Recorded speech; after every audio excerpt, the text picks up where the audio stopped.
studios secured by DFWsecurity.com. This is Sean and RJ on 105.3 The Fan. Barlow with the 2-0. And that ball is drilled to deep right field. Jonah Heim sends one deep into the Arlington night. A walk-off, 3-run home run. The Rangers defeat the Royals 8-5. And with that, we start the Hump Day edition of Sean and RJ here on your home of Rangers baseball. In case you didn't know, spread the word. It's 105.3 The Fan. Sean Sharif, RJ Choppy, Peyton Russell, and Ryan in the back live on the Fan Cam, Twitch, and YouTube. And what a win. I got to tell you, 2 hours, 51 minutes is unacceptable. Okay? We're in a new era. That was the first game I felt dragged. It's the first game of the year. Look at us. Look at us. Spoiled. We brats. We can't get 2 weeks. We can't go 2 weeks. I thought it was the first game of the year that dragged. It went 10 innings. I thought it dragged. I thought by the sixth inning, I was like, guys, let's go. Let's wrap it up. Now, are you keeping the time yourself, or are you going to look up the box score at the very end or in the morning? Oh, no, yeah. I mean, obviously I know the game starts at 7:05. Like, that's first pitch generally. You know, sometimes they're a minute or two, late. But, no, I went and looked at the box this morning to make sure it was the exact time, and it was 2 hours and 51 minutes. But, yeah, I was like, all right, let's go. We're dragging on a little bit here. Rangers give up a lead. They suffer what could be a major injury, which we'll get to in a second. But look, they were up early on in this one. They were up 3-1. And then you had Jonathan Hernandez come in, give up one in the eighth. Will Smith came in. Jose Leclerc causing some upheaval on the morning show group text message. Maybe our first true questioning of Bruce Bochy. They end up 2 weeks. They end up tying it. And then you have Jonah Heim with the walk-off with the 3-run shot to go ahead and end it in Arlington. What was your Bochy questioning? Look, I know that Leclerc ain't it, and he ain't it, man. He ain't a closer. Why you say that? Because he ain't any good. But even more so, man, you got to give these guys clean innings. You cannot. Especially if this is Edwin Diaz, if this is, Trevor Hoffman, Mariano Rivera in their prime, do whatever, right? But when it's Jose Leclerc and he's not like, he ain't saw that Aroldis Chapman last night. Aroldis Chapman in his prime when he's not beating people up, whatever. When it's not those guys, you've got to put these positions, these relievers, especially your closers, in positions where they can succeed. And man, you got to get these guys. You don't want to bring them into an inning when they've got guys on base. I know it's their job. I know a lot of relievers anyway. They have to come into games and get guys out and get outs in big spots. But I love getting these closers into clean innings. And I just thought, I know he was trying lefty. I mean, okay. I just give me the clean inning. Like, was the thought that Will Smith was going to finish the entire inning or the lefty-lefty matchup, and then you go to Jose Leclerc? But Leclerc, a little bit shaky, and the Rangers' shortstop position is looking a little bit shaky after this happened. Let's see the announcers. They had to have picked this up live right here on the station. As Seager lines one toward the left field corner. There are no Royals anywhere near the left field corner. Seager stumbles and he's hurt. Seager stumbled coming around first. He hobbles into second and stops right there. And that was a clear hamstring. Oh, yeah. That is 4 to 6 weeks right there around on that base or whatever it's going to wind up being. I don't know how bad it is, but you could tell. Or as soon as he hobbles, you're like, oh, crap. We all know what that is. Yep. There's a few injuries, like, when a guy just goes down on the football field with nobody near him, you know what it is? And in baseball, when a guy's rounding a base and all of a sudden he just hobbles halfway through, you know exactly what that is. That's a hammy. And then they paid a little bit of a price, I thought, with his replacement at shortstop. Smith tried to do the whole, I'm going to bounce this throw to the first baseman, but I think he bounced it a little bit too much. Yeah. Bounced it a little bit too early with Josh Smith. That allowed a runner on, and eventually Kansas City was able to extend this thing. So this is what it's going to be now for at least a week or two.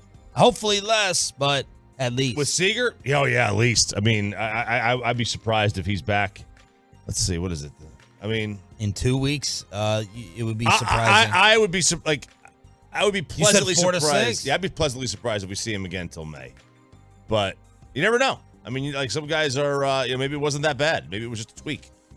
Give us an update, Boch, on your star shortstop and the injury. I know he's been running bases a lot. Yeah, gosh, he's been swinging the bat so well. You hate to see it because he's been on fire. I mean, he's just squaring up everything, and so we'll reevaluate him. He's got some tightness there, and we'll see where we're at tomorrow. But I haven't had a chance to really talk to him, just real briefly after the game. But you get your hottest hitter. Let's be honest here. That's how good he's been swinging the bat, and But meanwhile, we have a really good shortstop in Smitty, and Duran. He played a lot of short this spring, so we do have some coverage until we get him back. So unfortunate for Corey Seager and the Rangers. They end up winning in 10. Were you thankful for the man on second base rule? Love it. Well, now, fortunately, Heim probably would have made it so we're only there till 10 anyway. Till the 10th inning anyway. But I over 162 games, I like to run around second. Just get me over with. Every other sport has different rules for their extra time, overtime, extra innings, whatever. Every sport has different rules for the postseason. Although I think the NBA is the same, right? It's 5 minutes. But still, that's not the full quarter. They don't play an entirely new quarter. They change it up from the regular game, regulation, to the extra period. Every sport changes it up except baseball, and now they finally do, and I love it. Meanwhile, you get a doubleheader with the NBA play-in. I said this team would be done. I said this team was finished and over with. I was wrong, and now they're the 7th seed in the West. The loose ball, and Anderson's got it. And Edwards, who tonight struggled 3 of 16 and 3 of 17. The Los Angeles Lakers will play the 2 seed Memphis Grizzlies in a first-round series starting in Tennessee on Sunday. The Lakers, Kevin Harlan with the call on TNT, survive a boneheaded foul. An ultimate brain fart. He's done this multiple times. He did it against the Mavericks during the Maxey game-winning shot in L.A. Anthony Davis fouls Mike Conley in the corner. Conley sinks the free throws. They go to overtime, but Dennis Schroeder comes up big again, and the Los Angeles Lakers advance and take out the Timberwolves, who were down. They were up 11 at halftime. No Rudy Gobert. And they're trying to hang on with all these team chemistry issues. There are other players on the bench with a broken right hand after punching the wall. The Lakers survive. That's a good win coming back from 11 down at the break. Regardless of who was active and who was inactive for Minnesota. But I mean, the Lakers are dangerous. They're a dangerous team. Come for the regular tournament. Did you see the Anthony Davis foul? It was late. I saw it this morning when I woke up. I did not. I have not had a chance to see that yet. Ran him down in the corner, little hip bump, just stupid as he messed up Dennis Schroeder's moment. But LA survives, and now they're gonna. I was like, would you rather lose and roll the dice of playing the consolation game to get Denver versus Memphis? The Nuggets have been struggling. Their head coach has been calling them soft. I don't know. I mean, you take the win, I guess, when you can get it. But if I guaranteed that you were going to make it, would you rather face Denver or the Grizz? The Grizz. I think I still don't buy it. I don't get them. I don't get them at all. I don't like their style. I just don't like anything about them. I don't get the Grizz. They're boring. I don't like their name. The Grind They're House. Not boring. Ja Morant, one of the most exciting players. He's not boring. The rest of the team is. They're like the Pistons. And you got Dylan Brooks as the bad guy. You got Jaren Jackson. So it's going to be the Grizzlies against the Lakers. And then you have the Eastern Conference with everything that happened last night. Man, what a message for golf. A lot of takeaways. Not just from DFW, but the country when it comes to watching the Masters and what it means for having to have Tiger Woods around. Nico Harrison speaks about Kyrie and everything else. The Hump Day edition with a Rangers ticket giveaway is just getting started with Sean and RJ on The Fan. Coming up on the next KNC Masterpiece, we've got Derek.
Hump Day. Sean Sharif, RJ Choppy with you to kick off the Wednesday edition on DFW Sports Station 105 through The Fan. A little bit shaken up. I got a little scare this morning. Pretty big scare, actually. Like a car accident scare? No. Worse. I walk out to the kitchen, and I got the back door with the blinds down and the back porch light on, and I see this figure underneath the blinds. I see something that I notice, and I walk over, and I peek underneath, and there he is, cleaning himself off, just conducting a stupid little hot tub session to shower Kyle Yeomans. Not Wow. That's well done. Oh, I was waiting for the pause. Right there, in the back, underneath the curtain, is a big fat possum. All right. Ooh. Yeah. And I'm like, what do I do? What do I do here? Because he didn't come in through the fence, the back gate, so he must have come through like the tree portion in back of the pool. And I get out first I like bang on the window a little bit. This little a-hole, he doesn't even look up. He just licking himself clean. I'm like, did I leave something out there? Is there some rotten meat somewhere I don't know about? Some meat juice? I was like, no. Meat juice. That can't be it. And then I bring out my flashlight on my camera, and I'm like, can I go ahead and blind him? Can I put this in his face and have this work? He doesn't respond to that whatsoever. So I finally ratcheted up a little bit and bang a little bit harder. Looks up, sees me, and waddles on away. But now I have that in my brain, haunted, with a possum possibly lurking in my backyard. Oh God, I hate those things. They're pretty ugly. They are pretty ugly, and they're hissers. They'll hiss at you. They will. That's where you gotta get like a big dog and have them just go on out there and just eat it, just kill it. Are they rabid? Like, so I'm sure some of them. I assume they are. Yeah, if they go ahead and get themselves up into the animal in your dog. The dog could be in trouble, but man. A kid was telling me their dog killed a possum in the backyard, dragged it in the house. Oh, my Lord. Well, I'm just terrified. So then I open up the front door to leave, and I'm like looking outside, like looking on the ground. Is he under my car? And then I'm just thinking that's how animals get in the garage. Anytime the garage opens with little man taking them to school or coming back, just scurrying on in to the house, and then I'll have to move. Well, you're moving anyway. Now you're going to have way more things to worry about. What do you mean? Well, you're moving to the country, man. Oh, Lord. When my garage, I was painting some stuff, for a few weeks in my garage. So like I was parking outside, and every time I would leave in the morning, when I was staying at my house, not staying at Sarah's, but every time I leave, I know there's two animals that, patrol my neighborhood at night. Bobcats and coyotes. And every single morning I was like, man, am I going to run into one of these things? You know it's going to happen. Have you? No, I haven't, thankfully. I've seen them. I've seen bobcats and coyotes in the neighborhood. Yeah. But, all I had was me is this giant water bottle. I had to bop them upside the head with it. Now, do these possums, do they come out at night more and hide during the day? Are they a day-night thing? They're supposed to be not. If you see them during the day, I think they're the ones, if you see during the day. Rabid? They're rabid. Yeah. They're supposed to be out at night, from what I know. Man. And then they got that freaking tail. The teeth. Oh, and the big eyes. Teeth. Oh, the eyes are disgusting. It's a disgusting animal. It's a hideous creature. Yeah. And then I'm like, watch, I'm going to go home. Now I'm scared to take my garbage cans back into the backyard. I'm scared to roll them in the backyard. And now I feel like I'm going to see this big, fat, floating thing in the pool. He's going to not realize there's water there, and then it'll sink to the bottom, and then I'll have to empty all the water out and refill all the water. How are you with these types of things, Peyton? Are you squeamish? What are you squeamish with? I'm not. See, that's the thing. I'm not scared of coyotes. I'm not scared of Kyle Yeomans. He's scared of me though. No, I mean, possums are weird. Armadillos get me too. Yeah. Coyotes, I don't really fear them a whole bunch. I mean, I don't see them like up close at all. But yeah, you get like a rat or something like that, something squirmish running around you. It's like, and then you lose it. That's the worst thing. I know. I was like, would I rather have seen a rat or a possum? And I decided, this is all I was thinking about on the drive in. I was like, I think I would have preferred the possum, because the rat would have made me think there's more. Mice are a rat. Yeah. There's more around. What? Go ahead. Tell me something.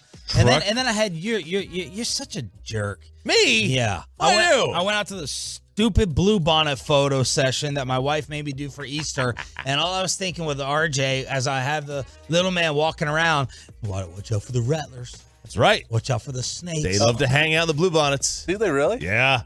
I don't know. Yeah. I don't know if you said that to scare me, but it stuck. It's stuck in my head. Yeah, I mean, if you go on the side of the road, the side of the highway, you go take pictures in those, no. then they should be okay. I went to the fields. If you go to the fields, Sunny Farms. You're testing it. Okay. You're out there. But speaking of snakes, the Trucker.com text line says, first of all, possums eat snakes and ticks, but they are the reason that we have anti-venom. Is this a COVID topic? No, venom, snake venom. Like they can survive like several snake bites. Oh. And apparently they're partly, according to the text, I don't know if it's true, but they're partly or part of the reason why we have I guess it's called anti-venom. Okay. That does nothing for me. Well, it will, because you're moving to the country. Yeah, man, that first copperhead on his front porch. Shut up. They're small too, man. You might see some of the size of a pen. They're tiny. 877-881. I'm just going to have to get turf for my whole backyard. Spend about $80K in turf. Yeah. So that I don't feel like there's, I don't know. I may cancel the whole project. Get one on your doorknob. Eastern Conference play-in last night on TNT. And the horn sounds, and the Atlanta Hawks have won an all-expense-paid trip to Boston, where they'll play the Celtics on Saturday afternoon at 3:30. What a win for the Hawks. Hawks radio with the call as, man, the Miami Heat were getting roasted and made fun of last night on social media. Way to go, Pat Riley. Way to sleep during the trade deadline. You had Udonis Haslem going off on his team and his final season in the huddle. Trae Young looked to be getting mouthy with an assistant, but here's Quinn Snyder's team going in and taking out the Heat. So Miami has one more chance to survive and become the 8th seed. Atlanta is the 7, just like the Lakers who survived Minnesota. This kind of felt like Miami just didn't care, right? This kind of felt like they were just, this is non-tanking. They're just trying to be the Mavericks. Non-tanking. Although the Mavericks were tanking. And this was like, we're going to play our guys, but we're still going to lose. A lot of names on this team. You know, yeah. Everyone tried to tell me after the bubble, Jimmy Butler was a superstar. He's not. Jimmy Butler's a main guy who can, just absolutely carry a team night in and night out. He's a very nice player, good player. I think he'd be a dream number 2. I don't know if he's a consistent number 1. You have Kyle Lowry, the rise of Bam Adebayo. No one talks about him anymore on a national level. They picked up Kevin Love, right? Didn't they have Tyler Hero. Tyler Hero. Duncan Robinson. I don't even know if he's still there. But the Miami Heat, with all those names, Pat Riley, and the best coach in the NBA, Eric Spoelstra, lose last night. Tonight, play-ins. 6 o'clock, Bulls at Toronto. Ugh. 8:30, OKC at New Orleans. Double ugh. I'll be watching. I'll be all about the Rangers tonight. Yeah, this is a tune-out night. The elimination factor of Heat and whoever they're going to play, that could be enticing. That could be enticing to me, but this is, I'm out. The Masters drew 16.3 million viewers on CBS for their third and final rounds on Sunday. The final round was the most watched golf broadcast on any network in 5 years. That's surprising. That's surprising because there was not a whole lot of drama on the back nine. No. And, no Tiger Woods. This also includes Tiger's last Masters that he won in 2019. So this got better ratings. That's stunning. That is very, very surprising, and it makes you question the whole rating system anyway. Mm-hmm. I think what it also shows, 2 things. 1, full swing. Full swing on Netflix, I think, helped. And 2, it appears the only people who care about the LIV versus PGA drama is media members. That's it. Fans want to be entertained. So Christine Brennan could take her garbage story out of USA Today, saying how shameful it was that the Masters even let these guys in. Took the dirty money. Or that CBS even showed a single shot of them. Moron. Fans want to watch the best. They don't care who they play for. And they don't care where they get paid from. And I know I don't. You get paid who you want to get paid by.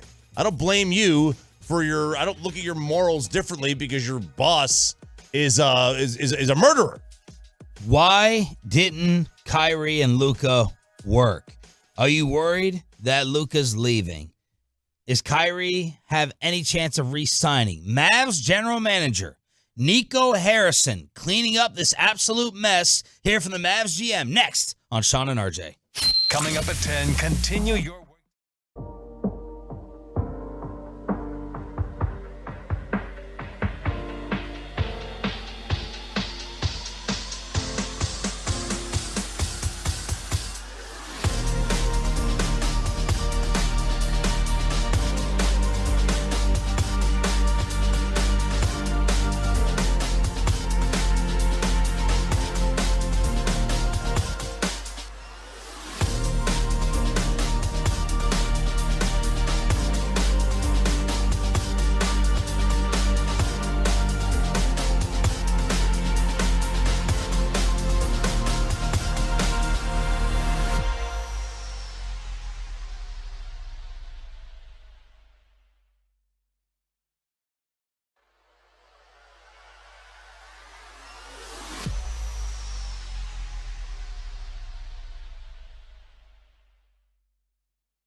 From our fan studios secured by DFWsecurity.com, this is Sean and RJ on 105.3 The Fan.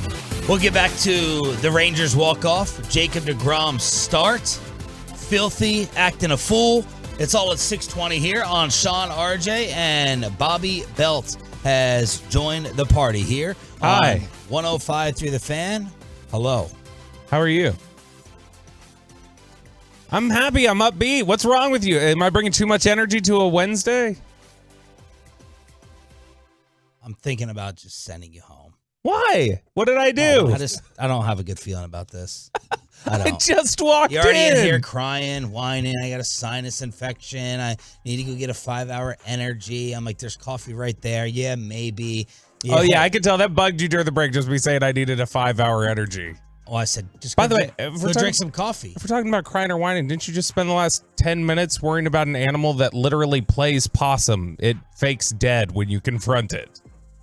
What's on your squeamish scared list? For Raccoons. animals? Raccoons can go to hell. Yeah, raccoons. I will punt every single one of those things. Spiders? No, little insects don't bug me unless you're talking about like a water bug that like starts flicking wings. Wasp. When it starts showing, it can.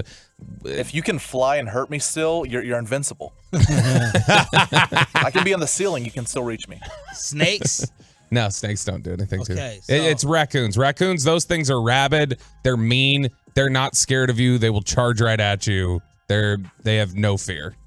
So like when the rat or mouse is running around in your house, you're like, I got it. Don't worry about it. You just, bam. You don't care. We live in Flower Mound. We don't have rats and mice in our houses. Whoa! Okay. All right. Let's get to the Mavs cleanup. Nico Harrison, general manager yesterday, state of the Mavs, end of the Mavs press conference. Biggest difference in this year's team, this year's disaster versus last year's surprise. one of the things, if you look at the difference between last year and this year, we literally just didn't. I mean, statistically, we just didn't play good defense. But last year, we were much better. So that's why I don't think I would have said defense last year, because we were I think a top 7 or top 10 team defensively. So that was actually good. Now we didn't block shots and we didn't rebound well, but in terms of defense, we were pretty good last year. It's not about big or small, just defense overall. Like, we weren't very good this year, and so that's going to be a focus. So that led to the follow-up. Do you regret the trade? You traded away Scottie Pippen, according to many. You got rid of Dorian Finney-Smith, and he said, I love Finney-Smith, beautiful spirit, amazing player, but we were not good defensively when we had him, which is true. The Mavs lost whatever they had last year with this magical defensive improvement. It was never here this season, and it definitely was not going to improve when Luka and Kyrie played together. What in the world? Why would his first descriptor of Dorian Finney-Smith or any player be a beautiful spirit? Because it's the same thing as Dak Prescott. No, it's for the unattractive girl. What's the first thing you say, Chop? Good personality. She's got a great personality. She's great personality. Yeah, it's fun, man. There, you just got your answer. It's fun. Dak is a leader. He's the best leader. That's true. He is. That's true. Finney's with a beautiful spirit. If you can't speak to that talent and you speak to leadership, we can talk about all of it with Dak because it's that guy's accurate. a backup. That guy's a backup of all you can speak to is leadership. So there you go. Just look to your quarterback for your That's answer. what I've always said about you guys as hosts. You guys have just great personalities, and I love it. Well, great personalities. Yeah. Personality-based business. Number one criteria for this. Meanwhile, I'm drinking my coffee here. Good. Chug it. I'm off coffee. What? I'm off coffee. Why? I get my heart thingy. I'm just taking a break. Getting a mental break. By the way, I do like the Tolo that pointed out yesterday that said Nico, when he talks, sounds like somebody doing an impression of me doing an impression of Jason Kidd. I think that's pretty accurate. I can see that. All right, let's hear it for the next clip. I hear something different when he talks, though. I hear somebody who's not the GM. What? Wow. Let's dig into that a little further after Nico tells us what he saw from Luka and Kyrie playing together this season. I think the two work together. I think Luka and Kai work together. I think I've said this several times to most of you. I think when you have that talented of a player and that talented of two players, I think they work together. I really think it's the players around them. I think the players around them kind of knowing their role with having those two guys out on the floor at the same time. I think that's the thing that we need to work on. All right, two things. Number one, I hear the impression that the Tolo pointed out. Number two, do you think Cuban is just sitting in the back office like with an earpiece, like telling Nico what to say? He just controlling him in the back? Like a puppet? It's like Impractical Jokers. He's already told him, I think, what to say. And I don't think Cuban cares. Like to me, Al Bundy's not the GM. He's got no say. This is Mark's team. This guy is the figurehead, so Mark can skirt the blame to somebody else. Scapegoat. It's all he is a scapegoat. He's just somebody that Mark will blame in a couple years, but Mark's the GM. Mark's always been the GM. He always will be the GM. Outside of Donnie finding Dirk, like what else is there? Like this has been Mark Cuban running the show for 20 years. You want to hear about Luka leaving or Kyrie leaving? Oh, let's do Kyrie, because I think that's going to happen first. All right. Nico, we didn't get to hear from him. We all respected him. Yeah. Guys, I don't want to talk about free agency till, I'll do it at the end of the year. And then Kyrie ghosted everybody after losing to San Antonio. Nico, though, did have his exit interview with him. Yeah, we did exit interviews with all the players. We did Kyrie yesterday. Had a great conversation, and I think the things that he said along the way about how he feels here, how he feels appreciated, how he feels accepted and allowed to be himself. I think those are the things that he said kind of consistently, and that's what gives me the optimism that he wants to be here. You know what? Like when you talk about like money and years, like I don't think that's fair to talk about that, because that's going to be part of the negotiation when we're allowed to actually do it.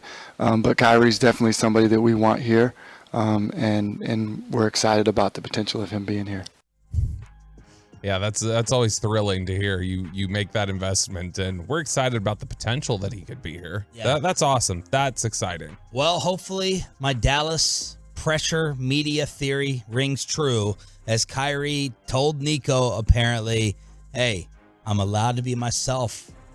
I feel accepted here. I feel comfortable. In New York, how many more times, I know this is a guarantee, how many more times would they have asked him about his free agency and his future and his next contract? It would have been nonstop. Then he would have gotten mad. Yeah. Then he would have, it would have turned into a national story, and he would have blown up on someone. We tried to be respectful here, polite Texans, and we did not impose. We did not invade. We did not interrupt the regular season, that was going down the drain. And hopefully Kyrie says, hey, it's kind of like deGrom. That's all I keep thinking about in watching deGrom pitch. I'm like, when he's sitting in the dugout, how much more does he love being in this environment versus the New York Mets media? I don't know if that'll be good enough for Kyrie, whether he needs. I don't think Jacob deGrom needs the spotlight. I don't think he needs the 100-mile-per-hour city. I still don't know that about Kyrie. I know he probably loves the media difference, but is DFW enough? So what? Yeah, he loves being able to take off games because, a community college American history professor got arrested for a ticket or something. It was a death. I'm not talking about in general, though. There's always some reason that he's got to take off for something that's got nothing to do with basketball. We are not diehard enough, for the most part, here outside of the Cowboys to care if Kyrie Irving plays 82 games. We're not going to, at least the media is not going to get on him. Now, we might do a few. We care. We're just not going to bother him. Yeah, we're not going to bother him. We're not going to harp on it.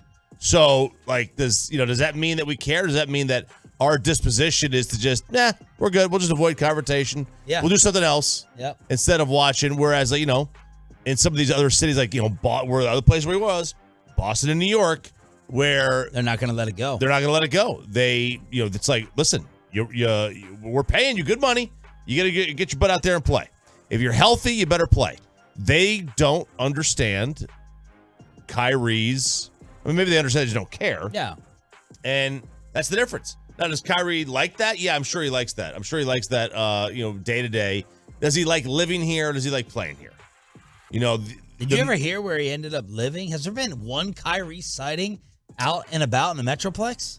It looked, just from his Twitch when he was in Dallas that night and knowing where a lot of the Mavericks usually post up when they move into town here, I would guess he was at the W. It's right next door to the AAC. It's like walking distance for everything that they need to get to professionally. And so I would guess he was there. That's where a lot of players just end up staying when they live around here. But yeah, he was not around town. He's not like showing up at Bottled Blonde or anything. Where was Lamar and Chloe? Were they at the W? Weren't they at, they were the W. Yeah, they were in the W. I guess now, because don't they practice across the street now? Yep. But so you can still get to it. He could stay at the Virgin Hotel. Yeah, that's right. He could stay there on that side and then just community beer garden. Yeah, just catch an Uber to the game. Who knows? Who knows what's going to happen? He's in the back at the community beer garden. He refuses to stay at the W. He's like, people aren't real enough. I'm not staying here. No, that Twitch video, there was like incense or something burning. So I don't think you can't. It looked like the top floor. It looked like Sky House to me. What? So I'm just saying. Sky House. That Ghost Bar. That used to be Ghost Bar. Whatever the bar was upstairs in Sky House. I'm just Bobby, saying. take us inside the places to be. Saying it looked like it. Nico Harrison. Okay, that's Kyrie. Are you worried about Luka leaving? Well, I take his words for it. He says he wants to be here. He's under contract. So I don't go to sleep at night worried about, is Luka going to be a Maverick? Because he is a Maverick and he's under contract. Obviously, if that changes, then we'll have to reevaluate it. But I think our job really to, keep Luka happy, if you will, is surrounding him by the right players to help him win. And I think Luka's a talent that deserves that. I like that Nico's giving a little bit of detail. He sounds like a good interview. We've had him on once. He was very nice. It just doesn't sound like any of his words hold a lot of weight. You know what I mean? I'm happy here. Maybe I've got Choppy in the back of my mind saying that Cuban's in the back controlling everything. But, I'm just like, I don't feel stable about anything. Is it his delivery? Yeah. Is it just the soft delivery? Yeah. I mean, maybe he wields more power than Yeah, I'm leads sure when on. he's at Foot Locker saying, do you want size 8 or 7? He's more authoritative. We still you dropped your shoehorn. Hey, look, I think NBA players have a ton of respect for him. Clearly, for some reason, I'm sure that's why. He's the one. I'm sure because he's the one who says, "Do you want 30 or 50 pairs of shoes delivered to your home from Nike?" Where was he working? Nike. Nike's not just some soft. That's a cutthroat business. But it's not like it's a hard job. I'm not saying it qualifies him to be a GM. Listen to LinkedIn over here. I'm not. Yeah, seriously. Hey, guys, you want to come work for Nike? I'm not. You want to rep Nike? I'm not saying it's like a job that qualifies him to be a GM. I'm just saying that I don't think we see what Nico is professionally. I think he's. We do. I think it's similar to like how Jason Kidd doesn't show us who he is. How Jason Garrett never would show us who he is. I think that's just. It's one of these things where guys will just give you a certain persona to the media, and they're completely different when they operate behind the scenes. So does that mean that he may still be sort of figurehead? That may still be the case. It's just I don't know that. I think we're skewed a little bit because of the delivery. And finally, for now, Nico on the future of Jason Kidd. Listen, Jason Kidd's our coach. If you look at what we did last year, nobody asked like, hey, is Jason Kidd the coach? Because we went to the Western Conference Finals. So I think Jay Kidd is the same coach that brought us to the Western Conference Finals. But when you don't reach your goals, everybody has to be evaluated. I need to be evaluated, Jason Kidd. Like we have to sit down and, hey, what could we have done better? And so that's the same thing that has to happen. Careful. That's how Kellen Moore quit. Don't want to do that. Jacob, did he quit? Or was he fired? No, he quit. A Rangers walk-off, Jacob deGrom, filthy. Oh, what a hilarious, awesome story to rub it in, filthy. And the Dong Bong. Next on The Fan. All right, well, let's get you to the all-new Platinum Ford and Terrell I-20 and Highway 80. It is, of course, a Stephen Gilchrist.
Segment brought to you by the personal injury lawyers Frankel and Frankel. There's a reason you need a special license to drive a big truck.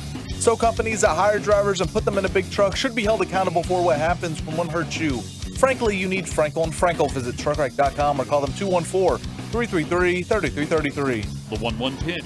Swinging a ball hit back up the middle. Base hit for Garcia. Simeon trots in to score, and we're tied at 5. Adolis Garcia coming up clutch. He just must see, man. From shaky plays in the outfield where he dropped that ball yesterday. That was a drop. To absolute strength and power, hitting ropes all over the place, as Matt Hicks was discussing with us last week. He's got an absolute cannon in right field with the arm, and then the 2-out hit to help the Rangers stay alive to set up the walk-off home run from Jonah Heim as they beat the Royals on 105 through the Fan last night here on DFW Sports Station, 8-5. Adolis feels a little bit like a poor man's Vlad Guerrero, where it's just like he's gonna hack at the ball. He's got the power. He's a little shaky tracking the ball sometimes, but he's got a cannon for an arm. Yes. Like, I mean, it feels a lot like the way Vladdy was. More like at the end of his career, like his Rangers run. I'll say more like another name, and it took me a second to remember this guy. Sensation that took over baseball, physical athletic freak, played in the National League. Puig? Yeah. Yasiel Puig. Puig makes some sense. Mm-hmm. Makes more sense than yours. So there you go. I mean, agree It to does. disagree. There's quite a bit of sense there. I mean, Puig may have been more. He's Jeff Francoeur. Don't think he's Jeff Frank. Well, he's Frenchy. Puig may have had he had a gun, didn't he? Just an absolute howitzer. Yeah, Adolis has a gun. Yeah, I don't know if it was Puig level though. Cespedes, maybe. Puig's the comp. Puig's the best comp, the only comp. Ken Griffey? We're not entertaining any more comps, only my comp. Ken Griffey. But Adolis coming up clutch yesterday. Meanwhile, Jacob deGrom with 9 more strikeouts. Another Nolan Ryan record falls. So this is a new mark for a Rangers pitcher in his first 3 appearances. 27 strikeouts for Jacob deGrom. His first innings are must-see. Every single one. 8-pitch first inning this time. Yeah. As he's just sitting there looking filthy. Yeah, it's just, I mean, there's a dominance level. I mean, 1 pitch, 1 out to start the game, and like there you go. That's a good way to get it going. And his stuff, I mean, he does have this one thing about him, and this has got to be really tough for an offense when you face Andrew Heaney the night before, and he's throwing up their pellets of 82 to 92, and then deGrom. Slowest pitch is 92. Yeah. Like that's got to be just a different eye level to look at, and it's got to mess with you. His strikeout to walk through 3 starts is 13-1. That's pretty good. That's pretty good. Pretty great. His FIP is 1.31. Yeah. Now the Royals seem like they may have a lot of strikeouts in that lineup. That's fine. Outside of Pasquantino, who all he does apparently is just find the hole in the shift. That's it. That's all he does, and he does it well. Other than that, I mean, like, who else was even... Those guys were barely reaching base outside of him. Yeah, dinks and, like, some unfortunate things, like the double that fell within the left field foul line. I just have this unfair standard for deGrom. I'm like, stop struggling. Don't walk anyone in the 5th. Stop. Why didn't that paint the corner in the 6th? But... he's a special dude. You can obviously see it. I mean, 17 innings in, he's allowed 1 home run and 2 walks, and he's striking out 27. Like those are pretty good peripheral statistics to have. And I mean, the good news, he's up to 16 2/3 innings now, so he's hit the over on his innings that Chop set for him at the beginning of the year. I don't think. Do you feel any better?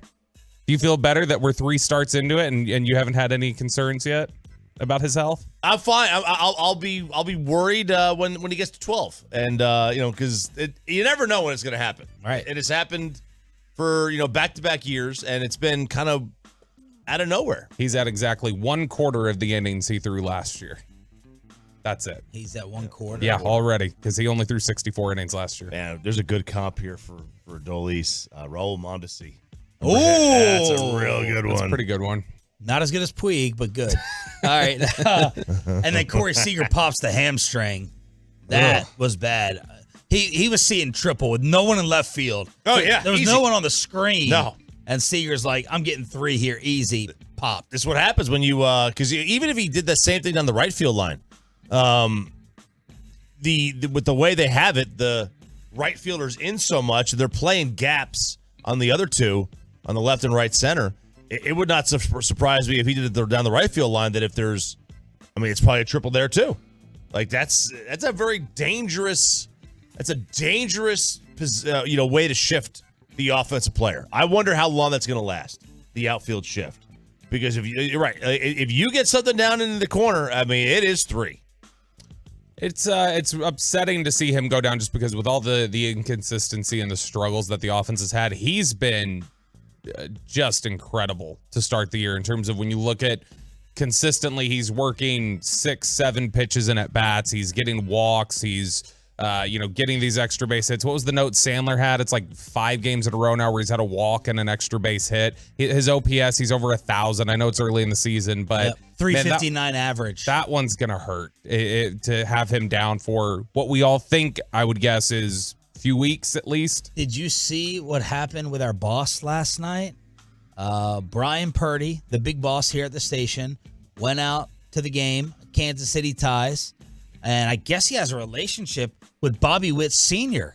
because he was sitting with, by the way, good Lord, I'm not watching Royals baseball, so I know the hype around Bobby Witt Jr.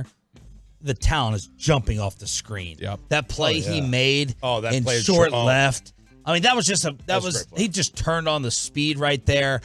He had a great piece of hitting against deGrom earlier on, and I'm like, okay, I see why everyone is talking about the hype. And I guess Witt had a foul ball into the stands that was caught by his father right next to our boss in the Odyssey section. Right there in the section. And he had I'm sure, obviously, Witt, probably Bobby Jr. knows about it now. But he's great. He's a great dude. He was he was a kid. Senior? No, junior. He's a great dude. Oh, dude, he was so my kids go to the same school system. Well. And when he was a senior, he was the baseball, they had this baseball camp. He was one of the helpers. He helped out. He was a senior in high school, helping out. And then, we saw him when, during COVID, Derek would have these batting practices and stuff. And Bobby Jr. was there. Put on a show. He was like a. Was he lighting Holland up?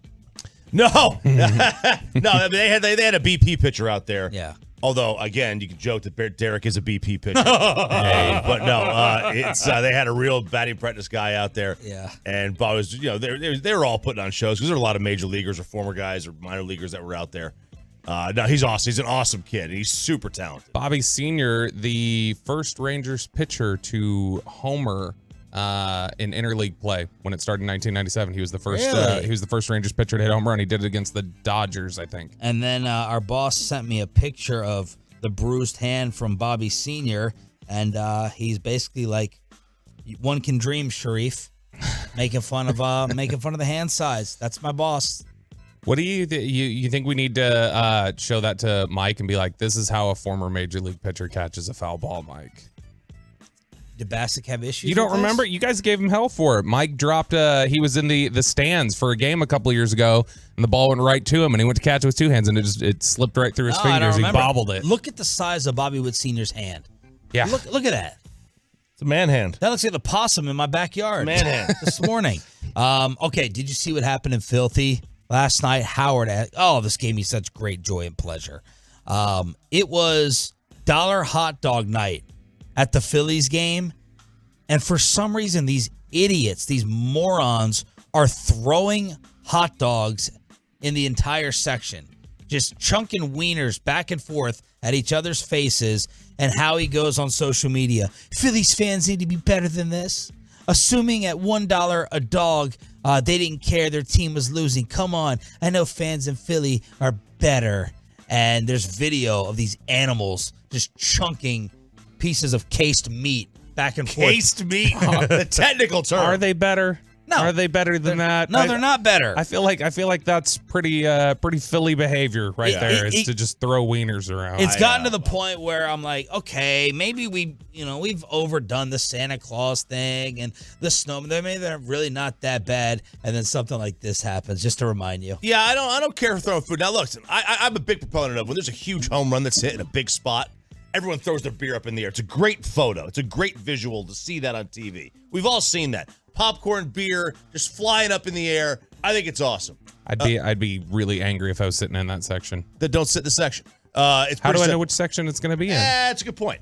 But don't worry about it. But I love seeing it on TV. When it happens to other people, I love seeing it because I think it's a great visual. Smarter to throw a $1 hot dog than an $8, $12 beer. Smarter to throw a $1 hot dog. However, I don't want to get ketchup and mustard on me. No, it's beer I could deal with. Look at this. Why are they throwing the hot dog? Why are they throwing these things back and forth?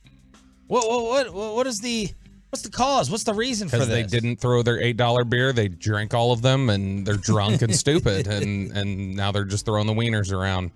So that takes us to RJ's Dong Bong.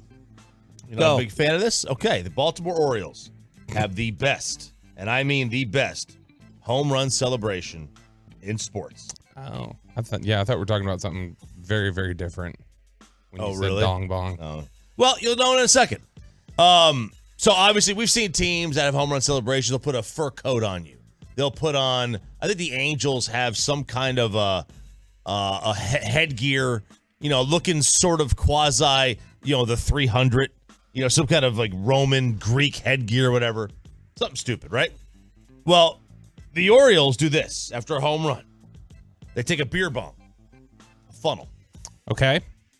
The guy that's the home run grabs it, gets down on one knee, and they just pour water into it, right? Because you can't have beer during a game. Wouldn't that get you cramps? Like you're running around the bases, all that water. These are professional athletes. Yeah. But yes, it may. It may give you a cramp. I don't know if that's still true. The don't drink too much, it'll make you sick crowd. I don't know if that's true or not. It could be an old wives' tale. But I love this. This is fantastic. Yeah. This is as good as it gets. Now, would I rather have them wear a pink daddy hat? Yeah, I'd rather that one's better. But this is great. Is this, and you love it, so clearly you're not going to think there's any blame. But I feel like this is the University of Miami's fault, right? Like with the turnover chain, and then everybody started doing something, and now it's become like the home run celebration thing. It's a beating. I think you're right. Beating? It's a beating. It's lame. It's corny. I think you're right that it is Miami's fault if you want to blame somebody. But I like these things. I mean, let them have fun, man. Yeah.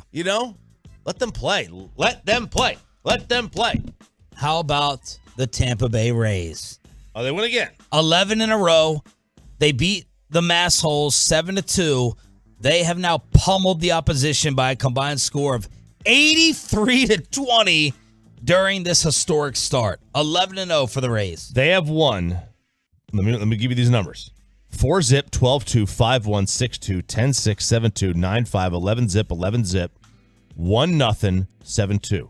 Every game but one has been by 4 or more. That is remarkable. They have a larger run differential than all the positive run differential teams in the AL combined. Say that again? They have a larger run differential at 63 than all of the other teams with a positive run differential combined, which adds up to 52. So I got more for you. They have outscored their opponents, like you said, by 63. The Texas Rangers have scored the second most runs in the American League, and they've scored 66. Wow. So they've outscored their opponents by about as many runs as the Rangers have scored all year. The Blue Jays have scored the second most runs in the AL East. They've scored 63. They've outscored their opponents by more runs than the Yankees have scored all season long. This is incredible. And their run differential, like you said, of 63, the next highest in the sports, 28 of Milwaukee, followed by the Yankees at 27, and then the Rangers at 23. Should the Cowboys have made this trade? And RJ says this is his all-time favorite mock draft. It comes from Mel Kiper. Who are the Cowboys selecting next on the home of America's team and Rangers baseball 105.3 The Fan.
With Roberto, Peyton, and Ryan here on your home of the Cowboys and Rangers. So the Cowboys have sniffed around this deal. We talked about this guy the other day. The Lions are trading Jeff Okudah to the Atlanta Falcons for a 5th-round pick. Turn it up, Peyton. Let's get this going. Let's get Bobby awake. I am awake. I've been awake the whole day. In fact, you seem to think I'm too awake. No, you're too woke. Jeff Okudah. Oh, that's Reggie. Wow. Tell us about this deal. Jeff Okudah for a 5th-round pick. Stephon Gilmore's a better player right now. And so you got a better deal for the corner. Now, Jeff Okudah is a guy who the upside's really good. He's still very young. He was the 3rd pick? Yep, 3rd pick that was the COVID draft, the first one in 2020. And so I like Okudah a lot. He's from here, Grand Prairie, I believe. And so I would have been in favor of it just because of the upside and everything else. But in terms of how does he help your team right now, Stephon Gilmore's a better player. And so it's a good deal for the Falcons. Good buy low opportunity. He played well at the beginning of the season, started struggling near the end, got benched by the end of the year.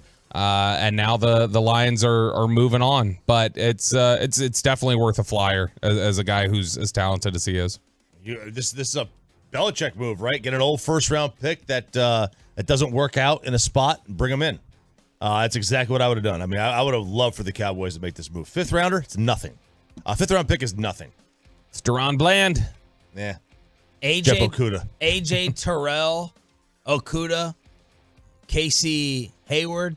So the Falcons are trying to put together a little secondary. Terrell's very, very good. Terrell was a guy who there was a lot of hand-wringing and moaning about him when he was coming out, which is that same draft, I believe, that 2020 draft. What's hand-wringing? Like, it's just just kind of like the Woody Allen energy.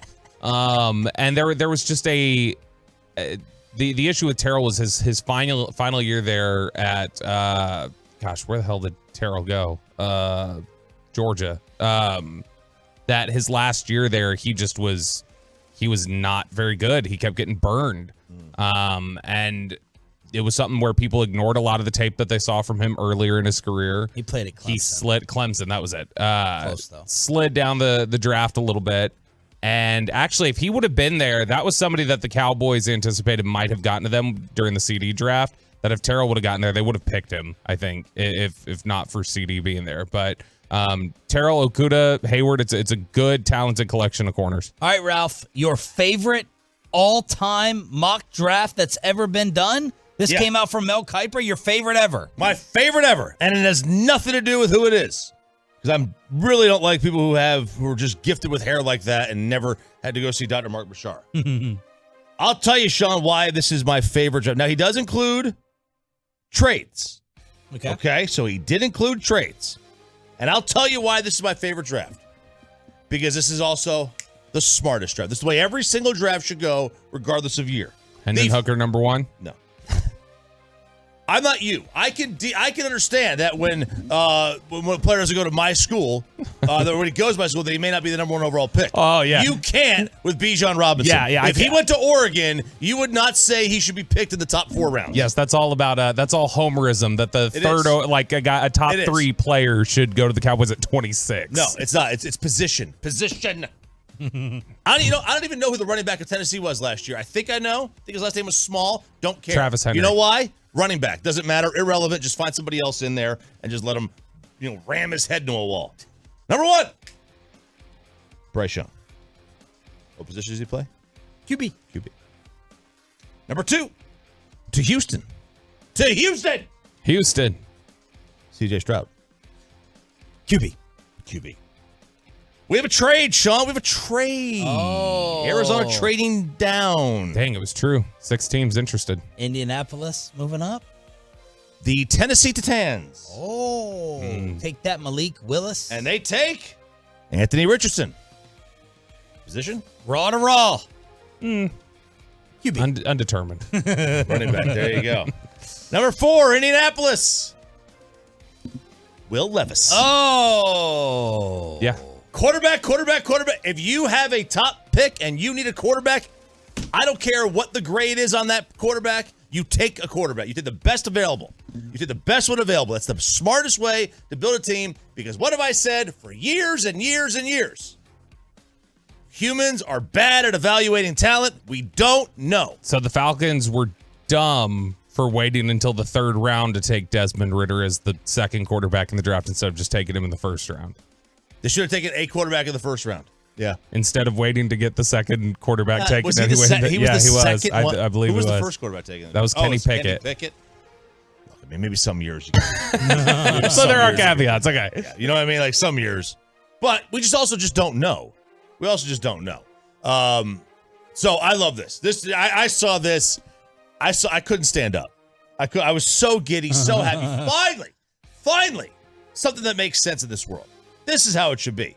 And then, like, the number 5 pick was actually, surprisingly, Jalen Carter. Oh, Pete Carroll saying screw the off the field stuff. Yeah, that's the highest I've seen Jalen Carter in one of these in a while. They drafted. They drafted Frank Clark.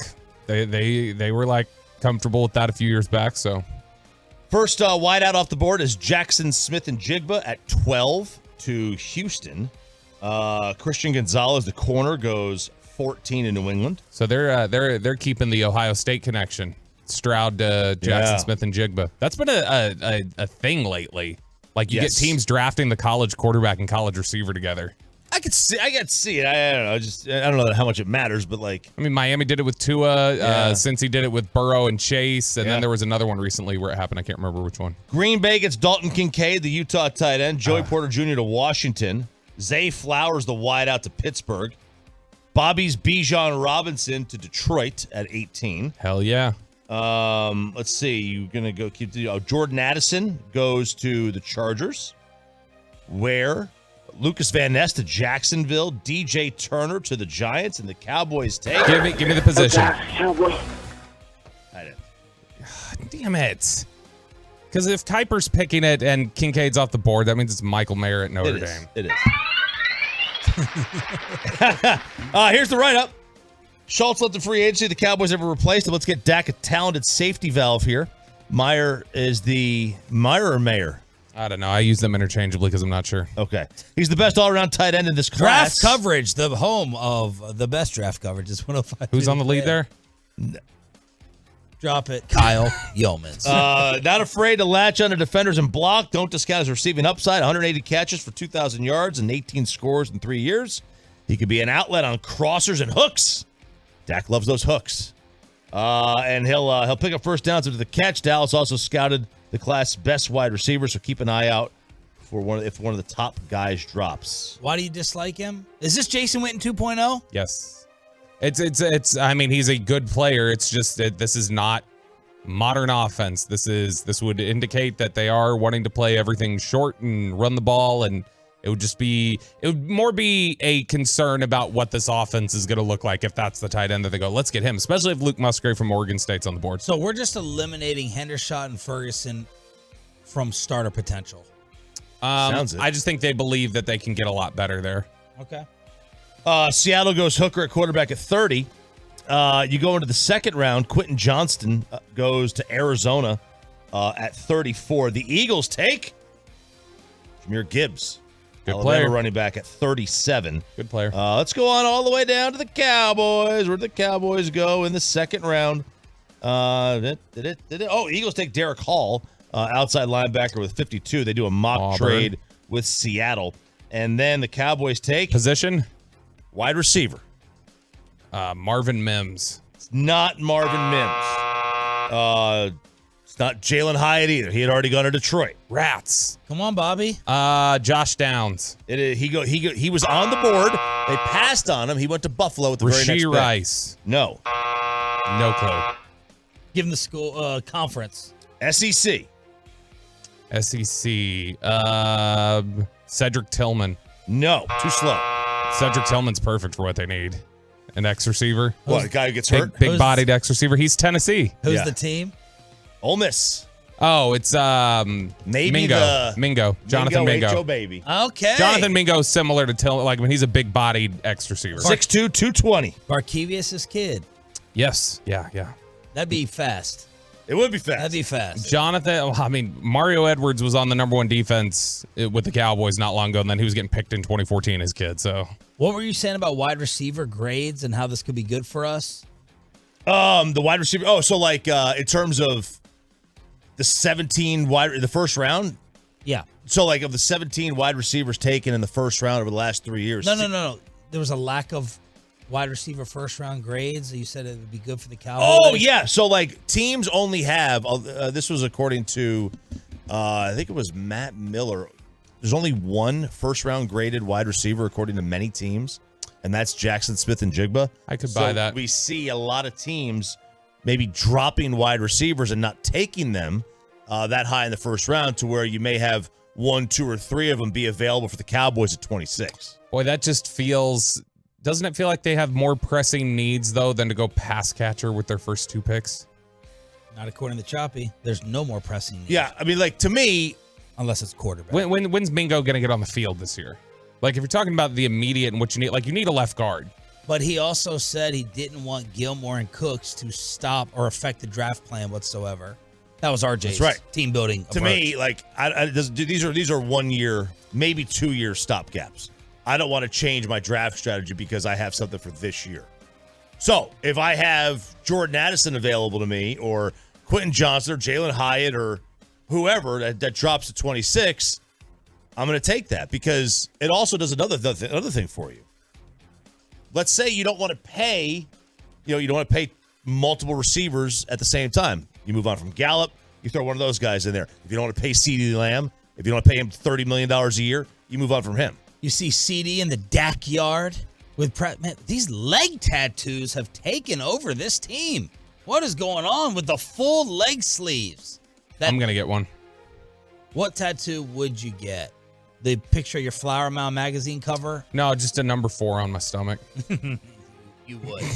You would. Lower back. 877-881-1053. Truckwreck.com text line to hit us up here on Sean, RJ, and Bobby. By the way, real quick, Jeff Okudah got traded. Devin White may be traded out of Tampa. I know Bobby's going to say, RJ's going to say no. Expensive linebacker, Roberto. If you can buy low, yes. If you're buying the reputation he has around the league, absolutely not. What's that?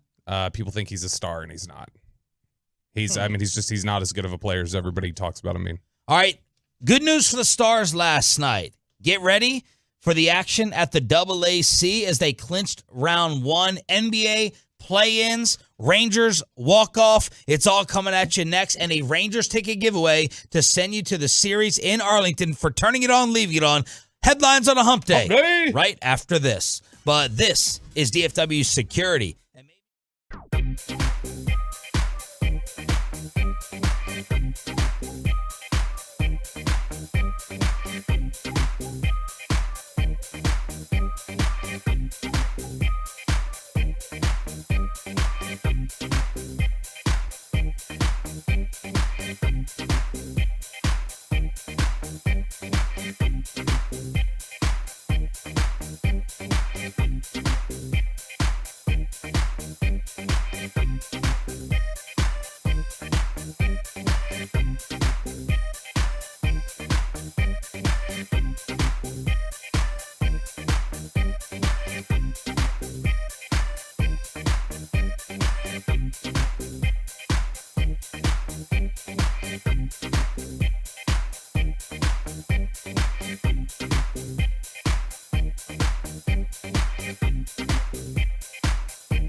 From our fan studios, secured by DFWsecurity.com, this is Sean and RJ on 105.3 The Fan. LeBron against Edwards. The switch on defense now on Prince. LeBron takes it in, hits it out. Schroeder. I'm about to sneeze. Uh-oh. The Los Angeles Lakers survive, prove me wrong, and make the playoffs after LeBron's injury. They beat the Minnesota Timberwolves last night in LA on TNT. Good morning, Metroplex. Headlines on a hump day. With Sean, RJ, and Bobby on 105.3 The Fan. The Lakers will move on as the 7th seed to take on the Memphis Grizzlies. Let's see if these guys in the room can stop themselves from rolling their eyes over LeBron post-game after starting 2-10 and now making it to the playoffs. We went 2-10. The analytics side said we had a 0.3 chance of making the postseason. So, that's all you ask for is a chance, I guess. And, for us to turn around our season and give ourselves an opportunity to compete for the Larry O'Brien trophy, that's all you can ask for. Bobby rolled his, so we didn't make it through. It's just, I don't know why. Like, every time he starts talking about anything, I don't even like that he called it the Larry O'Brien trophy for some reason. Just say, like, for a championship. Like, it feels... Surprised they called it the LeBron James trophy. One day we will call it that, Chop, because it'll be named after him. But by the way, in this game, I heard you guys talking about it a little bit earlier. Did you think the Anthony Davis foul was a little ticky-tack? I didn't see the close-up view, like, from that corner. So I didn't see the actual contact. He just makes really dumb basketball plays. Yeah. He did it in the Maxi Kleber Mavs game winner. He's done it before in the corner. He's got that look, and he plays with just that just laissez-faire attitude. I can't stand it. I can't stand him. I think I prefer Kyrie here over Anthony Davis if it came to a sign and trade. I give guys 0 passes when they even come close in that situation. They were up 3 with 1 second left. Conley was way in the corner. It looked like Anthony Davis missed the defensive assignment to start with, getting over there late. He blew the Mavs assignment as well. I give him no passes. None. He's too good. He's too gifted. This is what happens though when you don't play that much. You get out of the flow of their own sport. What happens to your street clothes? You never get out there. I'd still take him here on this team in Dallas. I'd take Anthony Davis or the next Anthony Davis for sure. I mean, you got to have a dominant big. Yeah. Got to. Do you? Got to. Okay, we're That's going right back here. to the dominant big in the NBA? In this NBA, that might be a little crazy. That's what I hear. All right, so that was the West. In the East, the Atlanta Hawks the Heat are going to be a big topic this morning on all the national shows for laying an egg and just being an absolute disappointment as the Atlanta Hawks and the possible traded Trae Young will move on, and they make the Eastern Conference playoffs officially. Yeah, they do. Miami will get the play-in leftover tonight. Yes. Between Chicago and Toronto. Yep, and the Heat will have another chance to make the postseason. But Atlanta's in. I thought initially, I was going to bet this game. I was like, man, as soon as that news came out, that the Hawks GM gave the Hawks permission to seek a Trae Young trade, I was like, ooh, that team's gonna quit. And I thought I almost bet the Heat. I almost bet them. Barkley was trying to bet Shaq $1 billion that Miami was definitely going to win. So everybody went and put their money, of course, on Atlanta when Chuck said something. And then DeJounte Murray got his hands on the ESPN predictions. It looked like all 17 panelists picked the Heat. No one picked the Hawks.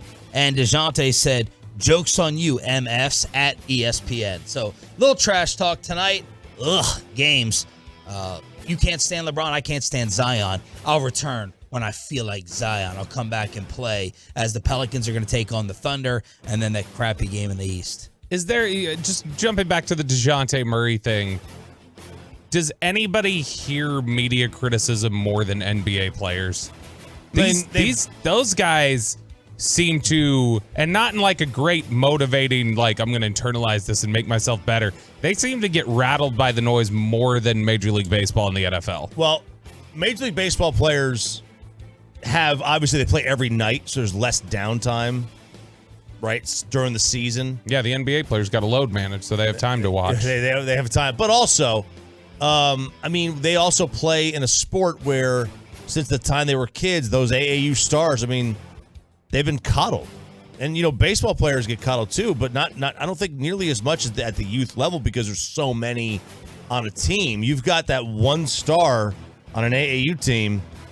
Nobody ever says anything to him. And I think quarterbacks generally are the same. No one ever. If you're a good quarterback, man, do you think anybody said anything to Johnny Manziel when he was a kid? Nico Harrison with an end of the season Mavs press conference yesterday. How did y'all play better after trading away Porzingis, but got worse when you added Kyrie? Yeah, I didn't know the difference. If you look at last year's trade that we made with Porzingis, we were rolling before the trade, and so once we made the trade, we just continued to roll. We just had more depth. We weren't playing very well pretty much all year. We've been consistently inconsistent. I didn't know if this would be like a magic pill. I don't think I had like any visions of that, but I figured it couldn't be worse than what it was. And also, I also looked at it as a long-term play, not a short-term play.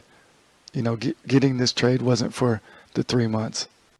Nico on Kyrie, he did speak to them, even though Kyrie didn't want to speak to the media. The exit interviews saying, it gives me optimism that he wants to be here because he said he felt appreciated, he felt accepted, and he was allowed to be himself. So that is our hope. In terms of Luka, our job is to keep him happy, surrounded by the right players to help him win. And I think Luka's a talent that deserves that. And then Nico with a final message to the Mavs Tolos after this disaster. I mean, to fans that are frustrated, they should be frustrated like I'm frustrated. I don't, this year is not acceptable. And so I feel this, nobody can be harder on myself than I am. I take my job serious, and wins and losses and, not reaching our goals. And so I feel for them. And the only confidence I can give them is that we're going to evaluate everything, and we're not going to be in this position again. And I've said this, several times, like when you don't reach your goals, like everybody needs to be evaluated, myself included. So I don't put myself above being evaluated when you don't reach your goals. Mavericks record post-Porzingis trade up to the Kyrie trade, just the regular season games, was 49-32. They're basically a 50-win team over the course of what was essentially a season. The pre-Porzingis trade and post-Kyrie trade combined records were 41-42. It's quite the difference. Yeah. It's quite the difference. And look, it's going to take time when you do any trade mid-season. Yeah. It's going to take time to get these guys on the same page, but except if it's last year and didn't Dinwiddie. last year.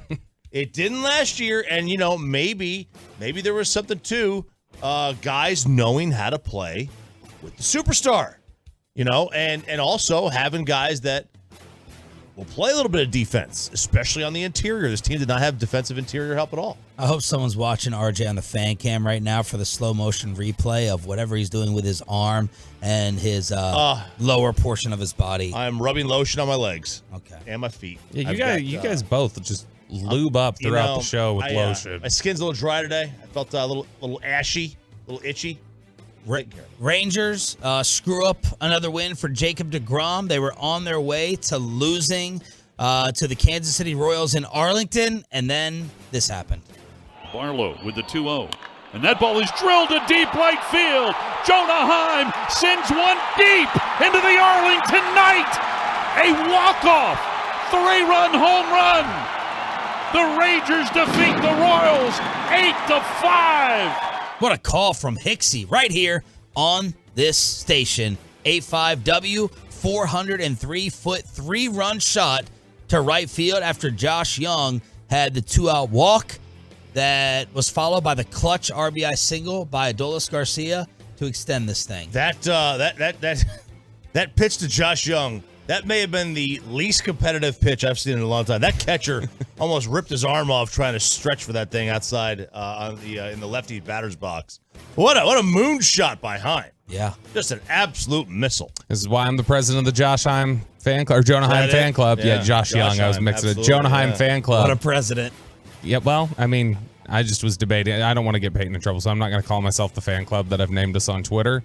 But, some people identify as Americans, others Texans. I identify myself as a Heim fan. So, All right. Thanks, Bobby. Meanwhile, bad news with Corey Seager's hamstring. It looked like he had a standing triple to left field.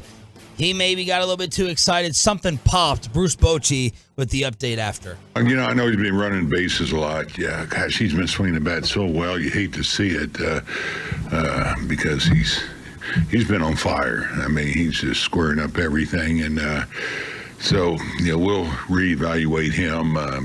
He's got some tightness there, and we'll see where we're at tomorrow. But I haven't had a chance to really talk to him, just real briefly after the game. But you get your hottest hitter. Let's be honest here. That's how good he's been swinging the bat, and But meanwhile, we have a really good shortstop in Smitty, and Duran. He played a lot of short this spring, so we do have some coverage until we get him back. I want to play Simeon at short if he's going to be out. I'd rather put Simeon at short and Duran at second. I mean, he's played quite a bit of short in his time. Wasn't he a shortstop in Oakland? He was a full-time shortstop. Okay, let's do it. I'm in. I'd rather have him there playing defensively than Duran or Smitty. Josh Smith didn't impress you with that first 9-hop throw yesterday? No. I like those. Those are always good. Those are always good to see. Jared Sandler's going to pop on after we chop it up and hook you up with Rangers tickets during the Expressway, commercial-free, starting at 7:20 this morning right here on The Fan. Stars. Did you tweet this out, Pepe? Home ice clinched last night? Yeah, I think I just texted it to y'all, but it was all over Twitter as well. Yeah, the Stars, thanks to the Wild losing to the Winnipeg Jets, Bobby, clinch home ice in the first round. And then I believe if the Stars win out, they win their final 2 games, and the Avalanche can lose one of their last 2, the Stars will have home ice through the first 2 rounds. So they're going to try to keep the 4-game win streak alive tonight when they take on the Blues. So there you go. The Bluesers. That's what I call them. I like it. I'm not going to say I dislike it. I like it. I like it a lot. Sean is contemplating sending me home. I honestly was just that. I honestly was just like, go take a break. It really go is. take a breather. Perfect with Spittle coming back today. 877-881-1053. Truckwreck.com. Text line to hit us up here on your home of the Cowboys and Rangers. It is DFW Sports Station. Thank you guys for turning it on, leaving it on. We want to hook you up with a Rangers ticket giveaway in Arlington, and we'll do that after we chop it up.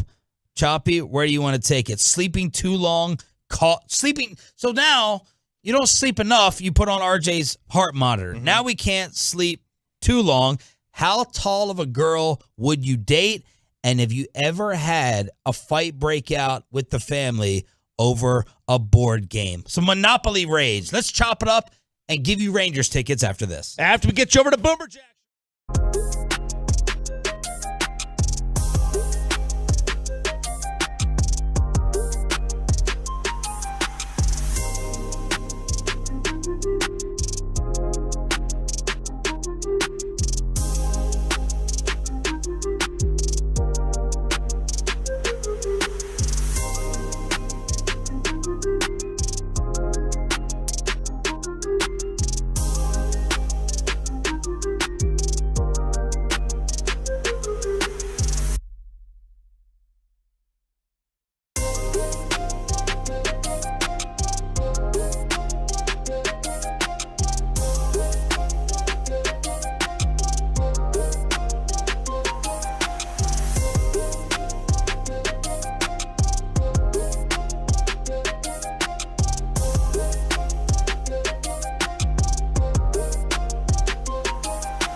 would you date? What is the absolute tallest girl you in this room and Peyton in that room, and even Ryan, tallest you would date? 5'11". In heels or without heels? I think that matters too. Yeah, I'd like you to be 5'11" in heels, like max. I'll go 1 inch taller than myself, and that's it. Okay. Not going 6. Not happening. Can't do it. Too emasculating. Too emasculated, Bobby? 5'6". 5'6" is the tallest you would date. Yep. How tall is your wife? 5'3". It'd have been awesome if you said 5'7". She's 5'3"? Yep. Okay. Yeah, so 5'6". How tall are you? 5'11". I say 5'11 and a half. 5'11 and a half. Do me a favor. Soda gives me 6 feet. Go stand back to back with him, because I know this is going to be another part of your chopping it up, that men lie about size all the time. Size matters. Choppy and I like to say that we're 5'10". Okay, Peyton, give me your shoulder-to-shoulder comparison. They're looking about dead even. What do you think? Yeah, I think. Hang on. No, we can't hear you on the microphone. Pull the microphone towards Choppy, Bobby. All right, there you go. So this is a problem with me. I have no neck. So Yeah. my shoulders are like that of a 6'1" person. Yeah. And my neck is that of a 4'9" person. Yeah, like your right shoulder is bigger than Bobby's, so it looks like it's up a little bit more, but then you have Bobby's 9 head that factors in. Peyton, who are you giving it to? What do you think? Bobby's the winner. You think Bobby's taking the hat off too? Okay. No, it doesn't okay. make it- All right. Bobby has him with the hat off. I got it. All right. So you say you're 5'11"? All right. So that makes me feel better. You're 5'10". Ish. I used to be 5'11", then I shrunk. Okay. Spinal decompression's a bitch. Okay, just say it right there. Oh my. It is. Good morning, kids. It is. 5'11", 5'10", and what's your height max capacity? I don't know that I have. Sarah's 5'8". In heels. Is she that tall? Wait, in heels she's 5'8"? No, flat. Jeez, I didn't realize she was that tall. Yeah, and then when she rocks some of these wedges, man, I get really turned on. I love a tall girl. I love a tall girl. Well, I don't know about this one though. Oh wait, hang on a second. I do. I've seen this girl. This girl is amazing. All right, her name is Marie Tamara. Okay. She is 28 years old. She is 6'2", and she's really pretty. She's a very attractive girl. And she says it is impossible to find a guy to date. Only 2% of the population, she lives in Florida, only 2% of the population in Florida is taller than 6'3". She wants a guy taller than her. Or she didn't even say she wants a guy taller than her. She'll date any size. She'll date 5'9" guys. Yeah. But nobody who's 5'9" has been willing to date her who's 6'2". Yeah, when I see a palm on a basketball with your left hand, I'm too intimidated. She's got 748,000 followers. Peyton has just made it 748,001. Yep. No wonder Choppy found this story. Her handle is @D1Breeder. That's like my best friend Jake and his family of giraffes. With all their kids are all 6'3". Tall, natural, model, athlete. The tallest family on Instagram. So this is her thing. Yeah, she has 1.3 million followers on TikTok. Says she cannot score a date. She stands in the shower. She's taller than her shower. Look at this. She is taller. Oh, you got a shower photo. She is taller than the shower. I don't know how that, so her mom is 6'8". Her brothers are 6'10" and 7 feet. I mean, just a absolute monster of a family. But look, Sean, she's an attractive girl. Yep, she's attractive. And very attractive. Some of these photos you can't even say you couldn't show here. Yeah. But she can't find a date. So 6'2", are you out? On Yeah. 6'2"? Oh, You're yeah. out? I'm way out. Way out. I'd like to know from the ladies listening, what's the shortest that they would go? What were they willing to go to in terms of the guys being limited? Chia Follow is 6'1". So just picture a girl an inch taller than Eric. That's a lot. Mm-hmm. Eric doesn't seem that tall to me. Size matters, right? I don't think you realize, like I don't know, maybe you just haven't. Eric's a big dude. Because I don't study Eric like you do. Well, I am up and down and write down his measurements and sit there and have all of his stats. Look, I don't have that. I just want to. You look at Eric from behind with his hair down and tell me he looks like a man. You know, you would make the same mistake I did. Let's see. I'm 5'10", prefer 6 foot taller or taller in a woman. I'm 5'9". Once dated a girl that was 6'3". Height don't matter. I'll climb anything. 5'8". I go up to 6 without heels. Without heels. I dated a girl that was 6'3". I'm 6'3". It was weird. I love tall girls. I'm 5'10". We go to 6'2". 6'2", no problem. But 6'4", I have zero issues. So, a lot. And then you have others that say 5'7", and I would never go. I would go no taller than that. Okay. Or no shorter than that. 5'6", because in heels I'm expecting 5'8", 5'9". Jared Sandler coming up shortly. Wow. Here on 105.3. Shortly, I see what you did. You want sleep? You want Monopoly? You want the pet for your Zodiac sign? Spicy gum? Let's go Monopoly. All right, Monopoly. A heated, and I do mean heated, Monopoly game. And it wasn't really that these two were fighting. It's that they were causing such a stir that it caused a fight with a neighbor. The neighbor comes over and has a samurai sword of sorts. And it slashes the hands of two people playing Monopoly, who both ended up in the hospital. And part of this story is that 20% of all Monopoly games end in a big fight, according to surveys. In a huge, heated argument. 20%? 20% of all Monopoly games. 32% of Gen Z has a friend they've banned from game night for being too competitive, which I find humorous. Now, not excluding kids, because kids fight over everything. Yeah. My kids can't get through a game of Trouble without swinging at each other, which is a total game of chance. What is the biggest rage you've had playing a game? Now, is Monopoly the one that you said you're... Yeah, I've never fought at Monopoly because I never lose. Yeah. That's the one that... You just buy everything? Yeah, pretty much. It just annoys people. Buy everything, then you build up the hotels, you do everything else. And they're screwed. Yeah. But slow play. You're probably a sore board game loser. I've never lost, so I don't know. I mean, it's okay. Shut up, Peyton. No, I depending on the game, I feel like the ones that are most likely to raise tensions are these ones that are really long, drawn out games. So like Risk and Monopoly and stuff that like tensions are gonna get high because you're playing for so long. Now you're not gonna play very long with me because I'll bankrupt your ass really fast. You'll go around 4 times, then you'll be done. But I totally understand getting into a samurai sword fight over the game Monopoly, just not as an observer. Like you're not even involved. Yeah. That's it was just the neighbor was so enraged with how loud they were being. Karen behavior.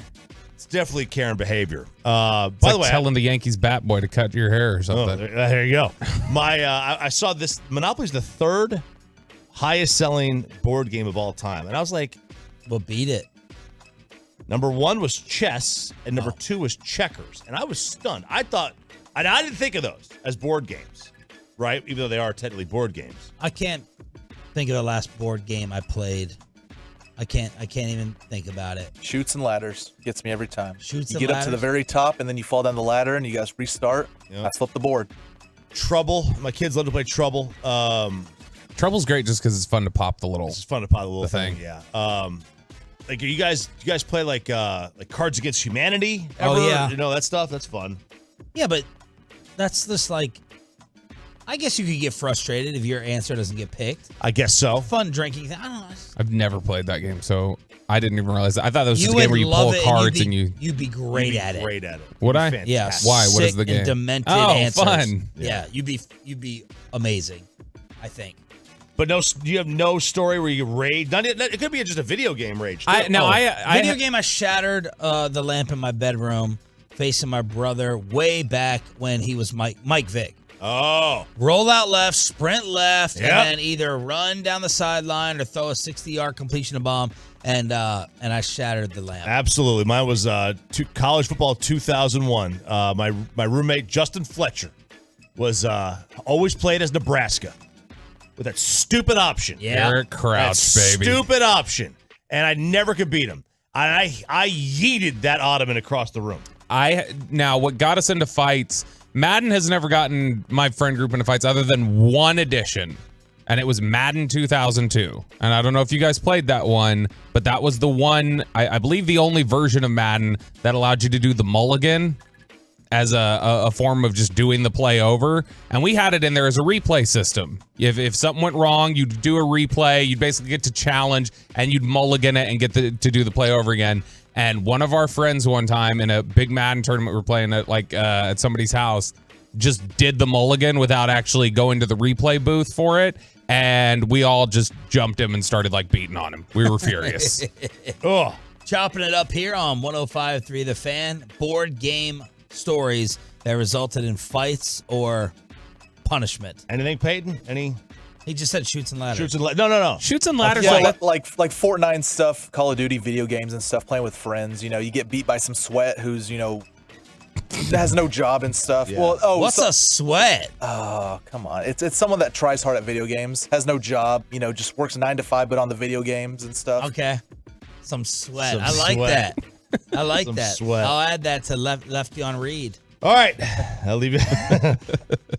We don't have to worry about this one because we never sleep 9 hours a night. Yeah. All right. But I've had a bad sleep week this week. Really? Yeah. I don't know what's wrong. I slept great. Clearly not. Like a zombie in here. The CDC. I don't know, is that too political to talk about? Can we talk about the CDC? We already went there. We All already covered Bud Light yesterday to the shock of Kevin Hagelin. Tell us what you think about Fauci. So they recommend 7 hours of sleep a night. But I hate these things. it's a slippery slope here, man. They say that people who sleep more than 9 hours per night, which, by the way, who are these people? They're they are. They're kids. They're They don't have unemployed. jobs. Yeah, exactly. have an Those increased sweats. Yeah, right. Yeah, They're sweats. They're sweats. They have an increased chance of suffering a stroke. Sleep problems should be an area of focus for stroke prevention. With these results, though, doctors feel that they have a need for an earlier conversation with people who sleep too much. About 5,000 people were analyzed in this data, and they, across all different ages, sexes, and countries. And they found that people who sleep more than 9 hours a night are at an increased risk of stroke by almost 2 to 1. So of those people who had suffered stroke, 151 of them slept longer than 9 hours, while the non-stroke group, only 84%. Or 84% slept that long. So you had almost double the amount of people suffering a stroke who slept 9 hours plus. I'd like to find out. I'd much rather find out this than the 7 hours. When that game went to extra innings last night, I was cursing it. Yeah. And then I stayed up for the Lakers till halftime because I only wanted to watch TNT in the halftime show. So, yeah, I'd like to find out. I think that's part of the reason you've needed a heart monitor in addition to the alcohol and Caffeine. the caffeine and the Adderall and whatever else. I don't take Adderall. I don't take it. And whatever I take else. it. Bobby takes the Adderall. Not me. The The lack alcohol, of sleep, the no caffeine, naps. the sleep, Yep. the sleep apnea, let's see, all the stuff. Coitus. What time do you Coitus is wake probably up? good for it. What? What time do you wake up each morning? I set my first alarm for 4:30. 4:30. Okay, so there's this app, Sleep Calculator, which basically says you set the time that you want to wake up at 4:30, and then you hit the button, when should I go to bed? So then it gives you all the times that if you want to wake up at the end of a sleep cycle, so that you don't get into deep REM sleep, you need to fall asleep at one of these times so that by the time you wake up, you're at the end of a cycle. That's why, actually, when I've gone on the road for Cowboys games, I sometimes feel refreshed and fine on under 2 hours sleep because I hit the end of a sleep cycle. It was a recharge and I came in here and I was fine. So what time does it say I should go to sleep if I wake up at 4:30? 7:15, 8:45, 10:15, 11:45, 1:15, or 2:45. All right, hang on. 8:45. 8:45, 10:15, and 11:45 are your options. Yeah, none of those are gonna happen. Why not? Well, games are on at 8:45. 10:15 is too late.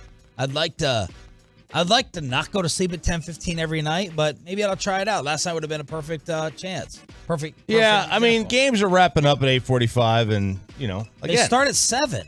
Well, not on the Well, East Coast. what Not on the East Coast. Well, I don't live on the East Coast. No, but This they're just gonna in. play. They're gonna play a third of their games on the East Coast. Yeah, but I'm talking about 7 o'clock in Arlington. You can't go to sleep at 8:45. Now, I will, because of the sleep cycle thing, and I don't want to get woken up in the middle of a sleep cycle because then you are groggy. I will, if I miss a window to go to bed, I'll stay up 90 minutes later then. Really? Okay. Last one. Last one. TikTok spicy gum challenge. This is just another one of these things. At least 10 elementary students in Massachusetts were hospitalized after encountering the spicy bubble gum. They said the doctor said it was something she had seen out of a horror movie. Probably these kids were under attack. They called the school. Their 9-year-old. They were told to pick up their 9-year-old who was vomiting after chewing a piece of Trouble bubble gum. Next bet payoff. Yep. The Spicy Gum's online ad challenges consumers to blow a single bubble, and it sparked a viral challenge. It's got almost 11 million views as people watch others struggle to complete the painful dare. Packs of gums are available on Amazon for $15. It's the hottest bubble gum on the planet. $15. What's this called again? Cajoh. Is it Cajuns? Cajuns? That's probably Cajuns. Cajones? Yeah, is it Cajones? No, it's an A. There's an A. Cajohns. Okay. And the J is capital, so it's like, I have no idea. Say Cajuns. Cajuns. It's probably Cajuns, right? They're probably just trying to do it. Somebody knows what it is and is just like shaking their head at how dumb we sound right now. Whatever, yeah. It's got 16 million Scoville units in a single piece. Okay. Warning extreme danger, and they are sending kids to the hospital. Well, yeah, get what's that? There's just more and more arguments to be made to be homeschooled. I know we have Bobby as the deterrent, but otherwise, this peer pressure and the bullying and the stupid and the vapes and the challenges and the this and the that. It's like, let me just keep you isolated for life. It's not on Amazon. Did they just take it down because of this? Maybe. So, police level pepper spray is 1 to 2 million Scoville units. This is 16 million. Wow. So put that in your That deGrom hot sauce I think is 200,000 that's in the fridge. Oh, so 200,000 and this is what? 16 million. So way worse. Way worse. Let's bring in the play-by-play voice of the first place Texas Rangers, Jared Sandler, here on the Diamond Factory Hotline. The board game that results in a fight with your family or, resulted in people being banned. You can't participate. Well, when I was younger, I used to cheat when I played Monopoly when I was like 6 years old. That caused some problems. Or I would take advantage of my friends and I would make a deal where I'd start with Boardwalk and Park Place and they got $500 extra to start the game. And they said yes every time. Idiots. But recently, what's that? I said those idiots. Yeah, I mean, just swindling them from day one. But maybe Settlers of Catan in recent years. Okay. It's not like arguments. It's just more like competitive spirit, and there's trading. And when you play with someone who just whether they're inferior in general or that game, their head's not on straight and they make bad trades, it screws you and it causes yelling and arguing. Do you think you could beat Bobby at Monopoly? Yeah, I mean, absolutely. I don't No. think Monopoly is this great game of skill. I mean, if the dice are in my favor in a given game, yeah, I could win. It's what's Bobby going to do head to head in Monopoly that's so great or strategically advanced? Yeah, I mean the way you play it, I I could see how you think it just all comes down to chance, and that's okay. Yeah, no, I mean, that's I cool. can hit you with the reality of it. No, I know that you definitely like when you roll a 7 and get on chance. Your skill level dictates what card gets flipped over. Absolutely. You're damn right. You're damn right. Yeah, and Dak Prescott's the best quarterback in the NFL. Oh, yeah, there you go, baby. Hey, why don't you come up here, stare 7 inches north to my face and say that, Jared? Oh, Lord. Okay. Oh, man. Yeah, hey, good stutter, though, in the middle of that delivery. That one really made it very intimidating. Thanks. Wait till that's not even going to be their biggest fight. Wait till they talk about attending baseball games in person if we have enough time. All right. Oh, yeah.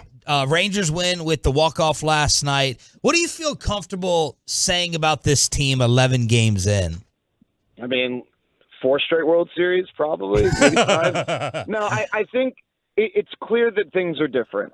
All right. I don't know what the next 151 games will look like. But what I mean by that, I don't know. Will they make the playoffs? It's not easy to make the playoffs. They got a really tough division. They're off to a great start. And I think that now people who have been skeptical, and understandably so, can at least look at this team and see a path to the playoffs. People who have been more optimistic might be sitting here saying, hey, I told you they were going to be competitive. It just depends on where you fall on that spectrum. But the pitching is what is just so different about this team. And if these guys stay healthy, relatively healthy, I tweeted this last night. So 2 nights ago, the Rangers' 5th starters tied an American League record for strikeouts, consecutive strikeouts. Their starter last night is arguably the best pitcher in baseball. And if you ask some people, he's the best pitcher they've ever seen. The starter tonight is an all-star and was a big part of winning a World Series. The starter tomorrow, or I guess Thursday, was an all-star last year. And then their starter the day after that has started multiple opening days. And it really, health is the only reason why he hasn't been an all-star. That's their rotation. Yeah. That's never – I mean, I don't know, guys, and I don't mean this disrespectfully. 2 years ago, I don't know that their rotation would have necessarily been the best rotation in a given AAA league. You know, it just like I'm exaggerating no disrespect. there, but like, no, I'm exaggerating, but like that's how far this has come. And if you want to look at something that suggests sustainable success beyond just the track record of these guys, something I tweeted about 30 minutes ago, the Rangers lead Major League Baseball. Their rotation leads Major League Baseball in strikeouts per 9 innings. And if you go past if you go look at the last 9 years, the Rangers' combined numbers over that period, their rotation ranked dead last in strikeouts per 9. And strikeouts, the ability to strike guys out is one of the stats that kind of suggests sustainable success. Jared Sandler, Rangers play-by-play voice on the Diamond Factory hotline. So the offense has come and gone. Just summarize what you've seen at the plate and you know, how much more of an unknown is there going to be now with this Corey Seager hamstring?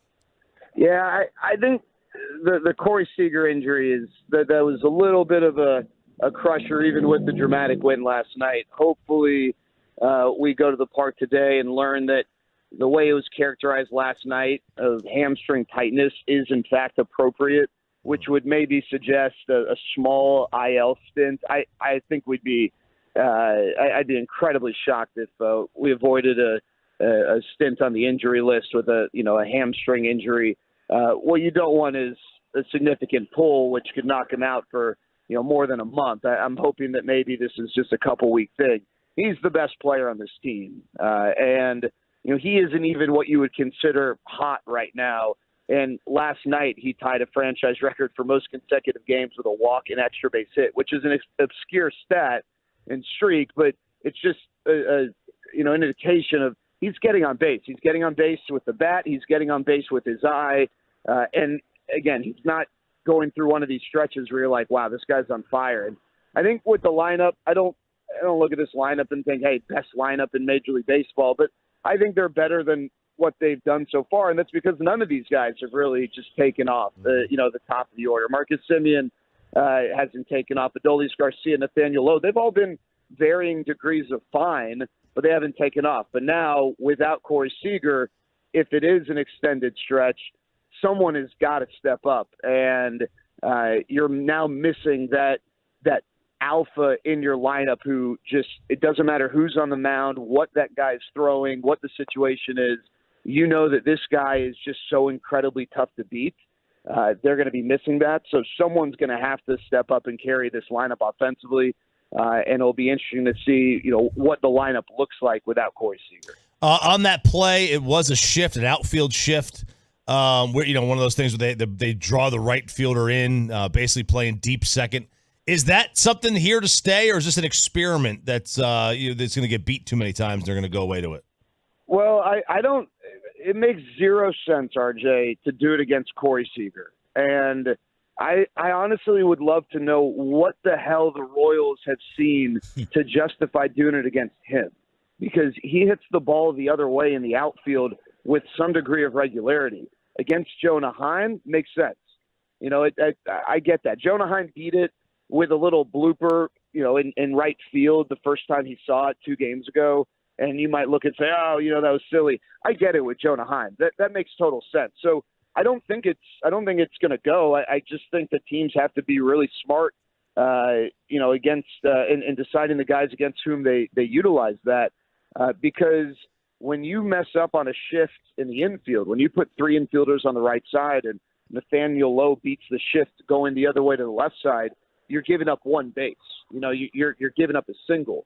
When you have the 2 outfielder shift with the 3rd outfielder in short right field and you get beat to left field, you're giving up multiple bases, possibly 3. Mm-hmm. And so you're not going to see it nearly as much as the 3 infielder shift. But I do think there are guys against whom it does make sense. And to me, Corey Seager is not one of them. Jonah Heim, when he's batting as a left-handed hitter, it does make sense for him to see that sort of a shift. All right, let's go to the 9th inning. First of all, your confidence level in Leclerc, for one, and then the other, did you agree with not letting him start a clean inning? I know managers love to have relievers start clean innings if they can. Yeah, that's a fair question, and I think that with Bruce Bochy, those conversations have been had. So now, just because an athlete says, yes, I'm comfortable doing this, doesn't mean that physically their actions are going to demonstrate that. I think that Bruce Bochy absolutely has had conversations with Jose Leclerc. He did this number of times in spring training, actually, where he brought him on in the middle of an inning. And, yeah, I guess that's a fair question. He was playing the matchups with Will Smith and Kyle Isbell. You know, Bruce Bochy's somewhat of a bullpen whisperer. Mm-hmm. So, I guess it'd be tough to second-guess that. But I think I go back to, your initial question. It was the first time Jose Leclerc's pitched in a 1-run game. And it was a tough spot. He comes in a 1-run game with a man on base. But, yeah, I think it's fair to ask what the confidence level is. Clearly the Rangers didn't go into the season just full of confidence in him as the guy. They didn't want to name him like the guy. The most they said was, yeah, he'll probably get chances to begin the season. But I don't know that last night is going to prevent him from getting any chances in the 9th inning right away. But I do think that, whereas with a more established closer, you're not really thinking of any sort of a change after one outing like last night. I think the Rangers are going to be constantly thinking of how to get outs in the 9th inning, playing the matchups. And, I wouldn't be surprised if, if there is a safe situation tonight, you do see someone different, or if this just means they're going to continue to mix and match based on what the situation dictates. We talked about with Corey Seager being out for however long it's going to be, that obviously guys on offense are going to need to step up. We've seen early on this season, I think, a good job from Josh Young in terms of his approach at the plate, the 9-pitch walk that he got last night. He's played some really good defense. How excited is everybody around there right now about Josh Young's development and how he looks heading into this stretch? Are you on a tugboat? Me? Yeah. Are you in the docks? What is that? Docks. Oh, I don't know. I didn't hear. I'm standing. Did you hear a car? So I'm standing outside. I'm like overdue on my state inspection. And I woke up an hour. I misread when the place opened, and I was an hour early. So then I went back, and now I'm just standing in the parking lot waiting for it to open. This is the inspection, like for your car? Yeah, like I think I could get in a lot of trouble if I got pulled over today or something. Oh no, I mean you don't have to change that. Oh really? Yeah, you don't have to update that. Life hack. So will you pay my fine if I get pulled over? You're not gonna get pulled over. Just take a magic marker and write a different number for 2024. Just write over it. Or make your own sticker. Jared, don't do that, because the cops check your license plate and it comes up when your registration is, regardless of what the sticker says. Well, not registration, but What does Sarah think? What should I do? I think she's overdue as well. Yeah, all right, in a lot of ways. Josh Young. So, Bobby, I'm glad you brought that up. That was that plate appearance last night was huge. You don't get to Jonah Heim without Josh Young drawing that walk, and Adolis Garcia prior to that as well. Getting the base hit against a tough pitcher in Scott Barlow. But yeah, I think what has been impressive, Josh Young's going to have stretches where it's like, wow, this guy, one of the top prospects in baseball, and then he's going to have stretches that are in line with a guy who's got less than 50 games of big league experience. At the plate, there are going to be peaks and valleys. I love what Bruce Bochy's done with him. He said, hey, you're going to bat fifth. Don't worry about it. You don't have to show up, wonder, am I going to hit ninth or I'm hitting seventh? Even if you're in the starting lineup, you go from fifth to ninth as a young player, that in your head, you think about that. And I love what he's done with him. He's just said, hey, we're a competitive team. You're going to hit fifth. We believe in you. And he's had competitive at bats. Does he look overmatched every once in a while? Sure, but every one of these guys at times does. I think it's what he did last night, because last year when he came up, small sample, he didn't look nearly as comfortable. He was very beatable. He was chasing a ton. In a situation like last night, if this was last year, he probably chases and strikes out. We have seen way more competitive at bats out of Josh Young, and that's been really impressive. The growth just in a small stretch from the end of last year to this year, I think is in line with what a lot of people have said about him. We just haven't really had the chance to see because he obviously hasn't been up here, but that he is a very fast learner, and his baseball acumen is really sharp, and he's able to make steps of progress because of that. How was Wrigley? Dude, Wrigley was awesome. That place, that's my favorite.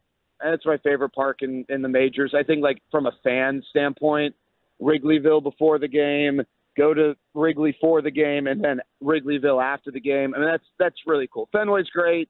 No knocking Fenway. It's kind of like if you want to pick between Cameron Indoor and Allen Fieldhouse, I'll go with Allen. But if you want to tell me Cameron's better, fine.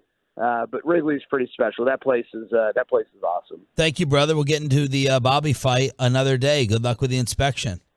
Yeah, sounds good, guys. Thank you. One of your play-by-play voices for your Texas Rangers, Jared Sandler, on the Diamond Factory Hotline. They play again tonight against KC, 6:30, with a pregame first pitch at 7 o'clock. Why is Fox News calling out Luka Doncic? Next on The Fan. But let's get you over to Diamonds Direct. Is jury shopping on?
From our fan studios, secured by DFWsecurity.com, this is Sean and RJ on 105.3 The Fan.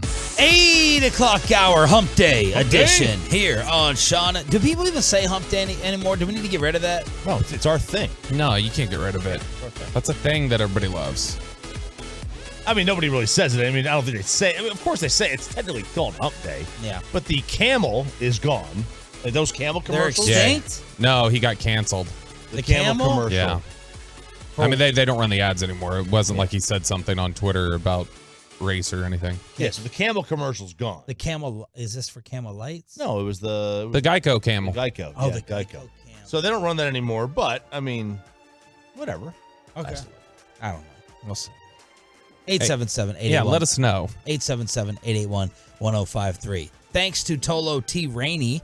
I saw an article from FoxNews.com about Luka Doncic's defense.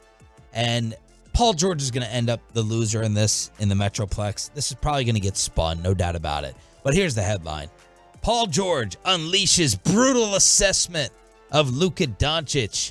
And here's a little trick for whenever you're consuming news. Whenever you're getting individual quotes and not double quotes, the person writing it is full of garbage and spinning something. That's my rule of journalism.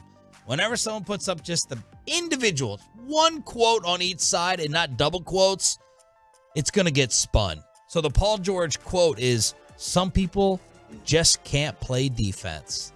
So this is his, I didn't know that he had a podcast, Podcast P. All right. With Paul George. Some people just can't play defense, and that's okay, he said about Luka. As good as he is offensively, some people just are not gifted defensively and vice versa. Dennis Rodman, great on defense. That's not his defense. And that's it. That's the only quote. As Fox News even pouring it on the Mavericks with our embarrassing end of the season, Paul George unleashes brutal assessment of Luka. It's one of those things, though, I've always wondered about in sports, really NBA defense. How can you be blowing by everybody with the ball in your hands? You're quicker, you're faster, you're an amazing athlete. You can get to wherever you want on the floor, and then defensively, you're just helpless. It has to just be effort, right? I mean, a lot of defense is effort. I mean, guys that are, give me a undersized, weak statue in in NBA history. Defensively? Just Steve Nash? Well, okay, so Dirk? Steve Kerr. Steve Kerr, no matter how hard he tried, was never going to be a lockdown defender against Michael Jordan. Right. That was never going to happen. He was never going to be able to be a lockdown defender against Jason Kidd. Right? He was just limited size, strength, all that stuff. So you could try. You still got to have the physical tools. Kyrie's got the physical tools. So does Luka. I don't. Does You Luka get have size, Luka lacks quickness. Luka's big. Luka's not quick. Like Luka's whole ability to get by people on offense is like when you hear players talk about it, it's how slow he moves. It's like guile. That It's he a lot of guile. That the way he operates, the way he slows the game down and paces the game, it's really difficult for defenders to adjust to. Yeah, but It's Jason his size. Kidd wasn't exactly the fastest dude in the world, and he was a pretty dang good defender. He was. But I mean, he was also a lot of what he would do. The smaller point guards used to give him problems. He was quicker than Luka, though. I mean, not even close. Yep, I would think so. Look at Jason Kidd, fast break highlights, and you'll see how much faster and quicker he is than Luka. Nico Harrison, Mavs GM, did the end of the Mavs presser yesterday, and he was asked, what was the biggest difference this year's team versus last year? One of the things, if you look at the difference between last year and this year, we literally just didn't. I mean, statistically, we just didn't play good defense. But last year, we were much better. So that's why I don't think I would have said defense last year, because we were I think a top 7 or top 10 team defensively. So that was actually good. Now we didn't block shots and we didn't rebound well, but in terms of defense, we were pretty good last year. It's not about big or small, just defense overall. Like, we weren't very good this year, and so that's going to be a focus. Choppy, you found an article saying that the defense is not Luka and Kyrie's fault? Well, according to the greatness of 538 and analytics, it's everybody else. So interestingly enough, and this is a very long article, so I'll try to do as good as I can. Everything 538 does is long. Just read it word by word. I could. That's what I do. So, the offense actually really improved. Since Kyrie and Luka teamed up, they're the 10th best offensive rating, but the 4th worst defensive rating. All right? And part of this is not necessarily the reason and the cause and the fault of Luka and Kyrie. Since February 8th, Irving led the Mavs in offensively, off-ball cuts, second handoffs, all right? And their efficiency went up to the point where this could have been a real benefit, a very difficult team to match up with in the postseason. But the cost of adding those extra abilities for an offense put them, as they say, it put the postseason cart before the regular season horse. Solving the offensive problems introduced a ton of defensive ones. Now, Irving and Luka received a lion's share of the criticism for the defense, but they're not at fault. Excluding garbage time, the Nets were better on defense with Irving on the floor than off. And so too were the Mavericks. Opposing possessions involving pick and rolls and isolations defended by Irving or Doncic were less efficient than when other Mavs defenders faced those play types on average. Also, the two stars were Dallas's two best defenders. All right?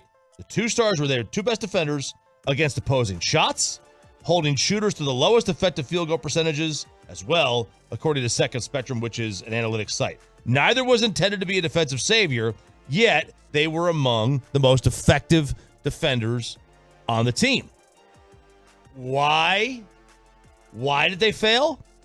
Because they were the 4th worst team at defending the rim after his first game in Dallas. Dwight Powell, Maxey, and Christian Wood combined to allow opponents to shoot more than 6 percentage points better than expected on shots at the rim or in the paint since he took the floor. What about JaVale McGee?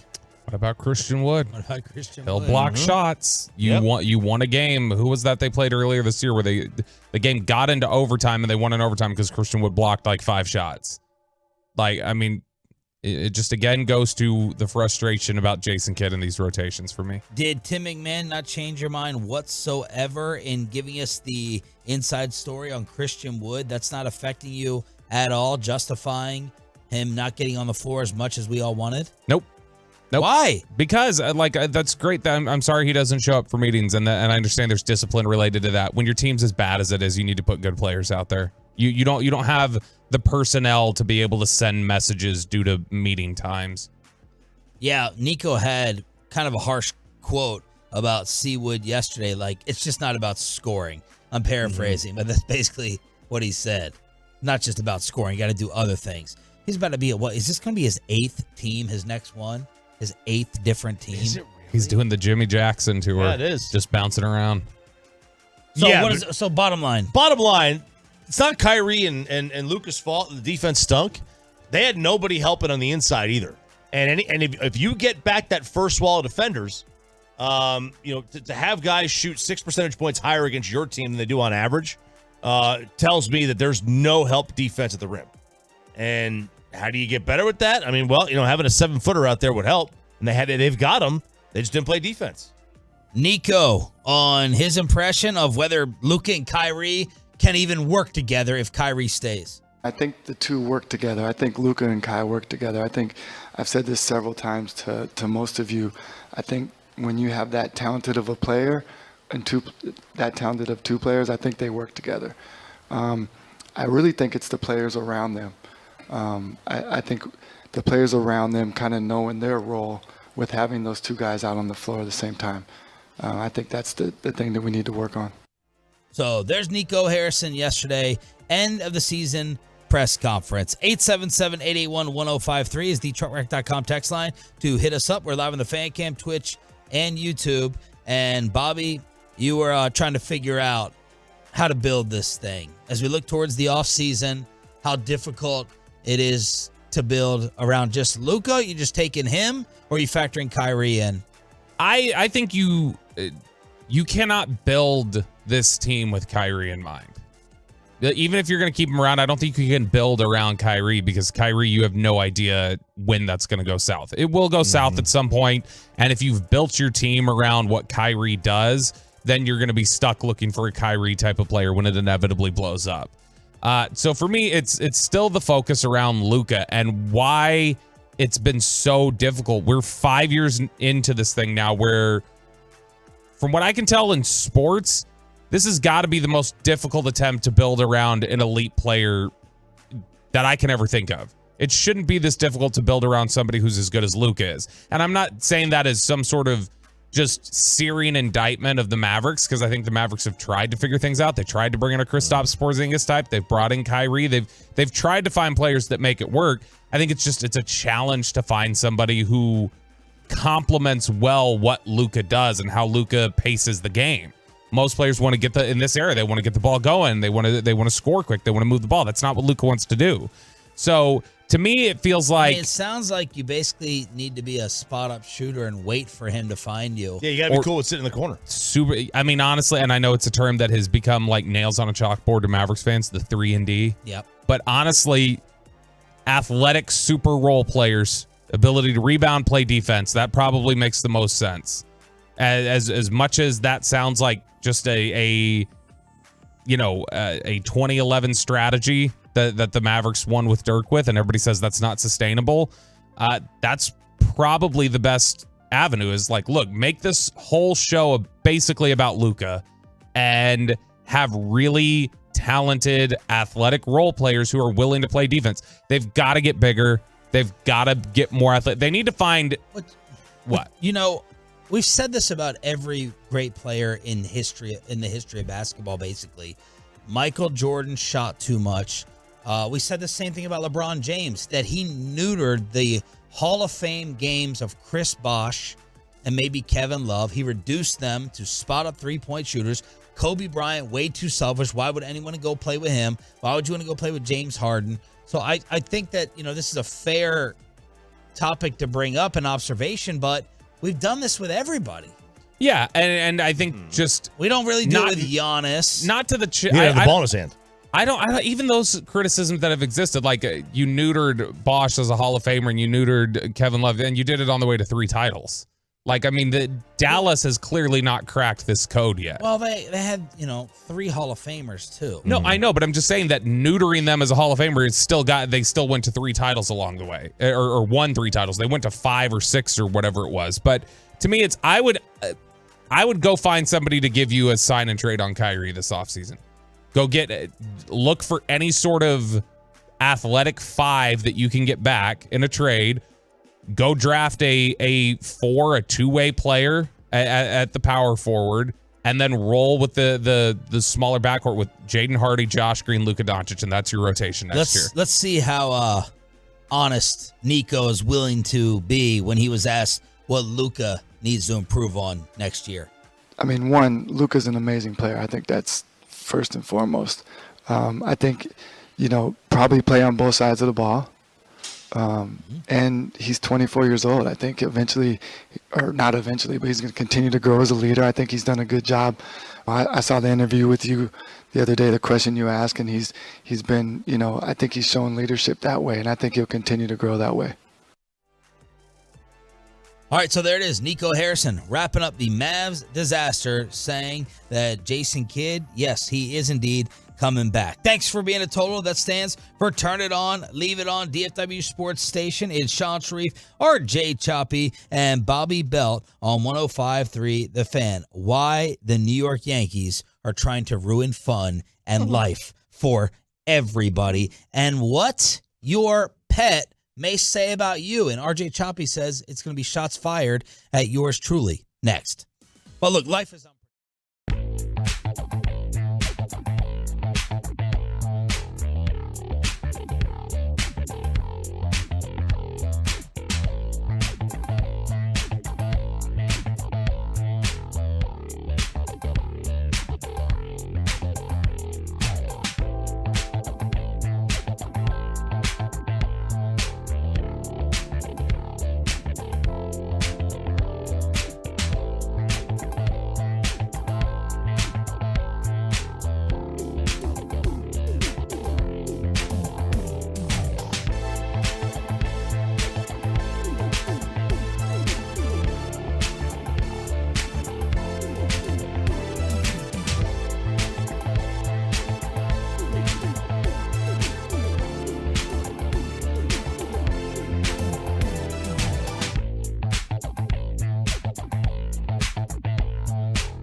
by Window Nation and by the personal injury lawyers Frankel and Frankel. There's a reason you need a special license to drive a big truck.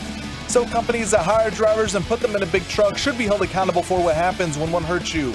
Frankly, you need Frankel and Frankel. Visit truckwreck.com or call them 214-333-3333. Below the Belt is coming up here on DFW Sports Station 105.3 The Fan. Robert, we'll have you covered there. Hump Day edition as we celebrate what the Rangers did last night. The 1-1 pitch. Swinging a ball hit back up the middle. Base hit for Garcia.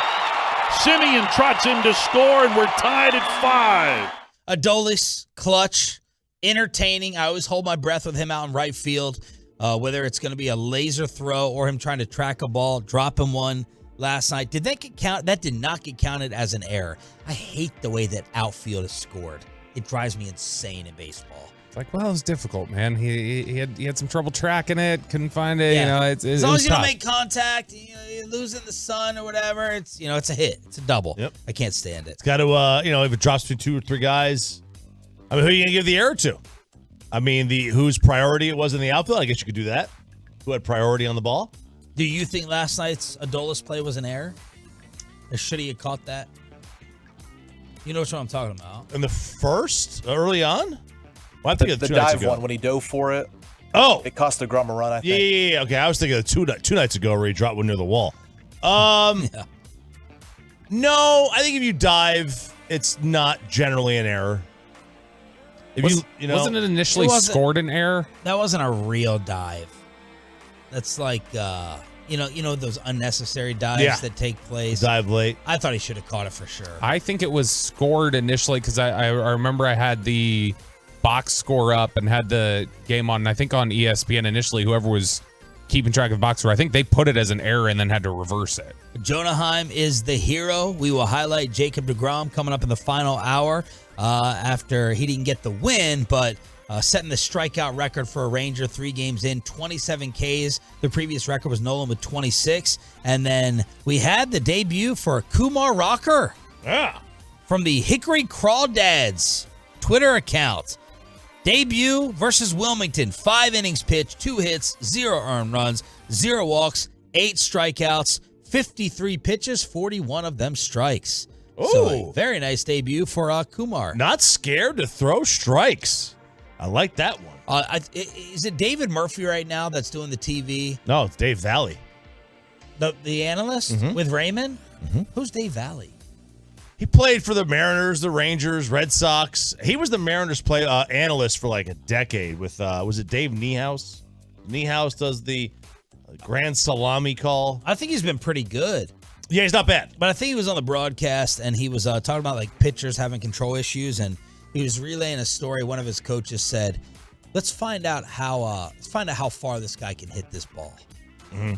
And basically trying to say, throw it down the middle. Throw it down the middle. Throw it right down. Throw an absolute shot. Right down the middle. So I thought of that story last night when you were talking about Kumar Rocker throwing strikes. But the baseball story I've been dying all morning to talk about takes place with the New York Yankees. We had to cancel Michael Kay because of this. Because he is right now the #1 bad guy in America when it comes to sports. I'm going to rely on RJ Choppy to tell us if context has been lost, but we all know the Yankees' facial hair policy.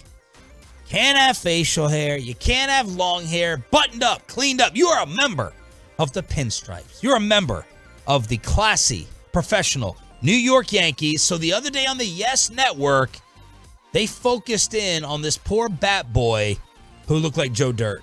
Strange to see a Yankee uniform and somebody wearing that uniform with that sort of hair. There are rules. Rules are rules. He's disobeying 2 of them. I think there's facial hair, and I think there's obviously the hair is below the collar. But the red shoes. That's also against the rules. Okay. All right, so Michael Kay, I'm just going to give you my point of view, not knowing any context. He sounds way too serious for me to tell that he's joking. He sounds like a freaking snitch tattletale, as I think Bobby texted, that Michael Kay snitching. Oh, look at this. Yep. How dare thou? How are you? How art thou? How art thou? How are you doing this? How are you violating what George Steinbrenner's rolling over in his grave? That's what it sounds like from that little short clip. And remember, a couple weeks back, he was threatening, on-air said it was a joke, but was threatening to get one of the producers fired over at ESPN New York. And he's like, I'll get you fired. Who are you? Blah, blah, blah. Right. So go to work, Matlock. Tell us, go do your defense job here. This is the same thing that happened with Dawson and Christian McCaffrey. All right? I know Michael. I know Michael very well. What a flex. We have gotten hammered together on several occasions. So well that he won't come on the show, turned us down twice.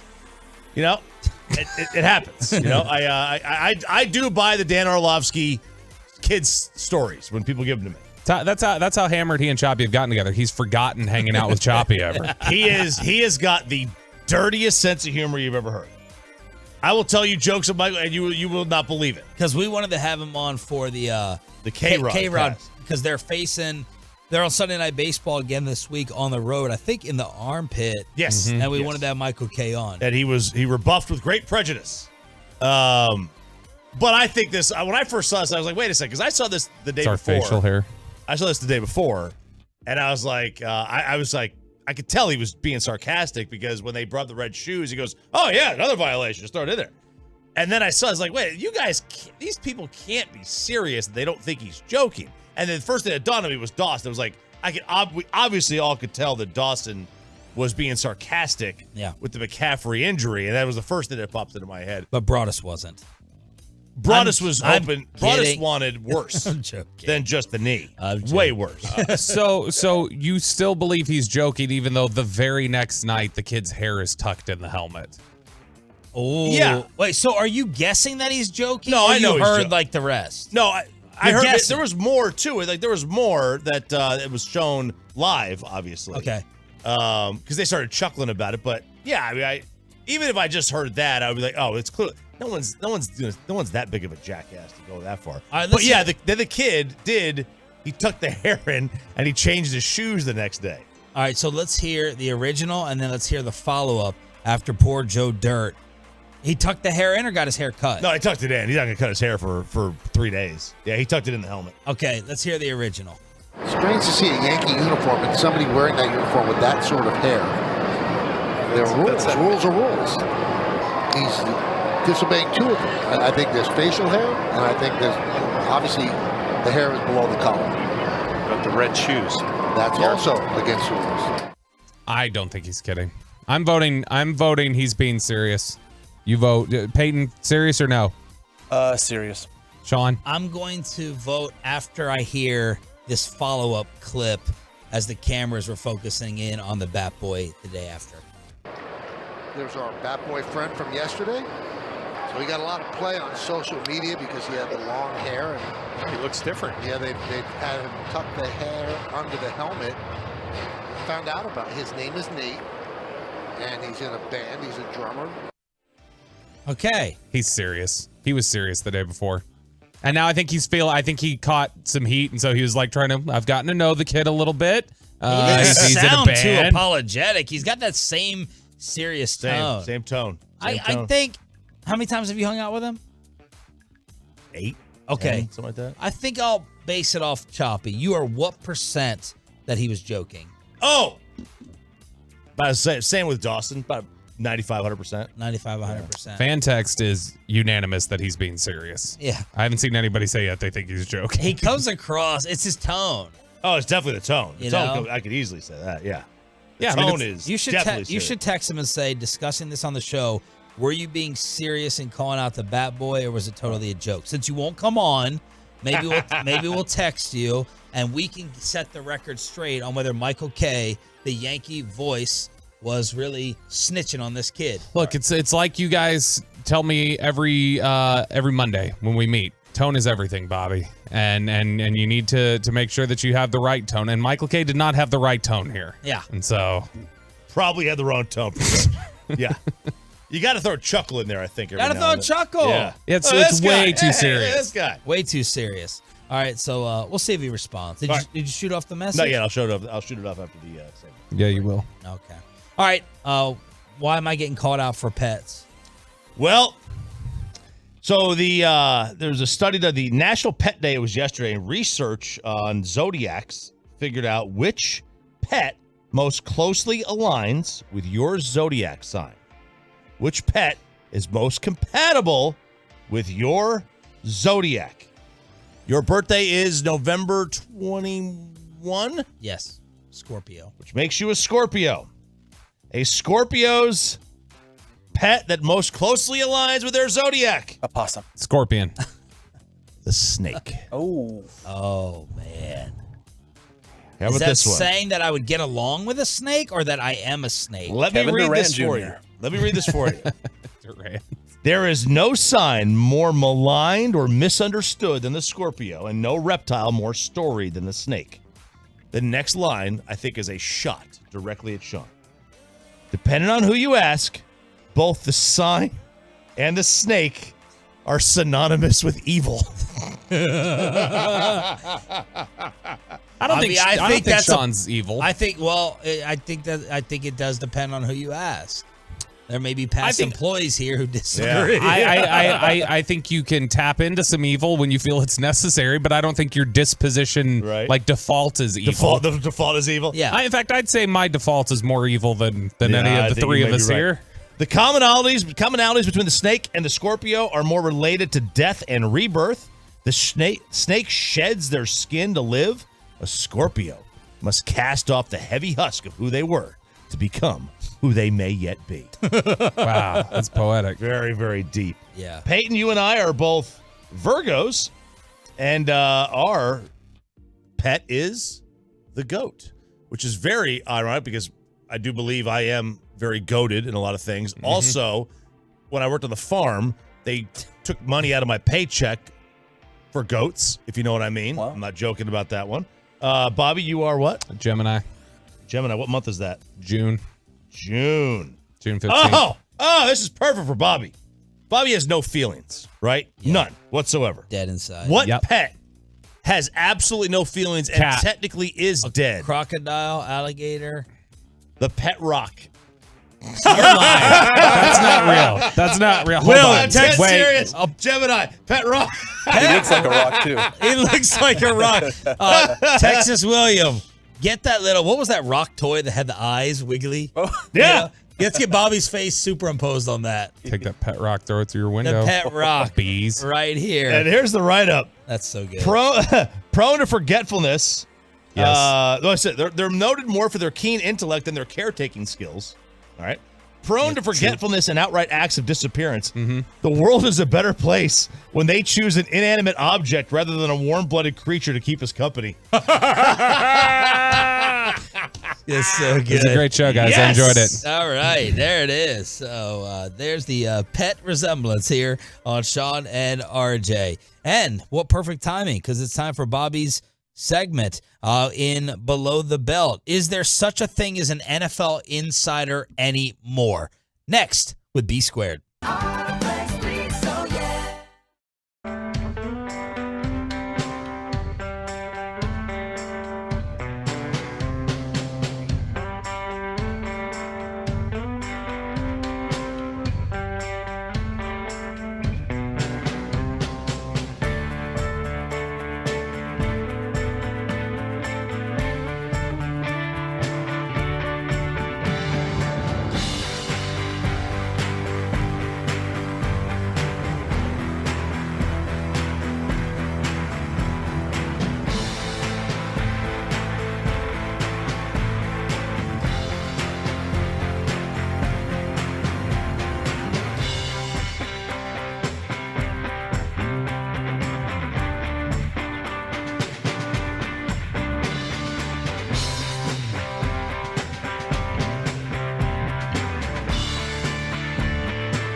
It's time to go around the National Football League below the belt style with Kyle Yeomans.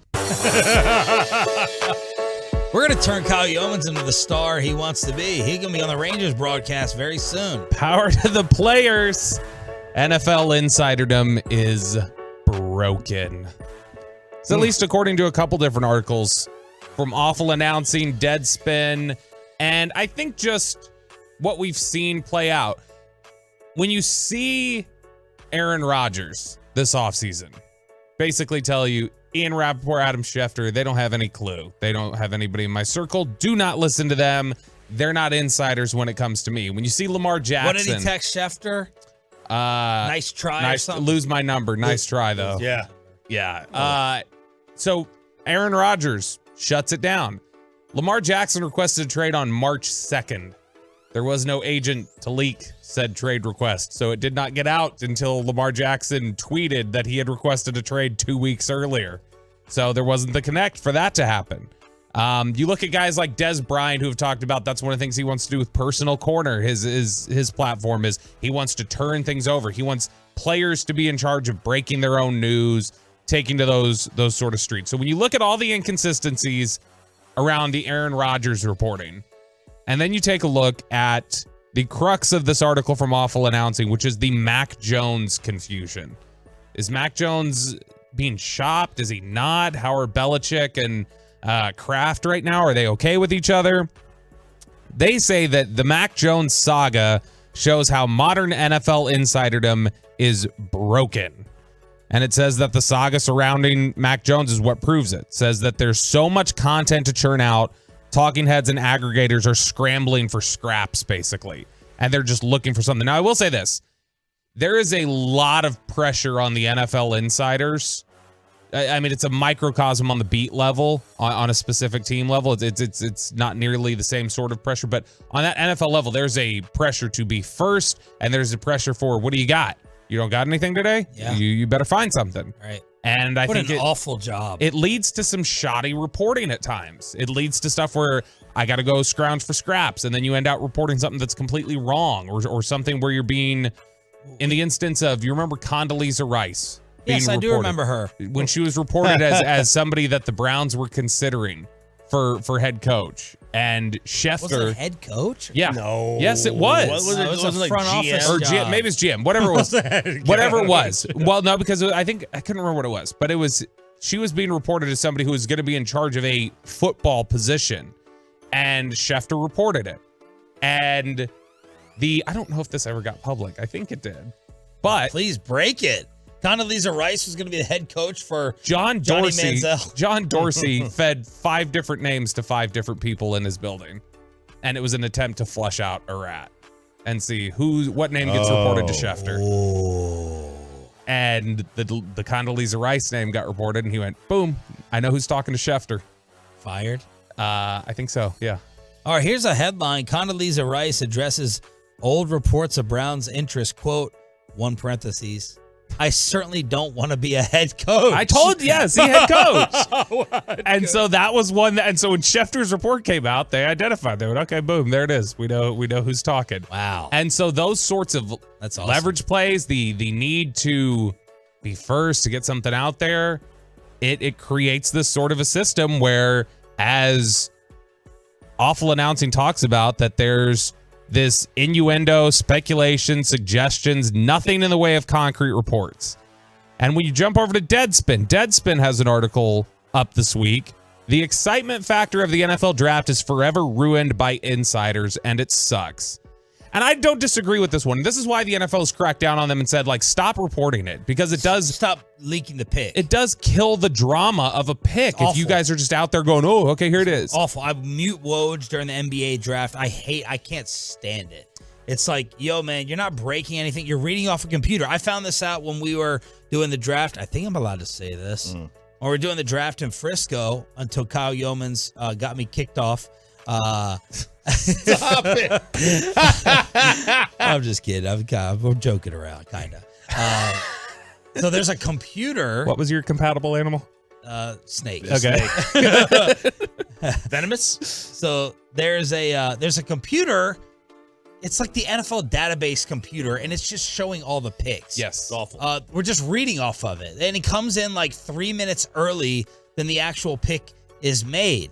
That was like the dirty little secret. So when guys are predicting, I think this, or Chris Berman, I think the Buffalo Bills could be. Now, someone in Buffalo may have told Boomer every year, but you can just read it off this computer. So that's behind the fifth wall or whatever. Fourth wall. Yeah. Well, and you remember last year when we were doing draft coverage, when you were leading it, did a fantastic job, by the way, Sean. I was really impressed with the job you did. When we were doing the draft coverage, remember Hellman was accusing me of looking at the results because I called like the first 3 or 4 picks, and then I was wrong the next couple ones after that. But because you can see them a little earlier than the TV announces, and so. But it talks about it over at Deadspin. It says anyone who grew up watching the NFL draft before social media existence probably misses that anticipation of not knowing who their favorite team would select. That nervousness, sweaty palms, butterflies in the stomach, hoping one's team would draft the next generational talent, and that's been destroyed in the social media era with the Schefters and the Ians, and I love Ian, but those types of people who are just trying to get the pick out there. You got to stay. And you got to report stay it. off. You do. You absolutely have to. I hate it. I stay off it. I mean, I go to. I'll send my own stuff out on that because I'll be doing the draft, the draft at like Pluckers and stuff. Yeah. So I'll just do I'll just send out our own stuff, but I stay off it. I try to at least. So let's ask it then. Do you find a value in Adam Schefter and Ian Rappaport? I do. A value? Oh, yeah. A value in their reports. I still in general. view, to me, Adam Schefter is credible. I do, but the miss rate has, I feel like, definitely increased over the last 2 years or so. I also, sorry, Bobby. I generally put reporters in the coaches category. Of not mattering? Yeah. Like they're good at what they do because of the access that they get. Absolutely. Not everybody's access is the same, though. Exactly. The ones with more access are better. But see, even though they're no more talented. Like Woj is no more talented than Shams, who's no more talented than Mark Stein, who's no more talented than Tim McMahon, who's no more talented than Grant Afseth. Okay, the difference is that Woj has got the computer. No. Super disagree in terms of you get a line where, that certain people get past that, and they get that level of access that definitely benefits them over. Yeah. What you do past that access to develop relationships, and that's where it changes the game. And that's where somebody like Todd Archer is really great. That's where somebody like Michael Gelkin at Dallas Morning News is really great. And that they put themselves up to where they're breaking news more consistently than other people because they develop that. So on a local level, I'm talking about the national level. Even like if you switch places with me and you give me Adam Schefter's job, eventually I'll become Adam Schefter because you're on ESPN. Because I'm on ESPN. Not. I think you are breaking stuff. Ken Rosenthal talked about this years ago when he broke the Albert Pujols to the Angels story. He said, "Look, I'll take you behind the." He was on MLB Network the next day. He said, "I'll take you behind the curtain." This happens, a lot where you are just handed a story. A story just falls in your lap because of where you are. And he said, this Pujols story was not this. You had to call, you had to and so I feel like there are certain stories like this that there's a nose. The anticipation of Dak's contract, if you had any idea how competitive that got nationally and locally, where people were just trying to, I gotta be the one to earn the trust to get it first. Whenever I see, it's tough. I think this guy's solid, but whenever I see like a Jeremy Fowler for his weekly ESPN Sunday morning update, I'm like, okay, these people are saying a bunch of generic stuff. I've always said I could set up a fake Twitter account and say generic things, and I could have a ton of it retweeted and a ton of followers. Yeah. You could just the Mavs source. They would love to retain Kyrie Irving, and Kyrie has not absolutely made up his mind yet on his future. And that gets turned into something, and it's nothing. What do we know today about the Jalen Brunson deal? How close was that ever how close was he ever to coming back here? He was never coming back. He was not coming back. Never coming back, never close. Cuban knew it wasn't close. Yep. There's a report last year. We're in the middle of free agency. Any day now, Jalen Brunson will be re-signing with the Mavericks. Everybody, sources close. Everybody's, said it's getting done. About to sign the deal. Jalen Brunson has told those close to him, and now we know that never happened. And so there is a level of it that's broken. Now the question also becomes, is the process broken, or is the clout chasing getting you? Are you getting people who are just not sourcing things and they're making things up and they're hedging? So Marcus Mosher. Who is the mystery of this Dove Kleiman dude? Okay, so Boomer Esiason covered this at WFAN. You got like 2 minutes. I've known Dov Kleiman dead serious since I was about 14 years old. Wait, are you being serious? I'm being totally serious. Like, so he's a real person. Yes. Explain who he is to the Tolos that don't know. He is an aggregator like Ari Myrov from PFF or wherever he's at now, whoever he's swindled into giving him a job today. Yeah, and an aggregator is what? They basically turn on text alerts and notification alerts for ESPN or Schefter or Todd Archer, and as soon as it goes out, they then tweet it and say... As their own. Schefter's not even as their own. They just go... Hey, here it is. Sometimes they credit, sometimes they don't, but they'll say, breaking news, such and such happened. Adam Schefter reports it, or they won't even tag Schefter sometimes. Dan Graziano went off on Ari Myrov and Dov Kleiman this past year, where he's like, I'm sick of this. You're quoting stuff from ESPN Insider articles behind a paywall, and I don't care that you've tagged me or linked me. I don't need your reference. I need people to read our content. That's what I need. So just hit retweet. Exactly. Just hit retweet. Yeah. That's Troy did this all the time. It drove me nuts. That's all you need to do is hit retweet. And Dov Kleiman, this is where it burns you. Dov Kleiman got roasted for taking the Trey Wingo report on Aaron Rodgers to the Jets, saying it was going to get done over the weekend or whatever it was, the thing he got killed for. Dov Kleiman takes it. He's this anonymous looking figure, doesn't have any photos. He shared a photo with the New York Post after this all broke. But he got crushed for the report. And this is what the New York Post says. Kleiman protested to the Post that he was receiving scorn rather than Wingo, the originator of the news. Quote, I think in general that it's worth noting Trey Wingo should take this heat, if anything, not me. I used his report as a media person who worked for ESPN for 20 plus years and was the first to break the story about Rodgers talking to the Jets last week. If Garrett Wilson read my tweet correctly and didn't say Dov's tweet and said Wingo's tweet, this day would have played a lot different. That's exactly it. They want the credit and the retweets and the follows from aggregating, and then they don't want any of the heat. Right. And that's what I have a big problem with the Aries and the Doves and those clowns. I'm dead serious. They're clowns. And I can't stand. But nobody cares. I know they don't Media care, but they care. should. The fans don't. Fans just care about getting the information. But they don't care who gives it to them. But they don't care how they get it. They want and Dove does a good job of that. He's made a niche for himself. Yeah, he's done a fantastic job turning on notifications. What a badass. Love it. But you know what? It works smarter, not harder. I've noted he's a little bit older than me. Like I said, we literally were on the same freaking football message boards in 200003. And then he became Skip Bayless, and you were Mike Fisher. Peyton is. I literally became Mike Fisher. Now, when you look at Peyton's reactions to the amount of people who we've called out this segment has been amazing. He's giving the he sounded like Marcus Spears in the bathroom back there. That was Kendrick, I think. I don't know. But this is the same thing with the wedding photography.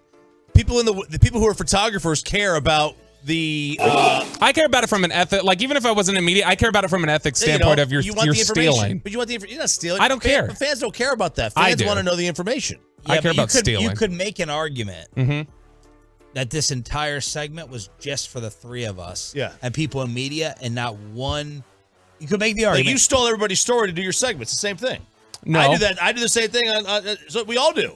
It's all somebody else's story. It's completely different. There's not even a comparison. Do the Texas Rangers, this will be a fun commercial break. Watch our cell phones light up. Do the Texas Rangers have the best pitcher in baseball again? Final hour, Hump Day edition. Next on The Fan. Well, let's get you over to Zero Res. Let's get that carpet clean. Clean way, green way, Zero Res way.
Cowboys football. KRLD FM and HD1, Dallas, Fort Worth. Let's go, Cowboys. Always live on the free Odyssey app.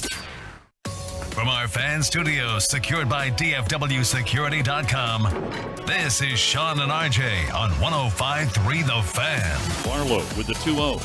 And that ball is drilled to deep right field. Jonah Heim sends one deep into the Arlington night.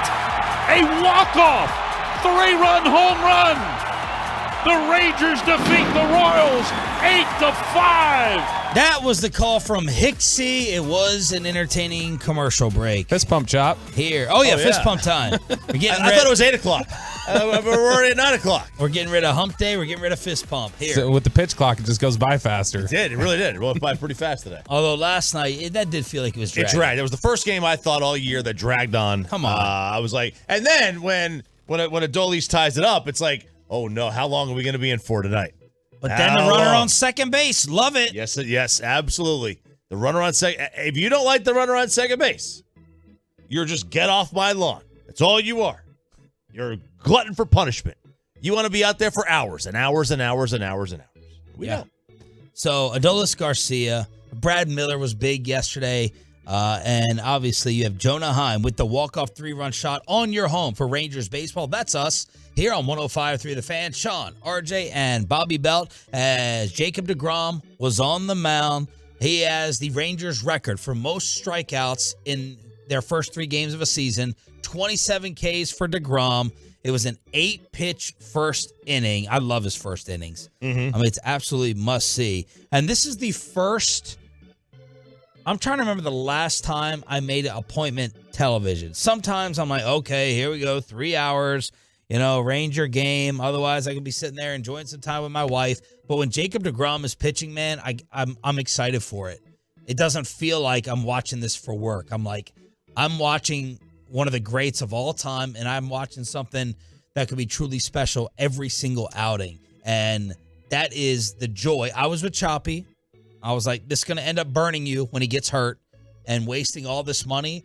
But the difference it makes is just a sports fan is almost indescribable to watch someone like this work every 5th day. Yeah, obviously he's better than these 2 guys, but it feels like something you haven't had since like the early days that Darvish was here, where it just you were so excited to see stuff that electric.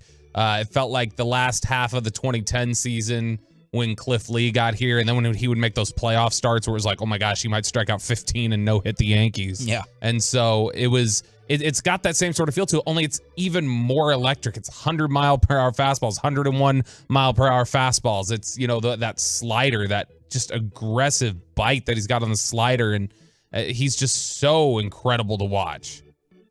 All right, so he was assessed. I may have been out for this when you guys were ranking, or you were going through the rankings of players and Rangers. It was the MLB Top 100, just like they do for the NFL.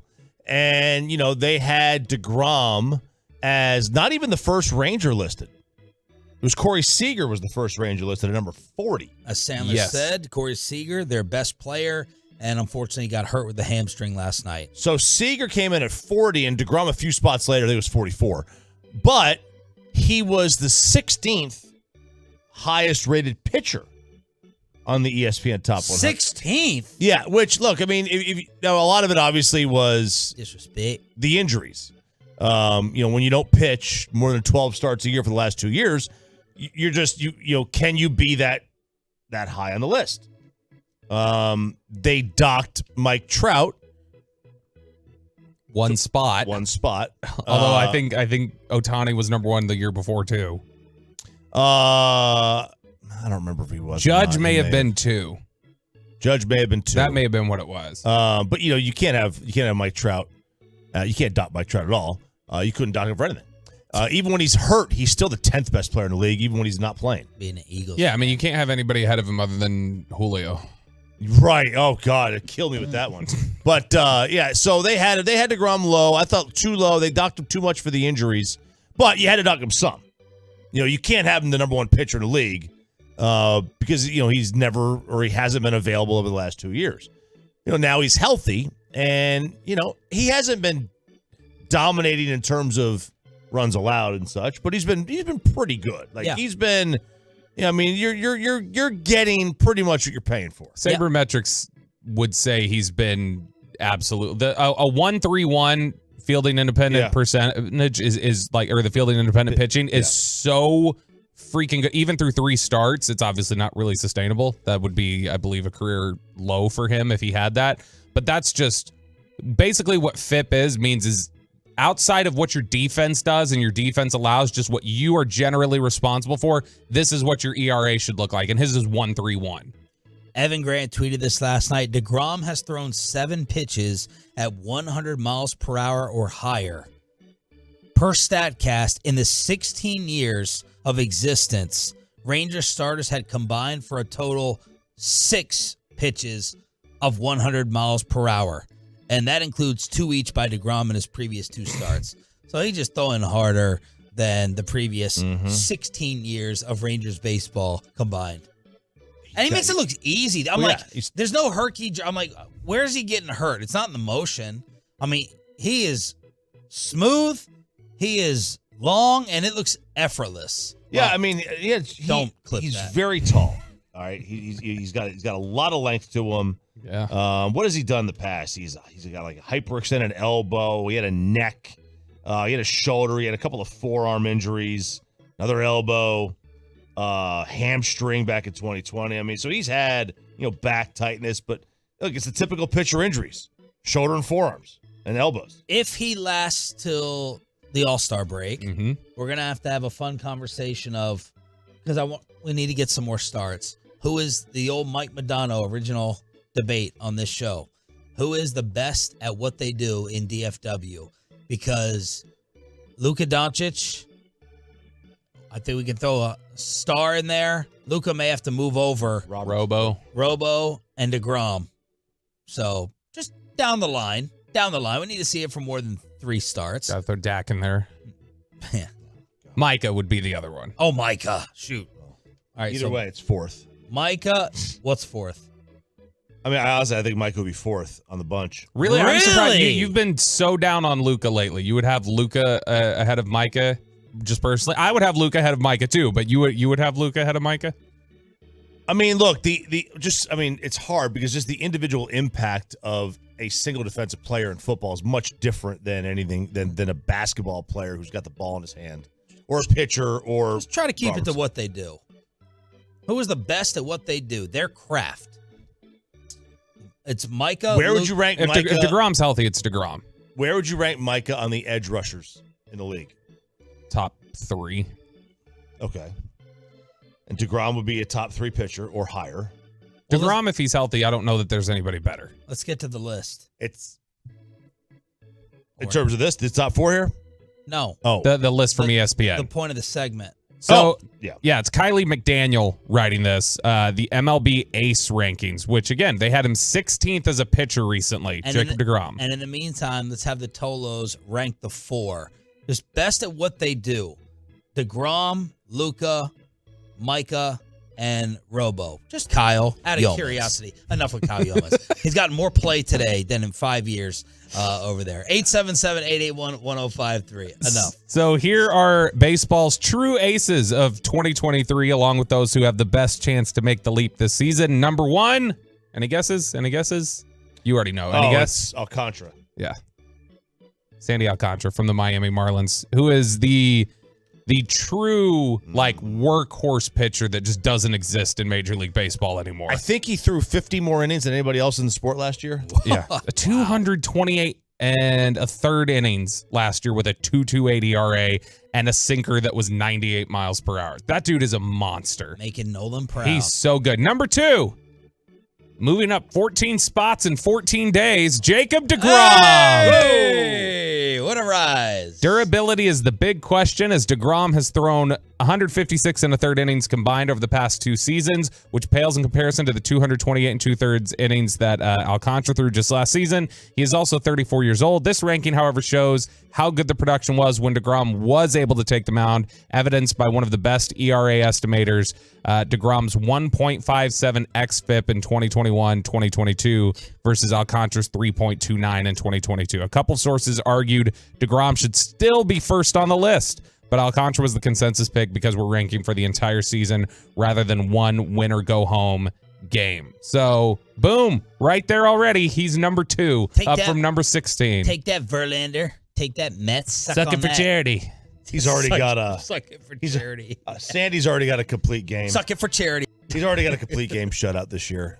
He's stupid. Sandy's just stupid, but... Probably Nolan Ryan's favorite pitcher in baseball. He might be. Well, I would not doubt it. He's that or an Astro, the traitor. We've got the other names on this list. I'll just run through them really quickly. Garrett Cole from the Yankees, number 3. Corbin Burns from the Brewers. Shohei Ohtani from the Angels.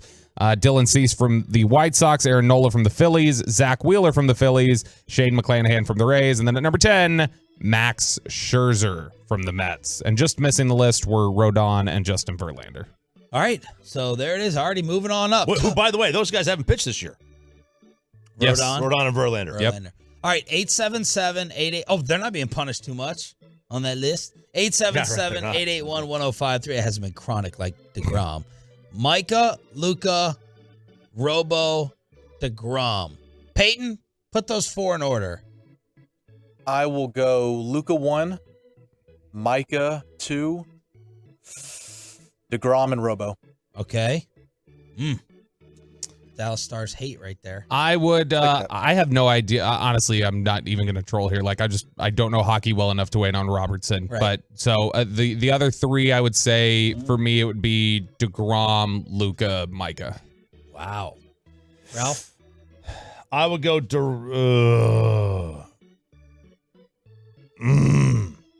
I'm struggling with number one. And what are the Tolos saying, by the way? I wanna hear some of the 817 different orders. 817 deGrom, Luka, Micah, Robertson. 214 Luka, deGrom, Micah, Robertson. 325 deGrom, Micah, Luka, Robertson. And so those are some of the ones that we're getting on there. Somebody else, 469, is suggesting Zach Martin should be included in this. Back in the day, yes, not as much anymore, I don't think. I'd probably go deGrom, Luka, Micah. deGrom, That's probably, yeah. Luka, Micah.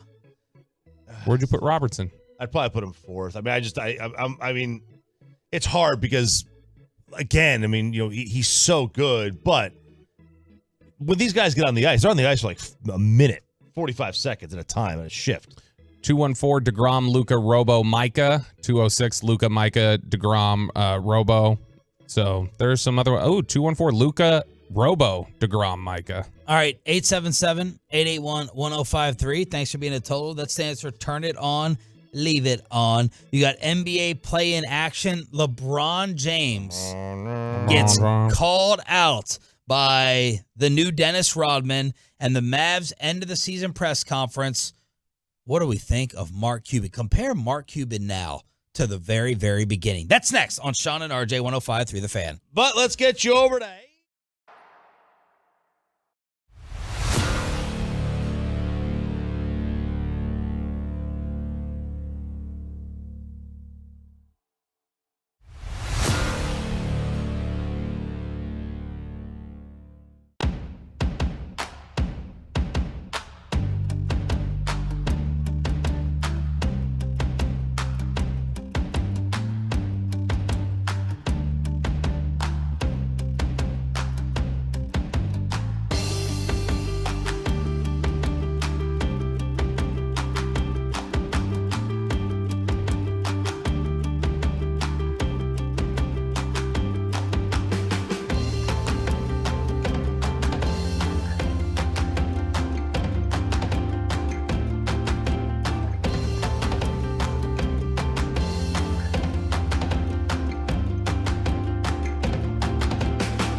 By Stave the All Weight Loss, that's Soda, and by the personal injury lawyers Frankel and Frankel. There's a reason you need a special license to drive a big truck.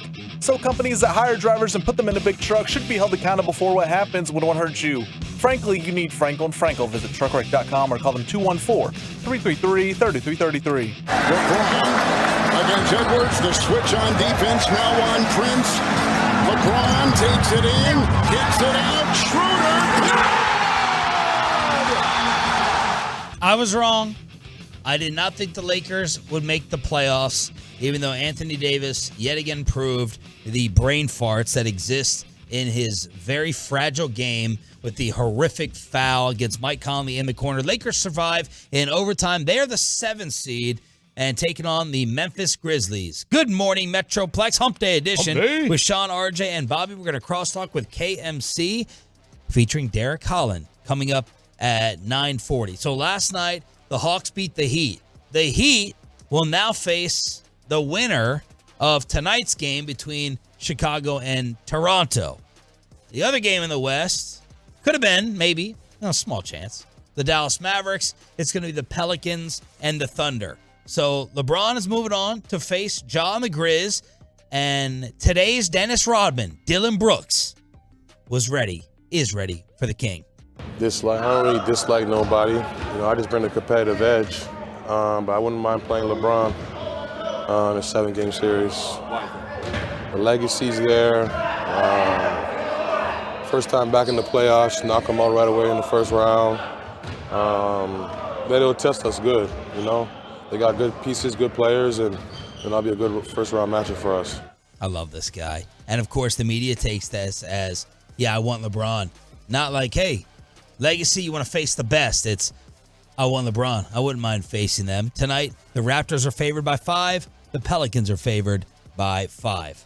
All right? So, and by the way, the Hawks apparently immediately told Trae Young, all these rumors about you getting dealt, not true. They are false. Absolutely false about us getting rid of you. We'll see. Yeah, Man, you think Luka frustrates you with the offense? Watching that game last night, man, Trae has too much of a green light. Oh, he is a chucker, man. John Collins said, he's a better playmaker than Steph Curry. No doubt about it. So I was like, maybe the Hawks teammates don't dislike him, as that made headlines. He said he was basically a better playmaker than Steph, but man, he gets absolute freedom. Who's up there with him in terms of just being a volume gunner? Like in the history. Like the first names that come to mind me are like Brandon Jennings and Gilbert Arenas. Like guys who just throw the ball, throw it up from 35 feet. Brandon Jennings was like that? And Brandon Jennings used to get shots up. Steph's like that too. Melo. Steph makes him at like a 70% clip. He does, but he still throws them up there, right? Melo. I feel like Melo's more Luka, That's the Colin Cowherd comparison. All right. By the way, we got a text message back. Oh, should we save that for crosstalk? We got a text message back from Michael Kay, the Yankees announcer, asking him about the Bat Boy. Let's save it for crosstalk. I want to ask Holland if he would have ever had any reservations. He would probably love it. Derek's an old school soul Yes. in terms of sports and tradition, so he probably would have had no issues, even though he's a looser character. We'll talk about that at 9:40. Michael K., was he serious or joking about the bat boy? That wasn't even the Yankee bat boy y'all told me in the commercial break. My favorite. Oh Yeah, no, no, it's the it's Guardians. That Yeah. and the fan text had pointed that. So they're basically bullying the Guardians employee into you're wearing that uniform, tuck your hair in. My favorite comment on Instagram yesterday from the video of Michael K saying that was the person who commented and said the K stands for Karen. There you go. All right, Nico Harrison, end of the Mavs season press conference yesterday, was asked, media didn't hear from him. He skipped out on that obligation and appointment. Tell us about your exit interview with Kyrie and about him coming back. Yeah, we did exit interviews with all the players. We did Kyrie yesterday. Had a great conversation. And I think the things that he said along the way about how he feels here, how he feels appreciated, how he feels accepted and allowed to be himself. I think those are the things that he said kind of consistently, and that's what gives me the optimism that he wants to be here. You know what? Like when you talk about like money and years, like I don't think that's fair to talk about that because that's going to be part of the negotiation when we're allowed to actually do it. But Kyrie's definitely somebody that we want here, and we're excited about the potential of him being here. So, two things. My DFW soft sports media theory hopefully comes true if you want Kyrie here. He said, I feel accepted. I feel appreciated. The media showed him a lot of respect and not peppering him about contract questions. They followed his request and didn't bother him, only to be, screwed over at the very end when he didn't show up to answer any of the interviews. And the second thing there is a lot of fans are going, why are we talking about negotiation with Kyrie? In the NBA, it just comes down to offering the max money. Because Cuban said the other day, maybe we could be outbid, which Tim McMahon said. I'm sure that it'd make Kyrie and his people very happy. So, RJ, here are the two different contracts. He is eligible to sign for as much as $272 over 5 years because the Mavs possesses bird rights. Okay? So 5 for $272. Why wouldn't the Mavs just throw that out? Because the other option for him is 4 for $202. Mike, you feel free to join this conversation if you'd like. 4 for $202. 4 for $202, 5 for $272. So, do the Mavs just throw out 5 for $272, Mike, or not, and risk a Kyrie being like, what? Wait, but so if Cuban says there's a potential for them to get outbid, that means that 4 for $202 would potentially outbid them. So which means they wouldn't even give that. I don't think they're going to go max, but here's my major concern. Were you guys happy with Porzingis being healthy or not healthy? What do you mean? Kyrie's less healthy than Kristaps Porzingis throughout his career. You have to understand. Right. I think this is something we're not even bringing up. Let's take the off the court stuff out of the kind of talking point. But real quick, let me just answer Bobby's question real quick for the money. So the other teams that they could offer him, it end up being $50 a year. The Mavs average would be 54. God. So they won't even go to 50. That's what I'm saying. If somebody offers him a max, they're not going to go to their own potential max if Cuban says they could be outbid by somebody offering him the max on the free agent market. No, I don't think there'll be a max offer for him. Elsewhere. If you just look at how much money is available in the NBA, I don't think the Detroit Pistons want to bring in Kyrie Irving to play with all of their young guys. That doesn't make much sense, and I don't think Kyrie wants to go to a team that won 23 games or whatever. I just don't think that's going to happen. But the Mavericks, like 16 fewer than this team. It does look like the Mavericks could be paying Kyrie. If you just look at the last time he played, I believe over 60 games, you have to look. I think was Luka's rookie year. He usually plays about 40-something games a year. He doesn't fight through injuries. When he is hurt, he's hurt. And there's pain tolerance in that. A lot of times when you talk to, whether it's Dr. Meister, Dr. Conway, when it comes to pitchers and shoulders, sometimes they're like, yeah, you know what?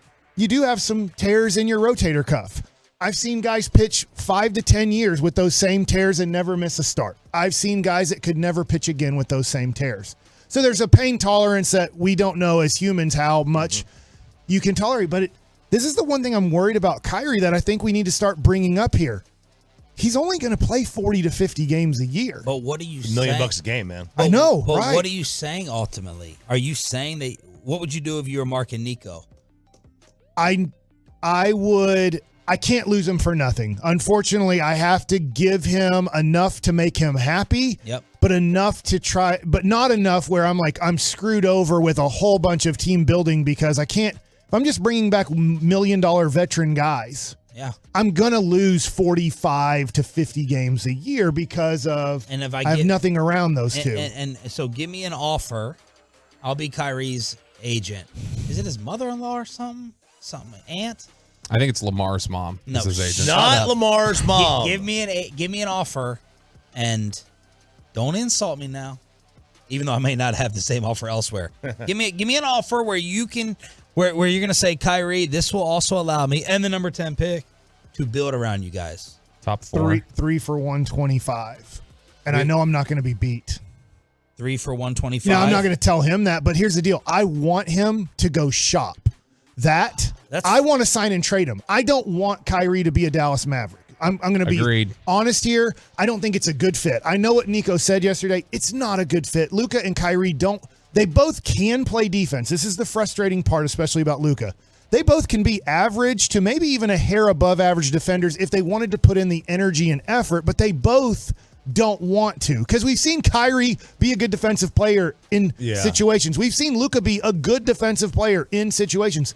But they both don't want to play that side of the court. Right. And then they both kind of need the ball to be the most successful player they possibly can be. It's not the perfect fit.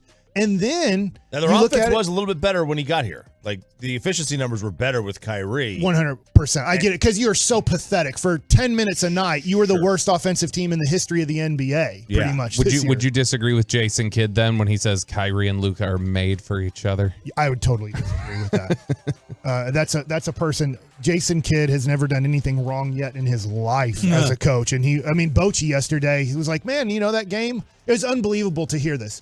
Bochy right now 7-4. Yesterday here on the Fan, we're asking him questions, and he brings up, look, in that 8-2 game, we had 5 errors. I brought it up. We talked about it, and I said, look, everybody's going to make mistakes. We got to learn from that, and I got to learn from it too, guys. I didn't handle the bullpen the best way I should have in that game.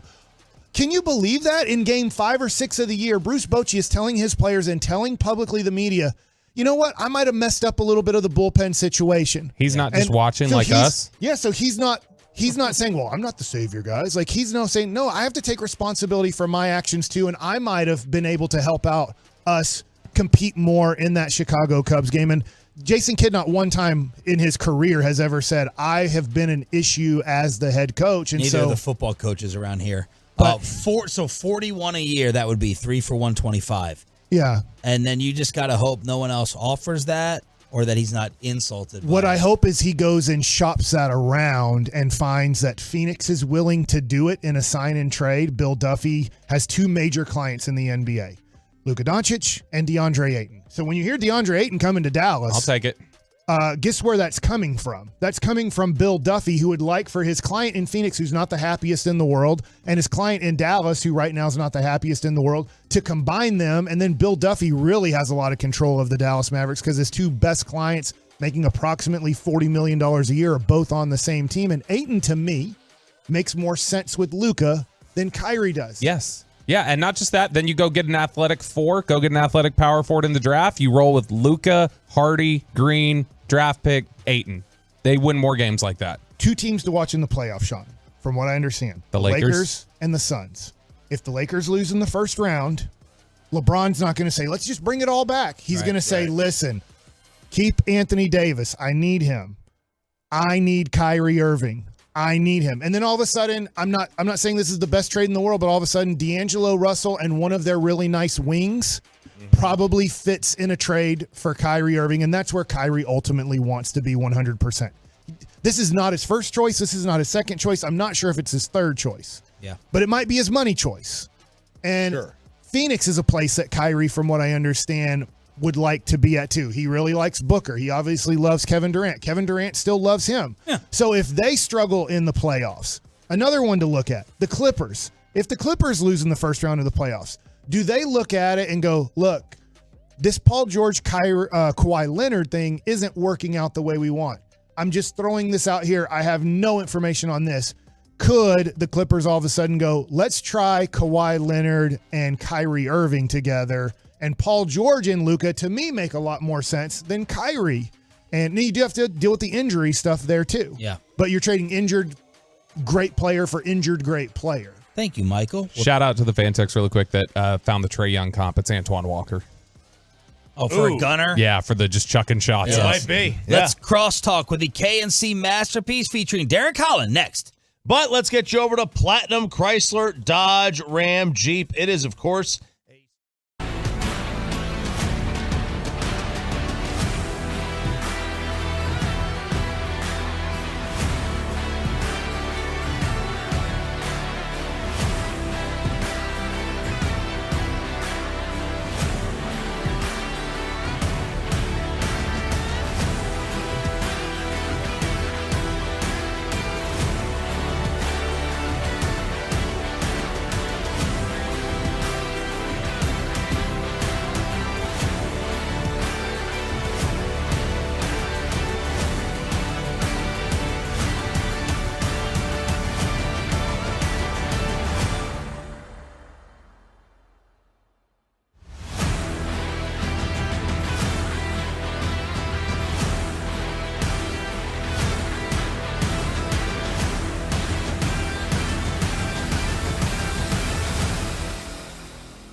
Royals anywhere near the left field corner. Seager stumbles and he's hurt. Seager stumbled coming around first. He hobbles into second and stops right there. How long is that going to be for Corey Seager? Rangers with the walk-off win.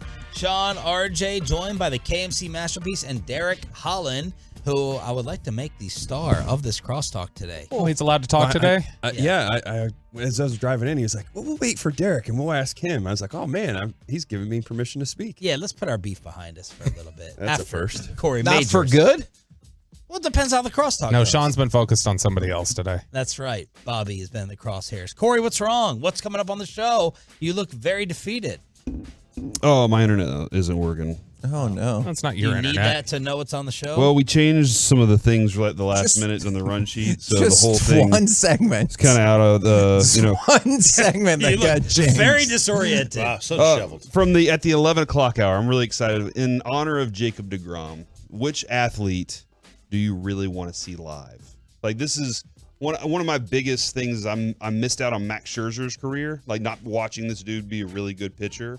Missed out on a lot of Jacob deGrom, and now we have him here. So which one do you want to? I have to get to that stadium and see him. Okay, so that's kind of a question that we had for Derek, and I think Kevin Hagelin would be the other Dallas Star observer in the room. Put the four in order, just best at their craft in DFW. Micah, Luka, deGrom, Jason Robertson. So I'm definitely going to go deGrom 1. Number 2. At least 12 starts. Yeah. 2, Luka. 3, Robo. And then, unfortunately, I have to put Mike at 4. Okay. But the way it's going to work, though, here is because I keep hearing everybody say Robo is last. Well, obviously, because it's not a big hockey town. Right. So I think it's all based on the sports here, the sports love. Spittle, though, texted me and said Robo needs to be fourth based on tenure.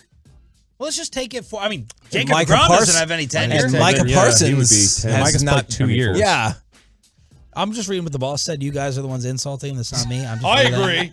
Yeah, I think it was a fantastic point. Exactly. What's your order? I think I agree with Derek's order because, I mean, Robo has already set the record for most points here in Dallas. I know with the North Stars, he's going to end up probably finishing second or third in franchise history, but already second or third in franchise history and the most since the team got to Dallas. More than Mike Modano, who people think is the greatest American-born hockey player of all time or one of the, and he's already surpassed that.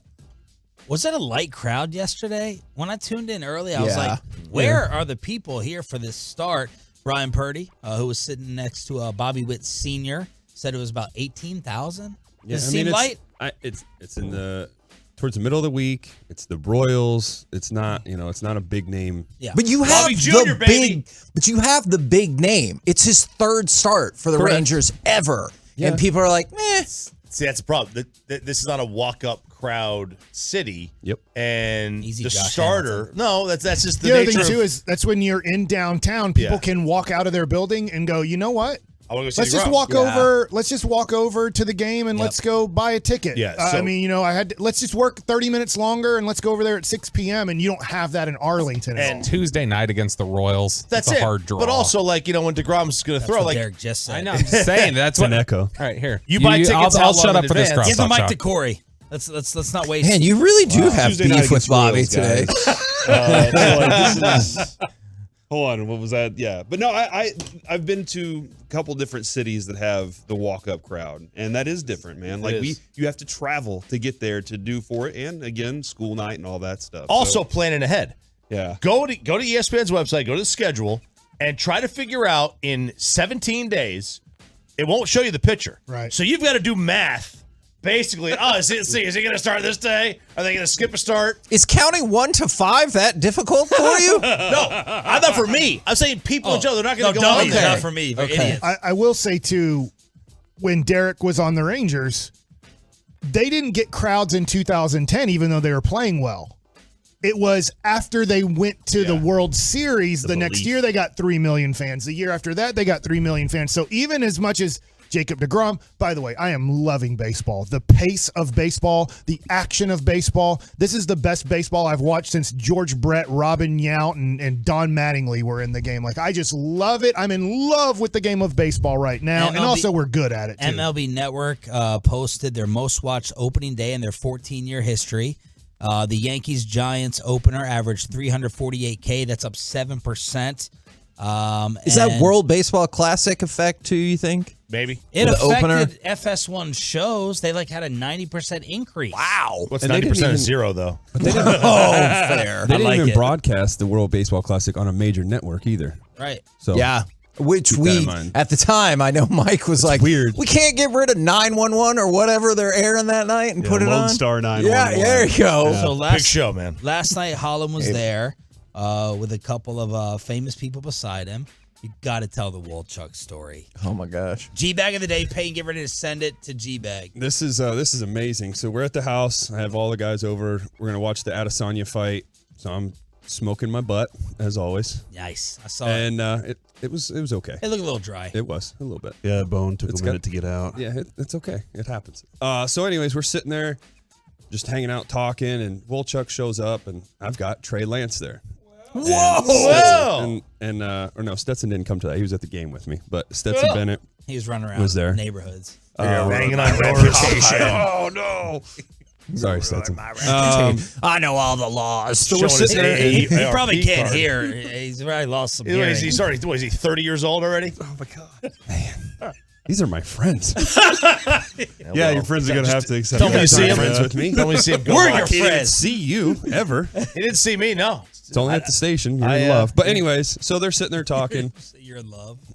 And Wolchuk just keeps asking questions over and over. And I'm like, dude, does he not know? I even said it when I introduced him. I said, hey, this is Trey Lance. Like, it's there. You hear the name. Doesn't click. I mean, lights are on. Nobody's home. Keeps going, keeps asking him questions. He's like, well, where do you live? From? He's like, where do you live? He's like, oh, I'm in California. He goes, oh, what do you do? He's like, I play football. He goes, oh, okay, where at? He's like, in the Bay Area. He goes, oh, who there? He In goes, the "Oh, Bay. Look at him slow playing it, too. He's trying to think Trey which Lance? XFL team plays the Bay Trey Area. Lance is slow playing him, too. He's like, oh, in the Bay Area. He doesn't say for the 49ers. And then finally he goes, well, wait, for what team? He goes, oh, the 49ers. He goes, oh, what's your last He name? still didn't know. And he was like sitting there. He goes, it's Lance, Trey Lance. He goes, oh my God. And then he walks off and he comes up to me. He's like, dude, why didn't you tell me Trey Lance? He says, I introduced you guys. How else can I do it for you? Did they talk again after that? Oh yeah, he kept talking to him, and Isn't Wolchuk on And our he was- draft coverage? He did. Not 2 or 3 years ago draft coverage, right? It does go to show you that football players, because they wear helmets, it's very rare to know what football players really look like. Yeah.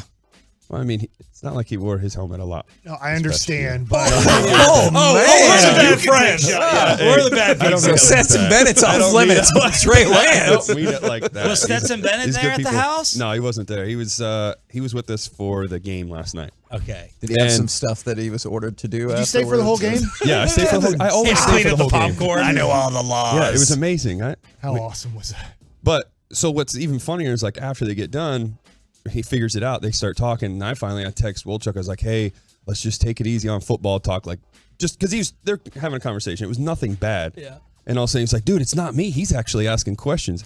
He was concerned about the media, like asking questions about what you guys think and stuff. And it was interesting to see how that was going. And I was like, "Oh, okay."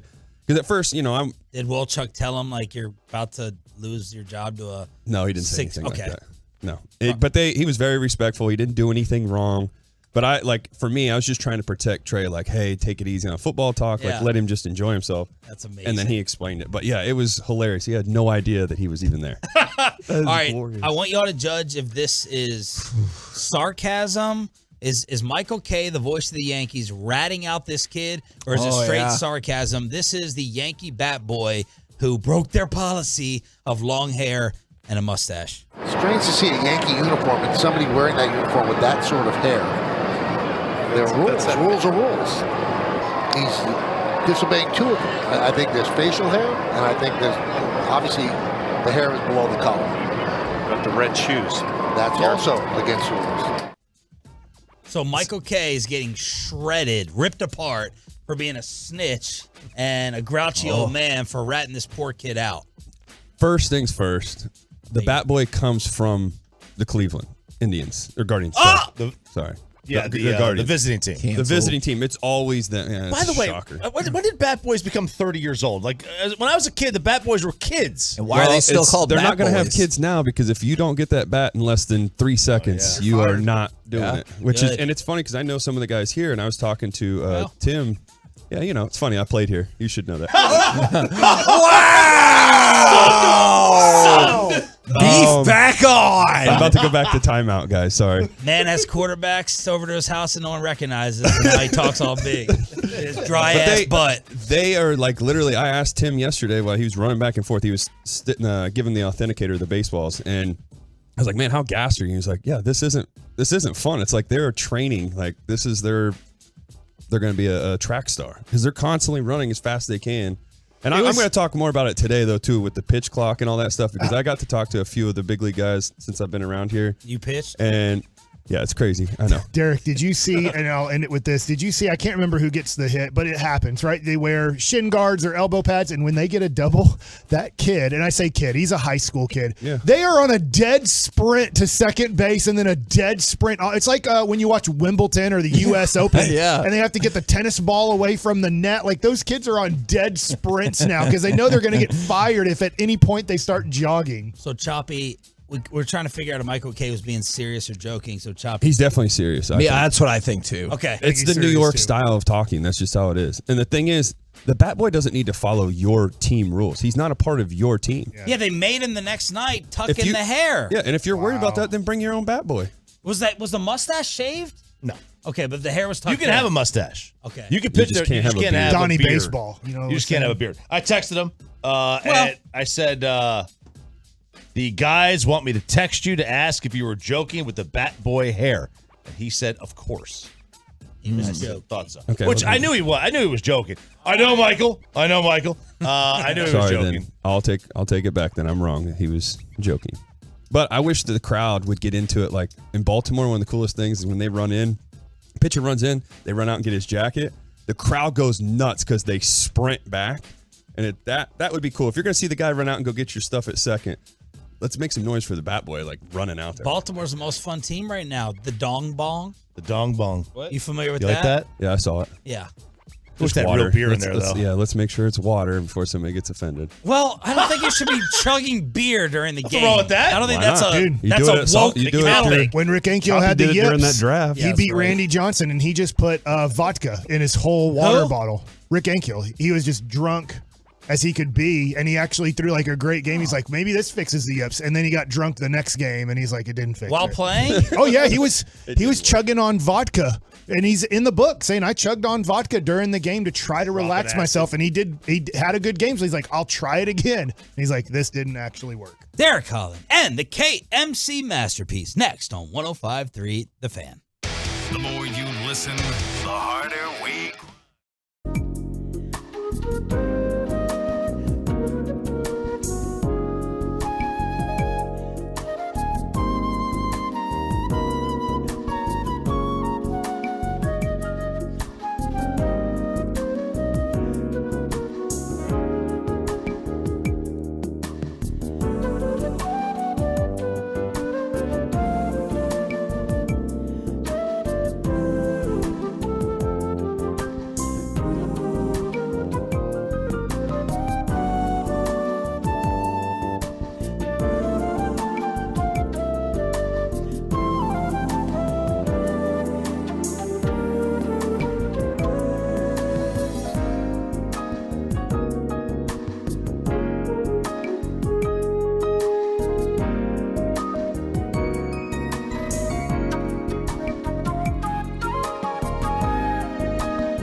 fan studio, secured by DFWsecurity.com, it's the KNC Masterpiece on 105.3 The Fan. KNC Masterpiece right here on 105.3 The Fan. You got me, Kevin Hagelin. You have Corey Majors, Mike Bassick, Reginald Atatula is with us. And it is a Wednesday, which means Derek Holland is in studio with us. Fresh off helping out me and my son with the most awesome basketball tickets in the world. Well, first, hold on. I'm excited because I never, ever get to be in here when Reggie's here. That's right. That's a fact. Oh, that's true. Every time, because he's messaged me before. We've messaged back and forth like, wow. Oh, not. You're here and I'm not. Like, just stuff like that. Like, this is so nice to see you in here. It's nice to see you too, buddy. I'm happy. Unfortunately, though, he's not a part of our coffee crew yet. But yeah, we talked about it in the elevator. Tea guy. I know. He told me. We're going to set that up. Derek messed my order up, though. What? Oh, no. You can't get mad about free coffee, Mike. I know. Oh, please. Have you ever met the world? 877-881-1053. Can you get mad at somebody for messing up your coffee order? Yes. When it's Damn free? right. No, yes. For because sure. he literally told coffee. me. No, he told me the my night American before. right. Because first, he's like, no, I'm on a diet. I'm not going to drink coffee. I said, oh, come on. You know you need some coffee after a long night like last look night. at you trying to corrupt his diet. I know. Well, it's how it is. You should see how he is on the golf course with me. So this is payback. It was a long night last night because it was extra innings. I like talking on the golf course. I know. And so he told me what he wanted. I got the wrong thing. So, Mike, I'm sorry. Well, Reggie can have it. No, he doesn't drink that. That's right. Oh. I already know. His is it's a tea. What was it? A chai tea latte. Yeah, there That's you go. right. Mike, what did you order? What do you get? Well, now I'm getting straight black. Okay. You know what I'm saying? Because on soda, you can't have the cream and sugar. It's going to be a day. What were you getting before, though, Mike? 4 minutes. It's a vanilla, right? Isn't it? It's a great drink. It's a vanilla blonde vanilla latte, if I'm saying it right. All right. A venti blonde Venti. vanilla latte. It's great, but You know, venti doesn't mean large. It means 20. 20 ounces. Yep. so, guys, Man, who's more stuck up, coffee fans or hockey fans? Because, like, if you get a pronunciation wrong on either one, they're like, oh, my God, you should Patrick die. Roy, Yeah. and they're losing their Well, minds. That one I can see just a Jerry little bit. Lettinen. Oh, my God. yeah, spell it right. It should be W-A. If you want to be the Avalanche goalie, it's W-A. You can add an extra Hold A on, if just you want. if you want to be the Avalanche Just goalie? that. Yeah, that's right. Like in the rest of regular society, you're fine. If your last name is spelled R-O-Y, it is Roy. That is Mike's dictionary. Remember, he's creating the new Mike If dictionary. you want to be Patrick Waugh, then change your last name to W-A. And if you want to put another A on there just to spread it out and go, Waugh. Man, can you imagine if all of a sudden on Succession they were like, it's Kendall Waugh and Logan Waugh? We all lose our minds. I know. Yep. All right. So my question is, now the Rangers are victorious, which is fantastic in extra innings. Getting there was a bit of a struggle. So my question for y'all to kick it off, short, long term, however you want to break it down. What's the bigger problem for the Rangers? Is it Seager's hamstring or needing to find a closer? So I this is my personal opinion. I texted with you guys yesterday about this too. Will Smith, I feel, will be the closer before May 15th is my call. The reason I say it is he has experience as a closer. He was Bochy's closer in San Francisco. I was there with that. And so I know that there's a lot of trust in Will. Obviously, you saw what he did. He did close out the one inning for us, get the hold. I personally think he probably could have stayed out there. I know he could have got the job done. Nothing against Leclerc and Hernandez. Those guys are the other opportunity or guys to have the opportunity to be a closer. But I just think after what Bochy has actually experienced with Will gives him that slight advantage.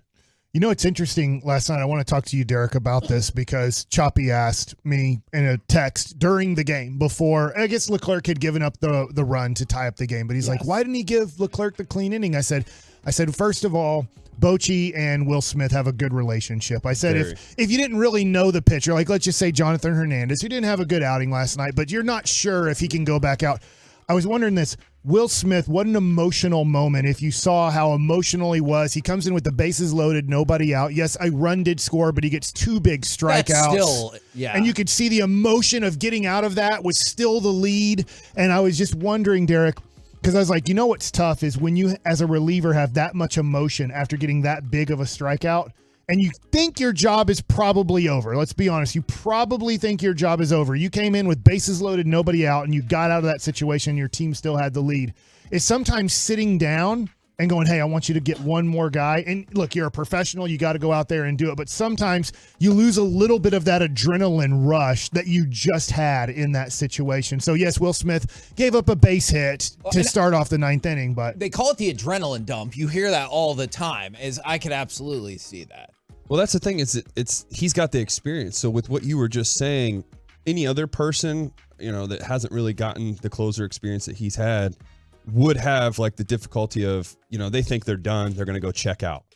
And then all of a sudden it's like, hey, we need you to get one more hitter. You got to check back in. And that's where it gets messed up. Whereas Will knows, and most veteran guys know that, or actually all veteran guys know this too. You're not out of the game until Bochy shakes your hand, or in this case, Maddox would shake your hand and say, hey, that's it. Until then, you stay locked in. So that's why I think it was, Will's job, I think, to go back out there. And then obviously we're still early in the season. We want to see who the closer role right now is Leclerc, right? Yes. So they're going to give him that opportunity. Tenuous, right? Right. It feels like it could be one of those 3 guys that we were talking about a second ago. But right now it's set up on Leclerc. So they're going to give him that opportunity. This is his time to go out there and do the job. He did everything he really needed to. I mean, yeah, a couple pitches got away from him, but he still, I wouldn't close the door on him yet. The other thing, too, I do want to say, hey, thank you, Kansas City, for taking Chapman out for the second. Woo! He looks like Cincinnati, Chicago. Yes, he was looking good. Chapman I mean, he was up to 102 yesterday. We weren't hitting him. I hate saying it, but yeah, we were not sniffing anything he was throwing. And so for them to swap that out, hey, thank you. And you got to really give a lot of credit to Heim, too, actually, Young deserves a lot of credit, too, for getting the walk. Yeah. That was big. Heim this is where baseball's so fun now, is that Heim had a big block pitch of Massey was up, and Will Smith spiked a breaking ball down and away into the right-hander's batter's box. And Heim slides over and blocks it. That's with bases loaded, 1-run lead, and 1 out. If Heim doesn't block that pitch, and this gives your team a lot of confidence, Derek, we can talk about this as pitchers. If Heim misses that, not that you're never going to spike a breaking ball again or not trust, throwing a breaking ball in the dirt. It's not going to be as likely. But there's a lot of new pitchers on this team. And seeing Jonah protect you there and keep the bases loaded, and then you get the strikeout of Massey and then the strikeout of the next guy, like that was a huge, because if he doesn't block that ball, it's a tie game, second and third, 1 out. That's a huge difference in the game. Or whatever from losing the lead. Heim hits the homer, but Heim also had a big block in that situation. I think you're asking a great question. I will lean towards we need to know how long Corey Seager could possibly be out before answering the question. Okay, let's go ahead and fire off cut number 1, because Corey Seager with this hit actually accomplished something super cool, but I know that's not going to be the focus. As Seager lines one toward the left field corner, there are no Royals anywhere near the left field corner. Seager stumbles and he's hurt. Seager stumbled coming around first. He hobbles into second and stops right there. You know what's really interesting about that? Even in the midst of a double, it feels like you can audibly hear the crowd. Oh yeah, take note of the injury. So you could hear it live there at the game. Yeah, it was instantly like, crap. This is a bad comparison, but it's like you could hear the gunshot and then he was down, and instantly everybody was just quiet. And also, we talked about this yesterday with Boch. He hit the ball down a line where they only have outfielders playing in the gaps because they're playing that kind of outfielder in that shallow second base position. And so you're like, oh my gosh, this is an easy triple right here. And unfortunately, that happened. So we can get into the timeline. One just positive thing, because I know it's going to get lost in all of this. This was the 5th straight game that Corey Seager had an extra base hit and a walk. That ties Rafael Palmeiro for the most in team history. And the American League record, I think, is Babe Ruth with 7. So, like, Babe Ruth owns that record too. Remember, he's always running so fast. Oh yeah, he was running really fast. So that's Shohei's astonishing. going to get it soon. I could see that. So that's astonishing. But the more pressing issue will be how long did he miss? And I know the Dallas Morning News had brought up in 2019 he had a left hamstring issue and he missed a month. So in my mind, that's what I thought of. I don't have any scientific or medical data to back that up, Just though. so that he's like, you feel like he's completely healthy again. Like, it usually feels like it takes that long when it's hamstrings, whenever it's soft tissue like that. Yeah. I guess for me, and not the Royals necessarily, but for other, really good teams, because we know what Mike thinks about the Royals. He was hitting 357. You take that bat out of the lineup, do the Rangers still look like as imposing if you're an opposing pitcher to them? Or are you like, you know what, I can get around this a little bit? Because we were saying, Mike, there were about 5 guys that you're like, okay. But then the bottom part of the lineup was still doing well too. So I'm just kind of curious as an opposing pitcher if you're looking at this lineup a little differently without him for a while. I'd say, Derek, yes, because you're now, whether Josh Smith leads off and you put Simeon and Nate Lowe and Seager, as you take the best hitter out of the lineup always helps. That's why sometimes, Derek, on Sundays, even though your best hitter might not be in the lineup, Sundays, at least on paper, you're facing an easier lineup because it's a day game. A guy is going to get a rest, or a couple guys that are everyday guys get a rest. So, yes, this now puts a little bit more pressure on the back half of the lineup that's been hitting great to hit great, but now you don't have to worry about Seager coming up after Simeon. Yeah, it definitely helps as a pitcher, but I think just because of how the hitters have, we hit really good at home.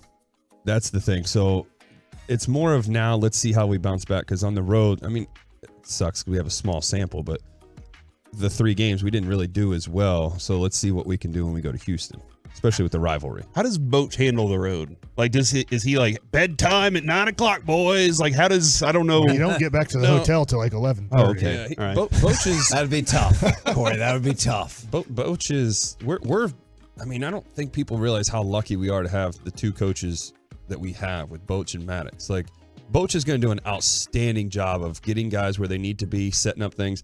There's going to be times where, we're probably going to go, well, why did he do this? And we won't understand some of his moves. But I promise you, there's a process in what he's doing, because he's very knowledgeable of the game. That's for sure. Yeah. He pays attention to a lot of the details. And then it's the same thing with Maddox. Like, Maddox does such an outstanding job with pitching. Like, I was blessed to learn so much from him by watching and learning, and then obviously being a part of it. He's going to get those guys under control. I know Hernandez didn't have exactly the inning he wanted to have, but he was dealing with a little bit of adversity. Mike went out and talked to him, tried to cool him off.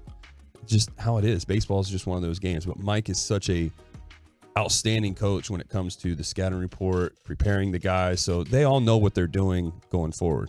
Just, Kevin, with us, it does sound like Bruce Bochy's still trying to get to know the guys. Like, he even kind of, for sure. He's like, look, I did get to know them through spring, but now I get to really see them in like intense situations and more of how they handle those. Yeah, it's more of the test run. It's early in the season. We're going to try a lot of different things out just to get things going. It's not, and now, Grant, when I say it's a test run, I don't want people thinking, so we're just going to take the first month of the test. No, that's not what we're doing. It's just he's feeling things out, which, okay, this can work with this guy, this can't work with this guy. So now I know I can't do that with him or whatever. To your point, last year and the years before with Chris Woodward, and it was what was given to him. It felt way more of a developmental team. And so Jonathan Hernandez yesterday, after the first 3 guys get on, you felt like Woody would have just said, well, I got to see if he can work out of this. If we lose the game, we lose the game. Yeah. And Bochy's like, no. We got ourselves a win here. I'm going to put in Will Smith and try to get this win. Where last year, whether it was Woody's decision, whether it was an organizational decision, it was kind of like, well, let's just see what happens and keep him in here for 5 or 6 batters. And so I loved last night when Will Smith immediately came in after Hernandez had to face 3 batters. You're like, hey, we got to figure out a way how to get out of this situation with a different guy. And with that, too, Bochy's going to literally push guys and see, like, okay, that was the situation. We know we can't handle this. So we're going to come back to you and let him try it again in a different way. That's the thing, too. And like Mike said, we're going for the win. We're getting the win. And they did. We're the KNC Masterpiece right here on 105.3 The Fan. Coming up next, will Kyrie be the biggest story of the Mavs offseason or something else entirely? 877-881-1053. We'll do that next right here on The Fan. The more you listen, the harder we...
This segment of the KNC Masterpiece on 105 through the Fan is also brought to you by Frankel and Frankel. There's a reason you need a special license to drive a big truck, so companies that hire drivers and put them in big trucks should be held accountable for what happens when one hurts you. Frankly, you need Frankel and Frankel. The consultation is always free. Visit truckwreck.com. Kyrie, time winding down, 9 on the shot clock, a tough three, a made three, 1 point game. KNC Masterpiece right here on 105.3 The Fan. No, Mike, that was not from the play-in last night. 877-881-1053. If you want to get involved, Tolos also want to hear from the Twolos and our YouTubers. Is the biggest story of the offseason for the Mavs automatically going to be Kyrie? Or do you think it could be something else? Because I feel like so many of the things that Nico talked about yesterday were Kyrie. Yeah. It has nothing. It won't be coaching. Jason Kidd is perfect, according to Jason Kidd and the organization. It's never made a mistake. I mean, do you want to cut number 7 right here? Cut number 7. This is Nico talking about Jason Kidd. Listen, Jason Kidd's our coach. If you look at what we did last year, nobody asked like, hey, is Jason Kidd the coach? Because we went to the Western Conference Finals. So I think Jay Kidd is the same coach that brought us to the Western Conference Finals. But when you don't reach your goals, everybody has to be evaluated. I need to be evaluated, Jason Kidd. Like, we have to sit down and, hey, what could we have done better? And so that's the same thing that has to happen. I'm cool with that. Like, I explained it weeks ago. They weren't going to even consider firing Jason Kidd, and I'm okay with that, to give him another year. But he had a bad year as a coach. Yes, talent wasn't there. He had a bad year, but they're fine with it. I'm fine with it. I'm okay with Jason Kidd being the coach. I do think it'll all be about Kyrie, because I don't think Kyrie wants to be a Dallas Maverick. Okay. But it doesn't mean he wants to be on 20 other teams. It's just that his preference would be the LA Lakers. His preference would be going back and playing with Kevin Durant and now Devin Booker. His preference might be being an LA Clipper, if that's a possibility. So I think that there's things that Kyrie wants, and Dallas is okay with them, but Dallas isn't the fit that he wants. And so it might just be that you get Kyrie. So I think it'll all be about Kyrie, because it'll be about Kyrie possibly going to the Lakers, Kyrie possibly going to Phoenix, and all in sign and trades, by the way, not just going there. Kyrie possibly going to the Clippers in a sign and trade situation. But yes, this whole thing will be on Kyrie. I don't think he'll walk away from Dallas without Dallas getting something for him, because I don't think he wants to go to the few teams that have salary cap space. Yeah. I don't think Houston wants him. I don't think Detroit wants him. I don't think he wants to go to Houston or Detroit, kind of situations like that. So I do think you'll run into, if he wants to go somewhere, then you're going to have to work out a sign and trade. My big concern that I don't know about, I just don't know the answer to this, because, again, we've never seen Nico do this, is will he get the max value out of Kyrie in some sort of trade? Mike, I told you, I'll try to enjoy it. It stunk. Looking back now, the experience that I was hoping to try to enjoy stunk. It wasn't worth it. But I didn't have to stress about all the other stuff too. Now here I am with this part of it. And this part of it is get something of value, of great value, because you have a very talented player that you should get value for. I just wish that you had a better run late that highlighted him more, and it was like, look, he is this guy. He can be this guy for you, because he was on his best behavior here. Yes. And I just don't know, because the 2 trades that we've seen so far, Kevin, from Nico, you got Spencer Dinwiddie, but you felt like that wasn't the value. Even when it was announced, KP, right? All 4 of us were here. No, they didn't. No, there's no way vividly. they got the worst. Literally going into that trade deadline, there was articles on the worst contracts in the NBA, and number 1 was Davis Bertans. Like, it was ranked by multiple websites. That's the worst contract in all of the NBA, and Dinwiddie was on there too for a bad contract. Not the worst, but a bad contract. And so you're like, wait, no, we didn't just get the worst contract in the NBA and another bad contract. And Dinwiddie ended up being great here. He was really bad in Washington. Yeah. And then the second trade was for Kyrie, which we all felt like, oh man, that's all you could get in this situation. And you gave up a guy that fans really loved and you really liked. So a couple of them. So in the Nico Harrison era so far, you lost Jalen Brunson. That KP moment, and then that. So I don't know that I'm going to get the most from trading Kyrie from him yet. Maybe I will. So This might sound odd. Maybe the second part of my question is just based on my thought is I am not as, I guess I'm far more interested in what else they do. Because like Nico said, we're bringing Kyrie back. Like we want to bring him back. That's our hope. That's our dream. But then the rest of it was we plan to upgrade this roster, especially defensive and rebounding wise. And I think that's what interests me so much is whether it's finding some magical exceptions, whether it's being able to unload some of the garbage contracts, what they do with the draft pick.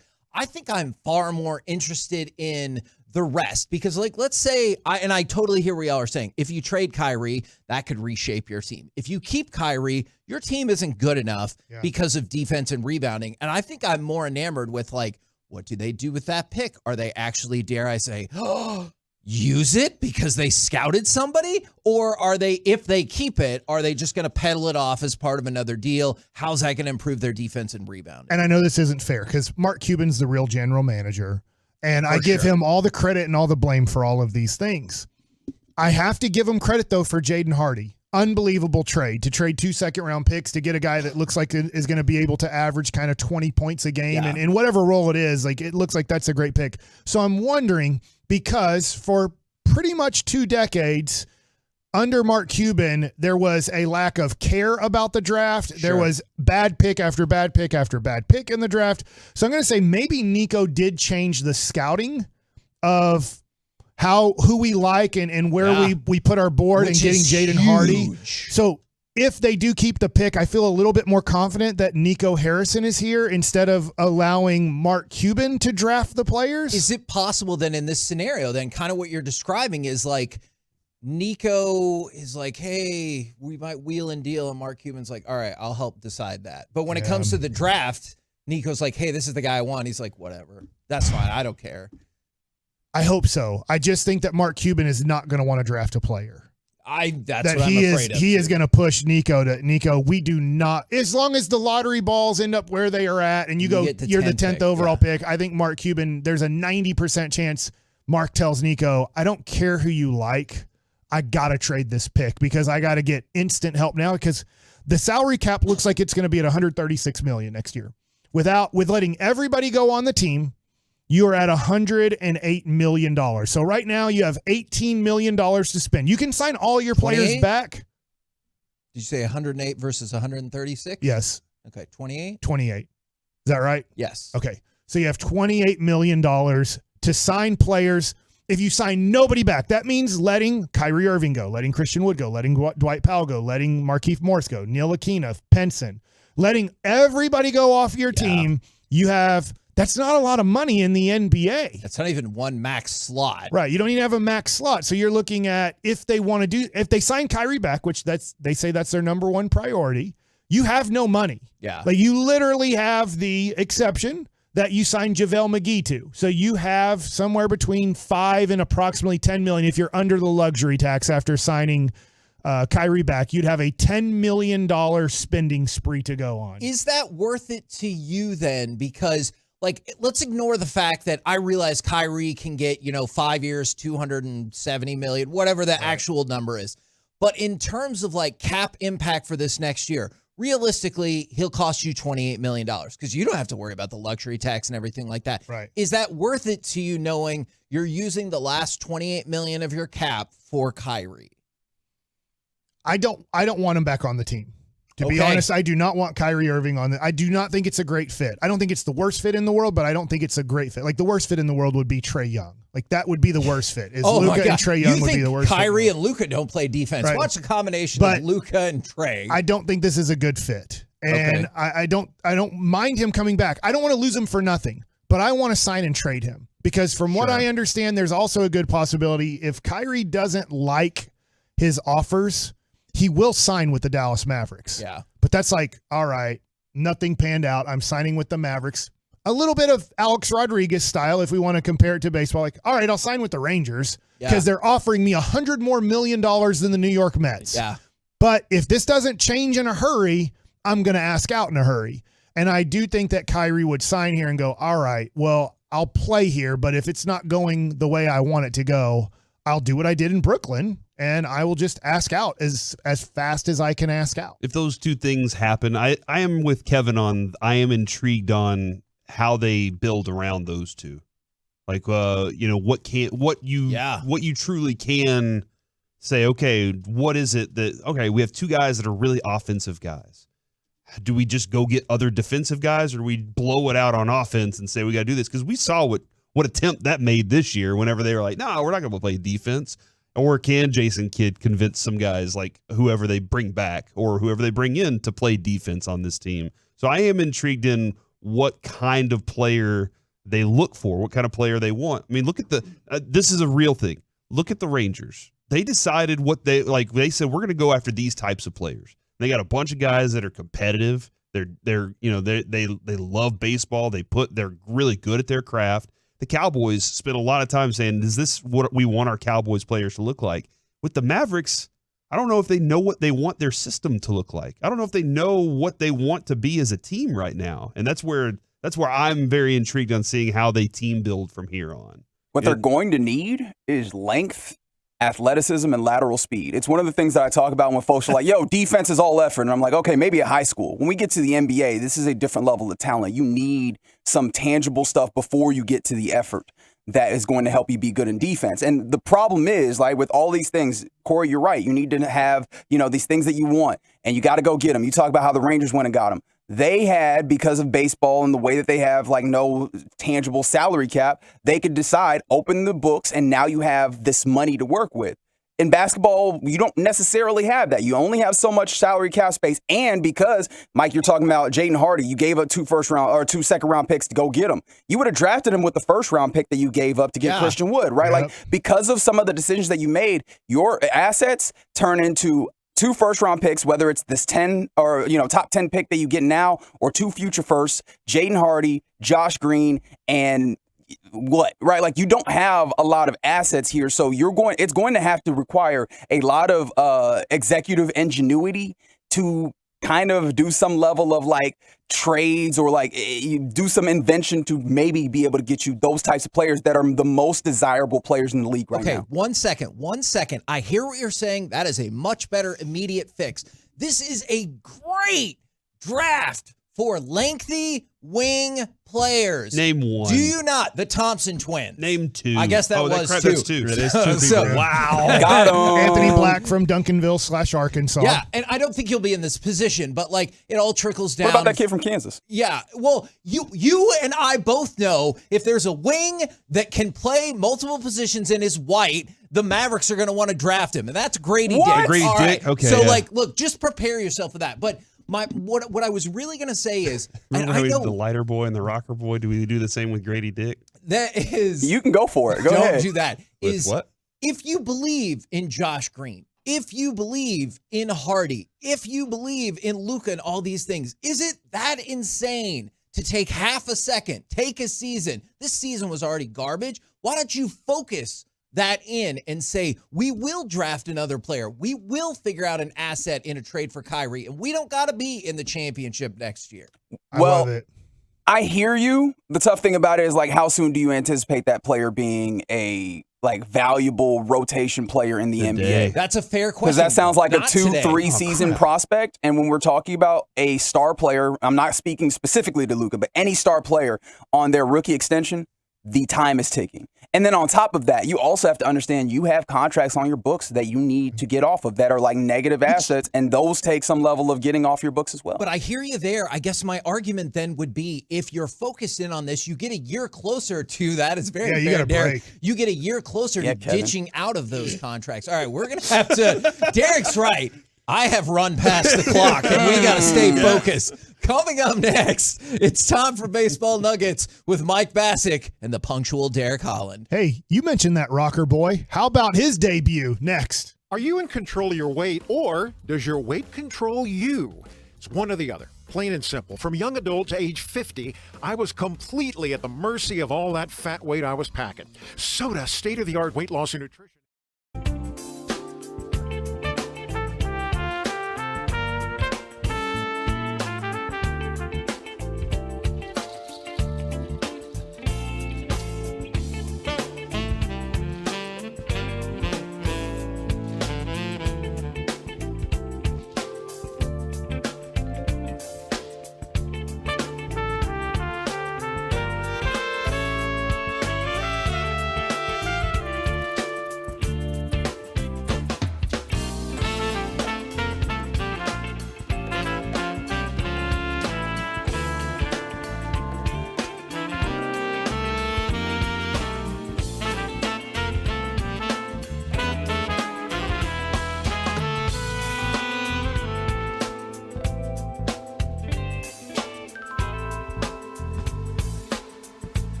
Classic Chevrolet. Classic Chevrolet looks at the road ahead and says, Texas, let's ride. They're doing their part with deep discounts on their full lineup. Unprecedented savings make now the best time to buy. This is Texas. This is Classic Chevrolet. Relax and enjoy the difference and find new roads. KNC Masterpiece back here on 105.3 The Fan. Right now, it's time for Baseball Nuggets with Mike Bassick and Derek Holland. Okay, so before we get to the Rangers, I want to get to the Rangers farm system. Kumar Rocker made his debut last night in high A ball, and it went great. 5 innings, 2 hits, no walks, no runs, 8 strikeouts. So it's one start. Just because Jack Leiter threw 4 1/3 and gave up runs doesn't mean Jack Leiter is no good. And just because Kumar Rocker did what he did last night means he's the guy who's going to be great. But it does really feel good that your number 3 overall pick had a good debut in high A ball. No injury, like that's another thing. Clean, come out. Yeah, that's a really good feel there too for that guy. Yeah, every time you can come out of a game healthy, everything's fine. That's even better. That's his first start, you said too. That's his debut in high A. So I mean, that's a huge step forward, especially now. Going forward, we want to get him to keep doing that, keep being consistent, then move him up to the tougher challenge, get to AA. Then you can see, as Mike stated before, if you can pitch in AA, you can pitch in the big leagues. That's the big thing. So I just thought it was really funny that his first 2 chances to pitch got rained out. And it was like, you're still waiting for this guy as a fan to get that opportunity to say, okay, what is he? And then finally he gets a chance to go out there. So you're not saying like immediately move him up to AA right now. No, that's what I'm saying. The thing is, you want to make him comfortable. You want him to have confidence. If you go somewhere and then you're constantly just being abused and beat, like you're not really helping anybody get themselves right to go forward. Mm-hmm. And I'm not trying to make this about me by any means, but like when me and Neftali and the other guys that were pitching coming through the system, the reason we've got moved up so fast is because of how successful we were. You can't just move somebody up, which has happened in the past, because of, well, this guy needs to be here. We have to get him up here or whatever. Cliff Kingsbury. You need to see the success from somebody before you start moving them forward. Just because they're batting, you see guys that are batting like 220. It's like, all right, he's ready. Let's go. No, that's not how this works. We need to make sure we're getting the results out of this person before we do anything crazy. So that's great news there. I want to talk about the injury to Corey Seager. It's less great news. Okay, so I'm going to assume he's going on the injured list today because that did not look gentle. Now, I'm hoping it's just 10 days. We'll find out more today or tomorrow. Did you think it was worse than a hamstring strain? I hope not, but it did look very. Yes, that looked like a I don't want to comment like too much on it, but it didn't look good. It looked like it's probably going to be more than 10 days, but the hope is that probably even if it let's just say it was just a strain, you're going to give them, Derek, right, the 10 days because it's so 100%. Early in the season. You're not going to want to push that hamstring on Friday against the Houston Astros. You're going to want to give them probably at least 10 days to make sure that's okay. Max Fried had a slight, hamstring thing, and it looks like he's going to be back and pitching this weekend, but that was something where they even put him on the injured list going, look, we're going to give him 15 days just to make sure. There's no reason to push a hamstring injury, even if it's not, a major hamstring injury. Now, go ahead. No, I was going to say, he's definitely not doing anything. I don't know what happened there with my mic. He's not going to be doing anything for the next few days. Like he's going to be down, and there's no need to rush this. He is an important piece to this team. Got a lot of money invested in him. Let's get him right and then get him back out there because he is something that we need in this lineup. So Josh Smith is a good defensive shortstop. Josh Smith doesn't have much power. From what I understand, one of the things that kind of got him off track last year was he came up to the major leagues and was hitting the ball and getting on base. And they said, hey, you want to pull the ball and hit it in the air as far as you can? And it sent him back to the minor leagues. And so I think now with Bruce Bochy and with Chris Young, and I think with this Rangers leadership, they know who Josh Smith is. Josh Smith is a very valuable piece to a team. He's a guy who plays good defense in multiple positions. He's now going to have to start at shortstop for a little bit of time. Hopefully not a long time, but a little bit of time. So he's going to play good defense for you. And this will be interesting what Bruce Bochy decides to do. Because is he going to bat Josh Smith leadoff and push Simeon and, Simeon back one spot to 2? Or is he going to bat Josh Smith 9th and just go, look, I'm just going to go 1, 2, 3 here, and then I'll deal with the rest of the guys how I'll deal with. So Bruce Bochy, it's going to be interesting on what he decides his new lineup is with Josh Smith playing every day at shortstop. Well, Derek, they're not moving Marcus Simeon to shortstop by facilitating this, so the least they could do is let him also hit first. Yeah, no. We're not going to do that. Simeon's going to keep his leadoff role. I think you can maybe see him batting second, or as you said, too, put him at the bottom of the order. The thing is, this is where Boch steps in is, Boch is the guy that's going to see that, okay, he's not our power hitter. He's the guy that's going to get on base for us. He's a speed guy. We're going to use him that way. We're not going to try to teach him to start trying to launch home runs. We're not going back down that path. Let's get him to do what he's good at, and that's getting on base. That's what he did when he first got up here last year. Let's get that again. So with that, he's going to definitely use him to that and that benefit, that strength to help out with guys like Simeon and whoever else. So they can move him around. Get him on base, let him get moved around. And I just wonder with the new rules on how much this benefits Josh Smith. Is that stealing bases are easier. Now, in a weird way, the Rangers are the team that led the league in stolen bases last year. This year, they haven't really been stealing that much. I think that could change a little bit. Also, when you lose a guy for hopefully a short amount of time, when you lose that 30 home run guy, the guy that's going to drive in 100 runs from that 2 spot, and you're replacing him with a guy that's more of an on-base guy. I'm going to figure out how to get to first base. And from getting to first base, let's cause havoc. Let's be a good base runner. Let's score when my big guys get a base hit. I'm going to score from first on a double. I'm going to score from second on a single. And that's going to be Josh Smith. So it's going to be interesting to see how Boch handles this, how Josh Smith plays in an everyday role. He's going to do more of the small ball kind of stuff. You're going to see more hit and run type of stuff. We'll see more stolen bases, but he's more of the situational. Like he picks the right. It's just weird. He picks the right moments to steal. Like last night, Adolis Garcia was stealing. I know it was the 10th. I'm pretty sure. Yeah. Stealing then, like trying to put the threat on. He picks the right times, and he had the bag. I don't think Heim was up. Who was Young? Yeah.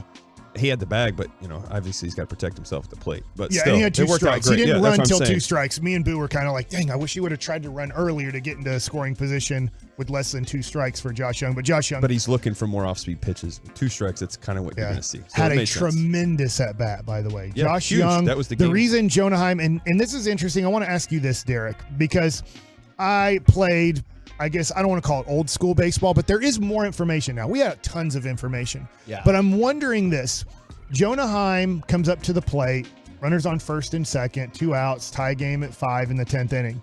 And the first slider wasn't a good slider. The second slider was an okay slider, but still below the zone, 2-0. And in my mind, I'm thinking, this dude's throwing back-to-back breaking balls, one not even close. I bet he's going to throw a fastball here. Jonah can sit fastball. Well, he threw a hanging breaking ball again, and it was like Jonah just sat back, saw it early, and crushed it. It was his 3rd breaking ball in a row. How much information are hitters given on 2-0 that this guy's still going to throw a slider even though he hasn't thrown it for a strike to you? You have all kinds of information that you go with. The situational pitching, this is what he likes to do when he's behind in the count, what he likes to do when he's ahead of the count, all those situations. Now, granted, what happens here with Jonah, and I think this is the process I get out of it because I've heard it from hitters themselves. It's 2-0. I'm looking in one zone and one zone only. For that's my pitch. And if I get that pitch, I'm getting it. And that's what he did. So to me, that's what I see. Yeah. That's what I feel is he was set on one zone. And if it wasn't anywhere in his meat zone, boom. Talk about as a pitcher when you're 2-0 after you've thrown breaking ball. Because I know you had a little bit of a different breaking ball. And I'm sorry, I'm forgetting the guy's name on the mound in the 10th inning for the Royals. But after throwing 2 bad breaking balls and inconsistent breaking balls, that was a hanger.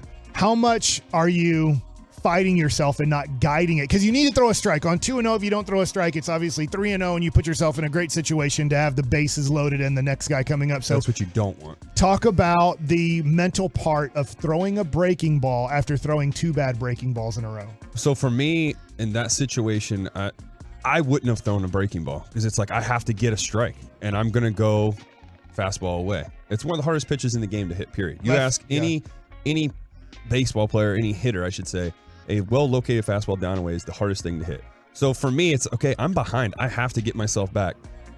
And to do that, I'm going to throw the fastball down and away. Okay, now if I get a strike, now I can come back to my breaking ball and try to get it back to where it needs to. Because what happens too with pitching is there's a pitch that gets you back on track every time. So if I'm missing whatever, I would go to my changeup, because that's going to bring me back in my direction, back towards home plate, and get the ball in my arm slot in the location where I need to be, so that I can throw the next pitch back with the conviction that I had before. And to your point, if you're a righty pitcher, obviously we were both lefty pitchers, but if you're a righty pitcher, you're going to want to just kind of two-seam that ball down and away, because you're thinking lefty hitter here is wanting something middle, wanting something down, possibly wanting something a little bit inside, so he can put his best swing on the ball. Correct. And luckily, Jonah Heim got a hanging breaking ball, and that was so much fun. I can't tell you how fun it is to be at the ballpark. If you haven't been yet, I know I'm out of time here. Man, you got to get out to Globe Life Field, because this is fun baseball. It's moving quickly. We'll talk about from a player's perspective, as Derek is getting the player's perspective from it, but from a fan perspective, it is the most fun baseball that I have seen since the Rangers were great at baseball. But like the pace of it, the action of it, it is just phenomenal. 5 times better than NBA regular season basketball, where everybody jogs up and down the court and then they're like, I don't want to play today. Let's keep talking. Was everything about that just to set up that line? Oh, for sure. The whole segment. He believes both of those things. I do think this. I think baseball's about to explode with popularity over basketball. Not get anywhere close to the NFL, but I think the NBA's in big trouble with their product. And if we get updates on Corey Seager, should be this afternoon, potentially during our show, but also maybe in that 2:30 range during G-Bag. That's why you got a Tolo. Coming up next, in honor of deGrom pitching last night, which current athlete in any sport do you really want to see live? 877-881-1053. We'll do it next right here on The Fan.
studios secured by DFWsecurity.com, it's the KNC Masterpiece on 105.3 The Fan.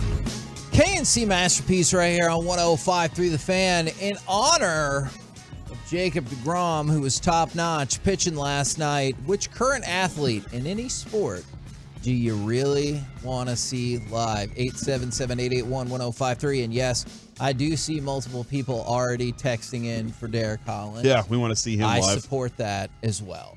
Thanks, guys. You can see me throw at Northlake Community College on Tuesdays and Fridays. Oh, great. How are they doing against you? Are they even touching you? I mean, no, they are, because I'm doing stuff to help them too. It's not. I don't make this about me when I'm out there throwing. I bet I can help them out. Come out there and try it. Have fun with it. I wonder if they'd be like, "You're throwing too slow." Oh no! It's I it's don't know fun. if I can break 75 right now. I got a radar, so we can find out. Who would be the hardest thrower at the station? You. No, not. I'm not a part of that. Well, at this point, me. Yeah. If we're now You think so? eliminating you. He just said he might be able to break 75. What about Reggie? What about all the other guys? Reggie, have you ever thrown a baseball before? No, I don't have the mechanics of throwing a baseball. So I'll take Mike. You've seen like I caught a first pitch from Karan Butler. It didn't even get to home plate. I had to go up and go get the ball. Like if you've never thrown a baseball before. Now, if you give me 5 minutes of like instruction, I think I'd be decent. I'm not gonna lie. I mean, I say natural athlete. Take Mike out of it, and it's me. I don't know how hard Chop can throw. Yeah, I was gonna say, what about Chop? What about Sean, Bobby? Sean can't throw. He Gavin. barely holds He the baseball, tosses the dude. ball up and then hits it with a He would have to racket. throw with two hands. They're okay. You think All right, Bobby? cool. Our show's the best. Bobby. Yes, we're the baseball show of record, Derek. That's I know, why. I just wanted to throw it out You think there. Bobby, I'm who just trying to put it out there. claims that he could play golf? I challenge every radio station, or I mean every every radio station. Every radio station. Come Right. on out. I actually let's think go. we might do okay as long as Derek's on the team. We'll take the average of everyone on the show, and that will be the winner. I seriously, Kevin, I want to see Patrick Mahomes live in a game, but I don't know exactly where to be to get the best out of that. Man, I've got to see that already. I know you have, Derek. In your face, Corey. I'm kind of curious how many people say something. I'm like, all right, I've seen that one. Yeah, I've seen that one. No, this is really but that's the dude that like he does something special. You're gonna see something, and you're gonna be like, how the hell did he do that? How did he get out of that situation and then have the wherewithal to make that play downfield? I just feel like you're gonna see something special. I think in basketball there are lots of guys that you can be like, man, like Luka, for instance. We're kind of spoiled. He is pretty awesome to watch for 50% of the game. He is, yeah. So that's half the game. That's the dude for me right now. It's still Mahomes live.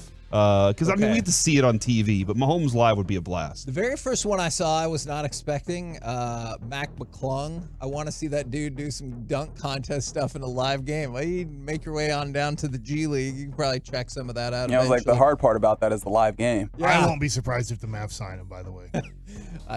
Why is that? They need roster spots filled. Is there any other reason? Athleticism. Yep. They desperately need it. Yep. Is there any other reason? Can't think of another one. Okay. I'll tell you what. He went to Tech? There you go.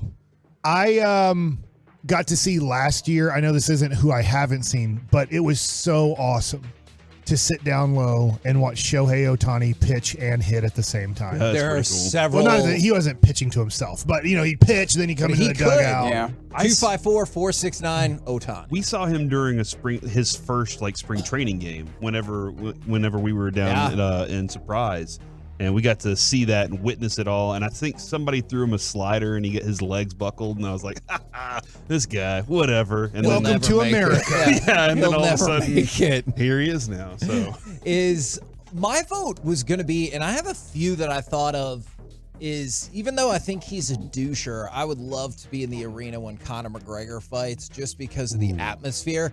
But Giannis is who jumped to mind. I would love to see Giannis play in person. Thank you, Derek. You're welcome. I got to see him play. So I've seen everybody that you guys have named so far, and I would like to watch. Even Conor? No, actually, sorry. Yeah, you're right. You win that one. John Jones is who I'd want to see, though. Sure, that makes a lot of sense, Of especially UFC. right now. That's special. Now, I've seen some of the other UFC guys too. So, dude, you know what? Interesting when you talk about the atmosphere in a fight. Yeah. Because I mean, we've been at very low level fights that still have great atmosphere, and we've been at mid level. But that Mayweather Maidana, we were basically told there was a boxing match happening, and we could barely see it. That's how high we were, so far away. But the whole place was rocking because everybody wanted Mayweather to lose so bad. I felt really bad because like the 2 rows in front of us, they had their flags and everything. They're like, "Oh, Maidana's got this decision." I was like, "Bro, best case scenario." The whole fight, they were like, "Oh, I give this one hit to him too." I was like, "You're insane." Best case scenario, he won 4 of those rounds, and then they were like, "That decision is BS." And I was like, "Come on, man!" Like. That fight was not. The second one was not particularly competitive. From the 214, Lionel Messi, and I don't know like who's the better showman of the two. I guess it's Messi's. He like out of him and Ronaldo, but I think that like you have 2 different personalities. Let me ask you this, because this is about the last time you can see both of those guys play because their careers are coming to an end. Wouldn't it be, not knowing soccer that well, wouldn't it be Haaland with Manchester City now? Because he looks like Ivan Drago playing soccer. Dude, Erling Haaland is awesome. Yeah, I know. I'm sorry about that. No, guys. not you, Haaland. Oh, I'm sorry. I thought it was me. Have you scored 45 goals this season? Yeah. Have you ever seen me play soccer? No, that's why I'm leaving the possibility. You know what number he wore? You know, I fly back and forth from Dallas to Manchester United. But that Manchester United. You should have just stopped at Manchester. You were going to win that way. City of Manchester United. The city. Yeah, he's a Man City guy. Oh, dang it. Okay, so the city of Manchester. So you've definitely been there. Would it be, as a soccer person, would it be Haaland, Messi, or Ronaldo? I think Messi. Like the way that he has the ball at his feet and just the things that he can do. Although, like, again, he is a little bit more advanced. I wonder if that answer is now someone like Mbappe. See, and I thought about Mbappe. I think I would I would take Erling Haaland in this moment because it feels like, I mean, even though Mbappe clearly already has some incredible accolades, I think I might pick those 2 over Messi and Ronaldo, though I do love some good nostalgia. So even if you don't get the best version, like in Texas, I know he had a couple no-hitters, but like it wasn't always prime Nolan Ryan, but how amped up were people to be like, holy crap, I get to go see Nolan Ryan. And you might get that special thing. Like, since we're talking about the fighting space, GSP, came out of retirement. He hadn't fought in 3 years, and he won the middleweight championship, beat Michael Bisping. If you were there, you were like, was this the best version? Probably not, but holy crap, that was insane. Along the lines of this conversation, you mentioned,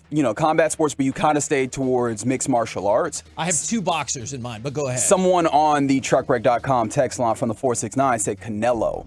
And the idea of seeing, like, I love watching boxing, but I only watch it on TV. Like, the idea of seeing a fight up close and seeing, like, the ways that those jabs are not the slow punches that you think they are, and they're just, like, these stinging, quick things. And then I would like to be able to get that different feeling of seeing it on TV and seeing, like, that, seeing the air move, right? Like, seeing that level of the fight close up. Canelo Alvarez and Tyson Fury were the 2. Because, like, my list, but I didn't want to say too many, was Giannis, Conor McDavid, Canelo Alvarez, and Tyson Fury. I think it would be really incredible to see that level of boxing, because when we got to see Mayweather, it was amazing. And like the atmosphere, they're like, tapped him like 700 times, I got mean, hit like 12. But like the enthusiasm in there, and then there's like, oh yeah, hey, there's Will Smith, there's this person, there, like all these crazy. The closer? The closer for he's setup guy. I mean, Reggie. We're speaking things into existence, Mike. He almost the guy from the Dodgers, Good catcher. Yeah, catcher from the Dodgers. Good call. It was the actor Will Smith.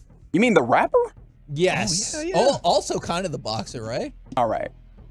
By the way, somebody said that Haaland will need to score 46 goals every year for 16 years to match Ronaldo's scoring record, his goal scored record. Yeah, but Ronaldo played in La Liga. That's wow. Premier League. I love this. Mike is like, don't watch a lot of soccer, still going to talk smack. Yeah. By the way, because this is based off of deGrom last night, and it was really fun getting to see him pitch in person, and he pitched 7 innings in an hour and a half. Tapping 100.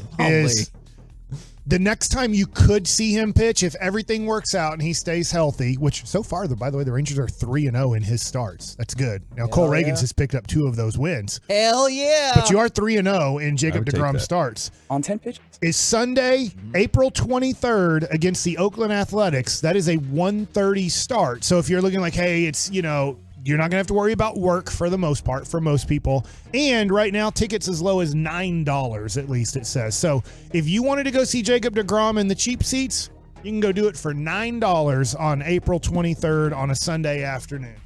And that's just an environment that I feel like. And I guarantee you those tickets are going to be cheap behind home plate, too, because it is Oakland. It's not a premium team. And every night he could do something special. Yeah. And because for him, 7 innings pitch, all those strikeouts and 2 runs, he's probably like mediocre. Yeah, and that's what he kind of, in his post game, he's like, yeah, I pitched all right. He wasn't like really excited about his game. And I'm like, it's amazing that, honestly, as a fan, I was like, that was really fun to watch. But I was also like, he can do a lot better. I think I heard Sean this morning say that since he's been here, he's hit 116 times. And in the last 16 years, the Rangers have only hit that 6 times. And I was there for one of them when they had a radar gun malfunction and they had Darren Oliver throw the ball like 105 miles an hour. That was real. That doesn't feel like I've seen Darren Oliver pitch my whole life. I think that's real. Feel right. Somebody did. Chapman. We're all just Chapman in person. I know it was probably even better back in the day, but last night that son of a gun threw 102 to finish off the inning. That's nice. From the 8-1-4. 2.4. From the 817, Shohei might be the only one on my list. Jason Robertson from the 214. Obviously, Derek, I know you've seen it. I've seen it. Jason Robertson is an awesome player. Yes. Connor McDavid. That was the other one I thought of just because I haven't seen Connor McDavid play live and in person. I've seen Robertson several times. They're both, they're amazing. And what Robinson's doing this year is that's incredible to watch. We haven't seen that kind of excitement that in a while. So this is huge for Dallas, the Stars. I was thinking about this before with what the Stars are doing, what the Rangers are about to do. The Cowboys have made moves too. This could be the city of sports. It just comes now. I already know as soon as I make one comment, the guy to my right is going to just throw it away. So. Well, I was just going to say last night was a great night for the Stars. Last night was a great night for the Stars. Clinched home ice. Yeah, that's right, because Minnesota lost, and then Colorado. It's not for the whole playoffs, though, right? No, it's just for that first round. Yeah, it's just for that first round. I thought it was the whole time. The best since 2011. Well, it could, and Colorado only got 1 point, so you still got a shot at taking down the Central Division. It was a good night for the Stars. Let me help you out real quick with Jacob deGrom, because this could be a must-watch game, must-ticket, and they're not very expensive right now. If it works out on Friday, April 28th, that's a Friday night. Last night, Garrett Cole pitched for the New York Yankees. Could be sad, Jacob deGrom pitched for the Texas Rangers. It could work out on Friday, April 28th. Oh, my gosh. It's Jacob deGrom versus Garrett Cole at Globe Life. I'm going to get them. So might be 1-2 in Cy Young eventually. It would have to work out that they stay on every 5th day, and I'd have to go look at the Yankees schedule and make sure that would be their 5th day. But it could be Friday, April 28th. Could be Garrett Cole versus Jacob deGrom. I did see some people say Tyreek Hill and Justin Jefferson, Kevin. Like Tyreek Hill, just because you want to see that speed. You want to see, is this speed real whenever he gets, I don't know, 2 or 3 of those opportunities. But Justin Jefferson makes wild-ass catches all the time. And he's one of those guys, too, that they if they didn't get him the ball more than 2 times in the first half, second half he's about to explode. He's going to get 11 catches. That's what they feed it to him whenever they can. And it's only a couple times a year where you see that he's like, oh, I got 2 catches in this one. But I think that's with wide receivers. Running backs aren't that anymore. They're not the show for the NFL anymore. Yeah, because I feel like it would have been Barry Sanders. You would have gotten a lot of those. But since we said contemporary. Yeah. And by the way, shout out to the multiple people who said, I got to see Canelo because of you guys, because of tickets. You're welcome. That I won from the Corey, fan. you did that? Yeah. Nice. Yeah, I'm pretty sure I screamed, let's give something away. So. Yeah, true, and it wouldn't have happened otherwise if you didn't say that. Yeah. That's a good point. Now, Jason Robertson, by the way, we talked about the Stars' good night, now tied with Dino Ciccarelli in 1981-82 for the second most points in the history of the North Stars and Stars franchise. He would need 8 points in the last 2 games to match Bobby Smith. I'm not saying that can't happen because we've seen incredible scoring bursts from him. But yeah, it looks like Jason Robertson will have the second most points in the history of the franchise and by far the most since they came to Dallas. And now the Stars only 1 point back of first place in the Central Division with 2 to go. From the 806, Jerry Jones sales pitch to a free agent that he really wants. We've been talking about that for years. We want to see when Jerry goes, all right. We're the KNC Masterpiece right here on 105.3 The Fan. Coming up next, what is your go-to thing you say when another driver angers you? 877-881-1053. We will do that next right here on The Fan. Coming up on The Fan.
Frankel. There's a reason you need a special license to drive a big truck, so companies that hire drivers and put them in big trucks should be held accountable for what happens when one hurts you. Frankly, you need Frankel and Frankel. The consultation is always free. Visit truckwreck.com.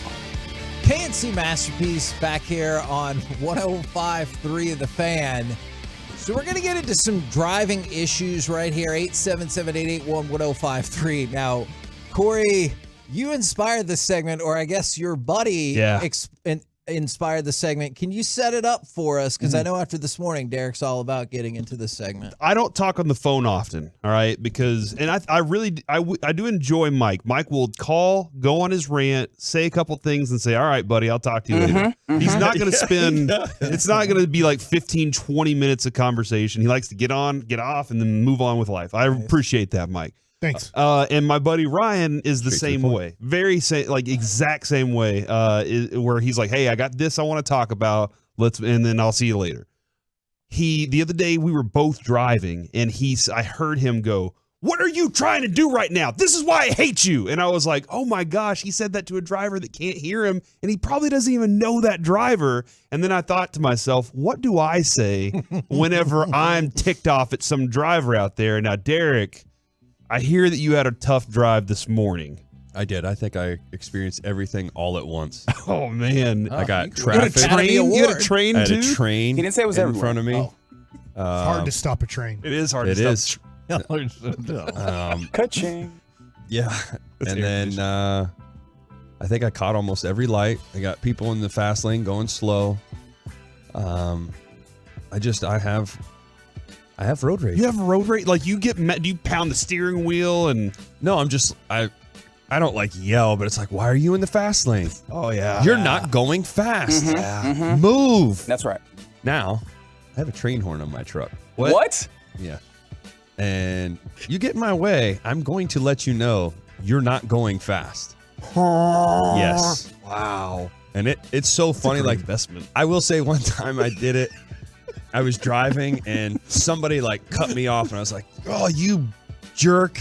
And then, I got up beside them and they looked at me and they're trying to like yell at me and they got one hand off the wheel. And I was like shaking my head like, yeah, okay. And then I hit the horn. They just shook it real quick and scared them. And they're like, "All right, I'm good." And just kept going. But I am that guy. I will say, are you stupid? Do you know what you're doing? Get out of the lane. I think it's Well, this is another pet peeve. Okay. Sorry, I have to cut you off for that one. If you're turning into the lane, like turning into an intersection or whatever, you're supposed to take the inside lane. Yes. And then whoever's on the other side, if they're turning too and they have the right of way to it, they're supposed to go to the inside lane.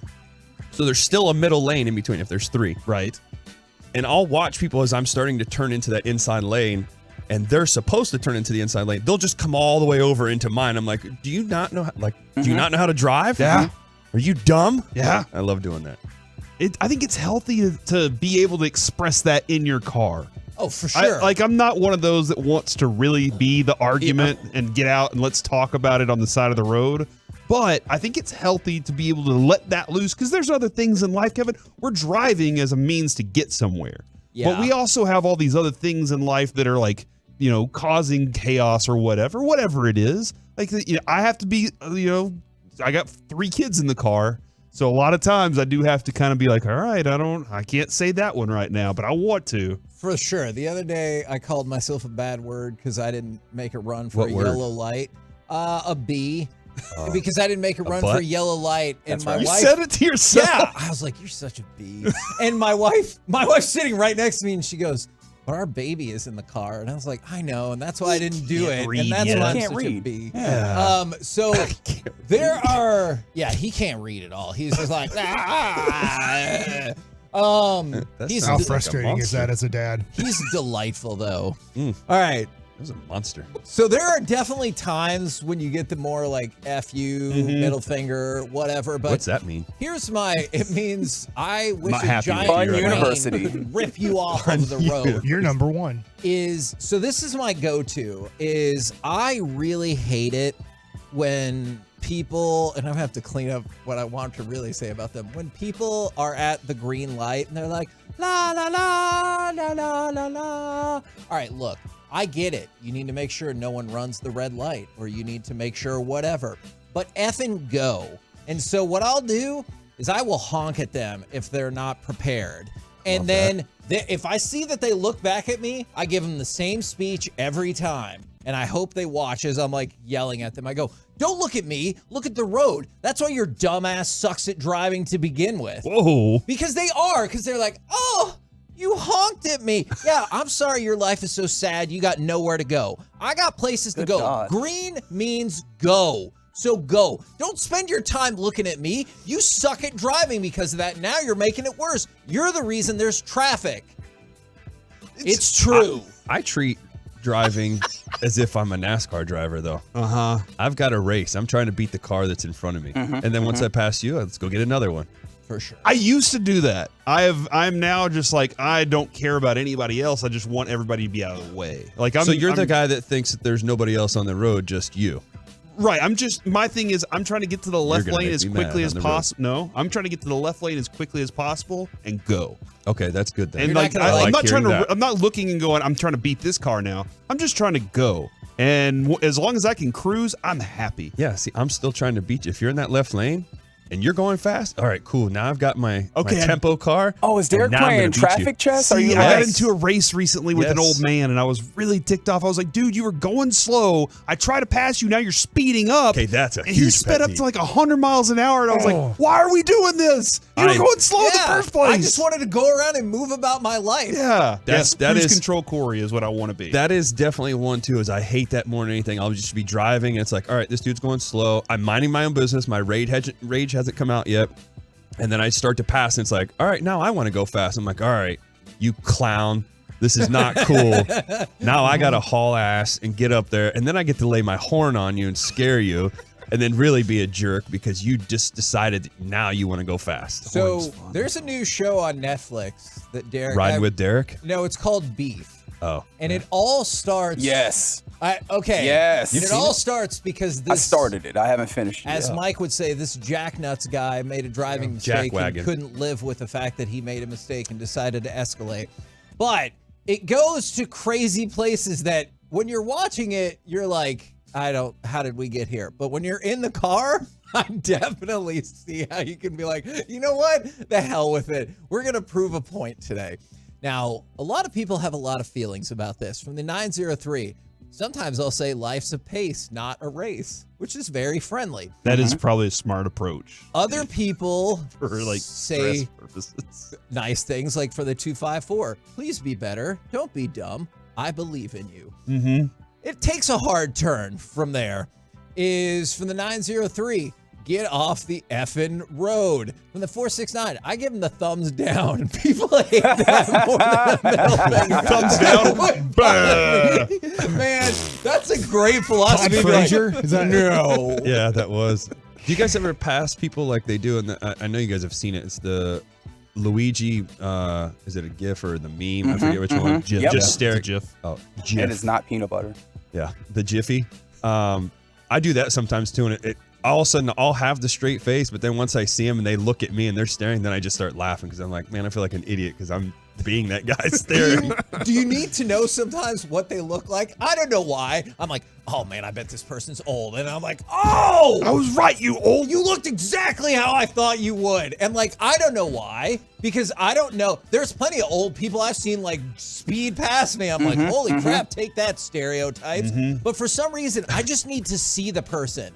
I don't know what's going to happen next. It's not like we're going to be friends, but I just need to see them. And I'm just like, you look like a jerk. Even if they just look like, I don't know, some regular person, I'm like, you look like a jerk. I'm one of those people. I don't You get it, Mike. on roads that are like 45 miles an hour. I am driving at 47. All right, I'm one of those guys I'm trying to be just about.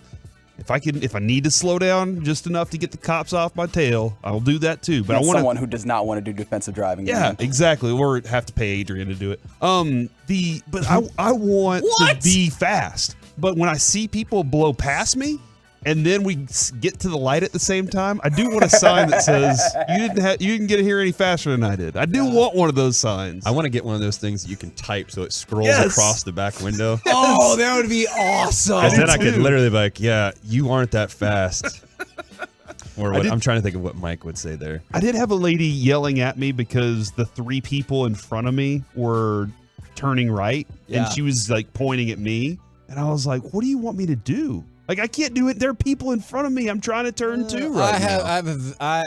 You do take some blame. So then I just stayed in front of her. You definitely take some blame. Yeah, you I stayed in need to front of her. honk at the person in front of you, so that person honks at the person in front of them, so that person honks at the person in front of them. Honk and we train? get this thing moving. Or just people all over the world. Honk train. So there's a bridge that I have to go on every day to get here. The bridge to nowhere? It's Which one is it? That one right Been there? bridge with the wires on it or whatever from kind of Oak Cliff to get onto. Yeah. And they gave you a lane. The person who made this bridge is a freaking genius. Unfortunately, there's a whole bunch of morons who live in Oak Cliff. Yes, we got it. And they gave you a whole lane. The lane that has the green light that's going straight as you're taking the right, they gave you a whole lane that they don't even get into. They won't get into. And every morning, Nimrods stop and yield to nothing. Yes. And I'm like, yield does not always mean stop. There's not even a yield You have a sign whole there. lane, though. You don't need to yield. They gave you a whole lane, and every day there's a moron, and I mean multiple morons who stop there, and they back up the traffic tremendously. And I'm like, whoever made this bridge was really smart. They gave us, the people turning right, a whole lane that is not even usable or workable for the people that are going straight through that green light. And it's like they can't get it. I'm like, is this their first day? And I know it's not. It's their 100th day. And I'm like, have you not noticed that everybody else is kind of just going slowly, going, I have at least 100 yards of free room before I have to maybe stop. I think that way when people do not work in cooperation, when we're obviously aiming towards the same goal. Like, Corey, I know you flip around and go 75 a different way. Yes. But I'm going 75 towards 30. And so pretty quickly, there's the 2 lanes that get off and go like into downtown and everything. There are people in that second turn lane that will block me from getting over. I'm like, I am literally trying to move out of your way. I'm trying to get on 75 and I'm like, I just got on the highway. I'm moving over. I'm clearly trying to get onto the actual highway. And you're like, you can't take my spot in the turn. And I'm like, I'm going to get out of your way. Let's work together. Yeah, it really is always the old lady. It always is. Along these lines, because you're talking about merging. That's how they sound. Am I weird that, like, the thing that maybe makes me the most mad while driving is when you let somebody merge and then they don't give you the wave? Yeah. Oh, yeah. So a little acknowledgement. Etiquette is what you're upset about. Yeah. You're an etiquette driver. And nobody knows what the zipper method is for Oh, guys. it's the worst. Great. I mean, No, zipper method is great. Oh, yeah, The the idea fact that that- people don't execute it. Yeah. Yeah, well, I'm not going to let you go. All right, you just save 1 car length. That's why this is all backed up. If we all did the zipper method, you're like, you go, he goes. You go, she goes. You go, they go. Like, You know it's what? very simple. Kevin, every person out there is an individual driver, though. And Yeah, I think we and have to that's why accept we their have traffic. flaws. And we have Because to if accept we all... No, that get is better. That Get is the better, one okay? thing I Drive think better. about the automated cars. They could figure it out maybe better than we can. They can predict a lot of things. I had one. It was cool. I was wondering, But- honestly, yesterday if there was a person drunk at 9 a.m. as I was driving here. I was like, I think they might be drunk. Yeah, they have could a happen. major issue. I've had that happen. Somebody hit my truck in a Walmart parking lot. Oh, And no. They said they blacked out. I don't know what happened, but he literally pulled up beside me. I'll never forget it. Pulled up beside me, and I was screaming, stop. I laid on the train horn. He just kept going, and finally he like brushed into the front bumper, and then he's like staring at me with his window down, and I'm screaming like, stop the car. Stop doing it. So he looks at me, and I was like, just stay here. I'm going to back up so you don't hit any more of my truck. We'll be fine. And he literally says, okay. And then he just drives forward and scrapes down the whole side of my truck and goes into it. Then drives around and hit 2 parked cars. Oh, my What? God. And then, no joke. I swear to God, I can't make this up. He starts to drive. I get out of my truck. I'm screaming at everybody, stop, get his plates, whatever. And all of a sudden he keeps going. He's only going like 5 miles an hour.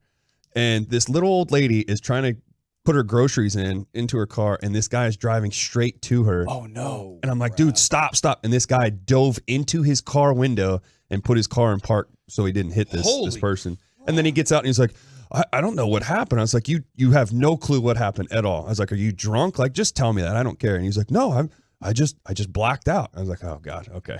There's a pretty interesting divide between people who are nice and they're like, that guy must be important, versus people who use all of the words that we probably shouldn't be saying on radio. There is an amazing amount of feedback on this. We might need to reboot this topic. Coming up next, though, it's time for Gridiron Gravy, an all-pro trade request, plus all kinds of NFL draft breakdown. We'll do it next right here on The Fan. Hey there, Brad Robler here from Classic Fleet and Commercial. I'm here with Dorian Jimenez.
This segment of the KNC Masterpiece on 105 through the Fan is brought to you by Classic Chevrolet. Classic Chevrolet looks at the road ahead and says, Texas, let's ride.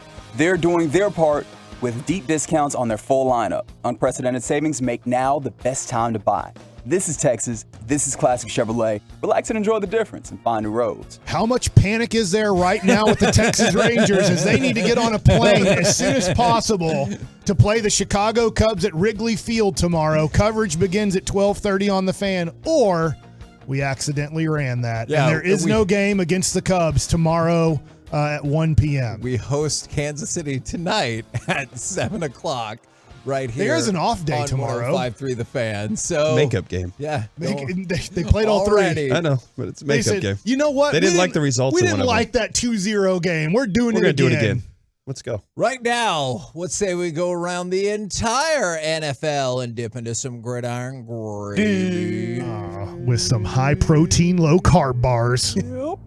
And we start with trade requests and non-trade requests. So Devin White has in fact requested a trade. He is going into the 5th-year option of his deal, and it's basically frustration. I know he said frustration about the direction this franchise is going, but also frustration about not getting the contract done just yet. So he would like to be traded to a spot where he would be paid as one of the top at his position in the league, as opposed to the $11.7 million he's going to make right now. So I'm guessing 20 range. Okay, all right. Per year. Kevin, I feel like we're going to do a segment on undervalued positions or underdrafted Probably positions tomorrow. This is a guy who, he had 9 sacks in his second season. Yeah. 3.5, or 5.5 the next 2 years. He was an All-Pro or second-team All-Pro. If you're not an edge guy that's is the inside linebacker spot really kind of a undervalued spot? I think so, because one of the things he's going to argue, right, is 2 years ago he played 95% of the snaps. Last year he played 96% of the snaps. So this is one of the most high-usage defensive players you're going to find, especially from your front seven. Yeah. You know what I'm saying? Yeah. And so I understand that he probably thinks I got 5 for 100 coming my way. And so I would rather not risk it on my last year of $11.7 million from the rookie deal. All right. He also doesn't. He had 2 touchdowns, fumble recovery touchdowns his rookie year. Really? Hasn't scored since. So Okay. come on, buddy. Get with it. And then good news for Derek is for the Cleveland Browns, Greg Newsome asked for a trade, but then he was like, no, I don't really want to trade. I'm happy with Cleveland, and I want to be here. Fantastic. I love it. That's nice. Super Bowl. Okay. Versus the Cowboys? Yeah. What do you think is more likely, Cowboys or the Browns make the Super Bowl? This year? This year. Yeah, definitely Cowboys. Okay. Yes! I just wanted to make sure we were in your face. Okay, well, you can't say anything did and you're concede, supporting yeah. the Chiefs. What are you? That's a good point. But Mike also made the prediction that the Cowboys would be in the Super Bowl. Yeah. That's And fine. Guess where they're both from? But Dallas. Yeah. That's true. He is These were right. the Dallas Chiefs before, and That's- they changed their that is name to true. the Texans way back then, and now they're the Chiefs. I said that completely confusingly wrong. Yeah. That's okay. But They were the History Dallas lesson. Texans. they used to be the Dallas Texans, and They now said the there's the Dallas Houston Chiefs. Texans and the Kansas City Chiefs. Yeah. That's fine. It still doesn't matter. You're wearing Chiefs stuff. You're not a And Cowboys the fan. Hunt family thinks that Dallas is a much better city than Kansas City because they all live here and don't live in Kansas City. This is a question. And Can't Mike argue proved that. yesterday he can say in your face at any time. That is we've true. established this on the show. I'll Is get there's him- no I'll get bad him time back to at say in some your point. face. I got him. From the 214, any truth to the Derrick Henry talk? I don't think so, because that talk is coming from TJ. shows. Oh, And TJ. Downstairs, who TJ this was like- morning, man, He's all in on the Derrick Henry train. I love TJ, but it took me a second. He goes, you know who we need to get? Jason Smith. And I was like, who? And I also don't know who. I just thought that my draft preparedness was not as good as it should be. Jackson Smith and Jigba. Yeah, because he said, he's from Rockwall. And I was already getting on the elevator and I wanted to be like Jackson Smith and Jigba. But I understood based on the context clues. I think what he was he's talking right. about. I think that the Derrick Henry thing is just made up more than there's actually anything to that. I wanted to throw this out there. I thought there's an uplifting story right here. Is right now the National Football League has a bunch of folks in Kenya for, we've talked about their global expansion, not just in terms of like TV viewership and where they might put teams someday and everything like that, but NFL Africa is right now until the 15th, they are in Kenya to do, there's a variety of things that they're doing. They're doing talent identification. They're doing a flag football camp and just all kinds of stuff to try to, they say, serve the growing fan base in Africa, but also like the amount of resources the NFL has put into Africa is clearly lacking compared to other places. I understand why based on their like expansion dreams and views, but I still think it's cool that they're starting in Kenya and they've got prospects from Cameroon, Kenya, Morocco, Nigeria, Senegal. So good on them for like making the effort. For sure. I just think it's really tough with football because of all the equipment you need. It's not cheap. Where when you're supporting soccer, basketball, like those are really easy to be like, here's a ball. Yeah. That's all you need. I mean, yes, you need a court, you need a field, but I mean, for the most part, that's when you're football, you go, okay, we need a helmet, a protective helmet. We need the shoulder pads. We need, do you need some other stuff too? Yeah, there's kind of other stuff you'd really like to have. It's just, you need pants, you need the jersey. And that's why I think soccer and basketball can be so popular around the world is you can get started with, here's the ball. Now, on the draft front, I got a question for you. You can only take one of these traits. What's your number one trait for a quarterback? Accurate passer, arm talent, mechanics, field vision, pocket presence, or scrambling? I want an accurate passer, but I think after so tough. Yeah, you need so many of those Danny things. Werfel, right? Like, yeah, he was accurate. He threw the ball 14 miles an hour. That's going to be an issue. Steve Walsh for the Cowboys. If you don't, it's like, yeah, he was great at Miami, very accurate. Also, noodle arm. Yeah, that's going to struggle in the NFL. This pitcher can hit his spot every time, but he throws 70. So I was looking down this list from ESPN, and I think they cheated on some of these because I think they were like, let's come up with as many categories to get as many names in as possible. Okay, all right. Maybe not on the quarterback front, but they say most accurate passer, C.J. Stroud. Best arm talent, Anthony Richardson. Best mechanics, Hendon Hooker. Best field vision, Bryce Young. Best pocket presence, Bryce Young. Quickest release, Will Levis. Best scrambler, Anthony Richardson. So they were like, let's just come up with as many categories so we make sure to get all 5 of the QBs in, and then we'll double up on a couple. Who did they like? Does pocket presence and decision making go hand in hand then? Or field vision, I wonder. When G-Bag was talking about that S2 the other day, Kevin, I really was like, man, decision making is so important because just saying I see it, I recognize it, I made the delivery. Like those things are very important because you can't second guess yourself. You have to know, I know what I'm looking for quickly in the NFL. And much like he did with the S2, Bryce Young takes it there. And 3 of the 4 of those guys, Trevor Lawrence has scared the bejesus out of his own division, and they're like, we all need new quarterbacks. That is well, they all had bad quarterbacks. Yeah. 3 of the 4 teams are like new rookie quarterbacks to try to compete with Mr. Sunshine. Now, on the running back front, best power and contact balance, shocker, Bijan Robinson. Best home run speed, Devon Achane. If you hit a home run, you can walk. So what's the difference? That's a fact. There'll probably be a violation if you do. Best wide receiver, again, we try to spread it around. Best route runner, Jason Smith, also known as Jackson Smith and Jigba. I've heard of him. Most explosive, Zay Flowers. Best ball skills, Cedric Tillman from Tennessee. Best deep threat, Jalen Hyatt from Tennessee. Most dynamic, Nathaniel Dell from Houston. Best separation speed. Dude, you're getting a Dell. That's what they should say when you draft him. Jordan Addison. Best catch and run, Quentin Johnston. So they're like, let's come up with, and it goes on and on. Best in motion, Tyler Scott. Most powerful, Jonathan Mingo. So they made sure to include as many people as possible in all of this. So that's nice. They have 53 different positions and almost 53 different players. So I don't know if scouts will take a look at this and if it'll help them out or not, but there's kind of a breakdown of what some people are thinking in terms of the NFL draft, or at least ESPN is thinking. Can't wait for the draft. Dude, is that April 27th? 7th, yeah. 2 weeks from Oh, good, tomorrow. because the next night it could be Garrett Cole versus Jacob deGrom. But that's the second and third round of the draft. Yeah. So you'd be okay. Dude.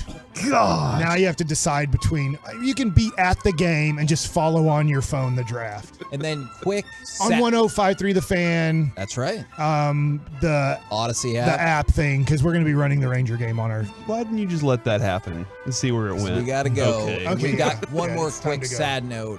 Michael Jefferson, a Louisiana Lafayette wide receiver who was probably expected to be a mid-round selection.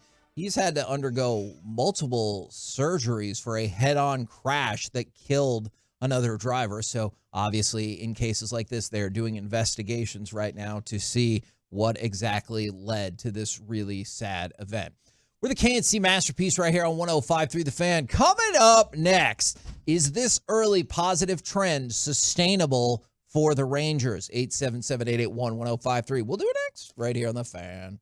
The latest from the Star.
app.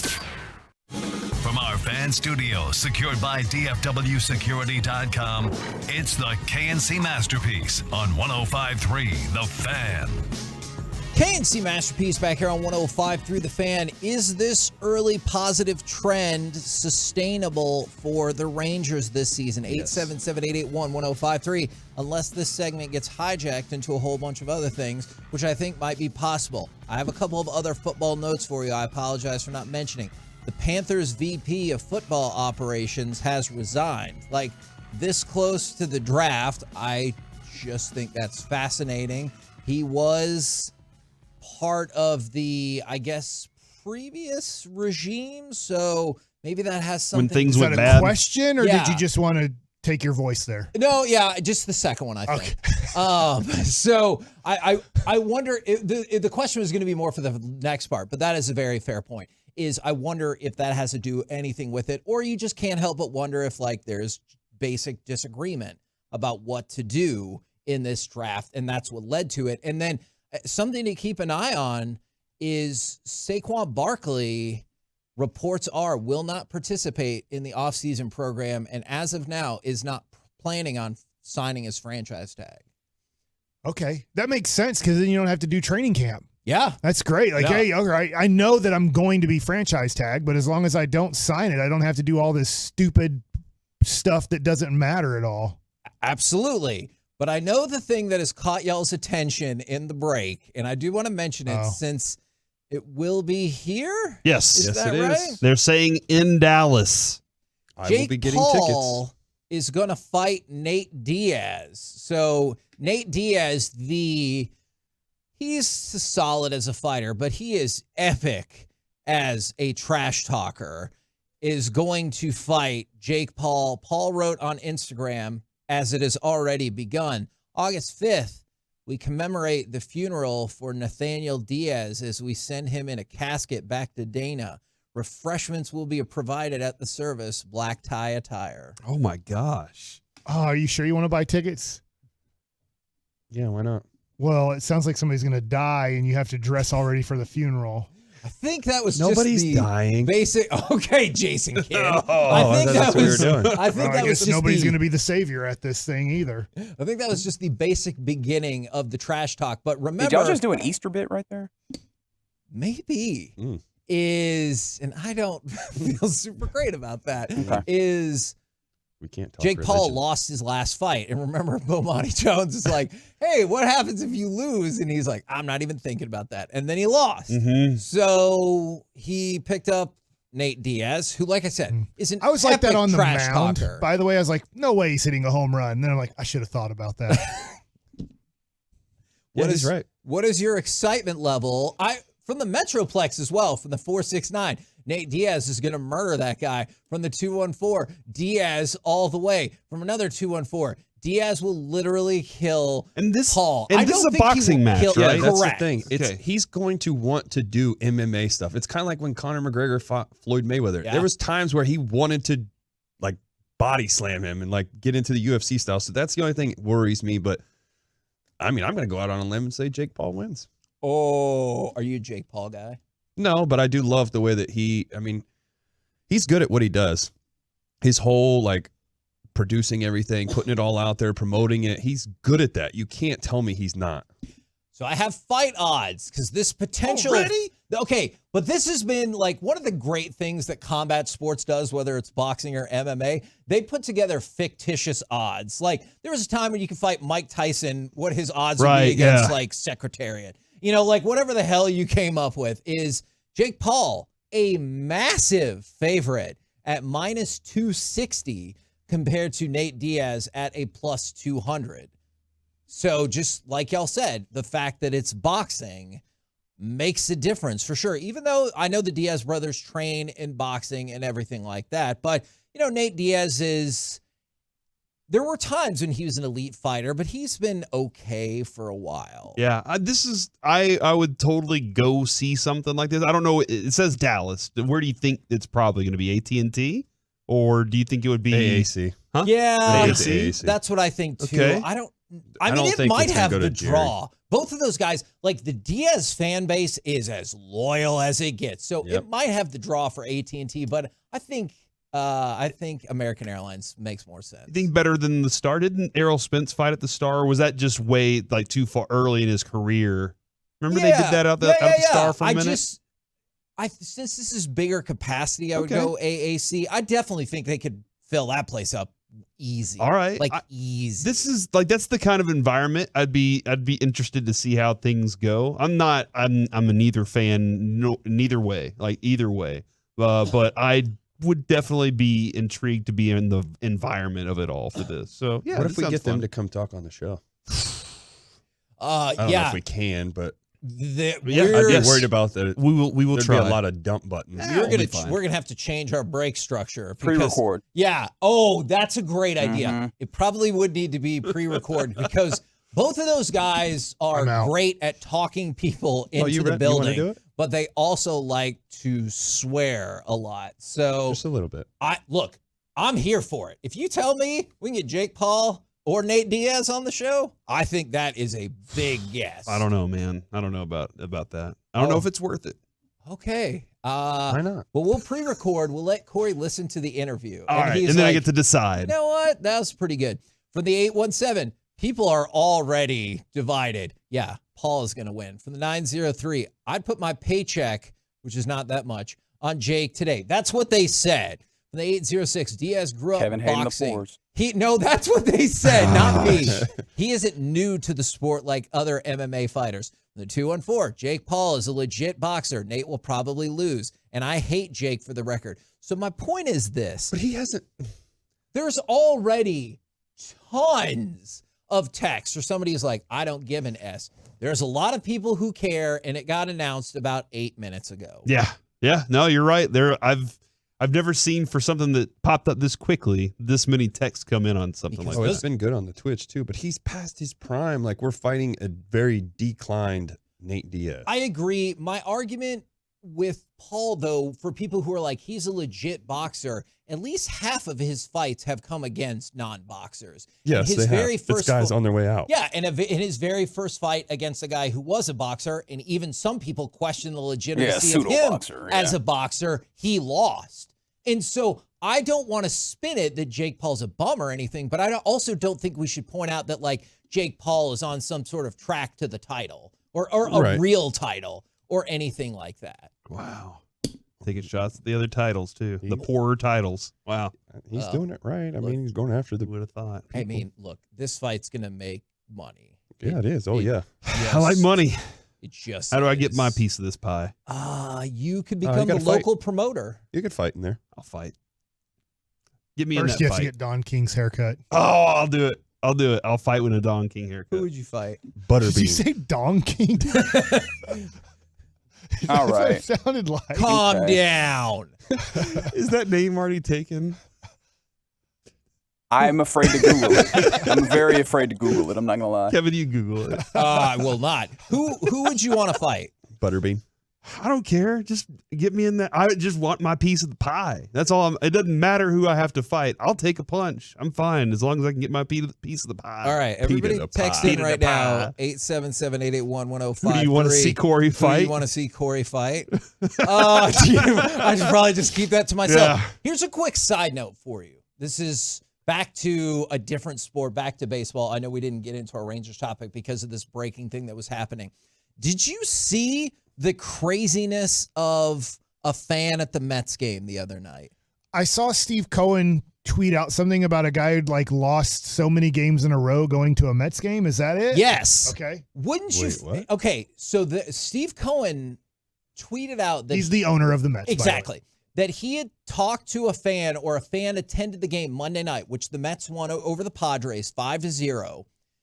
And the fan said that over the span of the last 16 years, he had been to 28 straight Mets losses. So that kind of like kicked into gear my thought of like, what is your worst in-person losing streak? Do you ever reconsider? Because you're like, every time I go to a Cowboys game, they lose, or Mavericks game, they lose, or whatever. Because I feel like somebody should have talked with this guy and been like, you need to stop going to Mets games. Now, good on him for only going to about 2 a year. But 28 losses in a row? That is crazy. I was 0-5 going to Michigan versus Ohio State games. That finally snapped.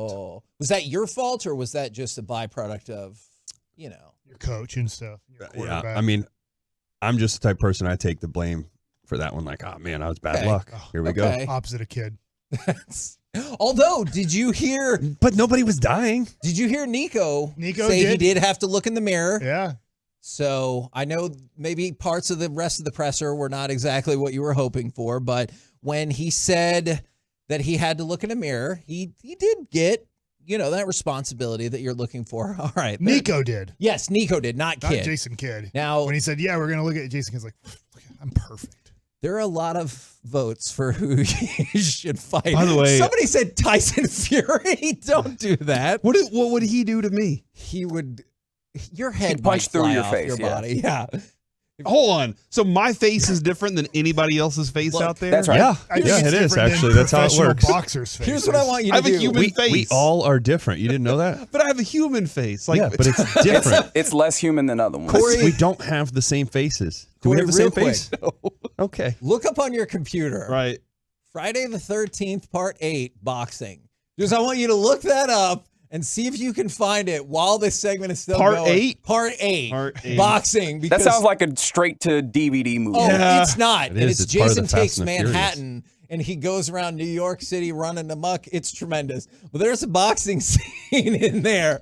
And what I think Tyson Fury would do to you is the exact same thing that Jason Voorhees does to this Golden Gloves boxer. And that's knock his head off. I want to be his very body. clear about this. I don't think I'm a boxer by any means. Okay. But I did, you guys, I said, how do I More get of a a piece of that grappler? action? And you guys said you got to go fight. So this is the only reason I'm involved in this at all. Is I'll take the fight. Whoever wants some. Guys, from I the just gotta get my 2-1-4, action.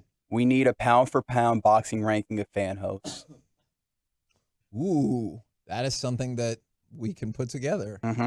Dude, he gets a couple good shots in here on Jason, man. Jason's just taking it, though. Okay, let me know how it What are you ends up. watching? Yeah, I'm That doesn't watching sound Friday right. the 13th boxing scene. From the 2 Oh, and that's what that 4, is. Corey should fight Kevin Gray. And then there are multiple people that are picking Nate Diaz in this fight, and then Corey versus Nelson Cruz. I love Nelson Cruz. I would never want to fight Nelson Cruz. I love Nelson. I've been trying to get everybody else to forgive him for a long time. Also, Nelly's got a lot of power, doesn't he? Yeah, he does. Yeah, he does. That is a strong Let you man. decide why He's that still is. playing. From the 469, Corey versus Mike for a charity. I told Oh, you. it's for charity. For hydration. Yeah, our charity for hydration. What happened, Corey? What happened? Get those big, You huge can't boxing gloves. hit somebody's head off and it be that clean of a cut. All right, like that's fake. Jason punched the guy. He just punches him in his head, just clean off in a perfect line. Now it is. That's what I think Tyson Fury would do to you. I'd say Mike Tyson would do that. Yeah. I would take on In his Mike prime. Tyson. If was fight the- Floyd, what's that- he would just hit you like 7,000 times. Yeah. He's like, stop hitting me. What Yeah, was that it movie doesn't with the hurt that kid? much, but stop it. And then he'd Gets run the- away from me the whole check, time. The blank check, and then he's. It's called blank check. Yeah. Actually, there it is. Okay, let's get those giant boxing gloves, Yes. the big ones that they had, Yeah. like huge Like some gloves. sock and boppers or something. No, even bigger than that. They're like really big. There's also a large contingent of people that want to see you fight Sean. Why? I get along fine with Sean. Do you? What do you? Why are you making that sound, Mike? I don't know. What do you mean? I don't know. You saw us in Oxnard. We hang out. We have a good time. Ooh, here's a prediction for one of these fights: Corey against Nelson Cruz. It'll really seem like Nelson Cruz has got it all under control, but at the end he'll lose it. Oh no. That is rude, but very funny. No, it's from not. No, 903. it's not funny. That's not funny. Forgive that man. It's not funny. It's clever. It's No, what I should have not even said. that It's either. not funny. Let it go, You're- guys. What? No. Kevin must be a Cardinals fan. He is. Sean would not. I would whoop Sean. Oh, all right, never Oh! mind. There it is. Cutting that up.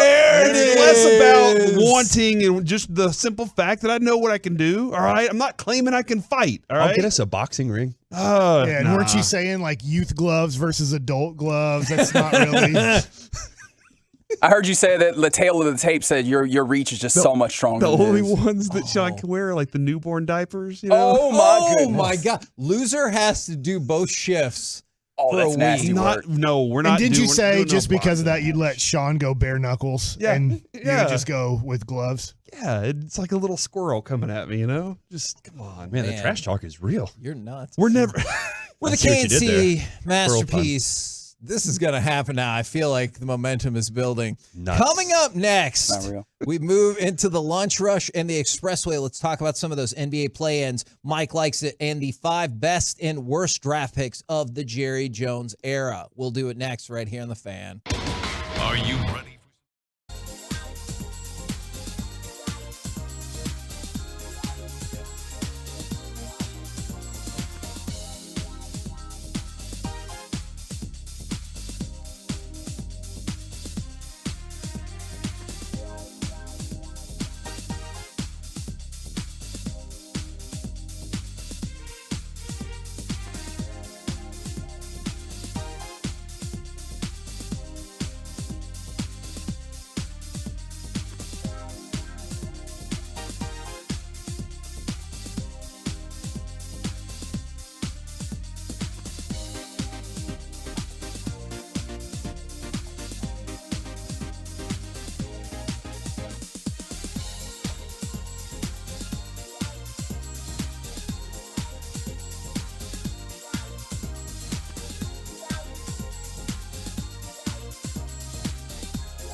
broke it. Almost broke it for a touchdown. I mean, Emmitt Smith has just become the NFL's all-time leading rusher.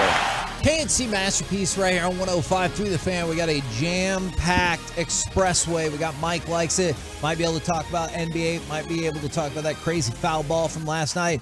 We're going to kick it off with the 5 best and worst draft picks of the Jerry Jones era. Do you want to start with the good or the bad?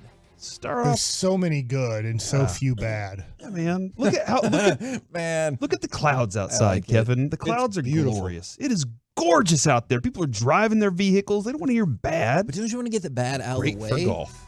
Well, here's my thought. If we talk about enough good, yeah, we won't get to maybe it. we won't have any time for the bad. Yeah, we only have 30 minutes. Yeah. Okay. Who are the best 5 draft picks of the Jerry Jones era? I say his first pick ever, which wasn't even a tough decision because Tom Landry was already going to take Troy Aikman. I have to say, with all the other great players of that time, if you don't get Troy Aikman, you don't get a Super Bowl. So I'm going to go with him being number 1, and I know I'm going to be wrong because Troy Aikman gets farted on by everybody. You're not going to be wrong, as the Dallas Morning News at least has said Troy Aikman is number 1. Next. I mean, we just played an Emmitt Smith highlight. Emmitt Smith clip. I mean, the guy has the all-time leading rusher. So I'm gonna go with Emmitt Smith. With the 17th pick in the 1990 NFL Draft, the Dallas Cowboys select Emmitt Smith. That is second on the list. Okay, so here's the weird thing about Emmitt. Cowboys didn't want Emmitt Smith. What? It just so happened that it fell that way. Didn't they want like a Tony Francis or something at linebacker? I can't remember his name, but it ended up falling where like they're at 17, like screw it. Yeah. He is the highest guy on our board, and it kind of makes sense. We traded Herschel Walker. Let's go ahead and do it. Would number 3 be James Francis? James Francis, thank you. Now, would this is going to be wrong, Corey, because he hasn't had enough time. I do think that Micah Parsons is one of the best drafts under Jerry Jones, but it's too early to do that. I agree with you. I think he is. And they didn't want him either. And yes, and I agree with you that I think it will be by the end of his career. And I mean, just look, he's changed the defense. He changed this whole from Cowboys. The worst defense it felt like in the NFL. Yeah. I'm sure there were a few worse to now an above average to really good defense. And the whole philosophy on what this team was before has changed. Like we've discussed this. He's a culture now. Yeah. You know, we talk about Ray Lewis and Ed Reed creating the Baltimore culture. He's created a culture, but I just don't know if it's there yet. Okay, so is DeMarcus Ware considered a better pick at this point? I think DeMarcus Ware would be my option, and that is Jerry Jones is going to do his speech for introduce him for the Hall of Fame. So yes. Fourth on the list, DeMarcus Ware, the 11th pick in the 2005 NFL Draft. So you guys are 3 for 3. You've got 1, 2, and 4 of the top 5 Cowboys draft picks in the Jerry era. Witten's going to be a for sure Hall of Famer. I wouldn't even thought of Witten if you hadn't brought that up. But man, he is a Hall of Famer. Let me ask you this: is he a better draft pick than Tyron Smith? Oh, wait a second. Number 3. Is it going to be Larry Allen? Larry Allen.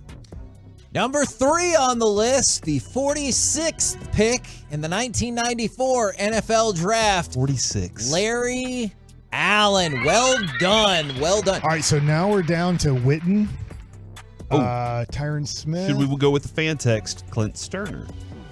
Was he even a pick? I usually don't help you out with that. I would not pick Clint Sterner. Fine. I think Witten's a good choice. Zach Martin's career is not done yet. Who do you think's a better pick in your opinion, Tyron Smith or Zach Martin? Oh wow, that's interesting. I have thoughts. Tyron was so raw that like they still had to like kind of guess on the idea of development, and J.J. Watt was right there too. I will say Zach Martin. But Tyron was a monster. Right. Gosh. I'm going to bring up another one that I don't think is going to be 5th. All right. But Darren Woodson has to be considered. But he gets kind of, because he's not in the Hall of Fame, it makes it a little bit tough. So your list is Darren Woodson, Tyron Smith, Zach Martin, and Jason Witten. Is that correct? Those would be my 4. One of those is 5th. I'll say Witten. I'm going to go with Witten too. And just for the record, I definitely think Zach Martin is the better pick. He was lower drafted and has had the better career. Okay. I get maybe not as a marquee of a pitcher. Would you rather have had him or Aaron Donald? We can go on with the segment. You can think about it if you want to. I'd probably pick Aaron Donald, but this is the greatest consolation prize that's ever been in sports. Number 5, the 69th pick in the 2003 NFL Draft. Rocky Chalk J. Top Hop. What? High on Rocky Top. And then you conflated that with Kansas in there? They're really close to each other. Not. It is. I hope he's joking. It is Jason Witten. So the top 5 picks. So here's going to be my next question once you figure out the other side. Are the top 5 just better, way better than the worst 5, and it makes you feel okay? Like, are the failures... Do you know who the worst 5 are? Yes, I've got the worst 5 ready to go. All right. I So have it's an idea. Jason Witten, 5, then DeMarcus Ware, Larry Allen, Emmitt Smith, and Troy Aikman. So as bad as these other 5 might be, that 5 is so amazing, I think it cancels it out. 2009. Winner. It's over. They decided to take everybody who couldn't play in the NFL, and they knew they couldn't play in the NFL. This is specifically focused on individual players. He probably listens to the show, but I would think Quincy Carter could be on this list. That stinks. He got to the playoffs too. Yeah, I would say that because Jerry was like, I need a quarterback. Let me throw out another name if you don't want to pick him first. Was it 6th overall, Mo Claiborne? That seems really bad for where you're picking at. I'm not going to say. But he wasn't horrible. He just was not good at all for a 6th overall pick. But you pick first. Who was the like really high first round pick? Shantae Carver? Yeah. Shantae Carver's my 96. guess. Shantae. With pick number 23 Shantae. in the 1994 NFL Draft, Number 96. the Dallas Cowboys select Shantae Carver. Yes, he is number 96. Well done. I used to remember that stuff. That is one of the worst 5 picks in Jerry Jones' history with the Dallas Cowboys. Mike. Taco? From 972, everybody's saying Taco right now. I mean, recently, because in the last decade, he's been the only bad first-round pick, right? Well, Bobby Carpenter. Carpenter. No, but he was before the last 10 years. The last 10 years, Taco's been the only miss. Is that an official guess? I would say top 5, yeah. Because Watt was right after him. TJ Watt was 28th pick in the 2017 draft, Taco Charlton. And I think the fact that he had no impact on the team or little impact, and then you could have got TJ Watt, that makes it a lock. Yeah. All right, y'all are 2 for 2. And Taco Bueno gave him money for no reason. Whoops. I mean, where's Taco? Where did he go to college? His name was Taco. It made sense. Michigan. Why did you do that on purpose? I know. I was just thinking. I couldn't remember where he went to college. Did you know, Derek, that Taco was going to be a bust? No, I had no idea. And you guys were talking football. I don't know enough about you this. You couldn't have warned us about Taco back then? Nope. Yeah. Okay. Nope, I couldn't. I think Bobby Carpenter's definitely in that mix, mostly because they Worse went than Mo Claiborne. Like, what year was that, Kevin? Do you remember what year he was drafted in? 06. I do, but I cannot answer your I'm going to question. guess 05 was DeMarcus Ware and Marcus Spears. Wasn't 06 Bobby Carpenter? And that's the feeling is like they nailed it with DeMarcus Ware. Am I right about the years? No. With the 18th pick in the 2006 NFL Draft, the Dallas Cowboys select Bobby Carpenter. So Bobby Carpenter, Taco Charlton, and Shantae Carver. You guys are 3 for 3 thus far. There's only 2 left on the board. God, there were so many other. He did start, but he was bad, man. Quincy Carter, God bless his soul. I played against him in Team 1 in Cincinnati, Ohio, as a top 100 prospect in baseball. People don't realize that about Quincy Carter. He was a top 100 prospect out of high school for baseball. Was drafted, I think, 3rd round by the Cubs. I want to say Quincy Carter. I don't know if I have seen the correct answer. Well, I just saw it pop up on the text. fan text. Okay. I think this because you make mention of him all the time. This is the one I was the gonna be only reason sad I think this. if you didn't Goodrich? get. No. Oh, that's a good one too. Who Lynn did Bias? Troy Aikman want? Oh, David LaFleur. That's one of the ones I think That's is bad. It was bad. He was bad. With the 22nd pick. Thanks a lot, Broadus, in the LSU. 1997 Was NFL Broadus? Draft. He was a first-team All-American. Oh. It's David LaFleur. Man, if you didn't have to catch as a tight end, he wasn't bad. He never caught a pass for more than 25 yards. If the requirement was being tall, yeah, he was great. He started 44 games and had more than 200 yards total in a season one time. Yeah. He All wasn't. right. He wasn't good. David LaFleur, All right, that's a good. Shantae Carver, Bobby Carpenter, and Taco Charlton. And Corey, you're right. Right when I said I didn't think I had seen the right answer, somebody did text in David LaFleur from the 817. Well done to you. Who has a coin? What are the options? I'm going to say Quincy is an option, but he also brought up Dwayne Goodrich. Wait, I need to flip a coin? You need to flip a coin. The problem is those are both second-round picks, but I don't know if they had a first-round pick those years, so it made them. You want Mo Claiborne in the mix too? I do. I mean, that's a horrible 6th overall. I like one of those 3 is correct. I'm going with do I Mo. need to flip a coin or do I need to get a random number generator 1 through 3? I'm going to pick Momo just because he was 6th. And then he cried. They're like, hey, you're not going to start this week. And he's like, I quit practice. I'm like, you know what? Kick him off the team. Mo Claiborne is right. Incorrect. Yes. Incorrect. You should have gone with point selection number 2. No, you don't get to go home. I'm gonna go, and this is for one purpose. It ended poorly. I'm gonna go with Goodrich. Come on, dude. That wasn't good. So, with the 49th pick in the 2000 draft, Dwayne Goodrich was selected. And when you say how it ended, Goodrich was involved in a hit-and-run accident in which two men who were trying to help another motorist on I-35 were killed. Goodrich was sentenced to 12 and a half years for vehicular homicide and failing to stop and render aid. Yeah, that is correct. I do believe he's a speaker now. I do believe that's part of like some of the things that he does now. Yeah. He learned from that very terrible situation, and he's trying to become a speaker in that manner. He was a second-round pick. He started one game and was in 16 games. And then, as you alluded to, the disastrous end to the run. Like when we talk about some of the biggest ones and the biggest busts in the NFL and the NBA and all these other sports, isn't there always some sort of tragic off-field moment? Yeah, I mean, it comes up with Len Bias, obviously. So like that's kind of where that lays for me. We're the KNC Masterpiece right here on 105.3 The Fan. We're just a couple minutes away from Mike Likes It. But real quick, I want to throw to some of that NBA play-in action last night. LeBron against Edwards. The switch on defense now on Prince. LeBron takes it in, kicks it out. Schroeder. Now, I know the Mavericks season is over, but Mike in particular, I was curious about you.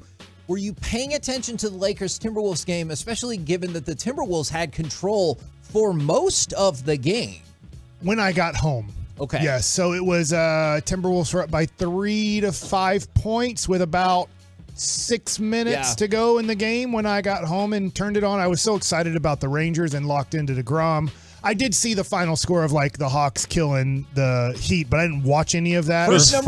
First number 7 seed to ever lose in this scenario. They were 4-0 before. It was a fun game to watch. There's two things I want out of basketball every year. One, the Mavericks to win the championship. Happened one time in my life.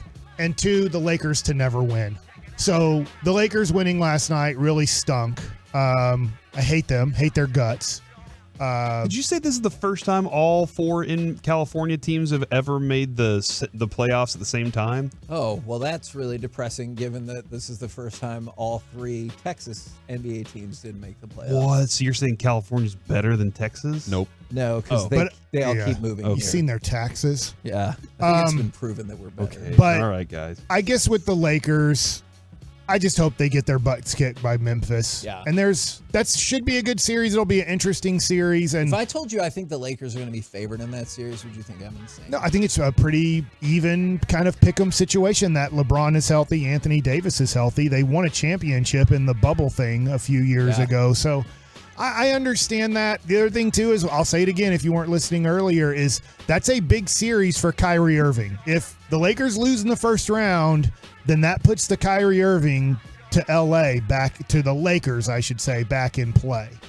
Okay, I'm seeing varying odds because the first spot I saw had the Lakers as pretty big favorites, but now I'm seeing some others that are like pretty close, which makes way more sense to me than the Lakers being heavy favorites in that series. All right, and then so the Hawks win by 11, Lakers win in overtime. Those will be your respective number 7 seeds, and then tonight Hawks get swept, right?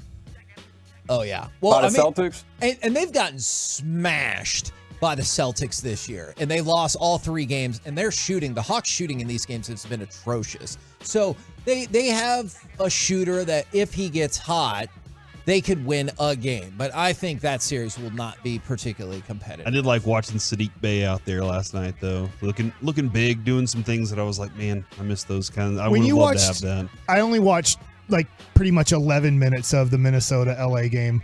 When you watch Vanderbilt play defense or Prince for Minnesota play defense, you're just like, we don't have a guy who could even compete at this level defensively on the Dallas Mavericks anymore. Obviously, Dorian Finney-Smith could. But you just watch them make plays and make the game difficult. It doesn't mean you're going to ever stop Luka or LeBron or whoever. I mean, obviously, you can stop Anthony Edwards. My God, make a shot. He had a bad but it's just like, man, they can make the game so difficult and challenging on these elite scores, and the Mavericks don't even have anybody to make the game even somewhat challenging right now. Watching, like, that was, I think my favorite thing was watching Capella and Bam back and forth. I think Capella, did he have like 21 rebounds or something last night? Like that. And how many times do we walk into this building and walk into this room and go, if only Luka had a Clint Capella? And we talk about that constantly. In a weird way, from what I understand, Cuban, Dirk, Luka, they all want Dwight Powell to be the guy. So I don't know what to do when your main leadership is in. Whatever we say about Dwight Powell doesn't matter. They love the dude. Yeah. The three main people love him.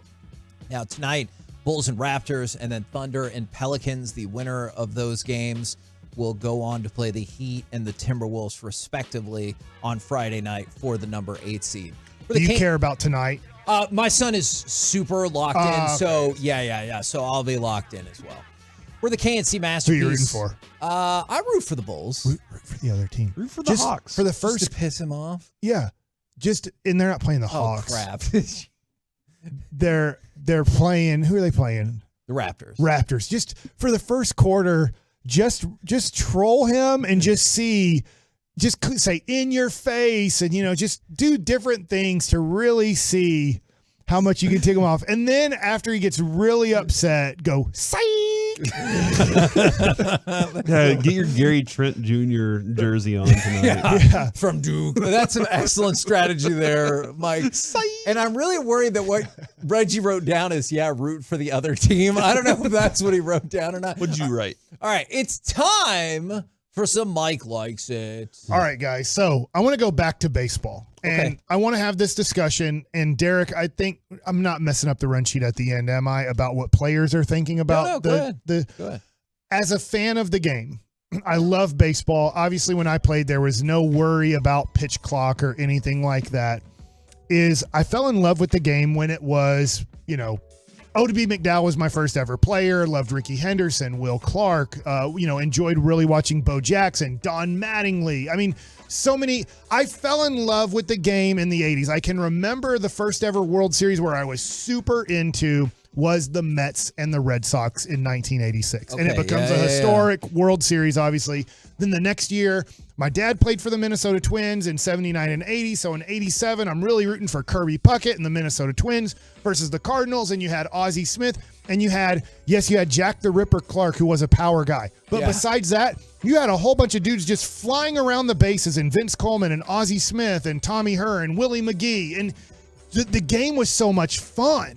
I loved the game of baseball. Fell in love, obviously, with the game of baseball. And right now, I am in love with the game of baseball. I can't get enough of looking at it online. I can't get enough of it on MLB Network. Going to these two Ranger games. There's a game on you behind you right now. Really? The Padres and the Mets. Really? It's live. You heard him trail away from the mic because he was like, I need to watch. Yeah, Soto already hit a bomb, so. Okay. Fun and then times. they got the stupid Mavericks on that TV. Yeah, I'll switch it. Yeah, No, leave it there. But I'm in love with the game, Derek. So I'd love to know, since you're getting to talk to the current players, since a lot of those guys are your friends, I'm loving it as a fan. I'm so in love with the game of baseball again right now. Can you give me an idea on how the players are feeling about the pace of the game? Well, I was going to try to create my own segment because I thought the tease that I heard was what from time's that Kevin at? saying it. But it doesn't matter. It's No, okay. I It's think okay. No, it's fine. The segment I This got is for it. you at 120 is pitching versus throwing. Oh, so inside the oven. That's right. 120. Ooh. So I'm okay to do this right now? No, you're good. Yeah. So For sure. I don't have any imaging for that segment. Yeah, sorry about that. It's Okay. new. I've talked to a few of the guys, getting to go out onto the field during BP and visiting with some of them, seeing some of your old friends. And the one thing that killed me is I got to see Romuto when Philly was here, and I was talking to him. I was like, man, it would have been nice to get to throw to you and all that. And I was like, well, what's your thoughts on this pitch clock?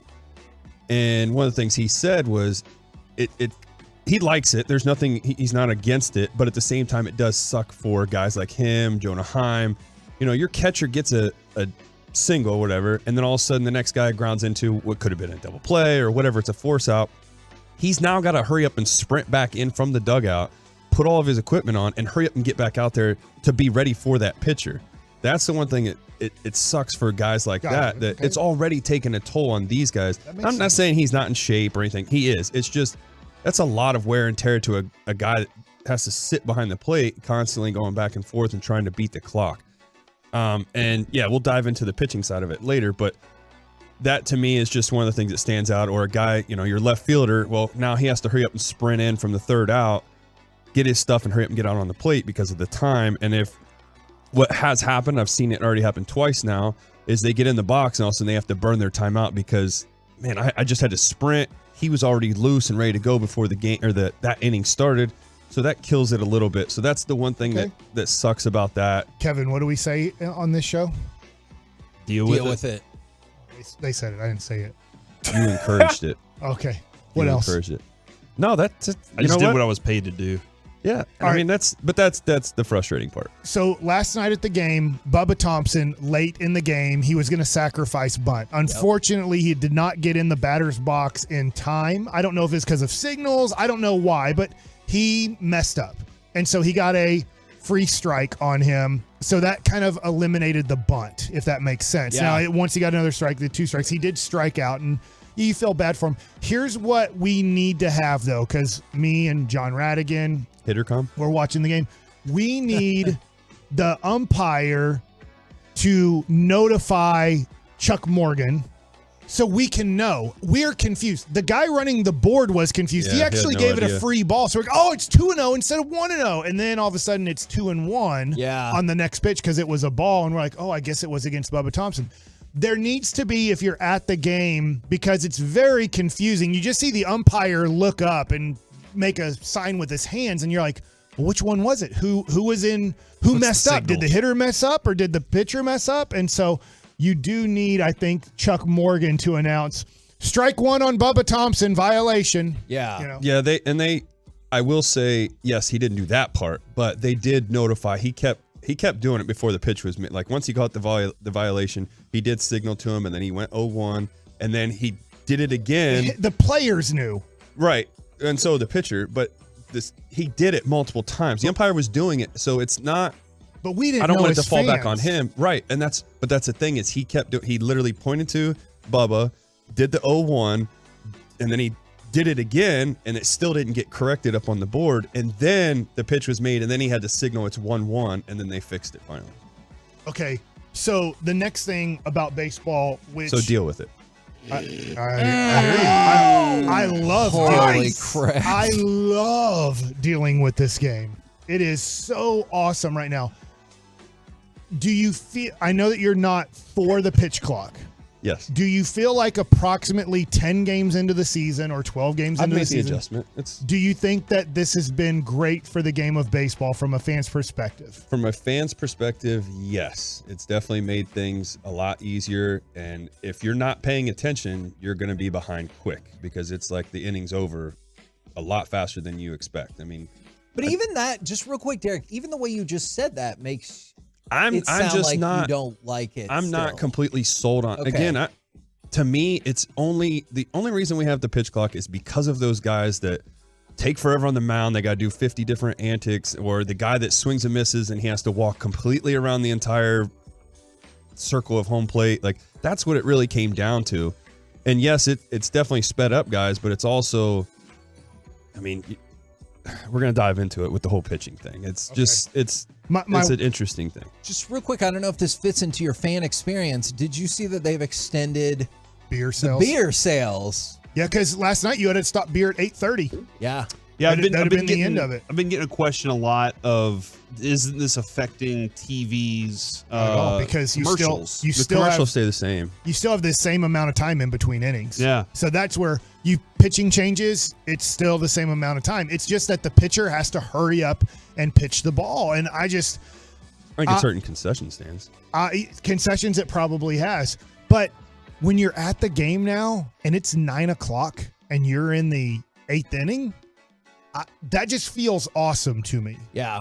And everybody's staying for the game. I would say this. Yesterday it went to extra innings. I bet I'm going to guess 20% of the audience left because they had to drive home or they just want to beat traffic. But now in those 7th, 8th, and 9th innings, the audience is still all there at the game.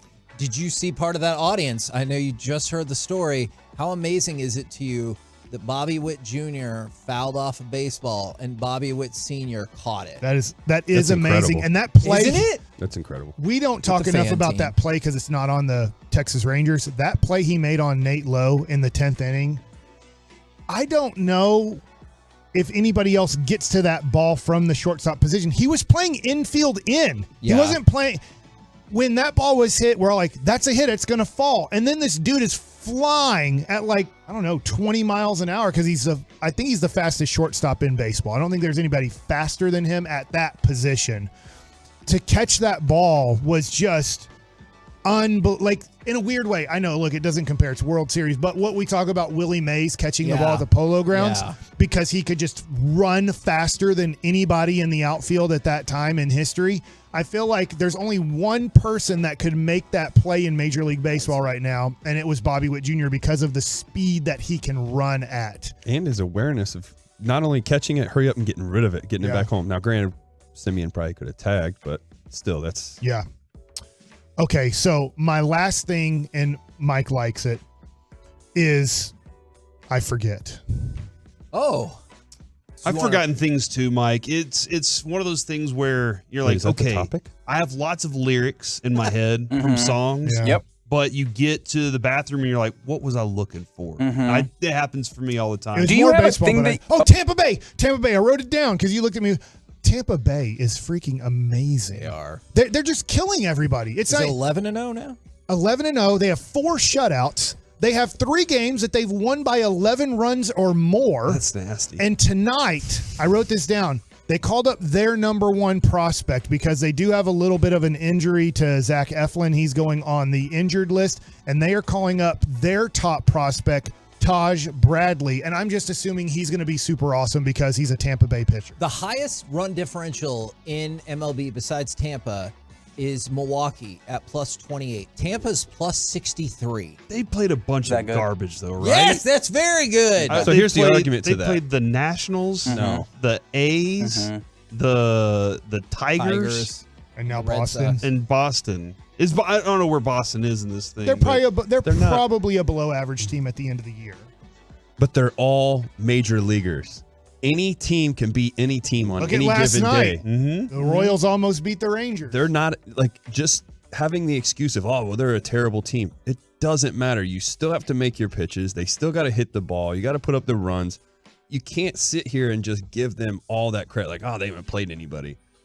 They're playing a professional team. These are professional athletes. And they are destroying these teams too. They're An gonna average lose of at some 5.5 point. runs a game. They're going to lose at some point. I promise. I don't You think sure? Almost.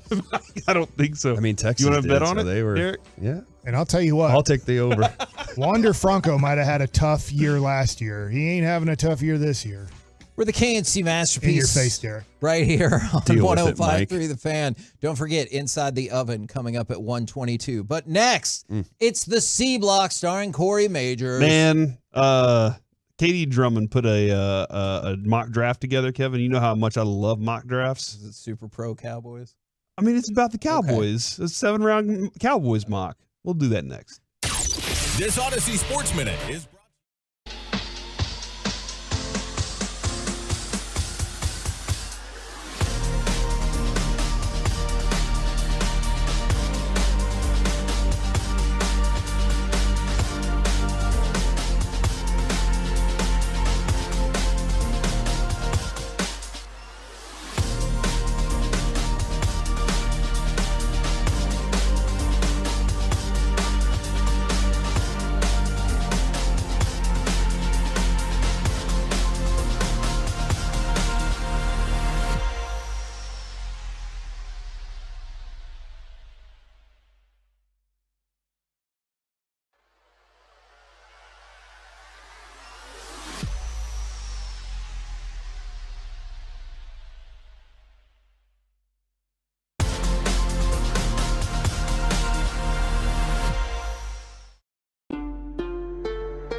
Fan Studio, secured by DFWsecurity.com. It's the KNC Masterpiece on 105.3 The Fan. KNC Masterpiece back here on 105.3 The Fan, where we got Derek Holland in studio with us all show long. Allegedly. You agree, Derek? Cool. Right now, it's time. He was sprinting down the hallway to get back into the studio. Right now, it's time for the C Block starring Corey Majors. I made it. When was the last time you think you sprinted to get to the segment? It was not that long ago, like within the last couple of weeks. Yeah, like now I'm kind of like, nah, I'll be fine. They'll be all right. Like it'll take a minute for everything to get rolling. All right, so Kevin, you just brought up that fight is going to be at the AAC. Yeah, Jake Paul, Nate Diaz will be at the American Airlines Center on August 5th. If we can go, because we never really know about our schedule with the Cowboys in training camp in Oxnard. Yeah. So if we can go, Derek, should we just get a limo and go at it that way? Yeah. Yeah, because you don't want to park. Like, who wants to park? Why not an Uber helicopter? Uber helicopter? What? Is that a thing? I mean, at least in New York, I don't know if they got it here. Yeah, I'm going to avoid helicopters. Where do we land? I've never been in a helicopter. I've never been in a helicopter. On the roof? Neither have I. I'm out. I'm still out, though. Hold on. Are you scared? Are you afraid of heights? Yeah. Okay. Yeah, I'm not afraid to admit that. That's fine. Heights aren't the best. But yeah, think about it. If you fall from height, No, I hear you. injuries. I get it. No, death. That too. Well, I mean, depends on the height. Yeah, true. I mean, I guess you're right. If I fall from 6 feet, I could crack my head open and die. Ooh, an Uber X picks you up from your apartment to take you to the helipad. What? Wait, is there one locally? Dergie's still out? I don't know I'm now. just seeing it in New York. I'm still looking for the expansion. Okay, That's all right. coming. That's going to be. That's cool. Okay, all right, yes, yes. Well, where do you land? Do you land in a parking lot? Do you land on top of the AAC and then just zip line They've down? got leaks on the AAC, so I don't think we're going to land up there. Yeah, that's probably Might true. Fall through. I mean, you could just go right through to your seat. Yeah, That's the leak. That would be cool. I do like the idea of just kind of dropping down into your seat though from the top of the AAC. Oh, Is like this what Mission you were talking Impossible? about when you said Do you it takes a couple minutes to get it going? Yeah. Okay. Look at how cool we would be. Like Everybody we be could like, have them why? film it too, and just have somebody put a giant fan in front of us, so that way it looks really cool when we come And off. The tell helicopter. me that Jake Paul wouldn't be like, I need those guys to be part of the team now, part of the crew. I could see that. Or Yeah. Logan Paul. Which one is it? They're Jake. both really good at it, but yes, It's Jake. Paul. They would be like, these guys, they brought it. I'm bringing them on. I'm selling my Charizard card, and we're doing this because Charizard card's going to make you a lot of money. Right. Kevin, I did have that question though. When it comes to parking, Uh-huh. are you a fan? No, I hate when we get invited places and it's limited parking and they're like, no, you can just use the valet. And I'm like, I don't want to use the valet. I know how to park my car. Mhm. And they'll be like, no, just use the valet. It's free. Not really. I don't have valet Because at my you're house, a jerk if you use the free valet, right, and don't tip. That's the thought. Yeah. And so I was like, I'd rather you just have a normal people parking lot so I can normally park my car. How much of a baller move would it be if Derek had valet at his house all the time though? No, we're Pull going to do up. a Star Wars I would thing. hate it. So I'm going to have to figure out if I can get valet in You have a time. gate, and they always ask who I am. That's true. Yeah. Who are you? I say, you deal with it. No, you Then don't. they don't let you in if you say you deal with Yeah, it. they're going to say, well, you're not coming in here, so you deal with it. What about when my wife sent the guy to get the bed? Yeah, that was interesting. Yeah. That's one of those, like, I did see that on Twitter yesterday where somebody was like, look, man, if the parking situation is complicated, I'm more likely going to turn around and go home. And that's me. Like, I hate parking. I told you about the whole tow truck situation. Now I got to think about I could possibly get towed away. I'm frightened of parking all the time. When I was in Steamboat, they don't have traffic, and it makes me wonder, why do I live here? Oh. Steamboats have traffic. Steamboat, Colorado, like, why do we live in such a big city where everything's screwed up? You're going to go back and try and ski again. If it goes better, you're going to be like, maybe we should move to Colorado. Yeah. I want to move to a place where there's not so many people. I get it. Dallas is probably not for you. Yeah, this place is growing. Yeah, you live in Plano. That's like the worst traffic. Yeah, no, it's not great traffic in Plano, that's for sure. They like stuck 800 million people in a place where there should be 800,000. And it's gridded. And they called it Plano. So if you hit the light stretch, if you hit the one light, it's going to be, you're probably hitting every single light all the way down Parker Road. Shout out to our friends in Azle who are probably like, ha, traffic. Suckers. I know. Why are people texting in? They have a valet company. Don't. Yeah, they want to valet at Derek's house. Oh, wow. Are you taking proposals? Nope. We don't have enough customers. Not yet. 7-round mock draft from KD Drummond, Kevin. Who did we get in the 7th round? Well, I'll get to that. Let's go backwards. I do like KD Drummond. You do like KD Drummond. Or and like mocks. 3rd round? What's that? And you like mocks. I mean, this 2 weeks or 15 days away from the draft. He mentioned your fine. wife. Did you mention his wife? I did not. Because the Drummond family is what you married into. Oh, that's right. A good point, though. You know what's? Ooh, this could get me in trouble. You know what's really interesting? Do it.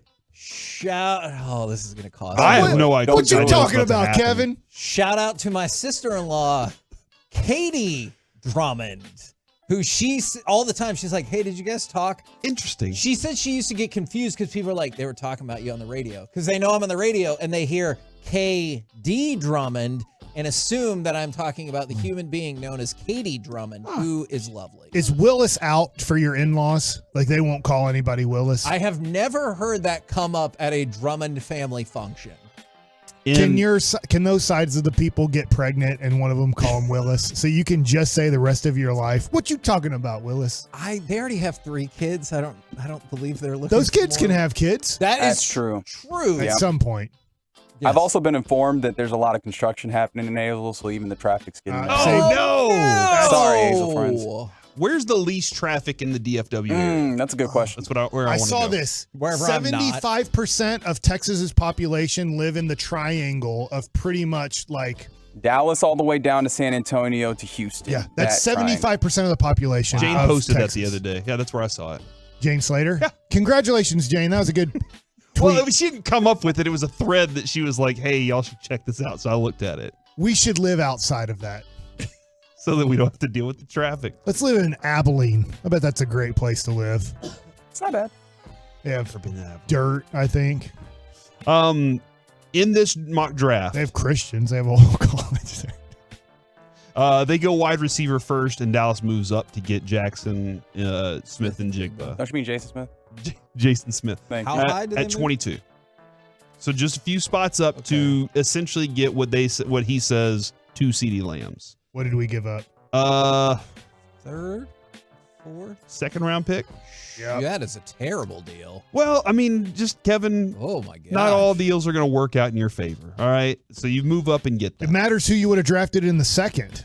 What if we would have drafted another cornerback from that school that guy? Kentucky. Yeah. And in the 3rd round, they take Give him that guy. offensive lineman Joe Tipman from Wisconsin. And we could always ask. Man, I'm a big Joe Tipman guy. I refer to this show as the baseball show of record. Yeah. I will go on record and say, because I mean, look at this. Right now, we're sitting with Derek Holland and Mike Bassick, and we had Bruce Bochy on yesterday. I will say that I think that the football show of record at the station, and probably all of DFW, is definitely G-Bag Nation with Broadus and they know Zach. who Joe Tipman is. Yes, they do. I do not. I don't know. Sorry, You're hating Corey, it. I can't get over that. That is such a terrible deal. Best case scenario, you give up a 3rd, or worst case scenario, there's no way in hell you give up a 2nd for that. So you're not doing it for a great wide receiver. You want the Kincaid tight end guy. I would rather have Dalton Kincaid in my 2nd than Jackson Smith and Jordan. But you have a lot of like spots on your offensive line that you're kind of like, I don't really know what we're doing right now. And so you get in the 3rd round a pretty good mauler from Wisconsin. And I don't know how y'all feel about this. How far away do you think we are from having to replace Zach Martin? I think 2 years. Year or so? Yeah. I don't know. We keep kicking the can. 6. Do you want, and that's another thing. Like, do you want to essentially say, hey, I'm going to go do this the year that he's like, all right, I'm done? Or do you want to go ahead and start getting a build on it now at some point and say, you know what, we can add to this offensive line? And You're not replacing Zach Martin because Zach Martin's great. I'm not worried about it. My mock draft has us trading all of our picks to number 3 for Will Anderson in the draft's over. Okay. What do you think of that mock? That is a shocking turn of events. My only concern is, what are you doing at your other guard spot? Well, and that's, that is kind of part of the, maybe I can, he says, Katie Drummond, by the way, says that you can roll this guy in there and you got a good mix of people. Okay, with the that at least makes more sense to me, is he's usable now and he'll be usable in the future. Yeah, okay, I get that. I like that. You're not just drafting one offensive lineman and being like, you know what, he's going to be here for the next 20 years. You're going to be constantly adding to your roster. So this year, add another one, add another offensive lineman. They add the edge at 90 in the third round, Kevin. I do believe I think you get 2 third-round picks? I think you get a third-round pick in the trade. So that would I think the trade comes back in a third-round pick. That makes more sense to me. Okay. And DeMarvion Overshawn from Texas at linebacker edge. Undersized, like weight-wise, but lots of speed off the edge. Maybe a Micah. Maybe you can work with Micah Parsons there. You got a couple running backs in this draft. Zach Evans at Ole Miss. He says at 124. That's who the Cowboys draft? That's who he's saying the Cowboys. Okay. This is all Cowboys draft. I don't know much about the draft. Here's what I do know. Kicked off a North Shores high school football team. Yep. Problem at TCU. Like, this dude is probably somebody you want to stay away from. Okay. Just telling you. He is a bad dude, and you do not want to draft him. If you want another Kentucky cornerback, and I'm not saying he'll do what happened here, but do not touch Zach Evans from North Shore High School. And then Jared Clark. Then another trade, Kevin, in the 5th round. They go linebacker there, another guard. And then he goes with, I do believe at some point, Deuce Vaughn, the running back out of K-State. Kansas State, the smallest player ever measured in the history of the NFL draft that they have on record. The next Deuce, they say. That kid can make some plays, though. Or that guy. I shouldn't say kid. The next Deuce McAllister. I mean, hell yeah. What a value that would be. And I do believe his dad is a scout for the Cowboys. So yeah, Chris Vaughn. I'm not saying that that's going to be the reason or anything like that. But Reggie, you watch K-State football. True. Do you want this guy as a running back? Yes. For the Cowboys. Mm-hmm. Give it everything up? He is delightful. No, he's delightful. I thought you said like at the end of the draft. Yeah, he's at the end of the draft. I was just seeing how far Reggie would go. Okay. That's all I really wanted to know. Top 10 pick. No. To that. Why? Then. If Reggie said it, why would you argue with him? It's That's his decision. Because first of all, I have to trade up. Secondly, that is horrible. It's a mock draft. Horrible. This is real. I know your feelings about that. All right, guys. I did steal this from Sean and RJ. I just want to tell you real quick. I'm sorry, Corey. I just want to tell you on the new draft chart, you can't even get up to pick number 3 if you trade all of your draft picks. You so tried? You know what? Yeah. I will. I've done this before. I think that there's times where you just trade your whole draft, Ricky Williams style, and you're like, here's our whole draft. We want the one player. We could get up to about 9th is what I'm showing, Corey. So trade it all for the 9th pick does not feel as intriguing. All right, fine. Why not? Be fun. You still want to Corey, would you trade our entire draft for the number 3 pick? Yes. For the answer number is yes. 3 pick. I mean, why wouldn't you? Most of these guys, they're not going to see the field this season. Would you trade? I know we don't know what he's going to be. Would you trade a whole draft for the next Micah Parsons? I don't think he'll be that. Yeah. It's very. I didn't know Micah Parsons would be anywhere close to what he is. But like, if you got like 2 Micah Parsons on the team, would you be like, hey, yeah, so we don't get depth in our offensive line or our 5th wide receiver or whatever, but we got 2 Micah Parsons. You sold me. If you can make that deal. I would definitely trade the entire Mavericks draft to get up that high. No, Cowboys draft. Oh, okay. All right. Mavericks are going to trade it for some 40-year-old center. We'll probably trade stuff to go get DeMarcus Cousins, who's a free agent. Oh, dude, he's playing in Puerto Rico. Did you know that? No, I didn't, but it makes sense. Nobody wants him in the NBA. I know he's better than Dwight Powell, though. Like, that's the weird thing. You know who else? Are you sure about that? I think DeMarcus Cousins and Dwight Howard would be a better combination at center than what we run. And that's the C block, everybody. Dwight Powell, guess what, man? Let's open the oven. When you have sponsors, you know about that, Derek, right? The 25th, 26th guy on a team. If you have the right sponsors, you're in good shape. Yep. We're the KNC Masterpiece right here on 105.3 The Fan. Coming up next, we go inside the oven with Derek Holland. Right here on 105.3 The Fan. Be a part of the show.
Nation, and it's brought to you by Frankel and Frankel. There's a reason you need a special license to drive a big truck, so companies that hire drivers and put them in big trucks should be held accountable for what happens when one hurts you.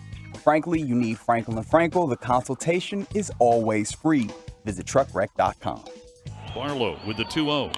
And that ball is drilled to deep right field. Jonah Heim sends one deep into the Arlington night. A walk-off 3-run home run. The Rangers defeat the Royals 8-5. 105.3 The Fan. Now we're back here on 105.3 The Fan, where we don't have an intro or anything, but it's going to be the debut edition of Inside the Oven with Derek Holland. Derek, what would you like to discuss today? Well, I want to talk about in baseball, obviously. We're seeing a lot more position players getting into games to pitch.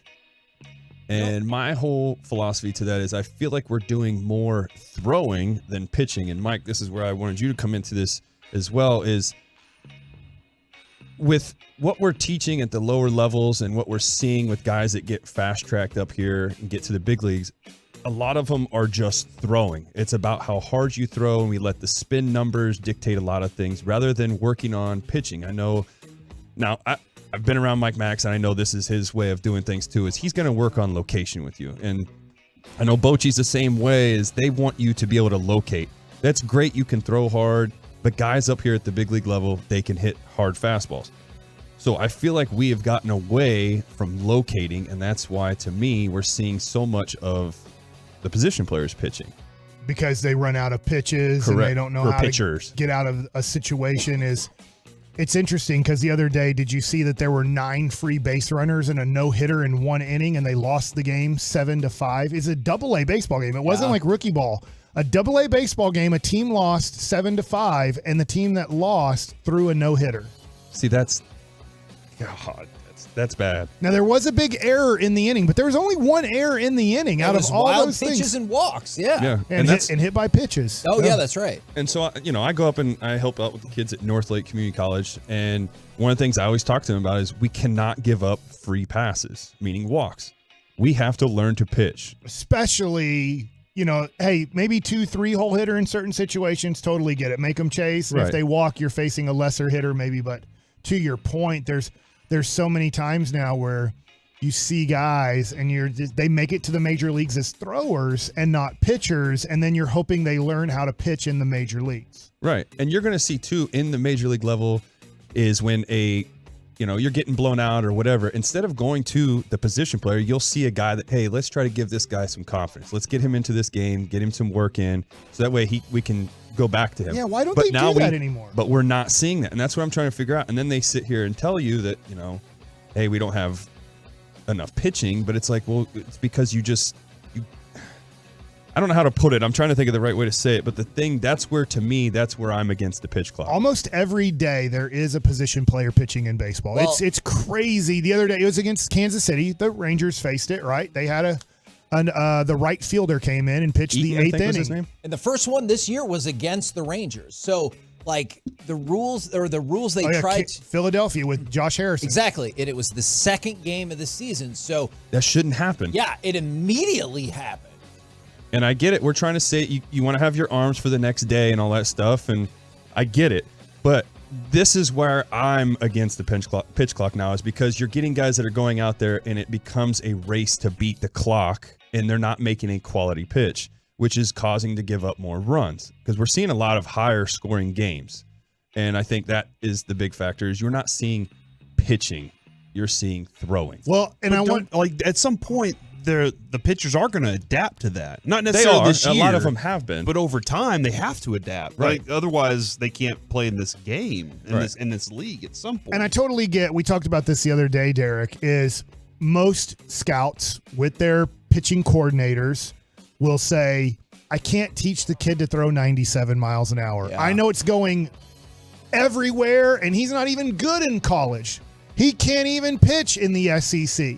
But I'd rather take him throwing 97 at, let's just say, Arkansas, and not throwing the ball where he wants ever, than the kid throwing 90 miles an hour who's getting everybody out and who is SEC pitcher of the year. It's a weird thing that now we're we're eliminating, and I get there are certain levels. If you're right-handed and you're topping off at 85 at 21 years old at, let's just say, UTA, you're probably not going to get drafted no matter how good you are, because they know, look, at 21, if you're maxing out at 85, you're not going to be able to pitch professional baseball. So I get there are certain levels that they're just like, look, you're right-handed and you can't touch 89, we're probably out no matter how great of a pitcher you are. You're left-handed and you can't touch 86. It doesn't matter how great you are in college. We're not touching you, and you're never going to pitch a ball professionally in your life. But I do think we've gotten to the point now where we're like, all right, I saw Michael Walker pitch the other day, and he was great he was just throwing 92 and 83, just going back and forth between fastball, changeup, and the Atlanta Braves couldn't touch him. And I'm like, man, there's still pitchers in this game, and there's still pitchers that are highly effective without throwing the ball 95 miles an hour. But just the thing real quick for Michael Walker, and this might feed into your discussion. He only goes 6 innings, which feels like it can be on the high end for starters as well. How much credence do you put into not just the pitching versus the throwing, but the evolution for years we've seen now of not phasing starters out, but shortening them up. Right, and that's why I think, too, that we are blessed here with Bochy and Maddox. You're going to see more of the guys.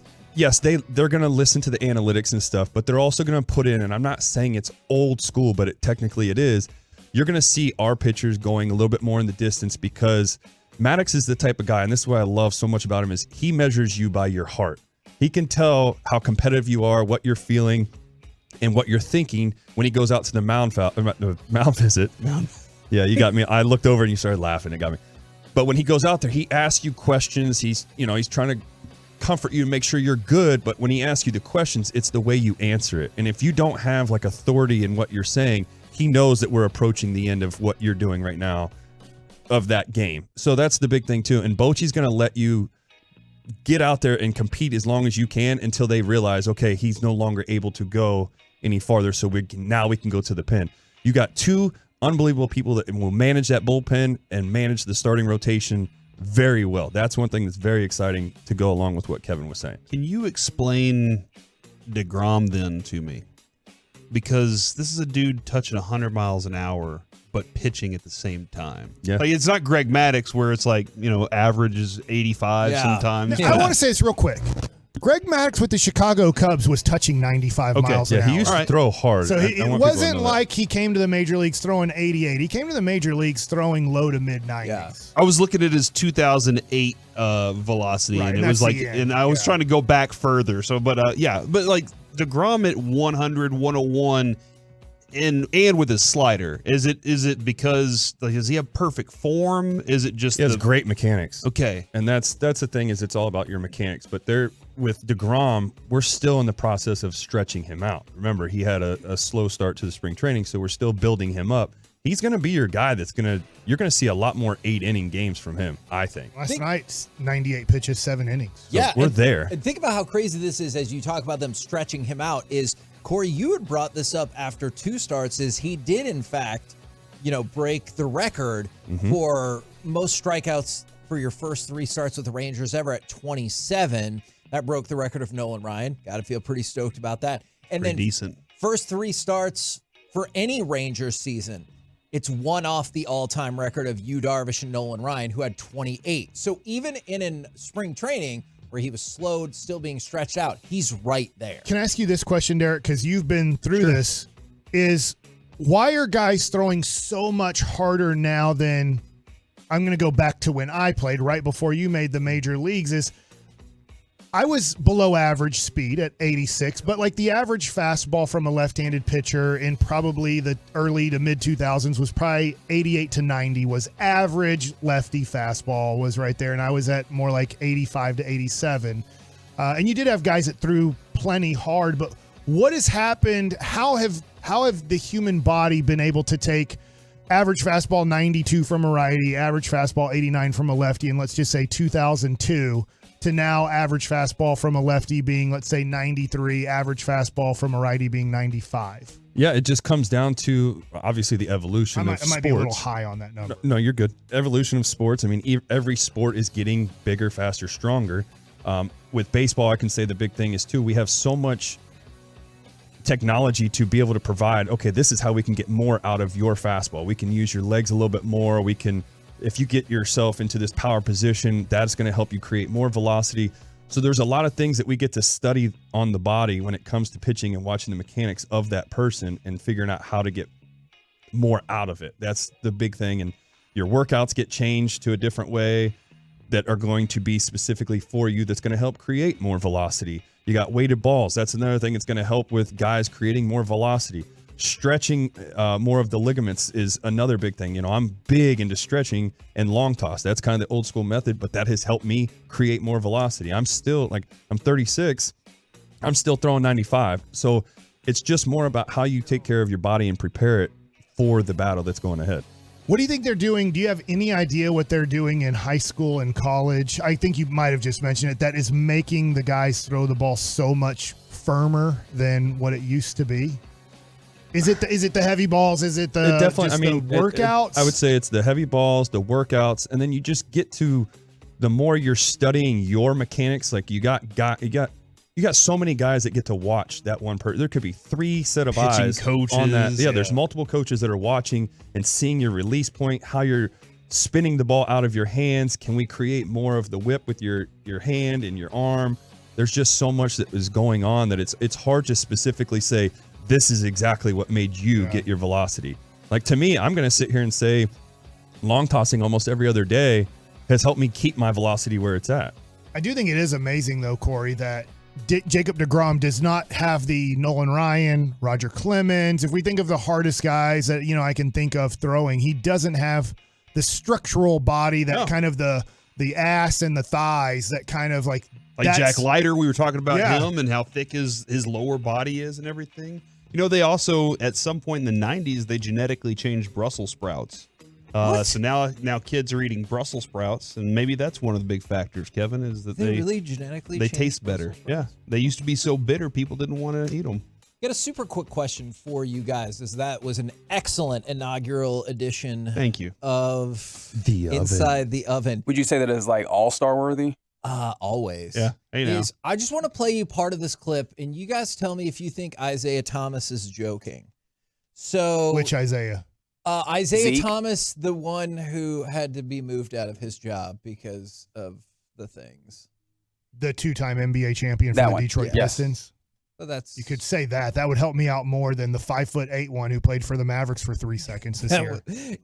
All right, so this is him with Keyshawn, Jay Will, and Max, and there's a picture of him in a suit and tie looking very stoic.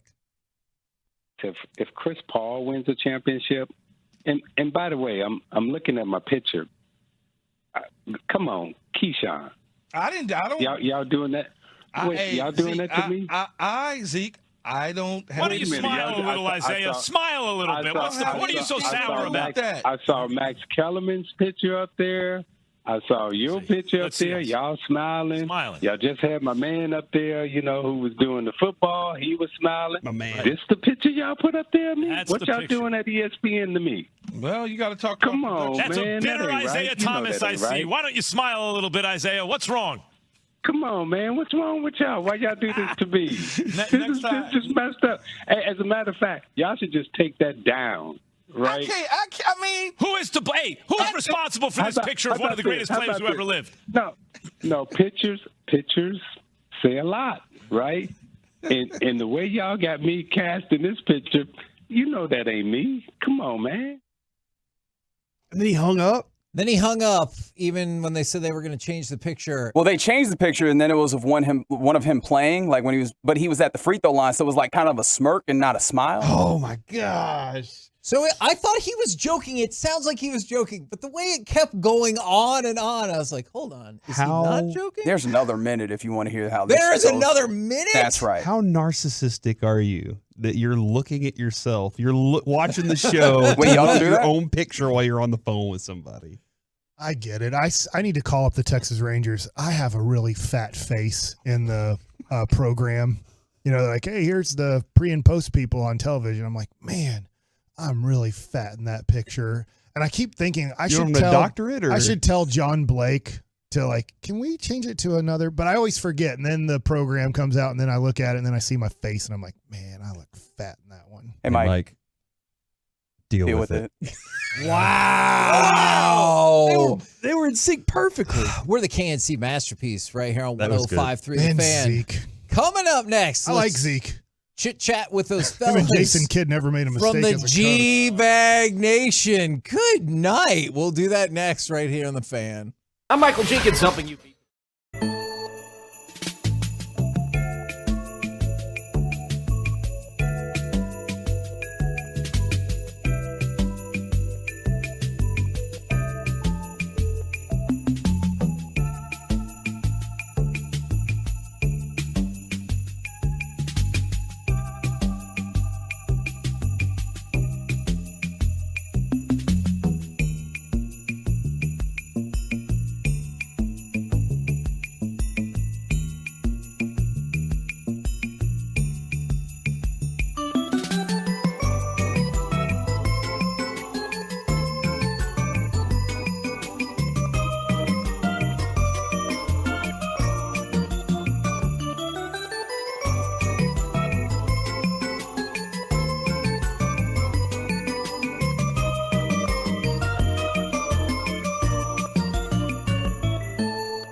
The KNC Masterpiece on 105 Through the Fan is brought to you by Classic Chevrolet. Classic Chevrolet looks at the road ahead and says, Texas, let's ride.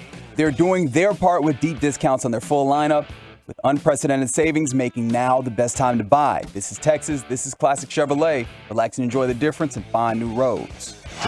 Lance on 3rd and 4, dropping back to pass, firing over the middle. Travis Benjamin's got a touchdown. That's Trey Lance right there, and you might be like, why is that coming up going across my the bestie. That is a great question. D&M Leasing brings you this chit-chat with the fellas from the G-Mag Nation. Gentlemen, how is you today? Terrific, Hagee. How are you? I'm doing excellent. Thank you so much for asking. Now, Derek, you did such a great job with the last segment. I would like to hand over how the beginning of this goes with you and Mr. Zach Wolchuk.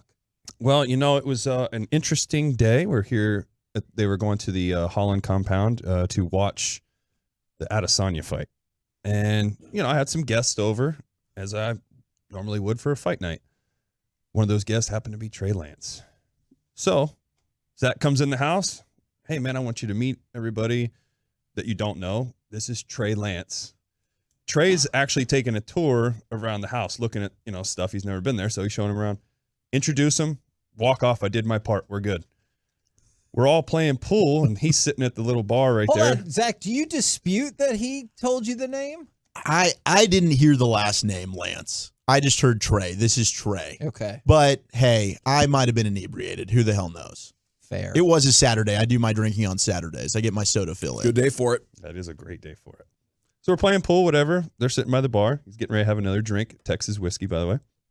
And they're talking. Him and Trey are just talking along, and he kept asking him all kinds of questions, and then it got to the point of, well, where do you live? And he said, I live in the Bay Area. He goes, oh, okay, cool. What do you do? And he's like, oh, I play football. Where at? In the Bay Area. Oh, okay. Professional? What is it? And he's like, oh, I play for the 49ers. And he goes, oh, so what's your last name? And he's like, it's Lance. I'm Trey Lance. Then he walks away, and then he comes up to me. He's like, without saying anything in response, his away. eyes just lit up, and then he just, wow, I'm an idiot. And that's exactly what he said. He came up to me. He's like, dude, you let me be an idiot. I didn't even know Trey Lance was here. I was like, dude, I introduced you guys. What do you mean? How do you not know he's here? He's like, man, I feel like a jackass right now. And I was like, it's fine. He doesn't care. You're always a jackass, Wolchuk. But it was perfect. I accept this. But it was great. I mean, we had a good conversation. We hung out the remainder of the night. He was asking me questions about the draft, and he says he doesn't check Twitter a ton. He's not a big social media guy, so he thought it was a fun interaction to be able to pick my brain on some stuff. But great guy. We became best friends that night, I think, and now I know who Trey Lance is. You're Trey Lance's draft source. Yep. That's pretty cool. Yep. He's been texting me about these quarterbacks. He has one. He's like, so he got the digits. Yeah. Who would you most not want to remember when you meet them later? And you're like, oh, who are you again? Oh, Bryce Young. Oh, oopsies. No, it was funny. At the end of the night, Wolchuk was like, dang it. Honestly, do you think I should have asked him for his number? He actually. Now, since you were over there for the UFC over the weekend, reclaiming that title for Adesanya, awesome fight, by the way. What are your thoughts about the boxing bout that will be at the American Airlines Center on August 5th between Jake Paul and Nate Diaz. Early betting odds have Jake Paul as about a 2 to 2.5 to 1 favorite. Oh my gosh. Go and bet on Diaz. Absolutely. I think he's going to piece up Jake Paul. Look, Nate Diaz can box. He's shown this before. I get it. We were having a conversation off air about how good of an MMA fighter is Nate Diaz. But I think when you just saw what Jake Paul did, losing to Tommy Fury. Who's a questionable boxer as absolutely. is. They're both very boxers, right? When you talk about professionals. But look, I get it. Nate, to me, is a guy that I think if he wanted to have had a career in professional boxing, would have been able to do so. I think you're crazy, Wolchuk, and I'm willing to give you 4 to 1. Oh, okay. All you can eat, brother. Wait. I'll take whatever you want on this. There's a bet. I got Jake Paul. You got Paul? All right, I'm going Diaz heavy. Is it for eyebrows? Shaving eyebrows? How heavy? I don't know. We could do the good eyebrow is on the bet payoff list. Oh no. We could do that, or we could do brisket sandwiches or pizza, whatever you want to do. I'm down to do shakes. Tell you what, boys. I'm so confident on this. You guys name it, I'll do anything. Wow. Wolchuk's ready to go. He's ready to lose those eyebrows. This is exciting. If we got to do the damn eyebrows, I'll do them. I'm not excited about it. Get a lawnmower ready for us, please. But no, Nate Diaz is going to crush Jake Paul. Are you going to go? I I'm wish. with Gavin on this. I'm down to go. Well, look, if it would be fun. If my eyebrows are on the line, yeah, I'm going to be there. Oh man, we could try to shave. Let's just them, get every on site. That'd be a good video. Show to Yes. Yeah, all the shows go. We just make this a fan hangout. Sweet. I'm in. We could. We should. I mean, Yeah. Hold on. Diaz had brain damage like 12 years ago, man. Oh my gosh. And he fought through it. That doesn't so much. Doesn't mean he can't box. But the abuse he has taken, Right? That's why I'm with Gavin. Like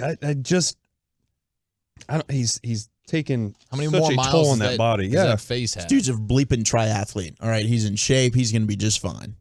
And the talk leading up to it is going to be so amazing. Yeah, the entertainment value of this is going to be amazing. Well, what you read about Jake Paul earlier, like his initial promo of it's pretty good. He already posted up a tombstone with Diaz's name and said, "Black tie affair, welcome to the funeral of Nate Diaz." And the trash talk is going to be tremendous. I mean, you guys have seen the punishment that Diaz has taken in the UFC. Jake Paul's not knocking him out. He is tough. He's not knocking him out. Wasn't it the McGregor fight that felt like a boxing match at one point between the two of them, and they were just going back and forth? And I can't remember the if that's rematch the one when he won McGregor or not, ended up winning. It went a full 5 rounds. I mean, he took some shots Yeah. in that fight. That dude's got a chin. And Paul's only way to win is via KO. He's not getting outpointed. in your face, Kevin. Well, yes. I'm with you, Gavin. Sorry, I got distracted because I just got an email that was like, pre-sale access for Paul versus Diaz. It's listening to you. And I was like, hold on just a damn minute here. We just decided we're all going. Maybe so we can invite Trey Lance. Yeah. Oh, man. We get press it's a little passes. close to football. Bypass the whole. I have gotten press passes to many, many UFC events. The only thing that's tough about that is there is an innate you want to cheer or react, and you just are pretty much like, you sit there. And sometimes you might be like, whoa, but you can't be like, oh, and like walk around or anything, or you will get kicked out so freaking fast. We could sneak up. Only the announcers can do that. Yeah, pretty much. Yeah, They're fine right there. We can sneak up and hit the horn, the Stars horn. Yeah, do you remember that? It was the Stipe Junior Dos Santos card here in Dallas. Yeah, there was the security person who was like, "Did you see 4 hooligans?" They weren't there to chat, but I had so many questions. Rapscallions. Yeah. The goal horn goes off, and they just like stop for a second and then kept going. Yeah. Like, what the heck was that? It's like, what do you describe as a hooligan? We might have different opinions, but you could cool. I tell didn't they know weren't that. looking to joke around. But yeah, 4 people had snuck up there to set off the That's goal awesome. horn, and that's what happened. I think of a British soccer fan hooligan, by the way. I know, Yeah. but if me they too. weren't wearing a scarf, White Reeboks. do they have a scarf? Usually. Okay. Yeah. Tight t-shirts, Okay. super short shorts. Yeah. All right. What do you guys got coming up on the program today? Pure Gold, as always, thanks for asking. At 4 o'clock, we are going to have on the show a special guest, and he goes by the name Mike Hike at 3 o'clock, and at 4 o'clock, Mike Lombardi. Mike Lombardi, yeah. Man, you guys really laid him out to dry Broad on is that, his best didn't man. I thought he you? was doing like a nice little build up there. Yeah, silent closed my radio computer. can be good. You know? You guys really laid him I know it was out a double to mic dry right situation. there. Mike Hike, 3 o'clock, talking stars. Mike Lombardi GM turned hot taker in the media at 4 o'clock. Also the best man at Broadus' wedding. All right, looking man of forward honor. to that roll home with the G-Bag Nation. We've been the KNC Masterpiece. Make your way back with us tomorrow, 10 a.m. to 2 p.m. right here on 105.3 The Fan. Say baseball show record, Kevin. Baseball show record.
From our fan studio, secured by DFWsecurity.com, you're rolling with the G-Bag Nation on 105.3 The Fan. It's hour one of the G-Bag Nation here on 105.3 The Fan, and a great Rangers dub is first on The Fan. They're sitting at 7-4, guys. 7-4, going for 8-4 tonight. There's Brian Broaddus, former Cowboy scout, NFL executive. Lucius Alexander is in the Pimp Cup at Master Control. You have Wolchuk and Chiafalo, Carter Freeman. I'm Gavin Dawson, and along with you, we are the G-Bag Nation here on 105.3 The Fan. How good is this team? You know, good teams have a way of picking each other up. Bullpen blows one, they're like, that's all right. Hold my beer and watch this. How about a 4-run bottom of the 10th inning? Dub City, baby. Nothing like a walk-off dinger. Heim time, baby. Shout out to That's who he is and what he does. Huh? Yeah, to Jonah. Man, that was unbelievable. But also the AB from Josh right before to keep this thing going. And it certainly wasn't. I mean, Will Smith came in a difficult situation at the end there. I was listening to Dutch say he thinks Will Smith might slide into that closer position. I tend to agree with him. Will Smith is the official Ranger of the G-Bag Nation, by the way. I just want to claim that. Is you know he? what his Okay. walkout song is, right? What is it? Stranglehold? You're listening to it right Let's now. go. Yeah, Will. baby. I love it, Will. He's always been a big fan. Big Tolo, that guy. Yeah, Heim with a home run, 2 games in a row, 8-5 the final. He's a young beast. Josh Young is a beast. You know, we're seeing the young guys show up right on time as they spend a bunch of money. You wonder, is this ahead of schedule? And, man, you know, last night's exciting because they're 3 games over 500. If you get the sweep tonight and go to 8-4, like 2 wins for every loss is just such a hell of a pace to start a season on and give this fan base something to believe in. Going into a weekend series in H-Town, Brian, a showdown versus the Astros is next, baby, after the sweep. Yeah, and it's good for the Rangers. Anytime that Astros lose, like Astros lost in Pittsburgh yesterday too. Kind of scuffling along right now. Everybody's favorite to repeat as the champion. I think we have to give Garcia some credit too for the base hit that he got. Certainly, you know, because that thing there, and that looked kind of a little bit of a bleak situation right there, but they were able to battle with some at bats last night and get the dub. But you're absolutely right. Going to Houston, you know, if you can sweep this series, go down to Houston, you know, win 2 or 3 from the Astros, and kind of start to maybe establish some things within this division. Yeah, you know, you're at 12 games. Let's have another 12 games after tonight, and then, you know, have some success against a variety of teams. And, you know, who knows? You were right on the cusp of kicking one away last night, and that would have been massively disappointing as the Royals were scored in 3 straight innings in the 8th, the 9th, and the 10th. But you do get the victory. So we have Corey Seager sitting here now. That's amongst the stories we're going to be tracking. Jared Sandler is going to join us for a highly anticipated and appreciated conversation with him at about 6:15 again tonight. And hopefully we have some news on Seager and the hammy. He's got a hammy, Brian. Yeah, that's unfortunate that he had to come out of the contest last night there. And you know, you mentioned when the Royals really started to do some of their scoring was when deGrom went out of the game. You know, he was kind of moving right along very well. He was hitting a hundo, seemed like every pitch. Yeah, and congratulations, Eric. The first round of the deGrom strikeout, when we guessed the number of strikeouts. That's right. You had the number 9. And so 1-0. Number 9. Number 9. We'll tally this up all year, and I'm sure something will be as a prize, maybe immunity on a bet payoff, or maybe a burger or something like that. Wow, so I did what even DeGrom himself couldn't do last night, and that's get the victory. Okay. I worry about that a little bit, by the way, real quick. Oh, Dubs? No, DeGrom? well, yeah, I mean, not his fault. I know, but you know, when he has the opportunity to go get a win, you know, you kind of want to make that work for. I know with the opening night they rallied for him, so it's the way baseball is. But with him, they get all those runs opening night. He wasn't as good as he was. Maybe should have lost that game, didn't lose it, got a no decision. But man, I would like to think that when he pitches as well as he has, that go out there and find a way to close these things out and get him those W's. You know, it would be nice. I wonder how much that matters to the modern pitcher, just because they know that they don't have much control of their run support.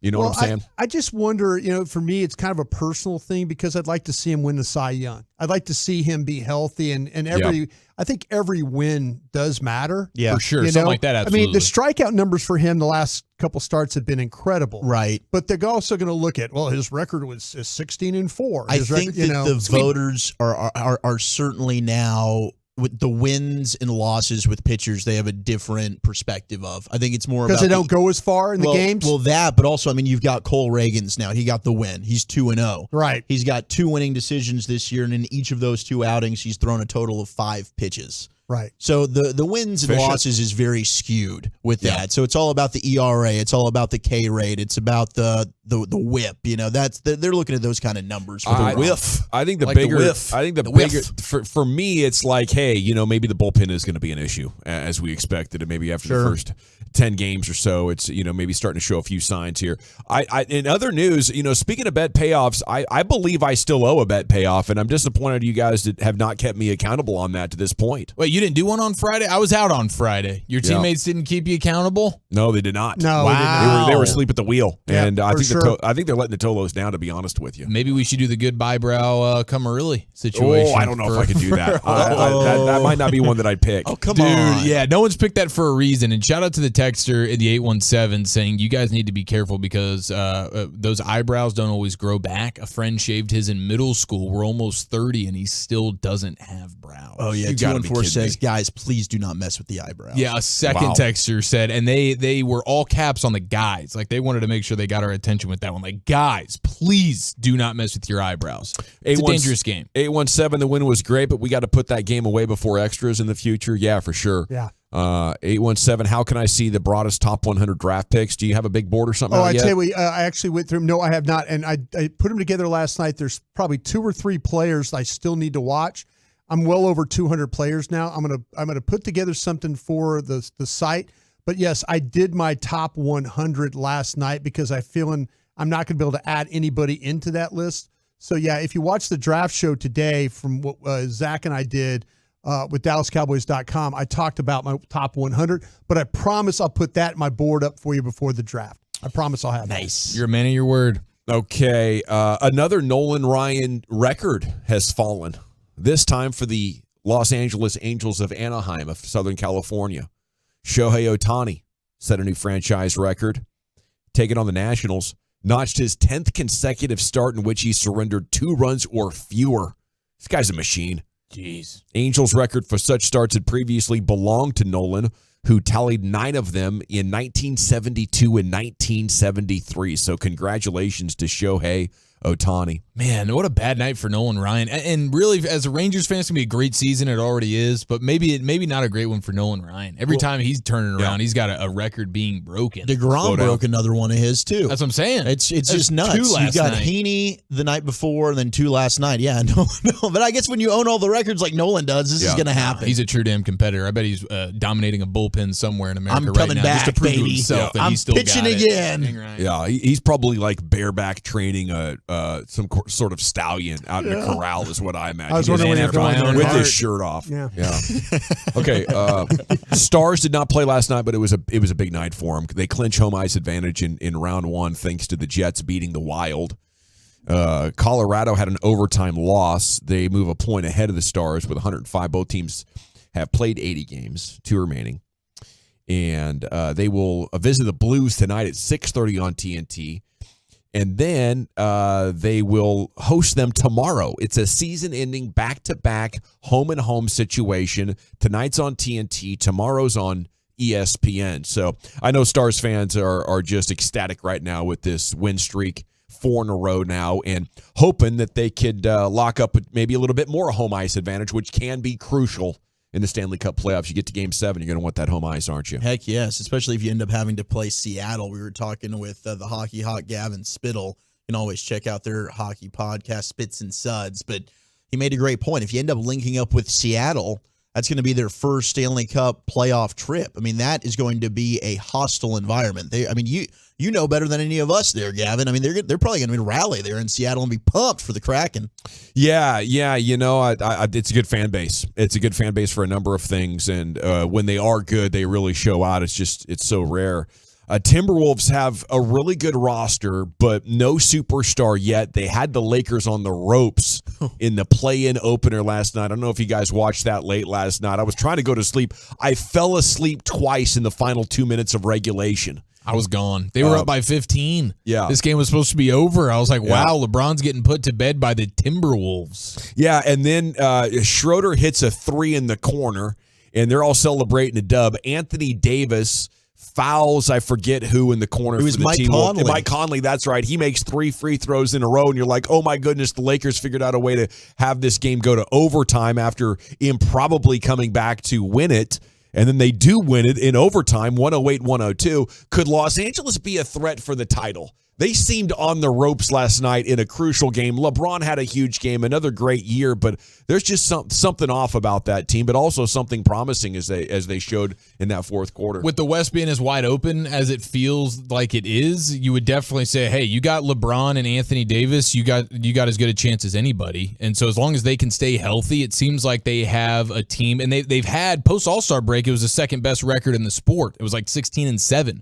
So they've done a ton of winning since moving on from Westbrook, retooling the roster a little bit, young guys playing defense, shooting the basketball. It all comes down to LeBron and Anthony Davis and being healthy. But my gosh, how happy was the NBA last night? Yeah, to get them in. It's going to be a fun series because you already had Dylan Brooks who was talking that bleep like, oh, I'd love to see LeBron knock him out in the first round after he finally makes it back into the playoffs. So Memphis and the Lakers is going to be a fun opening round series. Will I be rooting for the Lakers in that?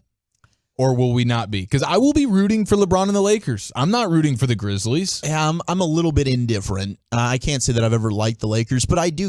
I've always liked LeBron. I'll pull for Austin Reeves. I'll pull for that guy. Josh Green won't, but you will. Yeah, exactly. I'll pull for Austin Reeves. I kind of like him a little bit. I can't help it. You know, I grew up such a Lakers hater, but there's been some players on that team throughout history that I pull for, and LeBron is definitely one of them. I'd love to see him make a run, especially at 38 years old in the season that he just put together. And then there's a couple of epic moments on social of him and Dylan Brooks, and I'm definitely rooting for LeBron versus Dylan Brooks, and I think the trash talking could rise to a very, very entertaining level if, in fact, that's the matchup that we get. I also want to acknowledge Darvin Ham's job in pulling this thing together. You know, is this his first head coaching job, or did he also coach the Detroit Pistons? Yeah, he is his first one. First head coaching job. Doing a hell of a job. You know, defensively, offensively, like it's a significantly more complicated system than LeBron attacking people one-on-one. You know, it is.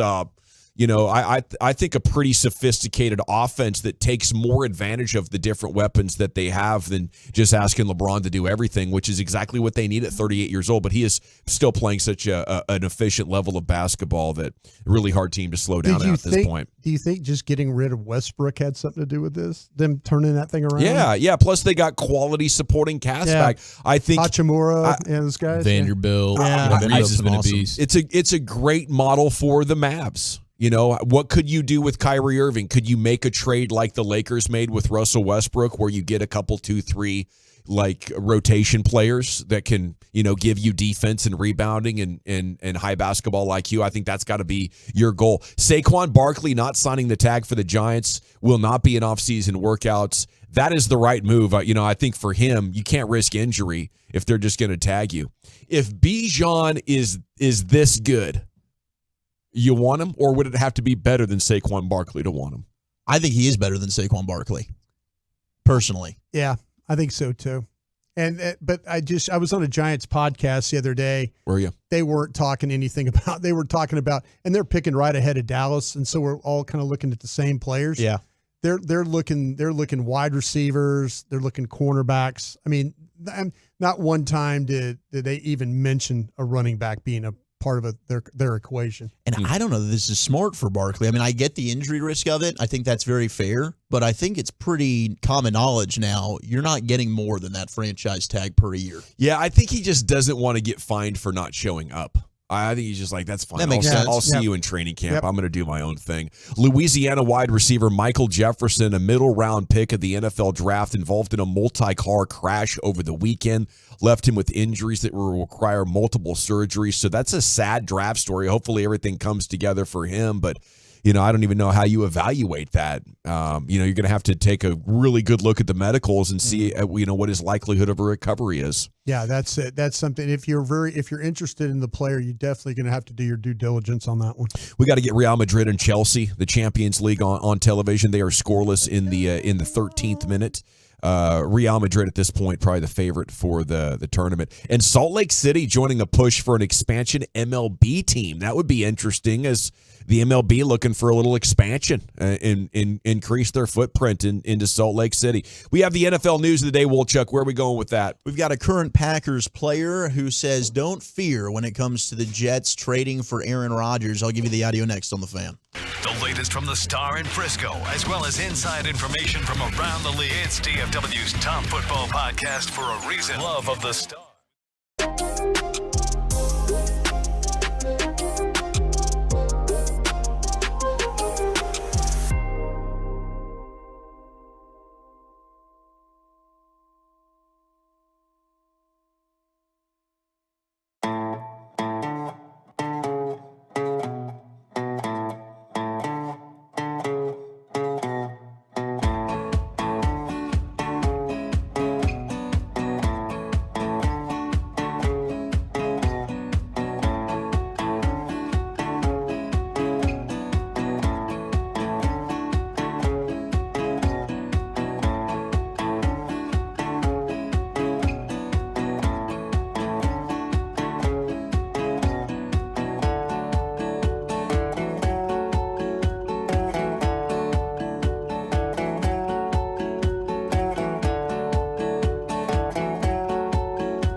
Against Mexico, April 19th. Congrats to FC Dallas's Paul Arriola and Jesus Ferreira.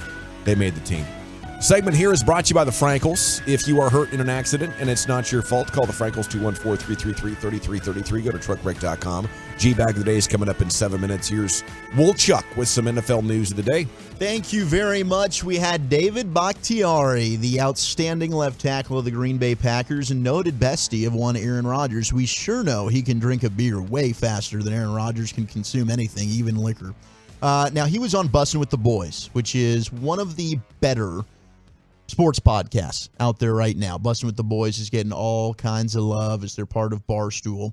And he was talking about the Aaron Rodgers situation. So there's a couple cuts here, but we'll start with this one. And Jets fans are like, why in the hell has this trade not happened? Is there something going on? Well, here's Bakhtiari, his thoughts on, will indeed Aaron Rodgers be a New York Jet?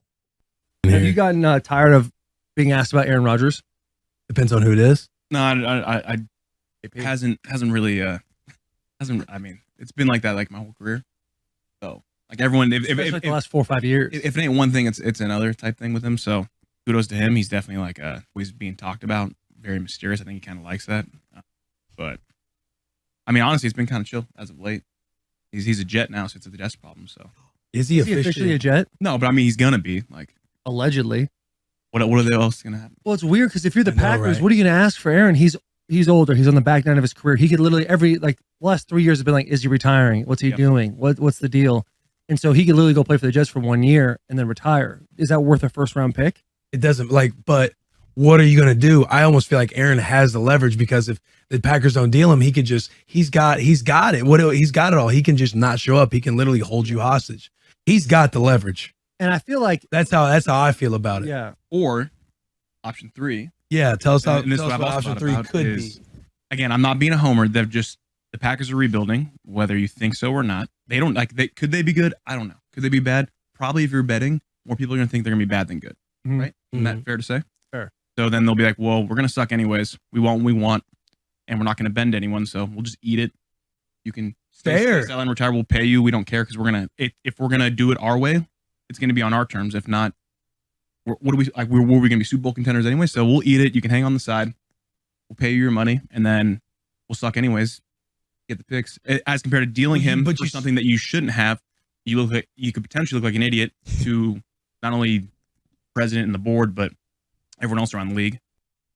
I love the honesty of David Bakhtiari, who is currently a Green Bay Packer. I don't think he's wrong. No, I don't think he's wrong at all. I think the biggest holdup for this deal is exactly something that he addressed: is will he play in 2024?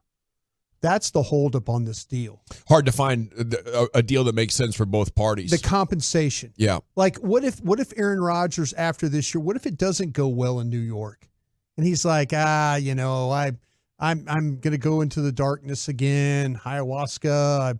I got other things I want to do in my life. I don't want to play football anymore. the Jets don't want to give up.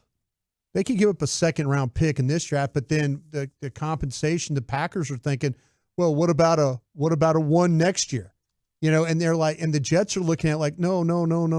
Wait, we agree on the 2, but for us to give up one next year with not the assurance of him even wanting to play, that's the problem I think the Jets have right now. I think the Jets' problem is they've never had a good quarterback, and now you have a chance to. So the Packers can just toy around with you as much as they want to. And there's arguments on both sides here. But hey, Jets, do you want to have a good quarterback? Then ride Zach Wilson, bro. This is great. Your fan base is expecting victories right now. If I'm a Packers fan, I like the idea of just keeping Rodgers and paying him to sit out the year, though, because that's going to make us so bad. Now we're heading for the number 1 pick, and that might have more value than whatever the Jets can give me. Right. And if Jordan Love doesn't end up being good, now Caleb you're in a Williams, position all of a where, sudden you're looking at Caleb Williams and something like that. Yeah. And you get to ruin just, the Jets fans' entire season, which is wonderful in and of itself. Well, now, I will say this, though. If I'm Joe Phillips, though, the GM at the Jets, and I know that maybe Woody Johnson, the owners, told me that, hey, you're going to be back no matter what. If I don't have that assurance, I'm thinking about giving you next year's one then.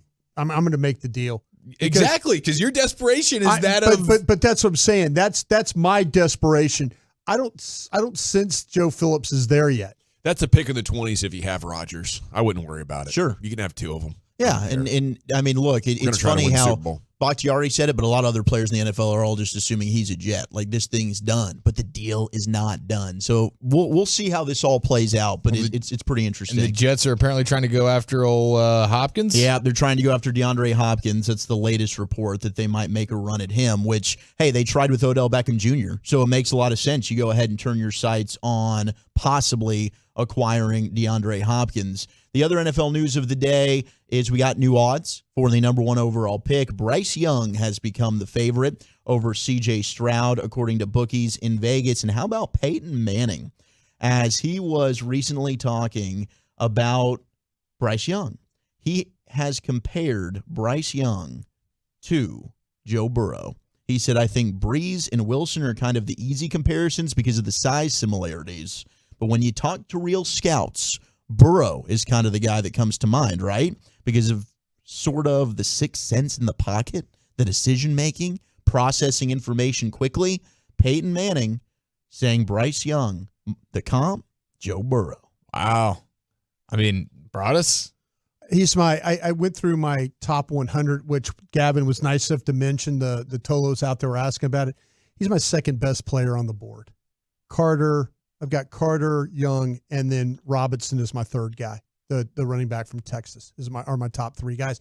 But that's the thing about it. I think when you watch Young play, in the escapability, the sense of where people are on the field, I think he's got some rare ability that way. I really do. I mean, because of his lack of height, he has to be a little bit more creative. And I think he's that in spades. I really do. With his ability to move around, find where people are open, know where people are open, throw it along the sidelines, throw it up the field, run for when he has to run.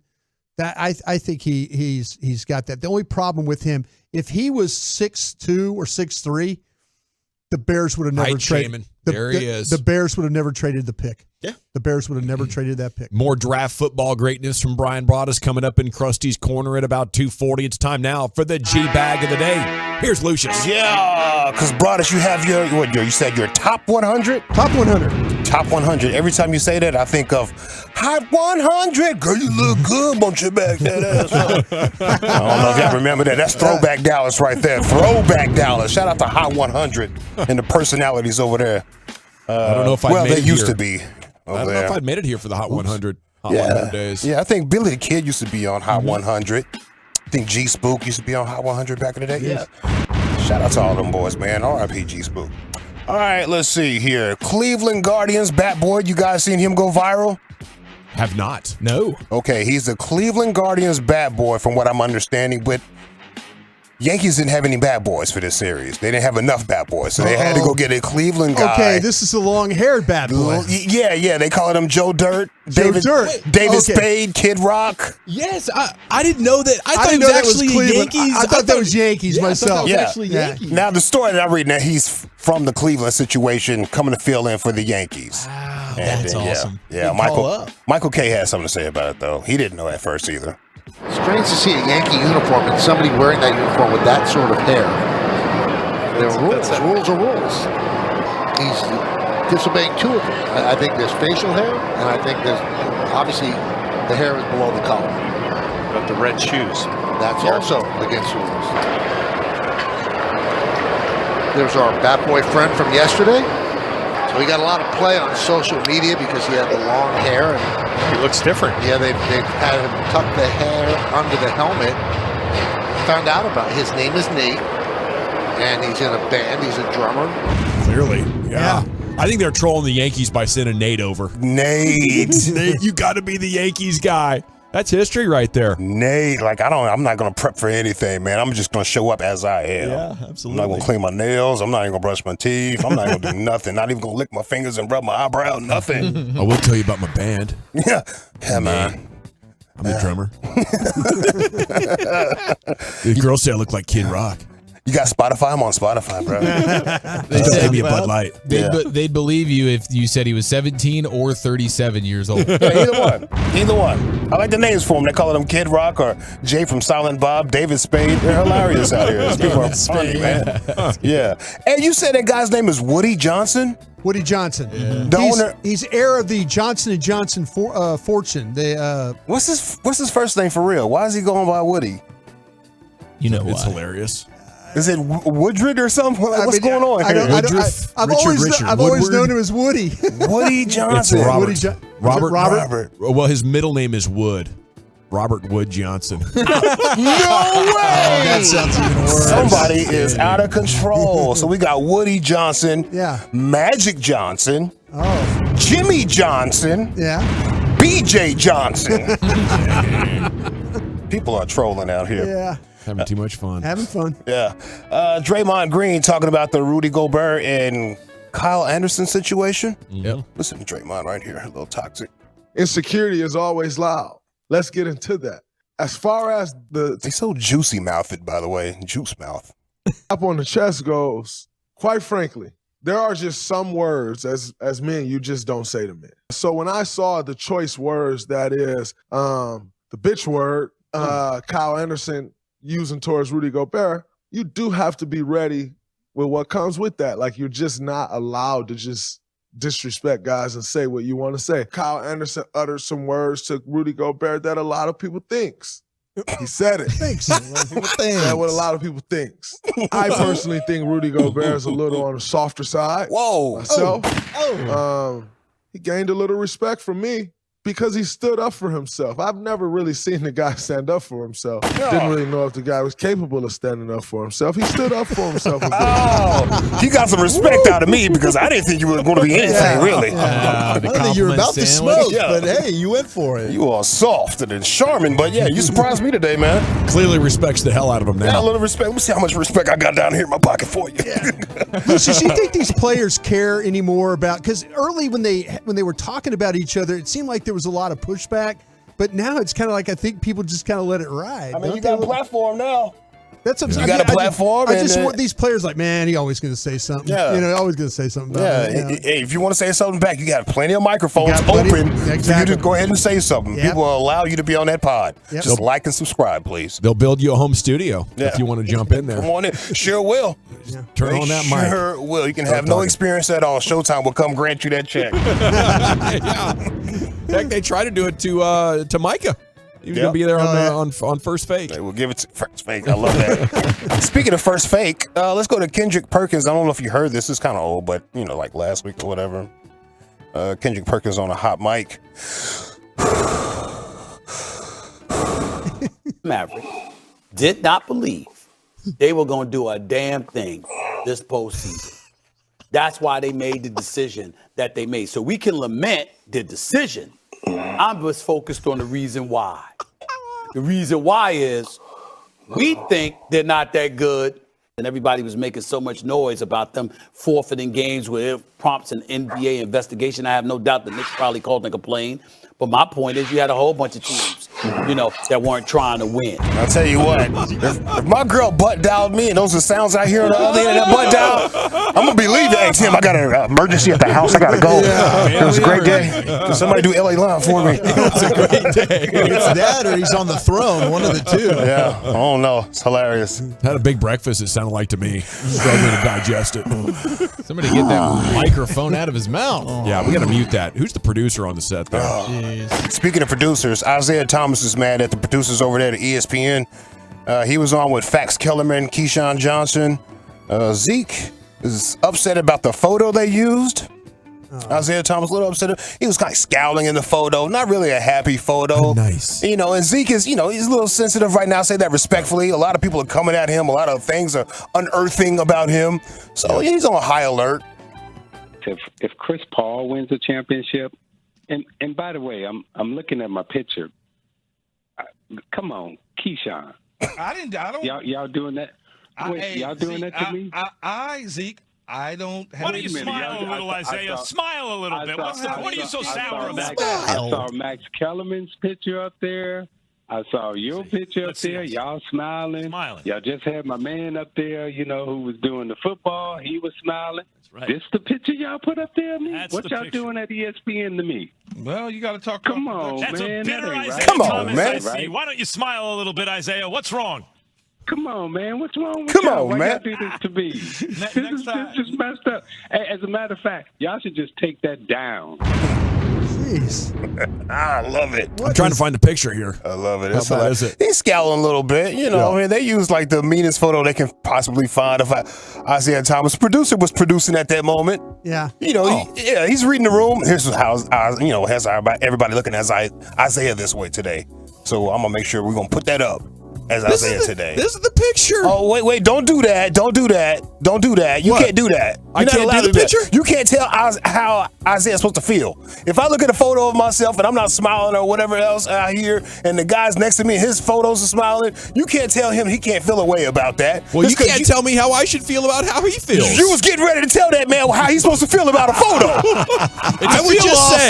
I would say Isaiah Thomas being very sensitive. It's not a bad photo. That's not a bad photo. Look how y'all do it. You want a bad photo. Look how y'all do it. That's It's how you set amazing. up the clip. Oh, well, I feel it's not that bad. So damn what Isaiah's got to say about a photo of himself. If he's not happy about I feel like it's his right to say that. Matter of fact, when I introduced this subject, I said he's being a little sensitive right now, and I said that's respectfully. And I was piggybacking off that. What are we doing? Piggybacking off how you framed it. I'm just going to watch the photo. You were looking at the photo. I said the photo. I wanted to find the photo. I said he was scowling in the photo. You want to see a bad? It's not the greatest photo in the world of a man. No. It's not. No, that's what I'm saying. Go hit Proud Brian. That's one of the all-time worst photos I've ever. It's pretty bad. But you are smiling. Yeah, but no, I look terrible. Like I'm a big old Exactly, but you just can't tell a man. I don't like that photo myself. No. Well, I think it's not that bad of you. Yeah, I would say Isaiah's being very sensitive. And I think you said that 3 minutes ago. It is time to vote though for the G bag of the day. Is it the Cleveland Guardians bad boy?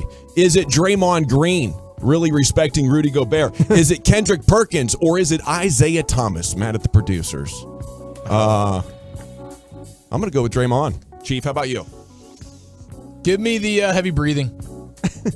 How about you, Lucius?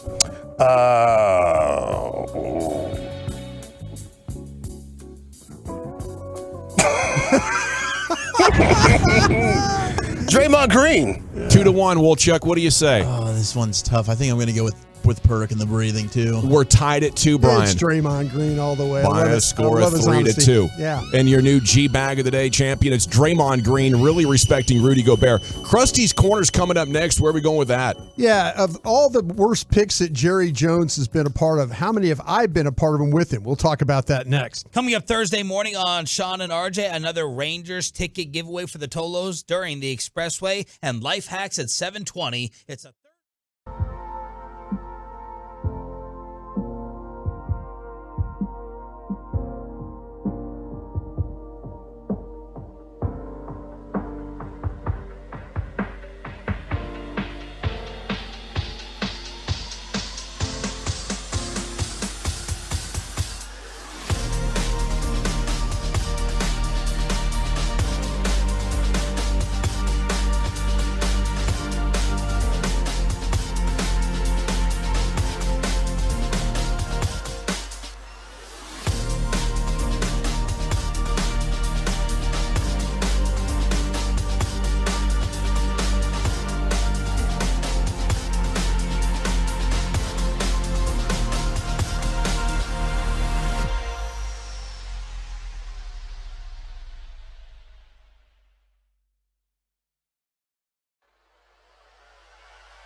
listen to some guy from the other side of the country tell you about your team.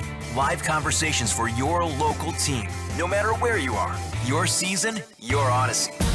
Get in the game and download the free Odyssey app today. Classic Chevrolet looks at the road ahead and says, Texas, let's ride. They're doing their part with deep discounts on their full lineup, unprecedented savings, and now is the best time to buy. This is Texas. This is Classic Chevrolet. Relax and enjoy the difference and find new roads. All righty, thank you, Lucius. It is the G-Bag Nation here. We have senior staff writer for Dallas Stars, Mike Heika, coming up at 3 o'clock. We'll be talking about the exciting Dallas Stars with him at 3. It's time now for Krusty's Corner. Here's Broadus. Thank you very much, General. I'll get right to this. I was talking about that Dallas Morning News put out a story about Jerry Jones' 5 best draft picks and his 5 worst draft picks. And I was interested to see how many I was in the room for. Oh, I'd be the over-under is what, 3.5? I'm taking the over. On the bad ones, yeah. Yeah, on the bad ones? That Broadus is directly involved in. The only one that's going to be on this list that Broadus had nothing to do with is Taco Charlton. Every other one of these is going to go right back to Broadus. Every single one was 2000 to 2003. Yeah, well, here's the list. And there's a couple of funny stories along the way, so I thought I would share them with you. The number one, again, I want to focus on the worst draft picks. So this is the first one is from 1997, first round. It's the 22nd pick overall. This is going to be David LaFleur for my alma mater, LSU. And you would have taken him because of that, right? Oh, you know me. I'm always going to take an LSU guy, right? So, but yeah, David LaFleur, he was a tight end. There were some very productive tight ends that played for the Cowboys through the years. David LaFleur was not among them. The Cowboys used a first-round pick in 1997 on the floor with the hope he would pick up where Jay Novacek left off.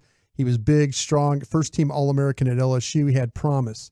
It never materialized. LaFleur's size proved to be a detriment as a receiver. He was more lumbering than elusive, never caught a pass that went for more than 25 yards during his NFL career. Oh, no. In 4 seasons with the Cowboys, there were only 4 with the Cowboys were only the 4 years he spent in the NFL. He finished his career with 85 receptions for 729 yards and 12 touchdowns, despite starting 44 games. Jeez. That was the Troy Aikman one, right? Yeah, it was the Troy Aikman one right there. He really liked that player. He really, really, really liked that player. Okay, here's the next one. I was not a part of this one, but here's a story involved that I was a part of. This was in 1994, first round, 23rd overall. This is Shante Carver. Oh, no. That was Carve sauce. This was Shante Carver. He was a defensive end, and I was at Green Bay at the time. And the quick backstory on this of Shante Carver was we had a scout named John Math who scouted the Pac-10 at the time. John Mathematics? John Math, M-A-T-H. But he could, if you want to say he Math. shortened it. Yeah, he shortened it. John Math. And John Math told the story. We were all in the meeting talking about Shante Carver there in 1994. And John goes, this player will never, ever be able to put on weight. He will never be able to put on weight. Thyroid issue. Not a thyroid issue. He's a chronic dipper. Oh. A chronic dipper. So what happened at Arizona State, he always was one of these guys. He had gum disease problems. Oh, ouch. So gum disease already, huh? Yeah. Gum disease led to teeth problems, which led to teeth problems, which means he wouldn't eat. He's eating out of a straw. So he basically, so if the guy wouldn't eat, he can't put on weight. He can't put on weight. 2 + 2 = 4. Okay, this is the draft where we put his tag down near the bottom of the board because there was other things going on. But Math knew. But when I did, because math be mathing. Oh.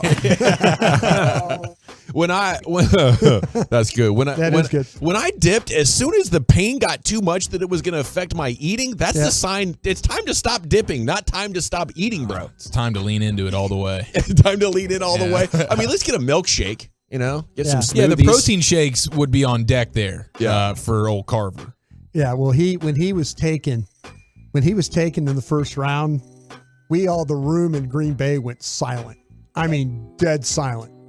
And Ron Wolf, the general manager, he goes, I hope that we're effing right about this guy. And seriously, it was like nobody, I mean, you could just it was so quiet. Yeah. Like he goes, I hope we're effing right about this guy. And nobody could say anything. Especially math. Nobody was expecting this guy to be taken in the first round. But but we ended up being right. He only played 4 seasons. He finished with 11.5 sacks. He was just kind of sucked, and he never could put on weight, right? Okay, here's the next one, Bobby Carpenter. This one is the linebacker, Bobby Carpenter from Ohio State. Oh, this got your hands all over it, doesn't it? No, not at all. Not at all on this one, no. Bobby Carpenter, this is a Bill Parcells special right here. There's the finger pointing. This is when Parcells famously said, I was hoping to draft his dad, not his mom. That is savage, bro. When he was talking about Bobby Carpenter. People don't realize it, but Bill Parcells couldn't even be a coach today. Yeah, the blame. Game's passed him by. Here it is, though. This is what they said about this. The blame falls upon the Cowboys scouting department. Not on Carpenter. No, that's not true. That's not true. That falls on Parcells. That was his fault. That was his pick. But Wade Phillips found a role for Carpenter in 2009. He was in pass coverage. He had 2 sacks. He was 46 tackles. 3 seasons combined. He only had 1.5 sacks while participating in 50 tackles and then traded to the Rams. Okay, Tony Romo found a role for him when he was with the Lions, didn't he? Yeah, we don't need to talk about that. Helped his best buddy there. Okay, the next one would be Taco Charlton. This is in the first round of 2007. Geez. We all kind of know the story of Taco Charlton right there on that one.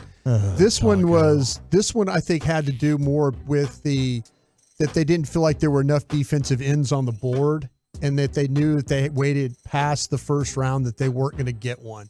But with Watt being on the board too, that was a problem there. Okay, the final one is Dwayne Goodrich, and I was a part of this one. Yeah. I was in the room for this one. This was 2000, and it was a second-round pick, the 49th pick overall. He was listed as a bust on the field and a tragic figure off. If you remember, he was the one that was driving home. He had a hit-and-run accident in which 2 men were trying to help another motorist on I-35 and were killed. One of them was killed. The other one was paralyzed. Goodrich was sentenced to 12.5 years combined sentence for the homicide, failure to stop and render aid, and eventually released in October of 2011 is when he was released from jail. Goodrich was the Cowboys' first pick of the 2000 draft. It was a puzzling pick in light of the limited success he had in college. This is the one where I'm talking about when scouts don't step up and talk about the player and what the player is. Like math. Not math, yeah. This is where, like I say, Henry Schroka, and I'm not blaming Henry Schroka for this, but Henry still works at Cowboys as a pro personnel guy. He's a really, really, really good scout, but he's very quiet. And sometimes in these rooms, you need guys to step up, guys or gals to step up and say, this guy does not fit what we're trying to do. He doesn't want to work hard. He doesn't like football. He doesn't want to be in the weight room. Shut up! A lot of things, you could talk. And everything that was said about Goodrich ended up being true. Unfortunately, the tragic part of it was that he killed an individual driving home. But this is why when you're a scout in a war room situation, you need to speak up. Because if you really, really have that passion about the player and it can convince somebody else, a decision maker, not to make that pick.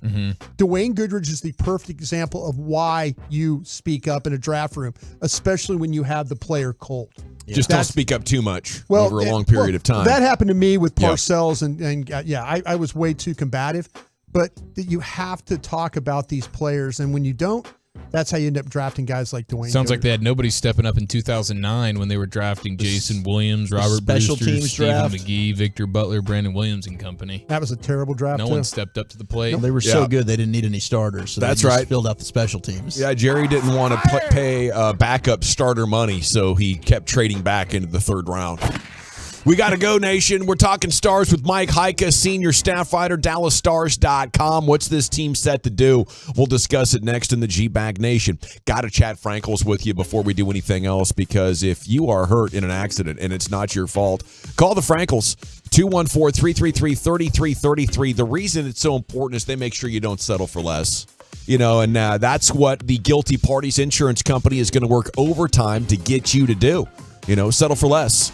Frankels, 214-333.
From our fan studio, secured by DFWsecurity.com, you're rolling with the G-Bag Nation on 105.3 The Fan. Welcome to the Nation. Okay, it is hour 2 of the G-Bag Nation here on 105.3 The Fan. We do have a star special guest coming up in just a second. A couple of Texas Rangers notes for you here on your home of the Rangers. Leody Taveras has been recalled. He's starting tonight. Corey Seager on the 10-day injured list. Josh Smith batting in the 2-hole. And Sands is saying it's a grade 2 hammy for Corey Seager. He's going to be out 4 weeks. So a chance for some guys to step up into a bigger role. Doesn't have to be a killer. Rangers playing good baseball. Corey Seager's, off to a nice start. So it stinks to be without him for sure for a month, but I think something they can overcome and continue to play quality baseball in the short term. Yeah, you've got two guys, Josh Smith and Ezekiel Duran, who both can play short for you. Josh did it last night, stepped right in there, and he's good, man. I mean, Josh Smith has been swinging the bat well, been giving you really competitive at-bats, so they've got the horses to be able to withstand a month out without Corey, but, man, that's a bummer. All righty, 2 games left in the Star season, 2 days left. We're home and home back-to-backer. Mike Heike joining us to talk some hockey now here on 105.3 The Fan. And a good afternoon, sir. Thank you so much for your time. How you doing? I'm doing great. How are you guys? We're doing good. How important is it to win this division here in these last couple of days in the big picture of trying to do everything you want to in the postseason? Well, I mean, obviously they've only won once in the last 16 years, so just having that banner is nice if they could pull it off. About a week ago, I would have thought it was a lot more important just because facing Seattle would be better than facing Minnesota.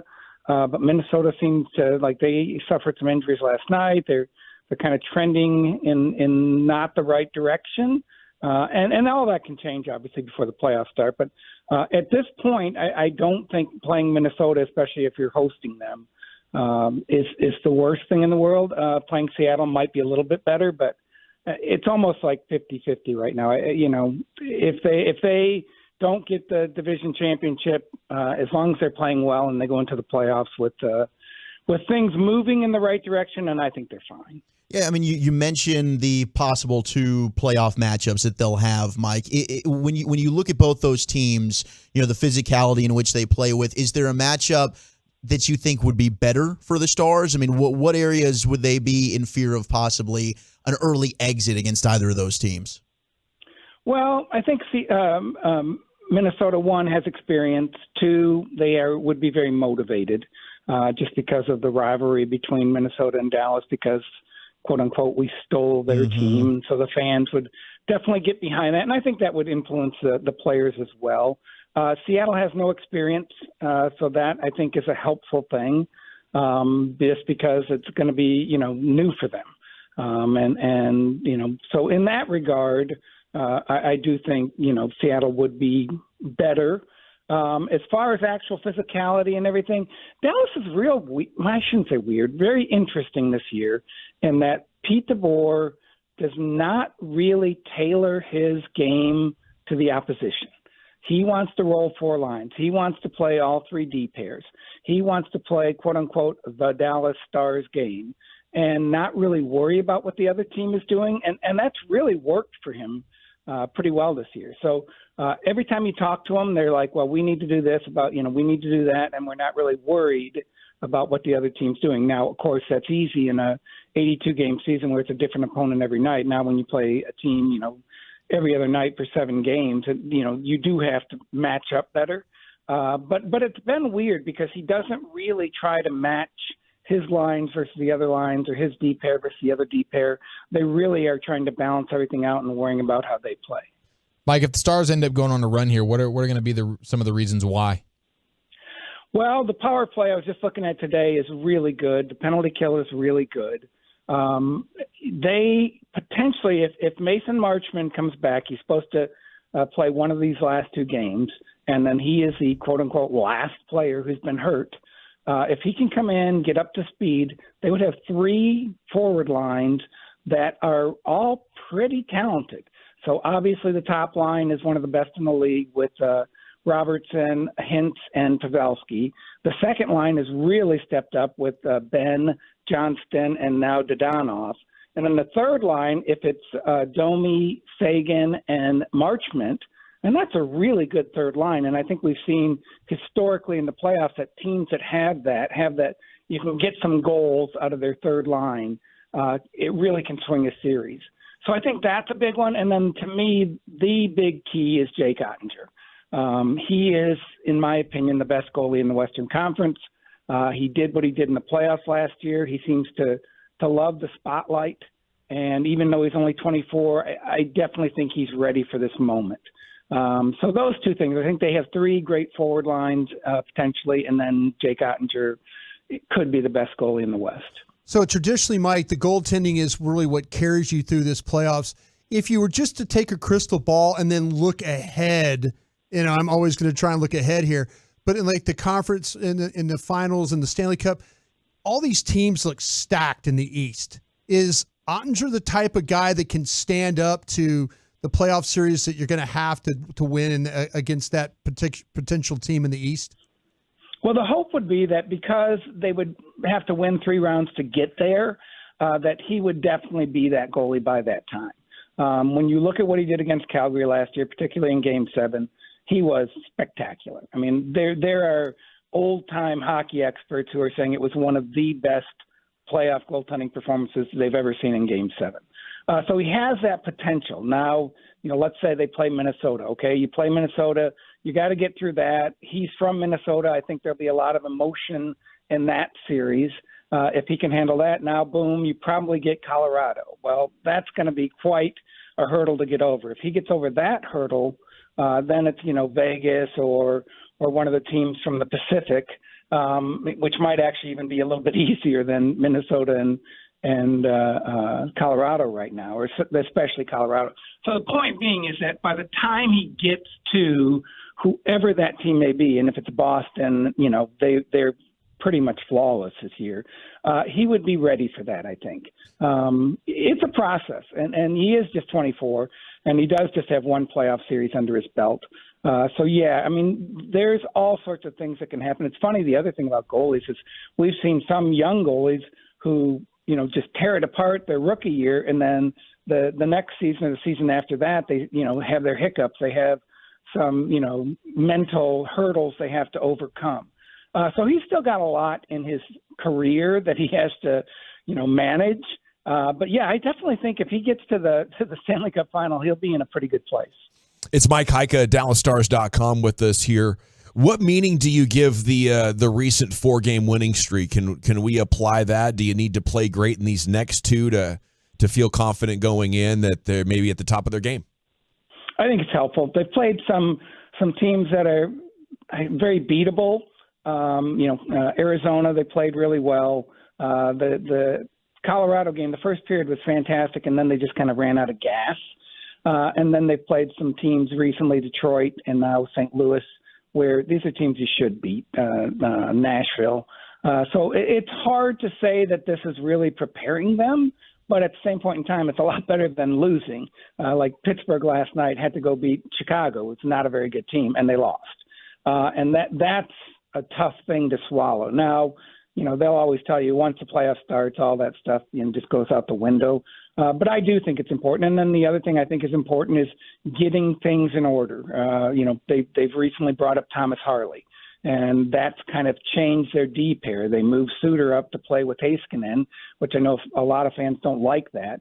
But now Harley and Miller are a really good third pair. And like I go back to Pete wanting to spread the minutes out, roll the D pairs, and not really worry about the matchup. Well, having Harley and Miller play well together, I mean, you're doing pretty good because that's, 17, 18 minutes of your time on defense.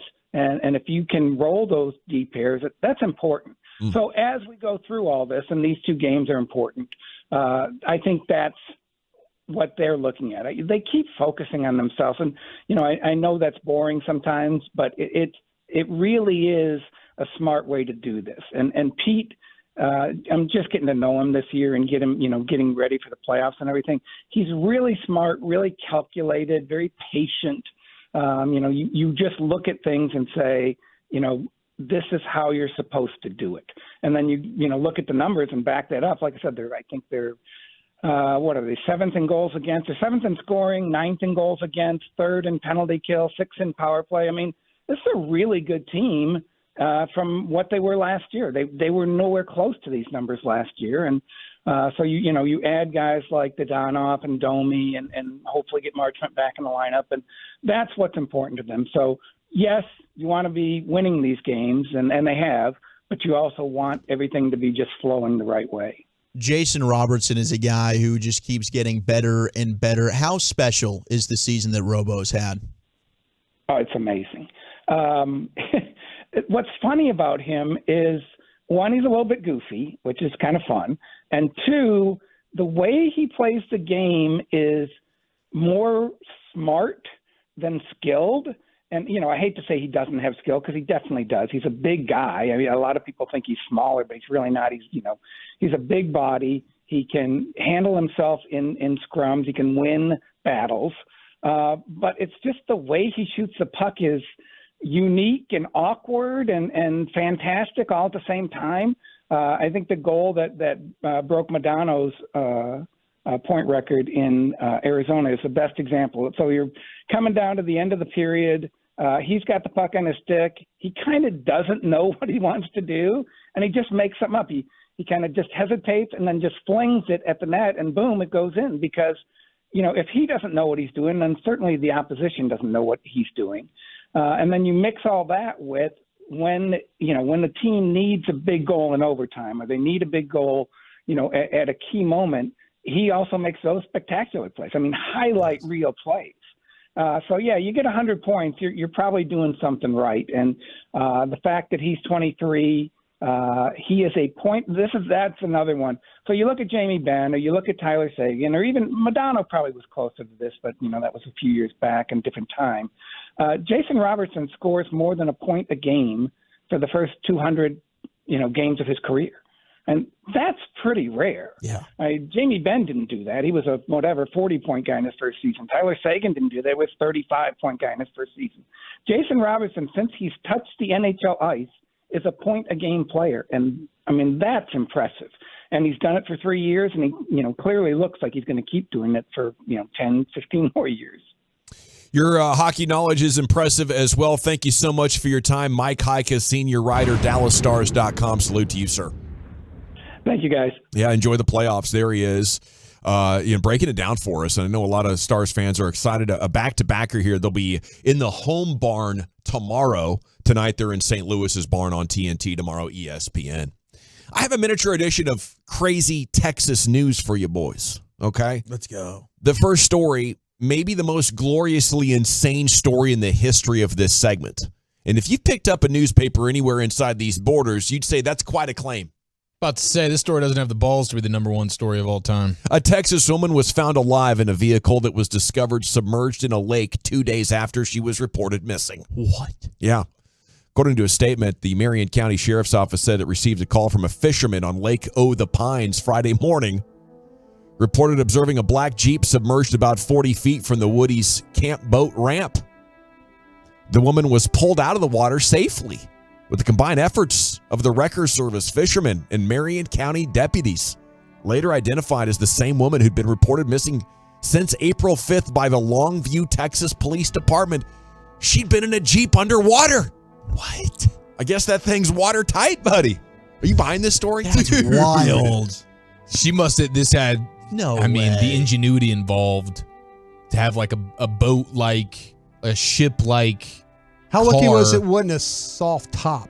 You thinking of Jeeps? Yeah, it could not have been a soft top. Yeah. Soft top. Yeah. Is this a real story? Yeah. It is unbelievable. Sounds like a lion husband, you know what I mean? Yeah. I was underwater for 2 days in the gym, baby. Can't believe they saved me. I'm here. Don't you? Yeah, I thought, was this a retread? Smell like booze. Yeah. So much alcohol. There's I bottles was thinking you the whole time. What do you mean you don't believe it? Was this an April Fool's prank? No. Here it is on NBC DFW, published April 11th. There it is, the picture with the hard top barely above water. Maybe it was a shallower lake and it wasn't watertight, but she was able to, breathe at the top end of the cabin. Not sure, but she did survive. And I would consider myself to be very fortunate. Do you guys ever watch those videos of how to get out of a car that's submerged?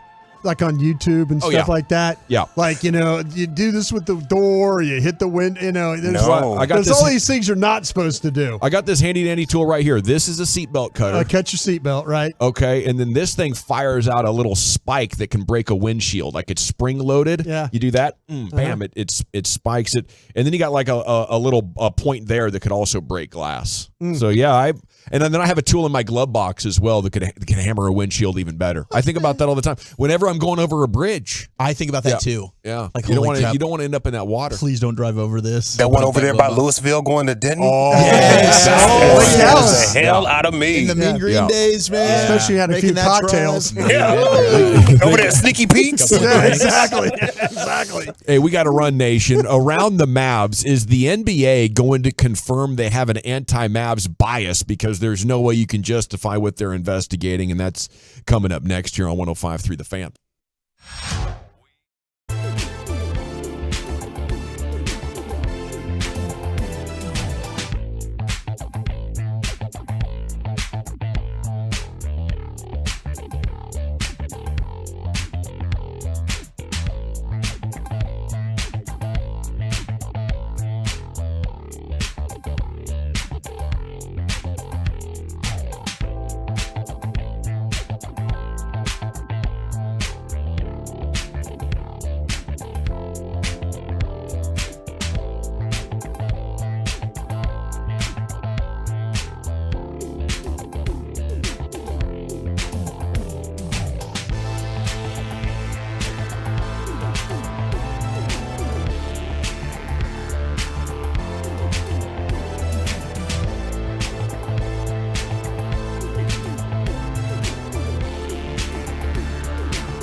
Welcome back. It is the G-Bag Nation here on 105.3 The Fan. A lot of talk about people driving off of bridges and stuff on the text. Apparently, some of you have some experience with that whole deal. Well, congrats to the lady that survived in that Jeep. That's a good ad for a Jeep, too, isn't it? Survive at the bottom of a lake if you happen to drive into one. Yeah, durable, I'd say. Life-saving. Okay, we got a little around the Mavs here.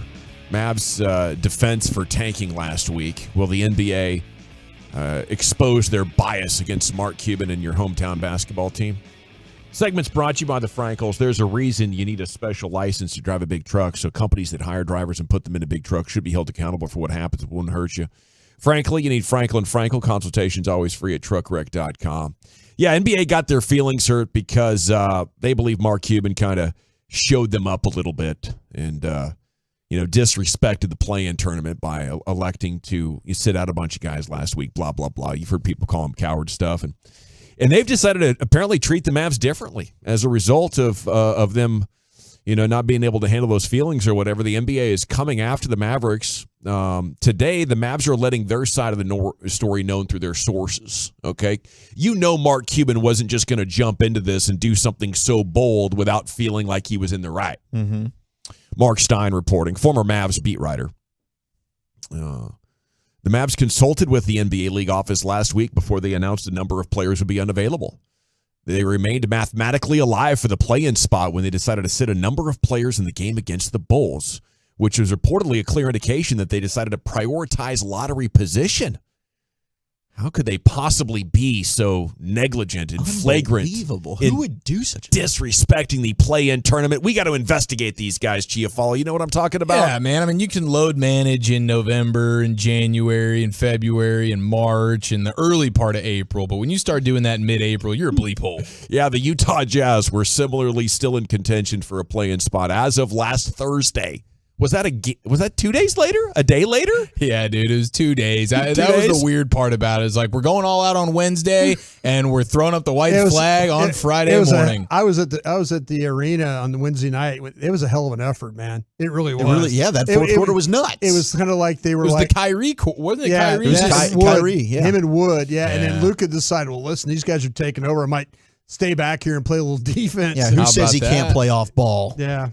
But yeah, the Jazz were in contention last Thursday against the Thunder and sat out a bunch of dudes. I think you call up Adam Silver if you're Mark Cuban and you're like, I don't know which one of your cronies over there has a torquer for coming after me. There you go. A word that I learned yesterday. Yeah, I learned but you might want to tell him to cool his jets. Very shocking word that we learned yesterday. Rather surprising the first time you see it. It really freaks you out. I surprised myself as much as you guys were surprised for the record. By that, were you meaning that it could like handle incredible weight and still rise? Yeah. Like the torque on a pickup truck? I just imagine that no matter where in the world he is or what he's doing, when Stephen Jones hears the words cap savings, he immediately goes 6 to midnight. It might wake him up out of sleep. It could have nothing to do with the Cowboys. All righty, a little bit more Mavs content a little bit later on in the show here. I read this story today from Chris Mannix, SI.com, longtime NBA writer. And the headline was Confessions of a Teenage Ball Boy. And I'm like, oh, well, this could be pretty cool. Like, did he interview a teenage ball boy or something in the league? No.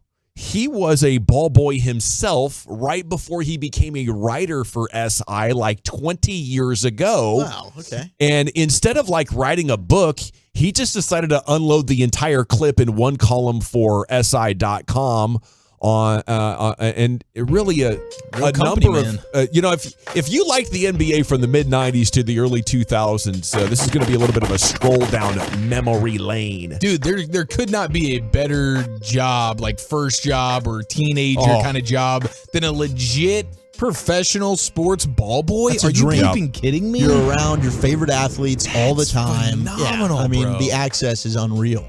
So, that's kind of how the story starts. Chris Mannix, SI, says it's been nearly 30 years since my father was asked the question at a wedding.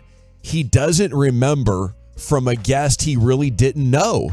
Does your son like basketball? His table mate that day, fellow police officer, my father recalls, had some connections in the Celtics organization. If I, a skinny teenager with Coke bottle glasses, wanted to work as a ball boy, he could get me the gig. Must have had a hell of a conversation going between the two dads there. And so in 1995, the year the TD Garden, then called the Fleet Center, opened, I became a mop-pushing, rebound-collecting member of the Celtics staff. The pay was $25 per game, and the stories were worth way more. I was working covering NBA games and getting audio for the first radio station that I worked for kind of back here in this era. And I always thought, man, those ball boys, they got it made. And some of them got pretty old and were still sticking around and doing a good job because the team had value in them. And, why would you want to go get a regular job if you could just hang out? And the cool thing about being a ball boy, as you'll see, is you kind of get brought into the inner circle. It's not like you're some random guy working for the team. You're out there helping these guys on a nightly basis, and if you're cool, they'll start chatting with you and stuff. It says, in my second year, I was rebounding before a game against the Bulls, and Michael Jordan was among the shooters. I wore a Duke T-shirt that day because I was dreaming of being the next Bobby Hurley at the time, which Jordan, as he walked past me, noted, "Duke sucks," he said. "You suck," I retorted instinctively. To Jordan with 2 rings already, or no, 5 rings already? Let him know. Yes. Bemused, Jordan motioned me over and proceeded to knock down a dozen turnaround jumpers in my face. Someone snapped a photo which sits on my desk to this day. I've got a lot of those pictures. Kobe Bryant, Tracy McGrady, Ray Allen, a creature of habit who made firing jumpers over me part of his pregame routine whenever he came to town. When I wasn't rebounding or mopping up sweat, I was a gopher. Food, gear, whatever. In my first season, guard David Wesley asked me to grab a pair of sneakers out of his car. Rushing out of the locker room, I barreled straight into Larry Bird, who was just a few years into retirement, and he asked where I was going. David Wesley, I believe of the Charlotte Hornets at the time, needs his sneakers, I told him. Tell David Wesley to get his own bleeping sneakers, Larry Bird said back. When I told Wesley what had happened, his eyes widened. Larry said that? I didn't know who got Wesley's sneakers that day, but it wasn't me. Yeah, you wouldn't want to get fired by Larry Bird, right? You're working the tip for David Wesley. That sounds like a good tip. Yeah, man. But Bird's like, you can't help the other team get his gear. Sorry, David. Larry won't let me. As I got older, I started to realize where the money was, visiting locker room attendants. What you called yourself when you realized college women weren't impressed with ball boy. There you go. Visiting locker room attendant. They were paid in cash $50 to $100 per game from the team, plus whatever tips they could squeeze out of the players. I made mental notes. John Amici liked Earl Grey tea in his locker. Orlando Magic Center, you might remember him. Dude, Penn State. I was about to say he's an intellectual. That dude is like a dominant brain. Darrell Armstrong, now Mavs assistant, also a member of the Magic back then, drank several cups of coffee before every game. That was a storyline. He'd have a cup of coffee under his chair on the bench, and when he'd check out, it was like, okay, time to hit the coffee again. He was like, pre-workout guy when it was just coffee. Linger around Reggie Miller and Mark Jackson after games. You'd get $100 to bring a couple of small bags to the bus. In 2001, Chicago's Charles Oakley sent me on a McDonald's run with instructions to leave the bag on a specific seat on the bus. When I boarded, I walked past Jerry Krause, the Bulls GM, and irritated Krause told me to take the food away. Walking back to the locker, I saw Oakley explain what happened. Grabbing the bag, Oakley opened up a folding chair a few feet from the bus with Krause watching from the window. Oakley chowed down. Yeah, I'm going to tell me I can't have McDonald's on this bus. That's fine. I'll eat it outside. My Mickey D's. In 2002, Boston played Philadelphia first round of the playoffs. An epic series. Back then, you had Iverson going with Paul Pierce. Vince Carter would get involved. Jason Kidd with the Nets. Like, the East wasn't winning championships, but it was incredible drama in the playoffs. Before the series deciding Game 5, Allen Iverson handed me a wad of cash with orders to buy as many Coronas as I could and a couple of bottles of whiskey. Late in the fourth quarter, I pushed a hand truck to the nearest liquor store, and as I brought it back, a few giddy Celtics fans ripped cases of beer off of it. Back in the building, Boston players grabbed a few more, and by the time I got to the Sixers bus, only a few of the cases remained. That's all you got? Iverson asked me.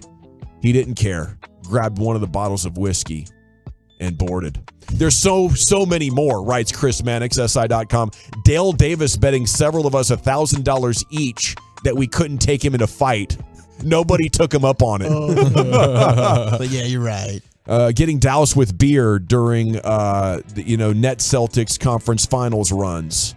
You have darting out of the way when Glenn Robinson and Irvin Johnson charged towards each other after a difficult loss. That was an iconic moment. I had eyes on sports writing back then, so I leaked a few things. I found SI's Ian Thompson when I saw Larry Brown congratulating Iverson on his USA basketball selection. I tipped the Boston Globe's Michael Smith after Rafer Alston and Jerry Stackhouse got into it, another very infamous altercation. In the fall of 2003, I landed a job with SI as a fact checker. My last game as a ball boy, an exhibition game against Washington, Jordan was there in his final season. I remember standing by his locker room and thinking, I'd probably never get this kind of access to him or anyone again. I used those contacts to get into the world of journalism there at Sports Illustrated and knew from that moment, I'm going from one of the guys that gets tipped hundreds of dollars by visiting teams to go join the media and now be the guy that they're looking to avoid mostly. Yeah, they're trying to ice you out. Some media members can snuggle in there and be cool, but it's tough business. All righty. Yeah, incredible. Like that's the job of jobs as a kid, right? Yeah. Is there a better one? Is there an NFL equivalent to ball boy in basketball where you get that up close? Locker room attendant, maybe? Yeah, that's because I remember always, because I told you the story about the quarterbacks would eat sandwiches and stuff at halftime. Yeah. And Jim McMahon would always give the clubhouse guy a couple of $100, and he'd always keep the change kind of a thing. But they were always, man, they can make some good funds that way. Just kind of doing some odd jobs and stuff for those players. Very cool. Did Brett Favre ever tip you for putting in his cup what you did there? No, he never tipped me on that one. I will say this, though. He felony, he should have. Seriously, he signed. Well, we know he likes to kind of escape like the 25 mini helmets for me for a pot of red beans and rice. He says, man, he goes, you make this thing incredibly well. And he says, I'll do anything. I said, would you sign 25 mini helmets? I was giving them out as a Christmas gift. Well done. Nice. And, I didn't get one. So, always taking care of your guys. Yeah, always taking care. But yeah, just all I'd make was a pot of red beans. And he sat there and ate 3 bowls of it and signed 25 mini helmets. Who did? Brett Favre. Oh, that's right. Mama gave me 8 of them flapjacks. I said, Mama, take away 5 of them flapjacks. I want to stay hungry for the Crimson Tide. Okay, speaking of red beans and rice, we do have some restroom revelations coming up, I believe. Chiafalo, what are we looking at? Do we ever? Restroom revelations featuring Charles Barkley and a member of this very radio station. That's next. All right, let's chat Twin Peaks.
This segment of the G-Bag Nation is brought to you by Classic Chevrolet. All righty, thank you, Lucius. It is the G-Bag Nation here on 105.3 The Fan. A lot of people asking about those Twin Peaks marijuana shots. How could they have those in Texas? I guess you're going to have to get to a Twin Peaks near you coming up on April 20th to figure out exactly how they're doing that. Nom nom. Here's Chiafalo with some restaurant revelations. Yes, sir. 877-881-1053. Would you or do you feel comfortable taking or making a call or staying on a call while riding the porcelain throne? Plus a Charles Barkley story right after this.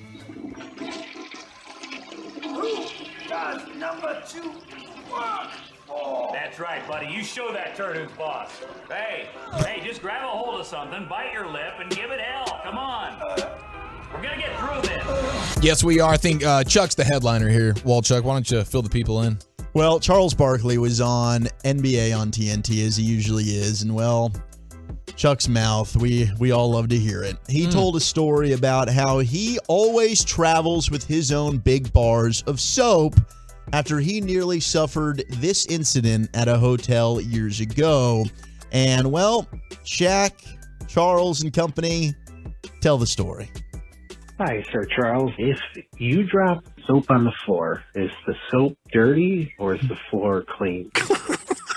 I think soap is always clean. What if you drop a bar of soap into a sandbox? See, now you're just making up stuff. You know I travel with my own soap. You knew that, didn't you? No. I travel with a big bar of soap. I love soap. Why? Are you afraid? Love soap. It's not going to be in the hotel? Is there a reason? Yes, they started dermatologically that you need a specific soap? Because these hotels started being cheap. Those bars ain't big enough. Because I almost had a couple accidents with the soap at hotels. In what way? Well, when I was washing a part of my body, I almost had a little incident. What the heck are you talking about? I almost had a little incident with those little bars of soap. Almost lose it? I almost lost it. And I was like, whoa, that was too close for comfort. So now I travel with my own big bars of soap. I saw that actually when they had that live. Maybe that was last week. They're doing some like chat, some podcast chat with the him steam and Ernie. room. Yeah, the steam room. Okay. Yeah. I just don't. I can't figure out how. Like for a while, I thought maybe he was talking about fat rolls, like the soap getting stuck in fat rolls. I no, that would slide out. Like it shouldn't be possibly disappearing back there unless you have loosened it up in some way, Charles. You see how big his cheeks are, though? Yeah, that's what I'm saying. He got a big old cheeks, brother. His rear, rebound. His rear's overly big. Yeah, you're doing a good cleaning, and next thing you know, all sorts so of it's getting stuck between the cheeks. Yes, A whole hand can disappear between them cheeks right there. All right. You talking about a little sliver of a soap? Okay. Thought it was 2 pillows. See, I thought he was actually talking about going beyond the knot. Well, if it gets too close, it can too. get sucked up in there if it gets too close, you know? Yeah, anything can. Yeah. But it leads to the question, do you ever make sure you're traveling with some sort of bathroom items? I buy soap every time when we You actually have, yeah, this is true. You have the same issue as Sir Charles? No. Okay. It is funny that he wants a bigger bar of soap. I've got Woodhauler's ass is what I've got. Okay. He's built up a tolerance. He's a bigger soap. So when we were in Arizona, remember we stopped at the dollar store? Yeah. And I went and bought. That's right. You bought me some too. I bought Eric some. Terrible too. selection, by the way, up there. I was pretty disappointed in their selection. It was a dollar store. Yeah. Dawson, we're in the van, the van that didn't work. So we're lucky we made it back home after that. We made it everywhere. So Dawson just stopped at the dollar store, which was right. Yeah. You know, no problem with that. But yeah, they didn't have Irish Spring or anything like that you would normally get. But every time we ever go on the road, I go and buy the liquid soap. Yeah. That's the one we use, Dr. Bronner's. Yeah. We use that joint. Whatever Dial, whatever liquid soap. I don't like the little. You don't like the bars. The little bars of soap. No, they don't work. They don't work at all. And also though, it's sad at the end too when there's really almost nothing left of it, but you're trying to get the last vestiges. You two room together on the road sometimes, right? Yeah, every time. Yeah. Do you ever find any hair on that little soap when you guys are working together? Yes. Yeah, absolutely. Yeah. They ever get disgusted? It's always kind of a race to who gets the shower first. It's basically dibs on the bar There of you go. soap. But in this last one, I didn't realize there was a second bar of soap somewhere till we had already bought the liquid soap. So I was like, well, Walchuk already dibsed it with his pube hair. Yeah, I thought so you knew that. I'm not going to use that one. So now I need to go purchase some soap. And turns Yeah. out there was already a backup soap waiting for me. Yeah, See, I felt fine about just applying it on the body because there was a second bar of soap. And you don't have a lot of you don't have a lot of cleanup service, right, nowadays? No, that's been the biggest. So you don't, if you use the liquid soap they give you in the little bitty bottles, yes, you could use that up in it 2 2 days. Gone. Yeah. 2 days gone. And now a lot of you're- real estate over now there, you're, huh, Broadus? Now you're struggling. Yeah. Yeah, well, now I buy the little travel bags for us to travel with now. And in there, it's got like the 2-in-1. You've got the shampoo and the body wash. See, I can't do that. If it's meant for my hair, it's not meant for my skin. If it's meant for my skin, it's not meant for my hair. For a Like, few it can't days, be Okay, Fabio. a I'm two for one. Yeah. A lot of people in the text wondering about applying the bar of soap directly to your body. They don't know that people do that. Yeah, that's a real thing. Yeah. I guess some people will apply it to the washcloth. Yes. Others will just apply it to their hands. You know, I've done Yeah. that before too, where you just rub it all over your hands real quick, and then you use your hands to wash, the body. But I haven't been a bar of soap guy in, You're a 12, loofah guy? 13 years. Oh, I'm a loofah guy. I am at times a loofah guy. I always have a loofah, and then it's just, it's hit and miss whether or not I'm going to use it. I need to get a new loofah. Yeah, how often are you rotating through your loofah? That's something that I'm thinking about now. I feel like I should rotate. Yeah, every couple of months, I think It's been you need a new one. been a couple of months. Do you feel it like- houses bacteria. What's the most neglected part of your body when it comes to the showering? The ball. Your feet. No, neglected. Your feet. It's the yes, feet. you're probably right. Because I think people let it wash and don't actually scrub. Well, you're fearful of standing on one foot in the shower and slipping, and then somebody not coming to get you when you're laying there. All right, Krusty. Yeah. No, I mean, listen, I hear you. I think when you start to put together your picture perfect house, at or near the top of the list is a little spot that I can sit in my shower. How about a hand for moments like that? Sometimes you get in a hotel that has it's the handicap with the rail. The thing you you'll hold on to the you can rail. hold on the rail. But your feet are your most neglected part. Think so? By far. You're probably right. I think studies show that people neglect, and it's sad to say because it's just a cesspool of disgust, but it's the belly button. And I'll be first to admit, man, I'm not always thinking directly hey, make sure you scrub the belly button. And I think most people are that way. Yeah, you got to get in there too. You can't just let soapy water flow over. Right. Yeah, it won't penetrate. Yeah, you need to get in there and make sure you get a good scrub it up. Oh, yeah, hell yeah, we use loofahs. $4.69. You're not a loofah person? Nah, I use rags, bro. Yeah, the washcloth. Washcloth. That works. Get it nice and soapy. Then go to town on that joint. Yep. Yeah, and then use something different for my face, a little exfoliator. You know what I mean?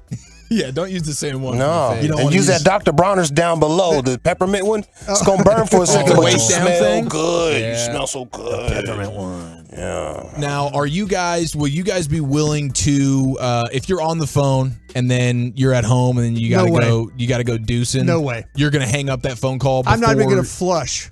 I'm not even going to flush while I'm on. So you won't stay on a phone call if you got to go number two? Absolutely. Lucius? Probably not. Absolutely not. Oh, I can't do what I need to do. Right. Okay. I will one. I'm not twoing unless it's an emergency situation. Okay. No, that's good to know. Are you opposite? We're learning. Yeah, I've You don't probably care, talked right? to all you guys on the phone while Okay, going so number two. Bassett This is called me this fantastic. morning. I really had to go number one. We were talking Mavs and Kyrie Irving, right? And about 8 minutes in, I realized we're not even halfway through this conversation. Bassett has talking points. So I had to go number one. So I shot it up against the rim, not hitting the water. Oh, Wow. wait. You're Number a one on the technician. phone all day. Okay. Number two, I can't. I was still a little uneasy about it. I didn't want him to know, so I didn't flush and I didn't hit the water. It was a silent urination.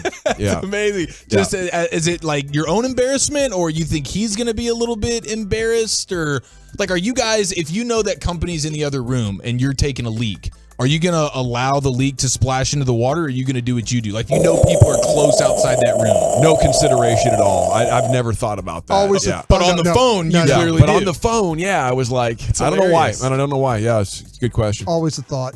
Always a thought of not going into the water. You don't want to Yeah. hear that sound. You're That's how you so sit on most that of the time. thing. That's awful to Yeah. even think about. Yeah. I don't want that to happen. You don't want to be the guy that everybody can hear peeing in the other room? I don't really care about that, but well, that's a perfect opportunity, gentlemen. If you're in the comfort of your own home, at least, to just go ahead and sit down and take that pee. If you're in your own home, you go open to up a whole new world for yourself. You go to the furthest bathroom away from where everybody is. Close the damn door. I'm peeing loud and proud. See, if you guys are going to the edges, that means you guys are peeing on the toilet spots where they'll need to be peed on, like the seat under where you got to flip it up. Yeah. So you're causing, if you're at somebody else's house, you're causing them more work. Well, if that happens, a lot of cleanup. Yeah, I'm making sure if there's any splash issue, I'm cleaning that up for the other person. So you guys don't use the blue thing in your in your commode that cleans, like, you know, that you put the little puck. Oh, that sits in there? Well, No. that makes the blue water and Well, stuff that'd like be that. fantastic. I just don't Can't want to pay afford for it. Yeah. You can get that at the dollar store. Yeah. Like I said, can't afford The it. blue puck. Thank Yeah, you, my Lucius. bad. It makes it Sorry. different. Hate to shame you like that. It keeps My it dollar clean. store ass. I just assumed it was way more expensive. It looks so fancy. Premium looking item there. Yeah. Glows. It is, right? Yeah. Wow, you rich. I was thinking, here we go. If you Proud Brian moment. Let me How tell you rich is this. he? Let me tell you this. If people show up and use your bathroom and you got the blue water, you're showing people you care. That's true. That's true. 100%. You were making It's a people flex. like, listen, hey, I'm going to cook you a good meal and I'm going to give you a good commode. Yeah. Those are the two things I'm going to do for you. That's hospitality at its finest. Yeah. And I'm not surprised in any way that you provide that. I was on the phone with Bobby last week, and then he Bobby randomly don't cut care. off a conversation. No, he does care. He randomly cut off did a he? conversation to say, I'm sorry, I got to go to the bathroom. I'm gonna have to call you back. I was like, wow, is this like one of those Soda emergency deal, yeah. twos where you're hanging up, or is this just every single time you have to go to number two, there's no possible way you could be on the phone? Well, he doesn't even shower in two in the same Yeah, way. he does a weird. Little does he know, when he and I were roommates, he said it, no, that is a false. Because Well, how do you avoid that? That's what I'm saying. Yeah. I didn't even tell him. What did he think you were doing? Going downstairs to the lobby? I don't know what You he should. I don't think That's what he was doing. You absolutely should, yeah. It's a good move. Being a good teammate, if you ask me. Who, me, or Bobby going downstairs? I think you should, yeah. I'm fearful of going downstairs and then all of a sudden people walking in. My biggest fear is using the facilities like you go to the Star and sometimes it hits you in the stomach and people are walking in while you're doing that. Yes. The sound effect. Well, yeah, at work, that would be weird. Yeah, That's why I try to go in the women's room after they all leave. You know? Or just bring a backup pair of shoes so they don't actually know it's you. Or hold your That's a feet good up. move. You're changing shoes out. You gotta have poo shoes. That's what I'm you saying, though. You Embarrassment. don't want to be the guy that's in there just making the sound effects and then walk out and everybody's kind of washing their hands looking. You're like, oh, geez, Broadus, what's up? You know? I'm like, oh, See, there is a discomfort to it. You know, Yeah. I don't think there's that big of a leap from not wanting to one on the phone either. But to each their own. Agree to disagree. Okay, we're talking NFL offseason with Brian's buddy, his former best man at his wedding. Mike Lombardi joins us next here on 105.3 The Fan. Can we chat about men's team?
by DFWsecurity.com.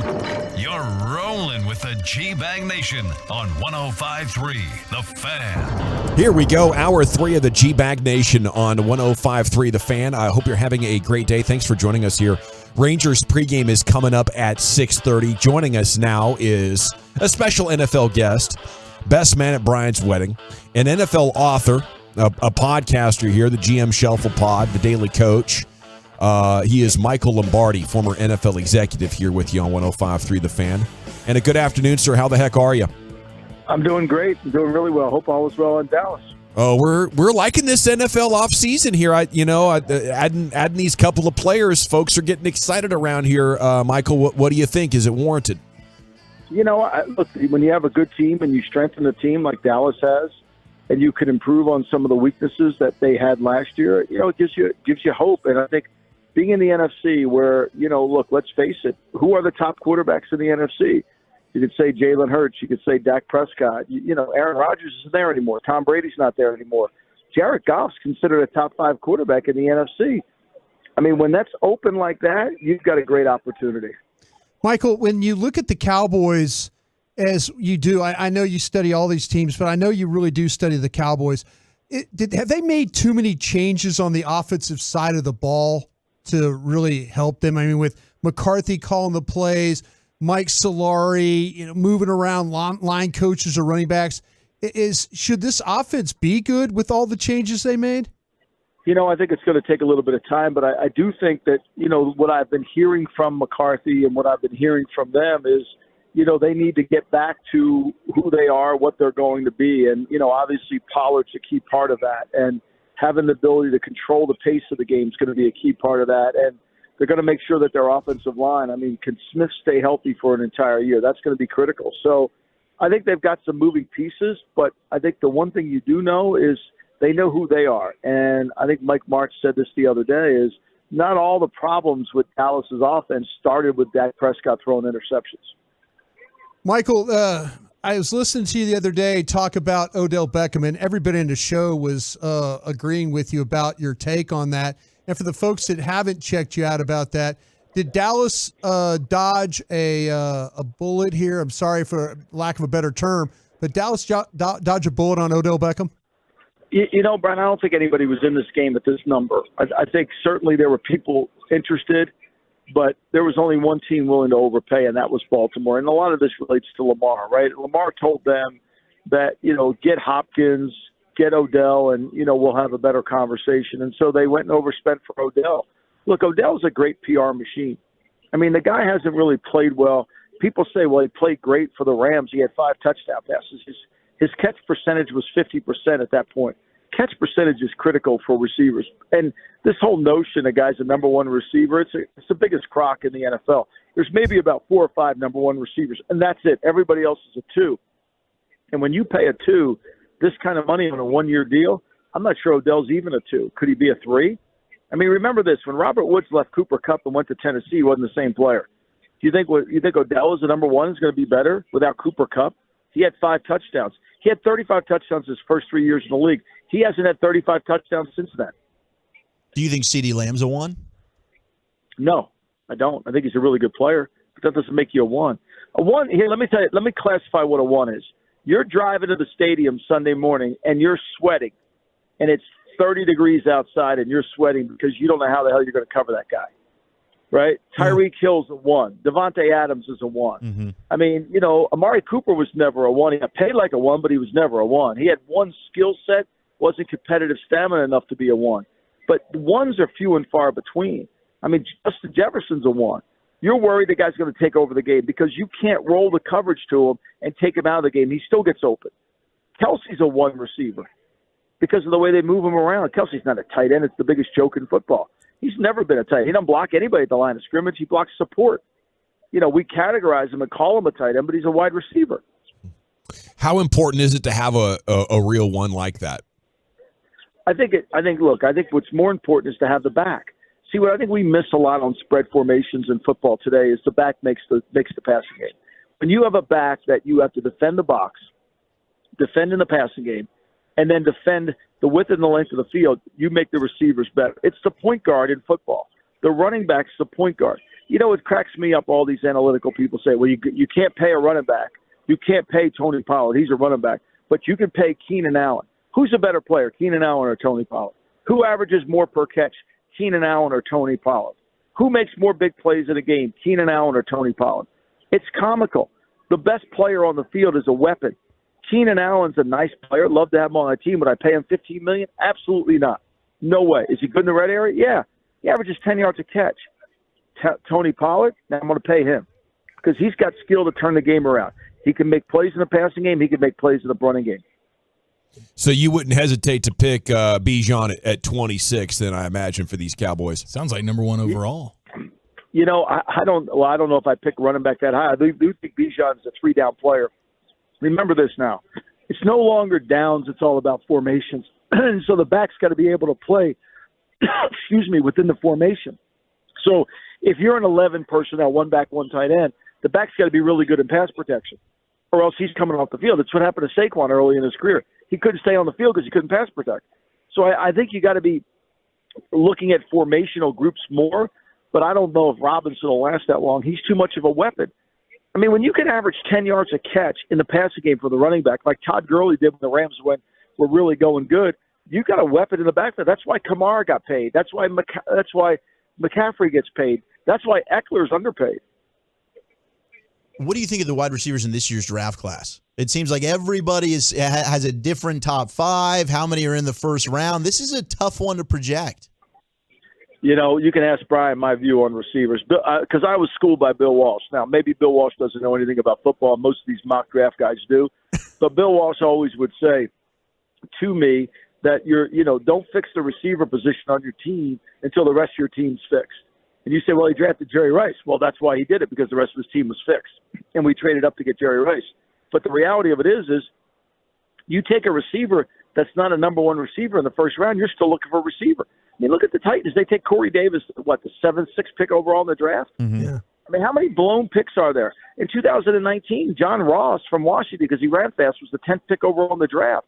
You have a bigger chance to blow a receiver in the draft than you do any other position, because you never see a receiver in college football play against a pro corner. You never see him play press coverage unless you're playing Alabama. You rarely see him get away from press. You rarely see him have to win at the top of the route. You rarely see him come in and out of his breaks with burst and acceleration. You know, I would suspect there's probably going to be very few number one receivers in this number one picks. I think maybe 2. You know, here's what I always would say to Brian. You see 5 receivers in the mock round, in the first round of mock drafts, throw the mock out. It's wrong. Yeah. Michael, speaking of that, and you were the other day you were talking about the mock draft you saw with Trey Young, or sorry, not Trey Young, Bryce Young. I mean, basketball flashbacks here, but with Young, and then they were talking about Carolina, and it had to do with, they're hoping. Kind of walk us through that whole thing, that discussion. All right, so the Wizard of Oz in pro football is Pro Football Focus. They're behind a curtain. We don't know who the hell they are, right? Right. There's no name attached to them. It's just Pro Football Focus. And people quote it. Pro Football Focus says. Pro Football Focus. That's all they say. It's Pro Football Focus says. Pro Football. Like, nobody knows who's grading them. We have an old saying in scouting: evaluate the evaluator. Right. But with Pro Football Focus, you can't evaluate the evaluator because he's unknown. He's behind the curtain. He's the grand wizard. And so when they ran their mock, and I don't know who wrote it, but he said, look, the best quarterback in the draft is Bryce Young. But I would move. But since Carolina traded all those assets, they got to take a big chance and take Anthony Richardson. Okay, that makes a lot of sense. Here's David Tepper, who's made more money than anybody alive in the hedge fund, who understands the difference between gambling and risk, right? Gambling is something you're a chance for. It's a one-day event. Strategized risk is something you plan. He's planned this out. He's going to take the best quarterback. He's not taking any risk. Anthony Richardson is a huge risk. I love the kid's talent athletically. I don't love his tape. Yeah. Michael Lombardi here on 105.3 The Fan. What do you think about DeAndre Hopkins? Are you hearing anything about why he hasn't been moved? What's going on behind the scenes with him? And does he get dealt? Well, I think, I hear a lot about it. I mean, nobody wants to take on – the guy wants more money. I mean, think about all the contracts that receivers have gotten since he's done. Mike Evans is another guy. He wants more money. Now, the Bucs can't give it to him. Mike Evans' contract is kind of old based on the receiver market that's been created through Christian Kirk. So Hopkins wants more money. I'm not sure he's easy to get along with in the locker room. I think there's some issues there. Houston just didn't give him away for nothing. They weren't just stupid. Everybody wants to blame Bill O'Brien, but there were lingering effects going on down there. And so I think that's the issue. I think there's some problems. And, Arizona took it on like Arizona typically always does. They take older players on, and then they wonder why they're at their end of their career. I don't see a market for him out there at that number, and then he wants to redo his contract. Think about this, guys. Jalen Ramsey's a really good player. He went for a third-round pick. Why? Because nobody wanted to redo his deal. Only the Miami Dolphins did. They were playing really a one-team race. So they went against themselves. They went and picked it. They got him for a really cheap deal. A cheap deal in terms of the compensation, not in terms of what they had to pay Ramsey. Who's got the leverage, Jets or Packers, when it comes to Rodgers? Oh, the Jets have it all. The Jets have it all. In fact, the Jets should be embracing. In fact, if the Jets should say, "Look, we're not talking to you till after the draft." They know Rodgers wants to play for them. They've got Rodgers there. So if they have the player and they have the agent, they can't get backdoored. And so to me, if I were the Jets, I would want the draft to get done, because now I'm going to trade away picks that are going to be way lower than any picks I was going to give them. Because right now they got the 13th pick and they got a pick in the second round. Next year they may have the 29th pick. They may have the 32nd pick, right? Here's what people, I love this. People always talk about, well, we got a one. I just read Jim Irsay say, first round picks are like gold. No, they're not. They're players. They turn into players. If you called Jerry on the phone today and said, would you have traded Jonathan Abrams for Amari Cooper? He said yes. That's a great trade. That's the trade. That's what happened. It's Michael Lombardi here on 105.3 The Fan. Where are you on Mahomes taking a challenge from Burrow as the top quarterback in the game? I think it's all just for clicks. I think we'll see it all for clicks. Both of them are competitive. Both of them are great players. Burrow has got it, and, Mahomes has been able to find a way to win those games late. Burrow's beaten them 3 out of 4 times. I love it. I think that's what makes, to me, let's go to Lamar Jackson. Why would an NFC team go after Lamar Jackson?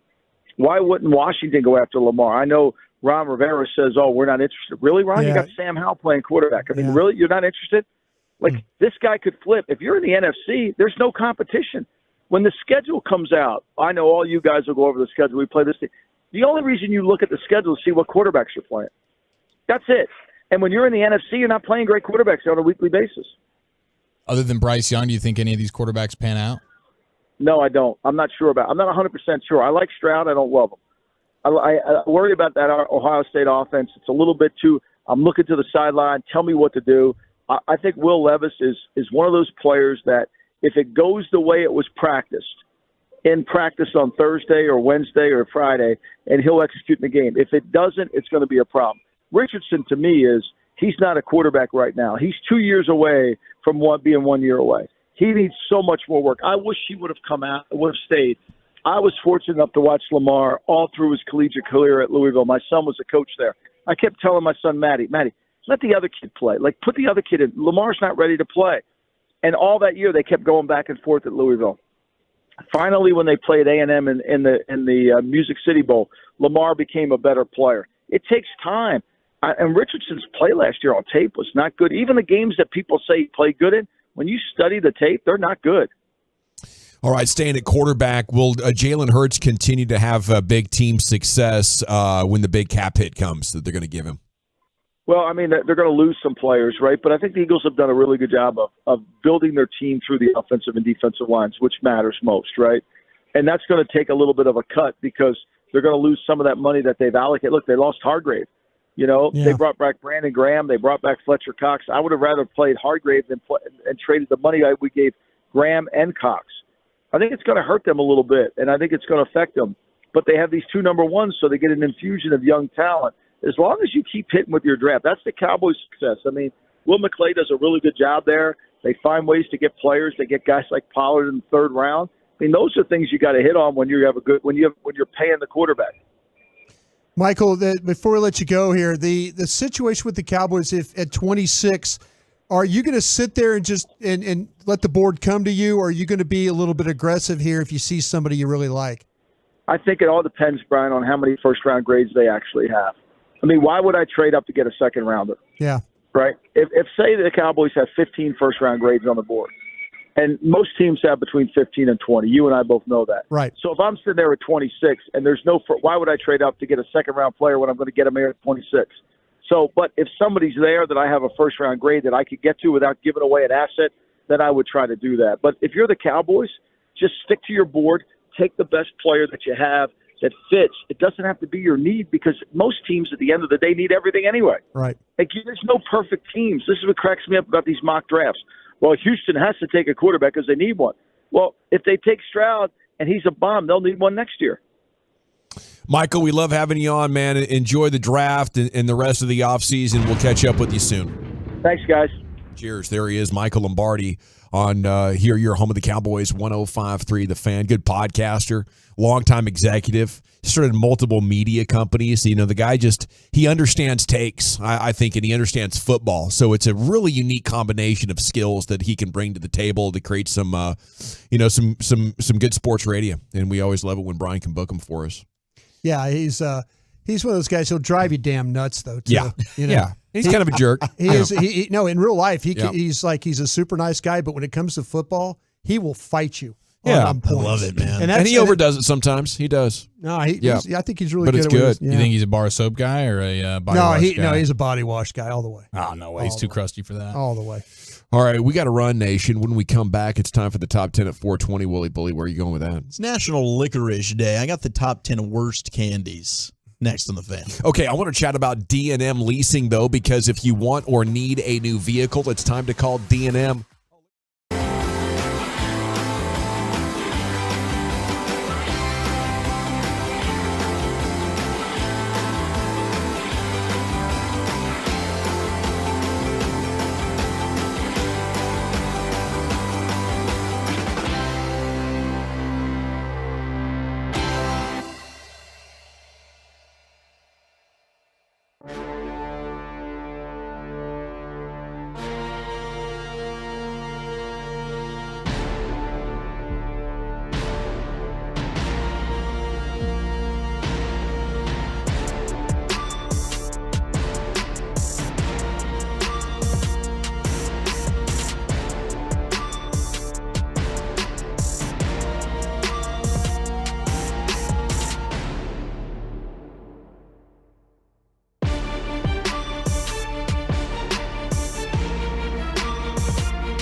Professionals help. Visit expresspros.com for good local jobs in a variety of industries. The upcoming segment of the G-Bag Nation is brought to you by AutoFlex Leasing. Oh, yeah. If you feel locked into your current auto lease or loan, AutoFlex Leasing may have the key. Call AutoFlex today and they'll quickly see if you can trade out now with no stress. AutoFlex Leasing, 234-1234 or autoflex.com. All right, welcome back. It is the G-Bag Nation here on 105.3 The Fan. I'm in the process of trying to order one of these Chuck E. Cheese pizzas, to be honest with you. So we're going to get down to the bottom of this.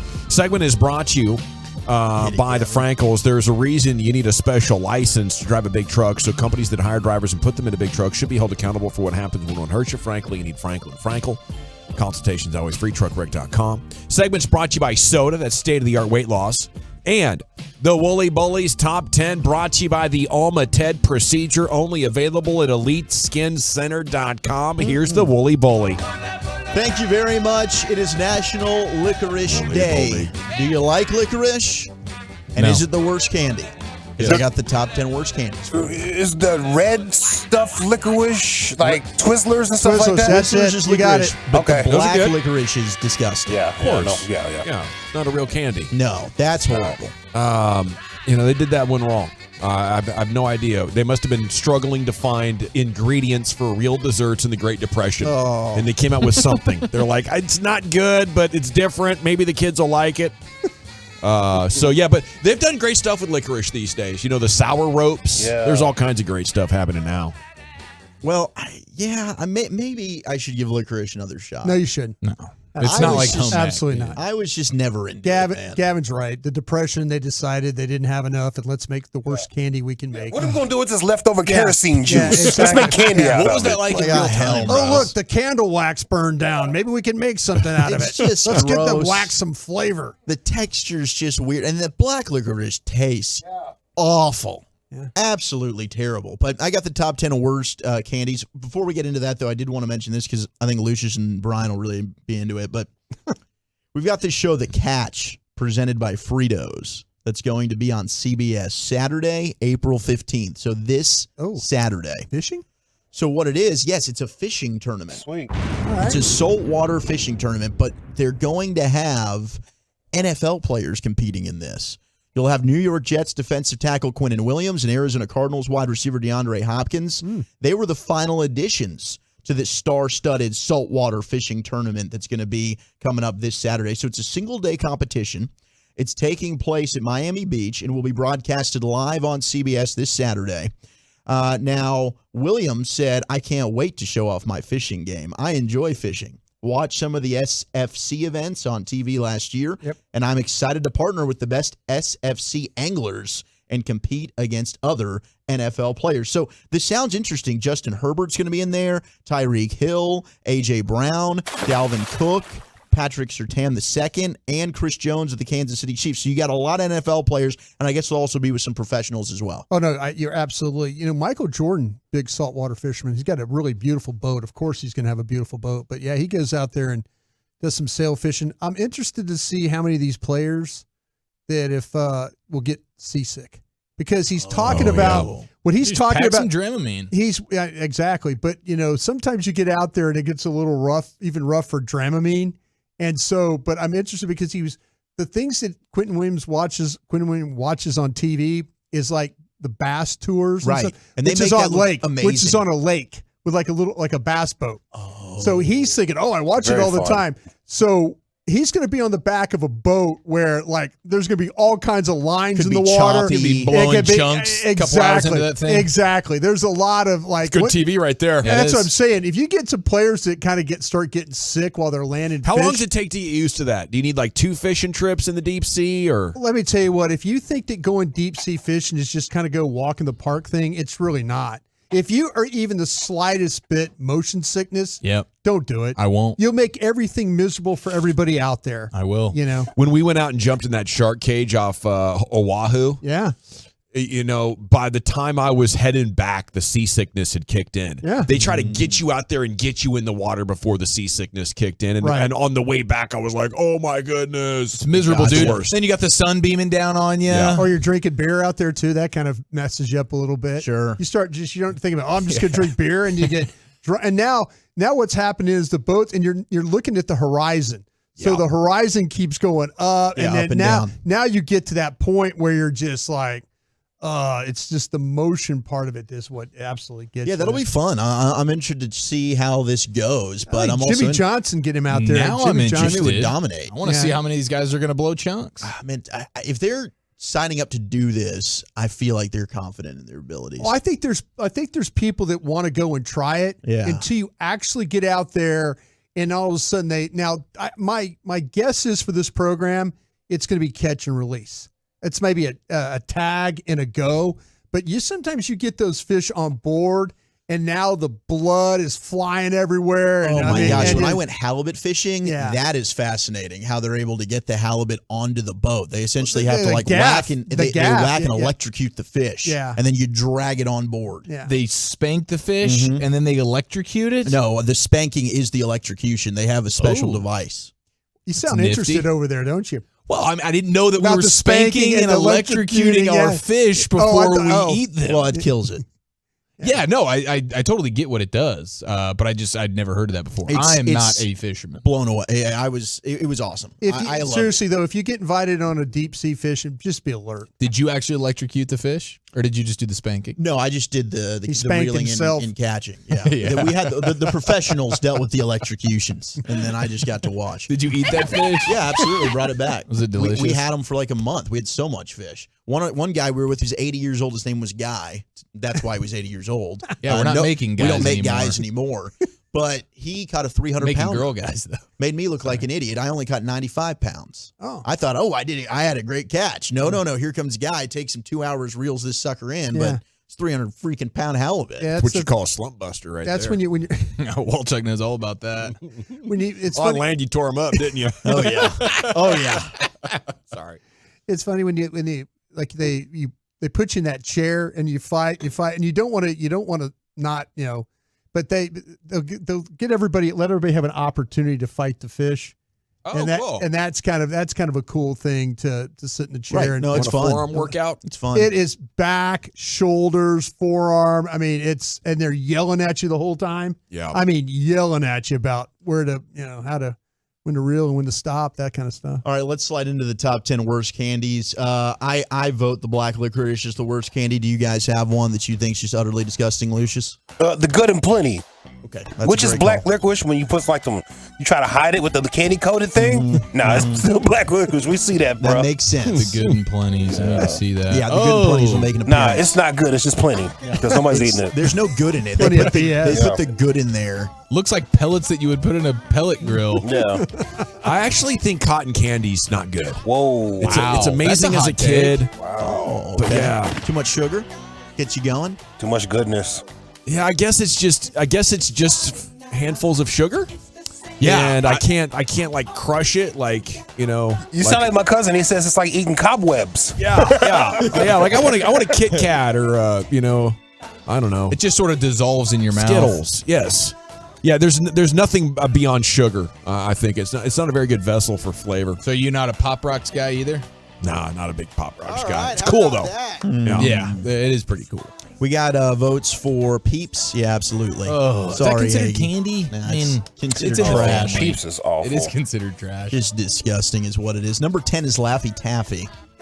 That's a good candy right Yeah, there. I like don't mind Laffy that. Taffy. Yeah, I think the majority of America have voted that they didn't like it. It's like number 9's Tootsie Rolls. I don't mind Tootsie Rolls. See, you're talking about candy. It's the that- waxy, gets stuck in But your it is That's what I'm chewy saying. You kind gotta of thing. peek, you gotta like That's what I'm saying. It gets caught the in your toothpick. teeth. What are you talking about? The Laffy Taffy? Yes. I think it's maybe the banana one everybody doesn't like because if you get a different flavor other than banana Laffy Taffy, Not bad. You basically got like a fruit roll up in a sense. Okay.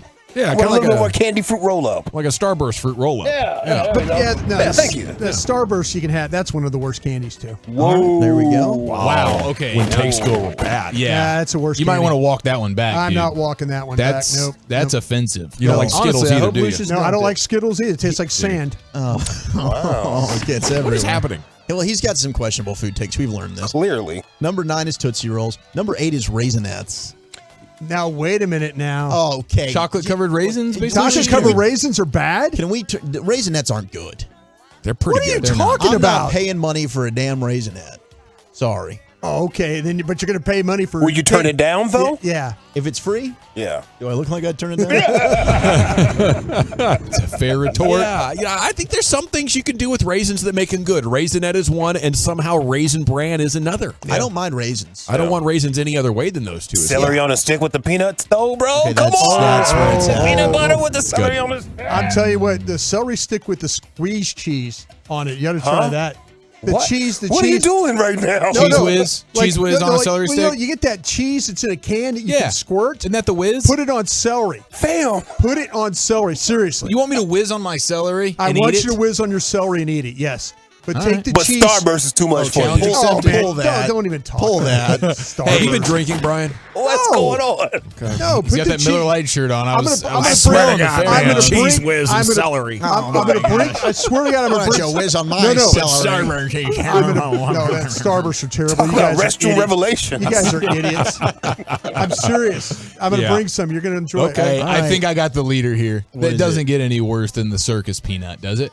Okay. Oh, yeah. Well, we'll get to the circus peanuts. Yeah, we will. We'll get to it. Because we haven't been to number 1 yet. No, we haven't even gotten to the top 7. Oh, no. Number 7 is the Good and Plenties. Yeah. So shout out to you, Lucius. Yeah, let's Yeah. just talk about that. Number 6, we got candy corn. Oh, yeah. Good call. That's a trick. Surprised it got that high. That's not good. Yeah, nobody likes candy corns. I didn't know this was a thing, but there's fart flavored gum. Fart gum? Number 5 is that fart should- flavored yeah, I gum. think- Oh, number it's one. like I those thought you Harry get ball Potter. sacked over there. No, Well, those are jelly It beans. it's like got those Harry ball-sacked. Potter jelly beans, right? Yeah. But maybe they have like a Harry Maybe Potter they twist do. on like a chewing gum. That is freaking gross. fart gum. Number That's four- a good bet payoff. You have to chew fart gum for a whole show. Oh gosh, that's gross. A whole I'll do show? that. Yeah, would I'll do it? that All right, Friday. We'll get you Order some it up. fart Eat a gum. booty gang. Oh, Red Vines coming might at be an number 5. aphrodisiac, depending on who you ask. I guess Red Vines are like a knockoff of Twizzlers. It's licorice. It's gross as hell. Yeah, it's disgusting. Number 3 is the circus peanuts. Yeah. I've never number had 'em. 3? Yeah, number 3. They look like what you would like stuff a box with if you were going to ship it somewhere, and it was those like white things, not like the bubble wrap stuff, but like the white little like foamy. The thing that gets all over the ground when you open the box. Yes, yeah. That's what that looks and feels and tastes like. Okay, number 2, I don't know what it is. Wax lips. Oh, those are fun. And then they had like the wax sodas and everything, and you drink them first and you chew a bunch of wax so it loses flavor, which is like maybe 5 seconds. Yes. Are they Yeah. good? Yeah, they're fun when you're young. Yeah. They're cool when you're young. They're not awful. They're It's a not cool awful. novelty. Yeah. Yeah, I like to. Okay, all right. I've never even heard of them, but you guys are making it sound way You gotta better be than an number 80s 2. baby. Oh, Yeah. yes. But That's number awful. 1, Don't let worst Lucius fool you candy, about that. black licorice. Black licorice. Where were dots on this list? Dots were an honorable mention. Yeah, I they can were. see that. Okay, I'm sorry. I didn't. They're too gummy. They don't. Yeah, Way too I gummy. never get dots. Dots don't look appealing to me. There it is, the Woolly Bullies Top 10, brought to you by that Alma TED procedure, available at EliteSkinCenter.com. Okay, best outcome for the Mavs that we can hope for in the offseason is coming up at 5 o'clock. Expressway's coming up at 5:20. LA Live's about an hour away. The Texas Rangers tonight. Wolchuk's going to go back-to-back on you here, Jonah Heim style. I got the stamina for it. Yeah. Well, what kind of Rangers goodies do we have planned? Well, if you missed it, we've got the update on Seags and what's going down with that. We also had Philadelphia going to Philadelphia, and we got to talk about Kumar Rocker shining last night. Next on the Fan. Let's party at Pluckers together, though, ladies and gentlemen. It is draft time. That means it's the best time of year, and Pluckers is always hosting the single greatest draft party of all time, and the Fan is right there with them, as we are each and every year.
Nation here on 105.3 The Fan. Coming up at 5. We're going to talk Mavs with you. Expressway's coming up at 5:20. Right now, it is time for Zach Wolchuk to deliver some delicious Rangers news. Here's Zach. Thank you very much. You guys remember our, I shouldn't even say our buddy. He's really Sean and RJ's buddy, and then he decided to just spill all over our little station there at Radio Row, Howard Eskin.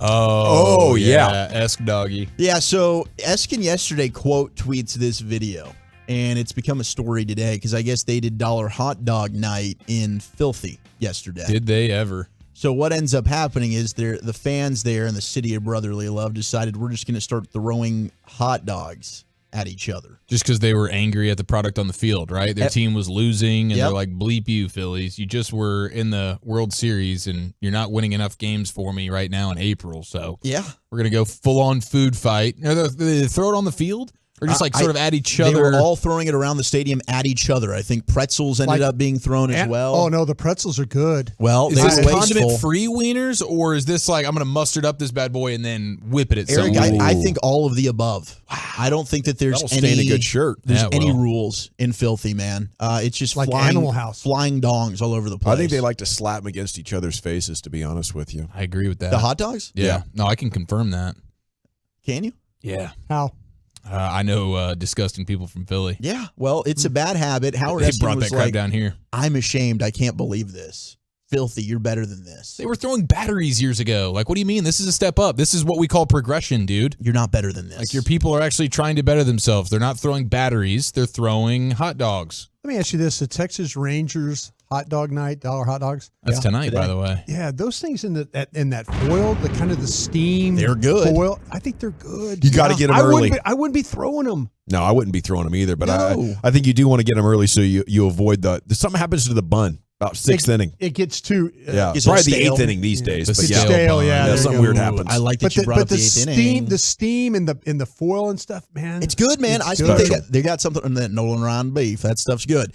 Now, tonight, if you go out there, you're going to get to see Nathan Eovaldi against Brad Keller. Rangers looking for the Keller's sweep. doing all right for them. Over the Royals. Yeah, Keller's not bad. Keller's one of the few with a win for them. But That's true. They only have Nathan 3. Eovaldi looking to go for 2-1. Now, if you're going out to the game tonight, this is going to be fun because the Rangers, we brought this up the other day, they're among one of the teams that are going to extend beer sales through the 8th inning.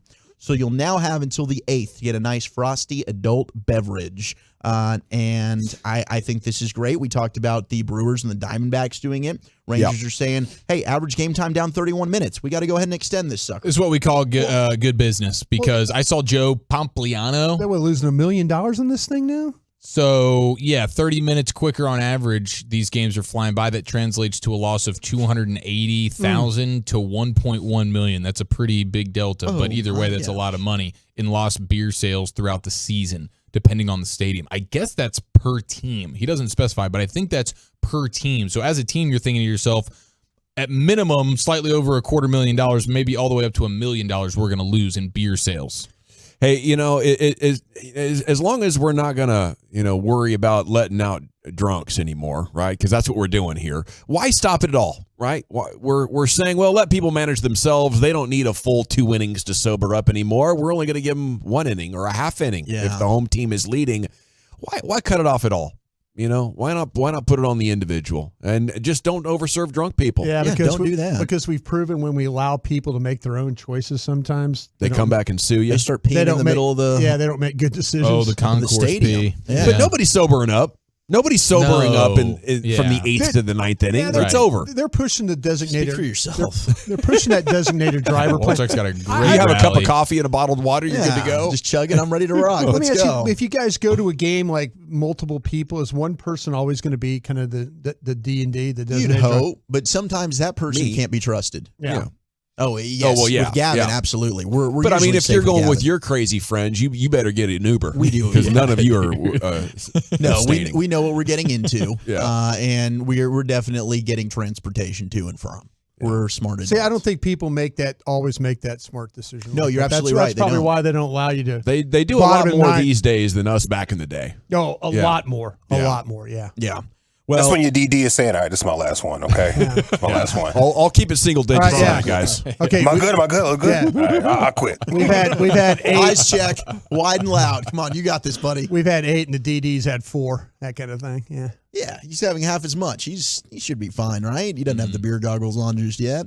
If you missed the news, Rangers shortstop Corey Seager is going to miss at least 4 weeks after being placed on the IL today with a left hamstring strain after he was hurt running the bases. Yeah, it's a grade 2 strain, according to CY. And look, CY said somebody of Corey's caliber is not replaceable, but it leads to opportunity for other players to step up, and that's what good teams do. All good teams, every team goes through injuries, and we knew something like this would happen. Didn't know with who or when, but certainly you've got Josh Smith and Ezekiel Duran that can cover shortstop until he comes back. Hopefully it's sooner rather than later. Big bummer. We actually all had deGrom on our bingo card. Yeah.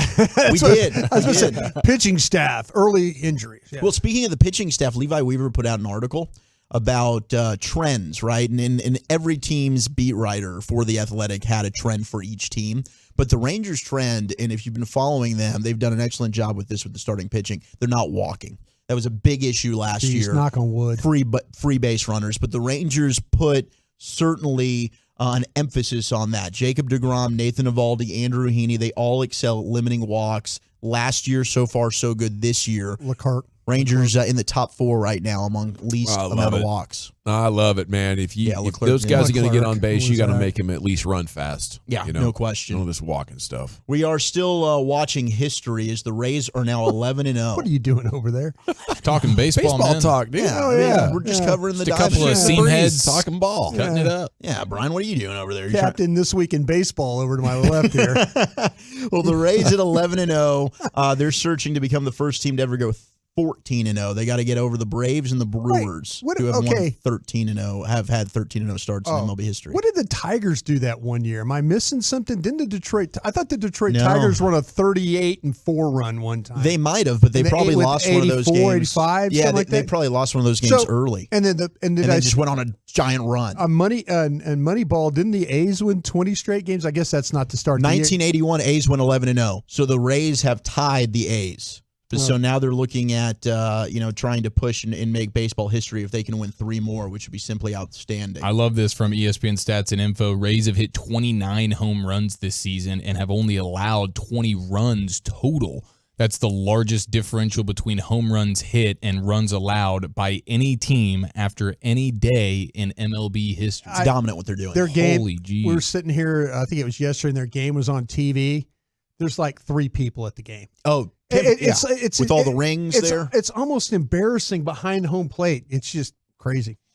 Well, thank you, gentlemen, and thanks to Wolchuk for the Rangers news of the night. Now, coming up at 5:20 is the Expressway. 6:30 tonight is the pregame show with Jared Sandler. We're looking forward to chatting ball with him coming up at 6:15. But up next, the best outcome the Mavs offseason might be to not hang on to this guy. I have at least a half dozen reasons why a sign and trade is best case, and that's coming up next here in the G-Bag Nation. I want to talk Window Nation with you, though, because everyone loves a smart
From our fan studio, secured by DFWsecurity.com, you're rolling with the G-Bag Nation on 105.3 The Fan. Here we go. It's hour 4 of the G-Bag Nation on 105.3 The Fan. Hope you're having a great day.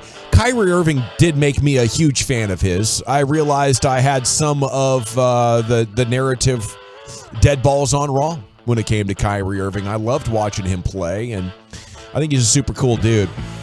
And if they do re-sign him, I'm going to be excited to watch him play, and I'll be captivated by, what he's capable of doing. But I actually have for you 7 reasons a sign and trade is probably actually what we need to be doing with this Mavericks basketball team. And upon review, I don't know if it's that close. General at your service. There's Brian Broaddus, a basketball insider himself. I'm looking forward to getting his thoughts on this story. Lucius Alexander's over there at Master Control here at 75 and Fitzhugh, where a pizza has been delivered. Couldn't get the Chuck E. Cheese delivered. It was a little out of the range. Oh, okay. Yep. But I had a taste for pizza, so I had to find an alternate solution. There's Wolchuk and Chiafalo. I believe Carter Freeman's on the elevator on the way up. Post-Lent Dawson might be my favorite Dawson. Oh, I'm having a good time over here. The pizza is flowing. But, yeah, you want to sign and trade Kyrie Irving at 877-881-1053. The truckwreck.com fan text is open.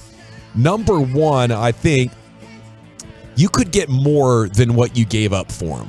I think Dinwiddie and Dorian Finney-Smith was a nice trade package, but nobody else wanted him. Now you have 3 months separated from all the noise that was around Kyrie Irving, and he has shown that maybe that reputation that people thought of, oh man, this guy's going to be so hard and he's going to be unavailable. I mean, it was picture perfect with Kyrie Irving over the last 2 months, and I think he did a lot of work to repair the reputation. Now you have a whole offseason, not 72 hours, in which he gave the Nets to move him. I think he could go a long way towards rounding out a much more balanced roster. Man, if I hope that his value's up there. I hope there's a market for him. Tim McMahon with Sean and RJ a couple of days ago was questioning what the market would be for a guy like Kyrie. And so I don't know. Maybe these last couple of months, not a lot of money out there, right? Isn't that what we're talking about? Not a lot of money. Well, they couldn't sign it, but a sign and trade. Sign and trade. Yes. Yeah. Okay, I'm sorry about that. Okay, I was thinking about maybe him moving on that way. And maybe there is no market, but I would be very interested to see, can LeBron inspire the Lakers to do whatever it takes? Or are they going to tell LeBron, no, we like what we did without your advice, and it's actually going against your advice that got us back on track. So that'll be interesting to see how that's played. Even with a sign and trade, they'd have to have the room, right? No, they could give you back players. That's how that works. So you're sending the signed player over there. They're trading you back equal salary. That's got to be the equal salary for within players. 10%. Okay. Like when they go into that trade machine, it's just got to even out. Got to even it out, right? But that means you got to have a team want Kyrie, and that team also Kyrie has to want, right? And you have to want something significant from them. So you're looking at a pretty perfect scenario. You would have to find it. Yeah, and I don't think you could snap your fingers and find it, but I do want the Mavs to do this over bringing him back because, number 2, he already isn't totally in love with the idea of being here long term. He would have said as much. He's waiting to see if he can get an opportunity maybe in Los Angeles is what the insiders are saying, but who knows how many other teams he would rather be there. So I don't think you can make long-term plans around Kyrie Irving. And that's tough if you have a young superstar you're looking to build long-term around. Yeah, I wish that you could, but if you just go based on the track record of Kyrie, you can't. Like at some point, something's going to happen where he's not happy with the situation and he'll want out. And Mike made a good point today on the KMC Masterpiece about the injuries with Kyrie. He's missed a lot of time. It's not always just like, oh, I don't feel like playing basketball, which is also a thing with him at times, but the injuries as well. So Kyrie was awesome here as a player. And he fought through injury and played through injury. Some of that might be because he's trying to parlay this into a deal with another team and he wants to be on his best behavior and try have teams just think of, hey, what's the most recent thing, right? Yeah. Let's forget about all my other shortcomings and my previous stops. But for big picture from a Maverick standpoint, better probably to have him than lose him, but I can understand being nervous as hell about how can you build a future with Kyrie. Okay, reason number 3, the controversy has died down around him, but like the reporter told us when the Mavs traded for him, it'll go quiet and you'll be like, oh, wow, this is great. And then, boom, something big will happen.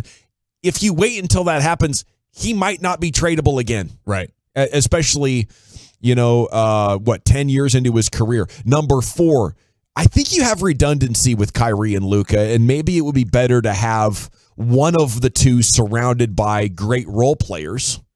And Luka is 7 years younger than Kyrie Irving. Like, if you want to say, hey, you're right, we got to choose one of them because you have redundancy, you got to take the younger guy that you are much more sure would like to actually be here long term. No reason to believe Luka wants out, and everything that we've heard so far, he actually appreciates what the organization is trying to do for him, making it his team. Is it, when it comes to the redundancy, do you feel like just like two guys that don't play defense? Or is it two guys that want the ball? Games, two guys that want the ball. Two guys that you're going to play amazing offense if they have the ball. I want a Paul George or a DeAndre Ayton, a guy that can do stuff off the ball and make you a lot better. Kyrie and Luka, neither one of them makes you better off the ball. Kyrie's way better than Luka off the ball, but it's not like he is the prototypical off the ball spot up shooter or catch and slash type of player. So if you're going to have two superstars, I need a more complementary. I wouldn't mind making it work with Luka and Kyrie, but wow, that's a really tough needle to thread, especially with guys that don't play defense. LeBron and D-Wade really figured it out and excelled at a high level on both ends of the court. And that's actually, number 5 by itself. Can you build a good defense with Luka and Kyrie on the court together at the same time? I don't think so. Yeah, that's my biggest question. Now, you're talking about the expectation would be, especially with a summer and a training camp and a full season of these two guys playing with each other, an offense that would be extremely prolific. So how good does the defense have to be at that point when you have – because, the signs were pointing to, as much as they were losing games, when the two of them are on the court, the offense is through the roof nasty. Oh, it's lethal. If you could get to middle of the pack, I think you'd be okay. But that takes a shrewd team builder and a guy who really knows how to identify the right pieces and knows exactly how to get them here. And I don't know that the Mavericks are built like that from a front office standpoint to pull it off. I think it's pull-offable because your offense is going to be so dang dominant, but you need somebody that knows what the heck he's doing that's pulling all these strings. Okay, then my final reason, and I think it might be the biggest. I think I saved the best for last. It's just the injury of Kyrie Irving, the history. He already struggles to play in 70 games a year. I think if you went back and looked at it, it's around 65% of the games maybe for his career. And in a lot of seasons, it's closer to like 50-50. And that one's tough right there as well. I've always been against injury-prone players. I think Kyrie Irving has been such a joy to watch that in some ways it charmed me out of my paranoia of injured players. And it sort of disarmed my paranoia that maybe, Kyrie Irving can do something else to be unavailable. But there's so much history. There's a decade of history. And I would rather eliminate all those risks from my team-building equation, especially if I can make something happen like what the Lakers were able to do with Russell Westbrook. Yeah, I agree with that because I do think that they're better suited just going ahead, and I've talked about this, trying to fill out this roster with good supporting role players versus going for another superstar. The team that I think is interesting, and last night made it more interesting because they just got stomped by the Atlanta Hawks, is Miami. Right. And we saw that rumor about Kyrie in Miami. There's always going to be rumors for everybody going to Miami. Why wouldn't you want to go there? But that's the team that intrigues me. Does Pat Riley say, okay, we need to make a change here? Is it Jimmy Butler? Is it Bam Adebayo? Whoever it is, that's the team. If you do a sign and trade, Miami has the players that I think would benefit the Mavericks most outside of Anthony Davis, but I think that's a pipe dream. And then you start getting into the weeds okay, but Kyrie's going to be so in the know on the sign and trade. He gets to dictate a lot of this stuff. So he's going to know, okay, who's Miami trading back? If he wants to go to Miami, does he want to play with Jimmy Butler or does he want to play with Bam Adebayo? Because now he's like, okay, well, if they're just going to trade me for Jimmy Butler, then I don't want to go to Miami because I want to play with Jimmy Butler. So that's the other, layer of difficulty that you have to navigate when pulling something like this off. My favorite idea is to the Clippers for Paul George. And if they don't get out of the first round again or have a disappointing finish, I think they could look at that 5 years in and say, Kawhi and Paul aren't working. Should we try Kawhi and Kyrie Kyrie. Okay. And then you look at the Suns, which is apparently in his top 3 options as well. And I think, DeAndre Ayton and maybe a role player could make this team better than what Luka and Kyrie together were. I don't think Luka and Kyrie together are a problem. But when you combine up their salaries and it's $90 million and the cap's like 105, 110, you just don't have enough cap space left to fill the other positions in a way, and you can't defend it all. 817 makes a good point. Kyrie and Luka make bad teammates better. And the offense, you're right. Yeah. It was brilliant. But they leave the other 3 guys on the floor on the other end so compromised defensively. I don't know if you can be good enough defensively to make up for all the problems those 2 guys on the court for 40 minutes a night are going to create. Can I ask you about this, though, when you start to talk about Kyrie and injuries and stuff like that? Aren't we in an era where our superstar players are always kind of banged up? Yeah. I mean, you trade for Paul George and you're going to deal with some of that. I was just seeing, Paul George is now shooting at practice today, and so it seems to me, though, that, the injury part, I totally get the injury, the histories of guys and stuff like that. I just kind of feel like in the NBA, it's part of what you deal with. There's going to be 12, 14 games where you probably don't have these guys. Yeah. You just don't. So I'm when you talk about that, I kind of go, okay, yeah, I guess, but everybody else has lost their guys too for a certain length of time. Yeah. I think on top of that, Kyrie legitimately gets hurt. And I think he's the kind of guy like you, Darvish, where he's like, man, if I'm not 100%, I don't feel like playing through it and being a compromised version of myself. I'd rather get right and then come back and play. I did feel like, though, there were a couple of games he was dealing with the plantar fasciitis, right? And then there were some games where he went out there and he played, and then the next day he didn't play. That plantar fasciitis is tough. No, exactly. Yeah. I'm just kind of thinking that maybe there was some times for the Mavs this year where he did. He got it out. He did get it. There was a couple games. Credit for that. You're right. Yeah, not every game, but there were times he was like, okay, I got to be on the floor today. Yeah. And he did. And then the next night he was probably a little bit more compromised. Yeah, he did. Yeah. Okay, 682 says, I'm not saying get rid of Luka, but the type of offense that he runs is not it long term. There's been a couple of stretches during Luka's career where they've had the best offensive rating in the history of the league per 100 possessions. I get what you're saying. I said it was boring 2 years ago. Like this Luka plays boring, that's an old take to me. I was all over that early in his career. But it's so damn efficient. It's not pleasant on the eyeballs, just like Tim Duncan wasn't pleasant on the eyeballs to watch, but it was so efficient at getting points without needing a lot of possessions to get there that it's effective. And I think when you're team building, you understand that, yes, the entire nation might not tune in for the Luka Doncic show because it's in slow motion, but our fans are going to love it because we're winning. And the fans have loved it, Like, it's not aesthetically pleasing at all times. Now, I would also go to Luka and say, bro, let's talk about speeding this up, getting the ball in motion a little bit more. We notice with Slovenia, the ball appears to move around a lot more when you're playing internationally. We got to bring some of that to our game because it is a total beatdown playing with a ball hog. It's very hard to be energized to play basketball on both ends of the court when you don't get to touch it. And the guy that always gets to touch it plays zero defense and is always complaining to the refs. That is a major headache for a team and for teammates to deal with. So I don't want to minimize Luka's problems, but just because it's boring and some guys might not prefer it, that doesn't mean it's bad. A lot of guys don't like playing with LeBron. Some people couldn't handle playing with Kobe. Jordan, same thing. And that's, that happens. And, when you are a superstar on that level, like another example, Warriors, they played this beautiful version of basketball. KD is there. And the GM and the coaches are like, well, damn it, it's actually more efficient with KD. We got to let him isolate and go one-on-one. And like Draymond was like, oh, this is BS. We don't play that way, right? We play team basketball. And the coach was like, dude, shut up. Yeah. KD is better than you on points per 100 possessions, and that's what's going to win us this championship. So, but I totally get the complaints about Luka's game, and I'm a huge fan of Kyrie Irving. I just want to see this team with balance on both ends of the court, and I think this is the best way to get there quickly. We got to run, Nation. Time to hit the expressway. 35 minutes of uninterrupted sports content for you coming up next here. Bobby Belt 5:30, LA Live 5:40 on 105.3 The Fan. I want to chat about Dimes Direct before we do anything else, though.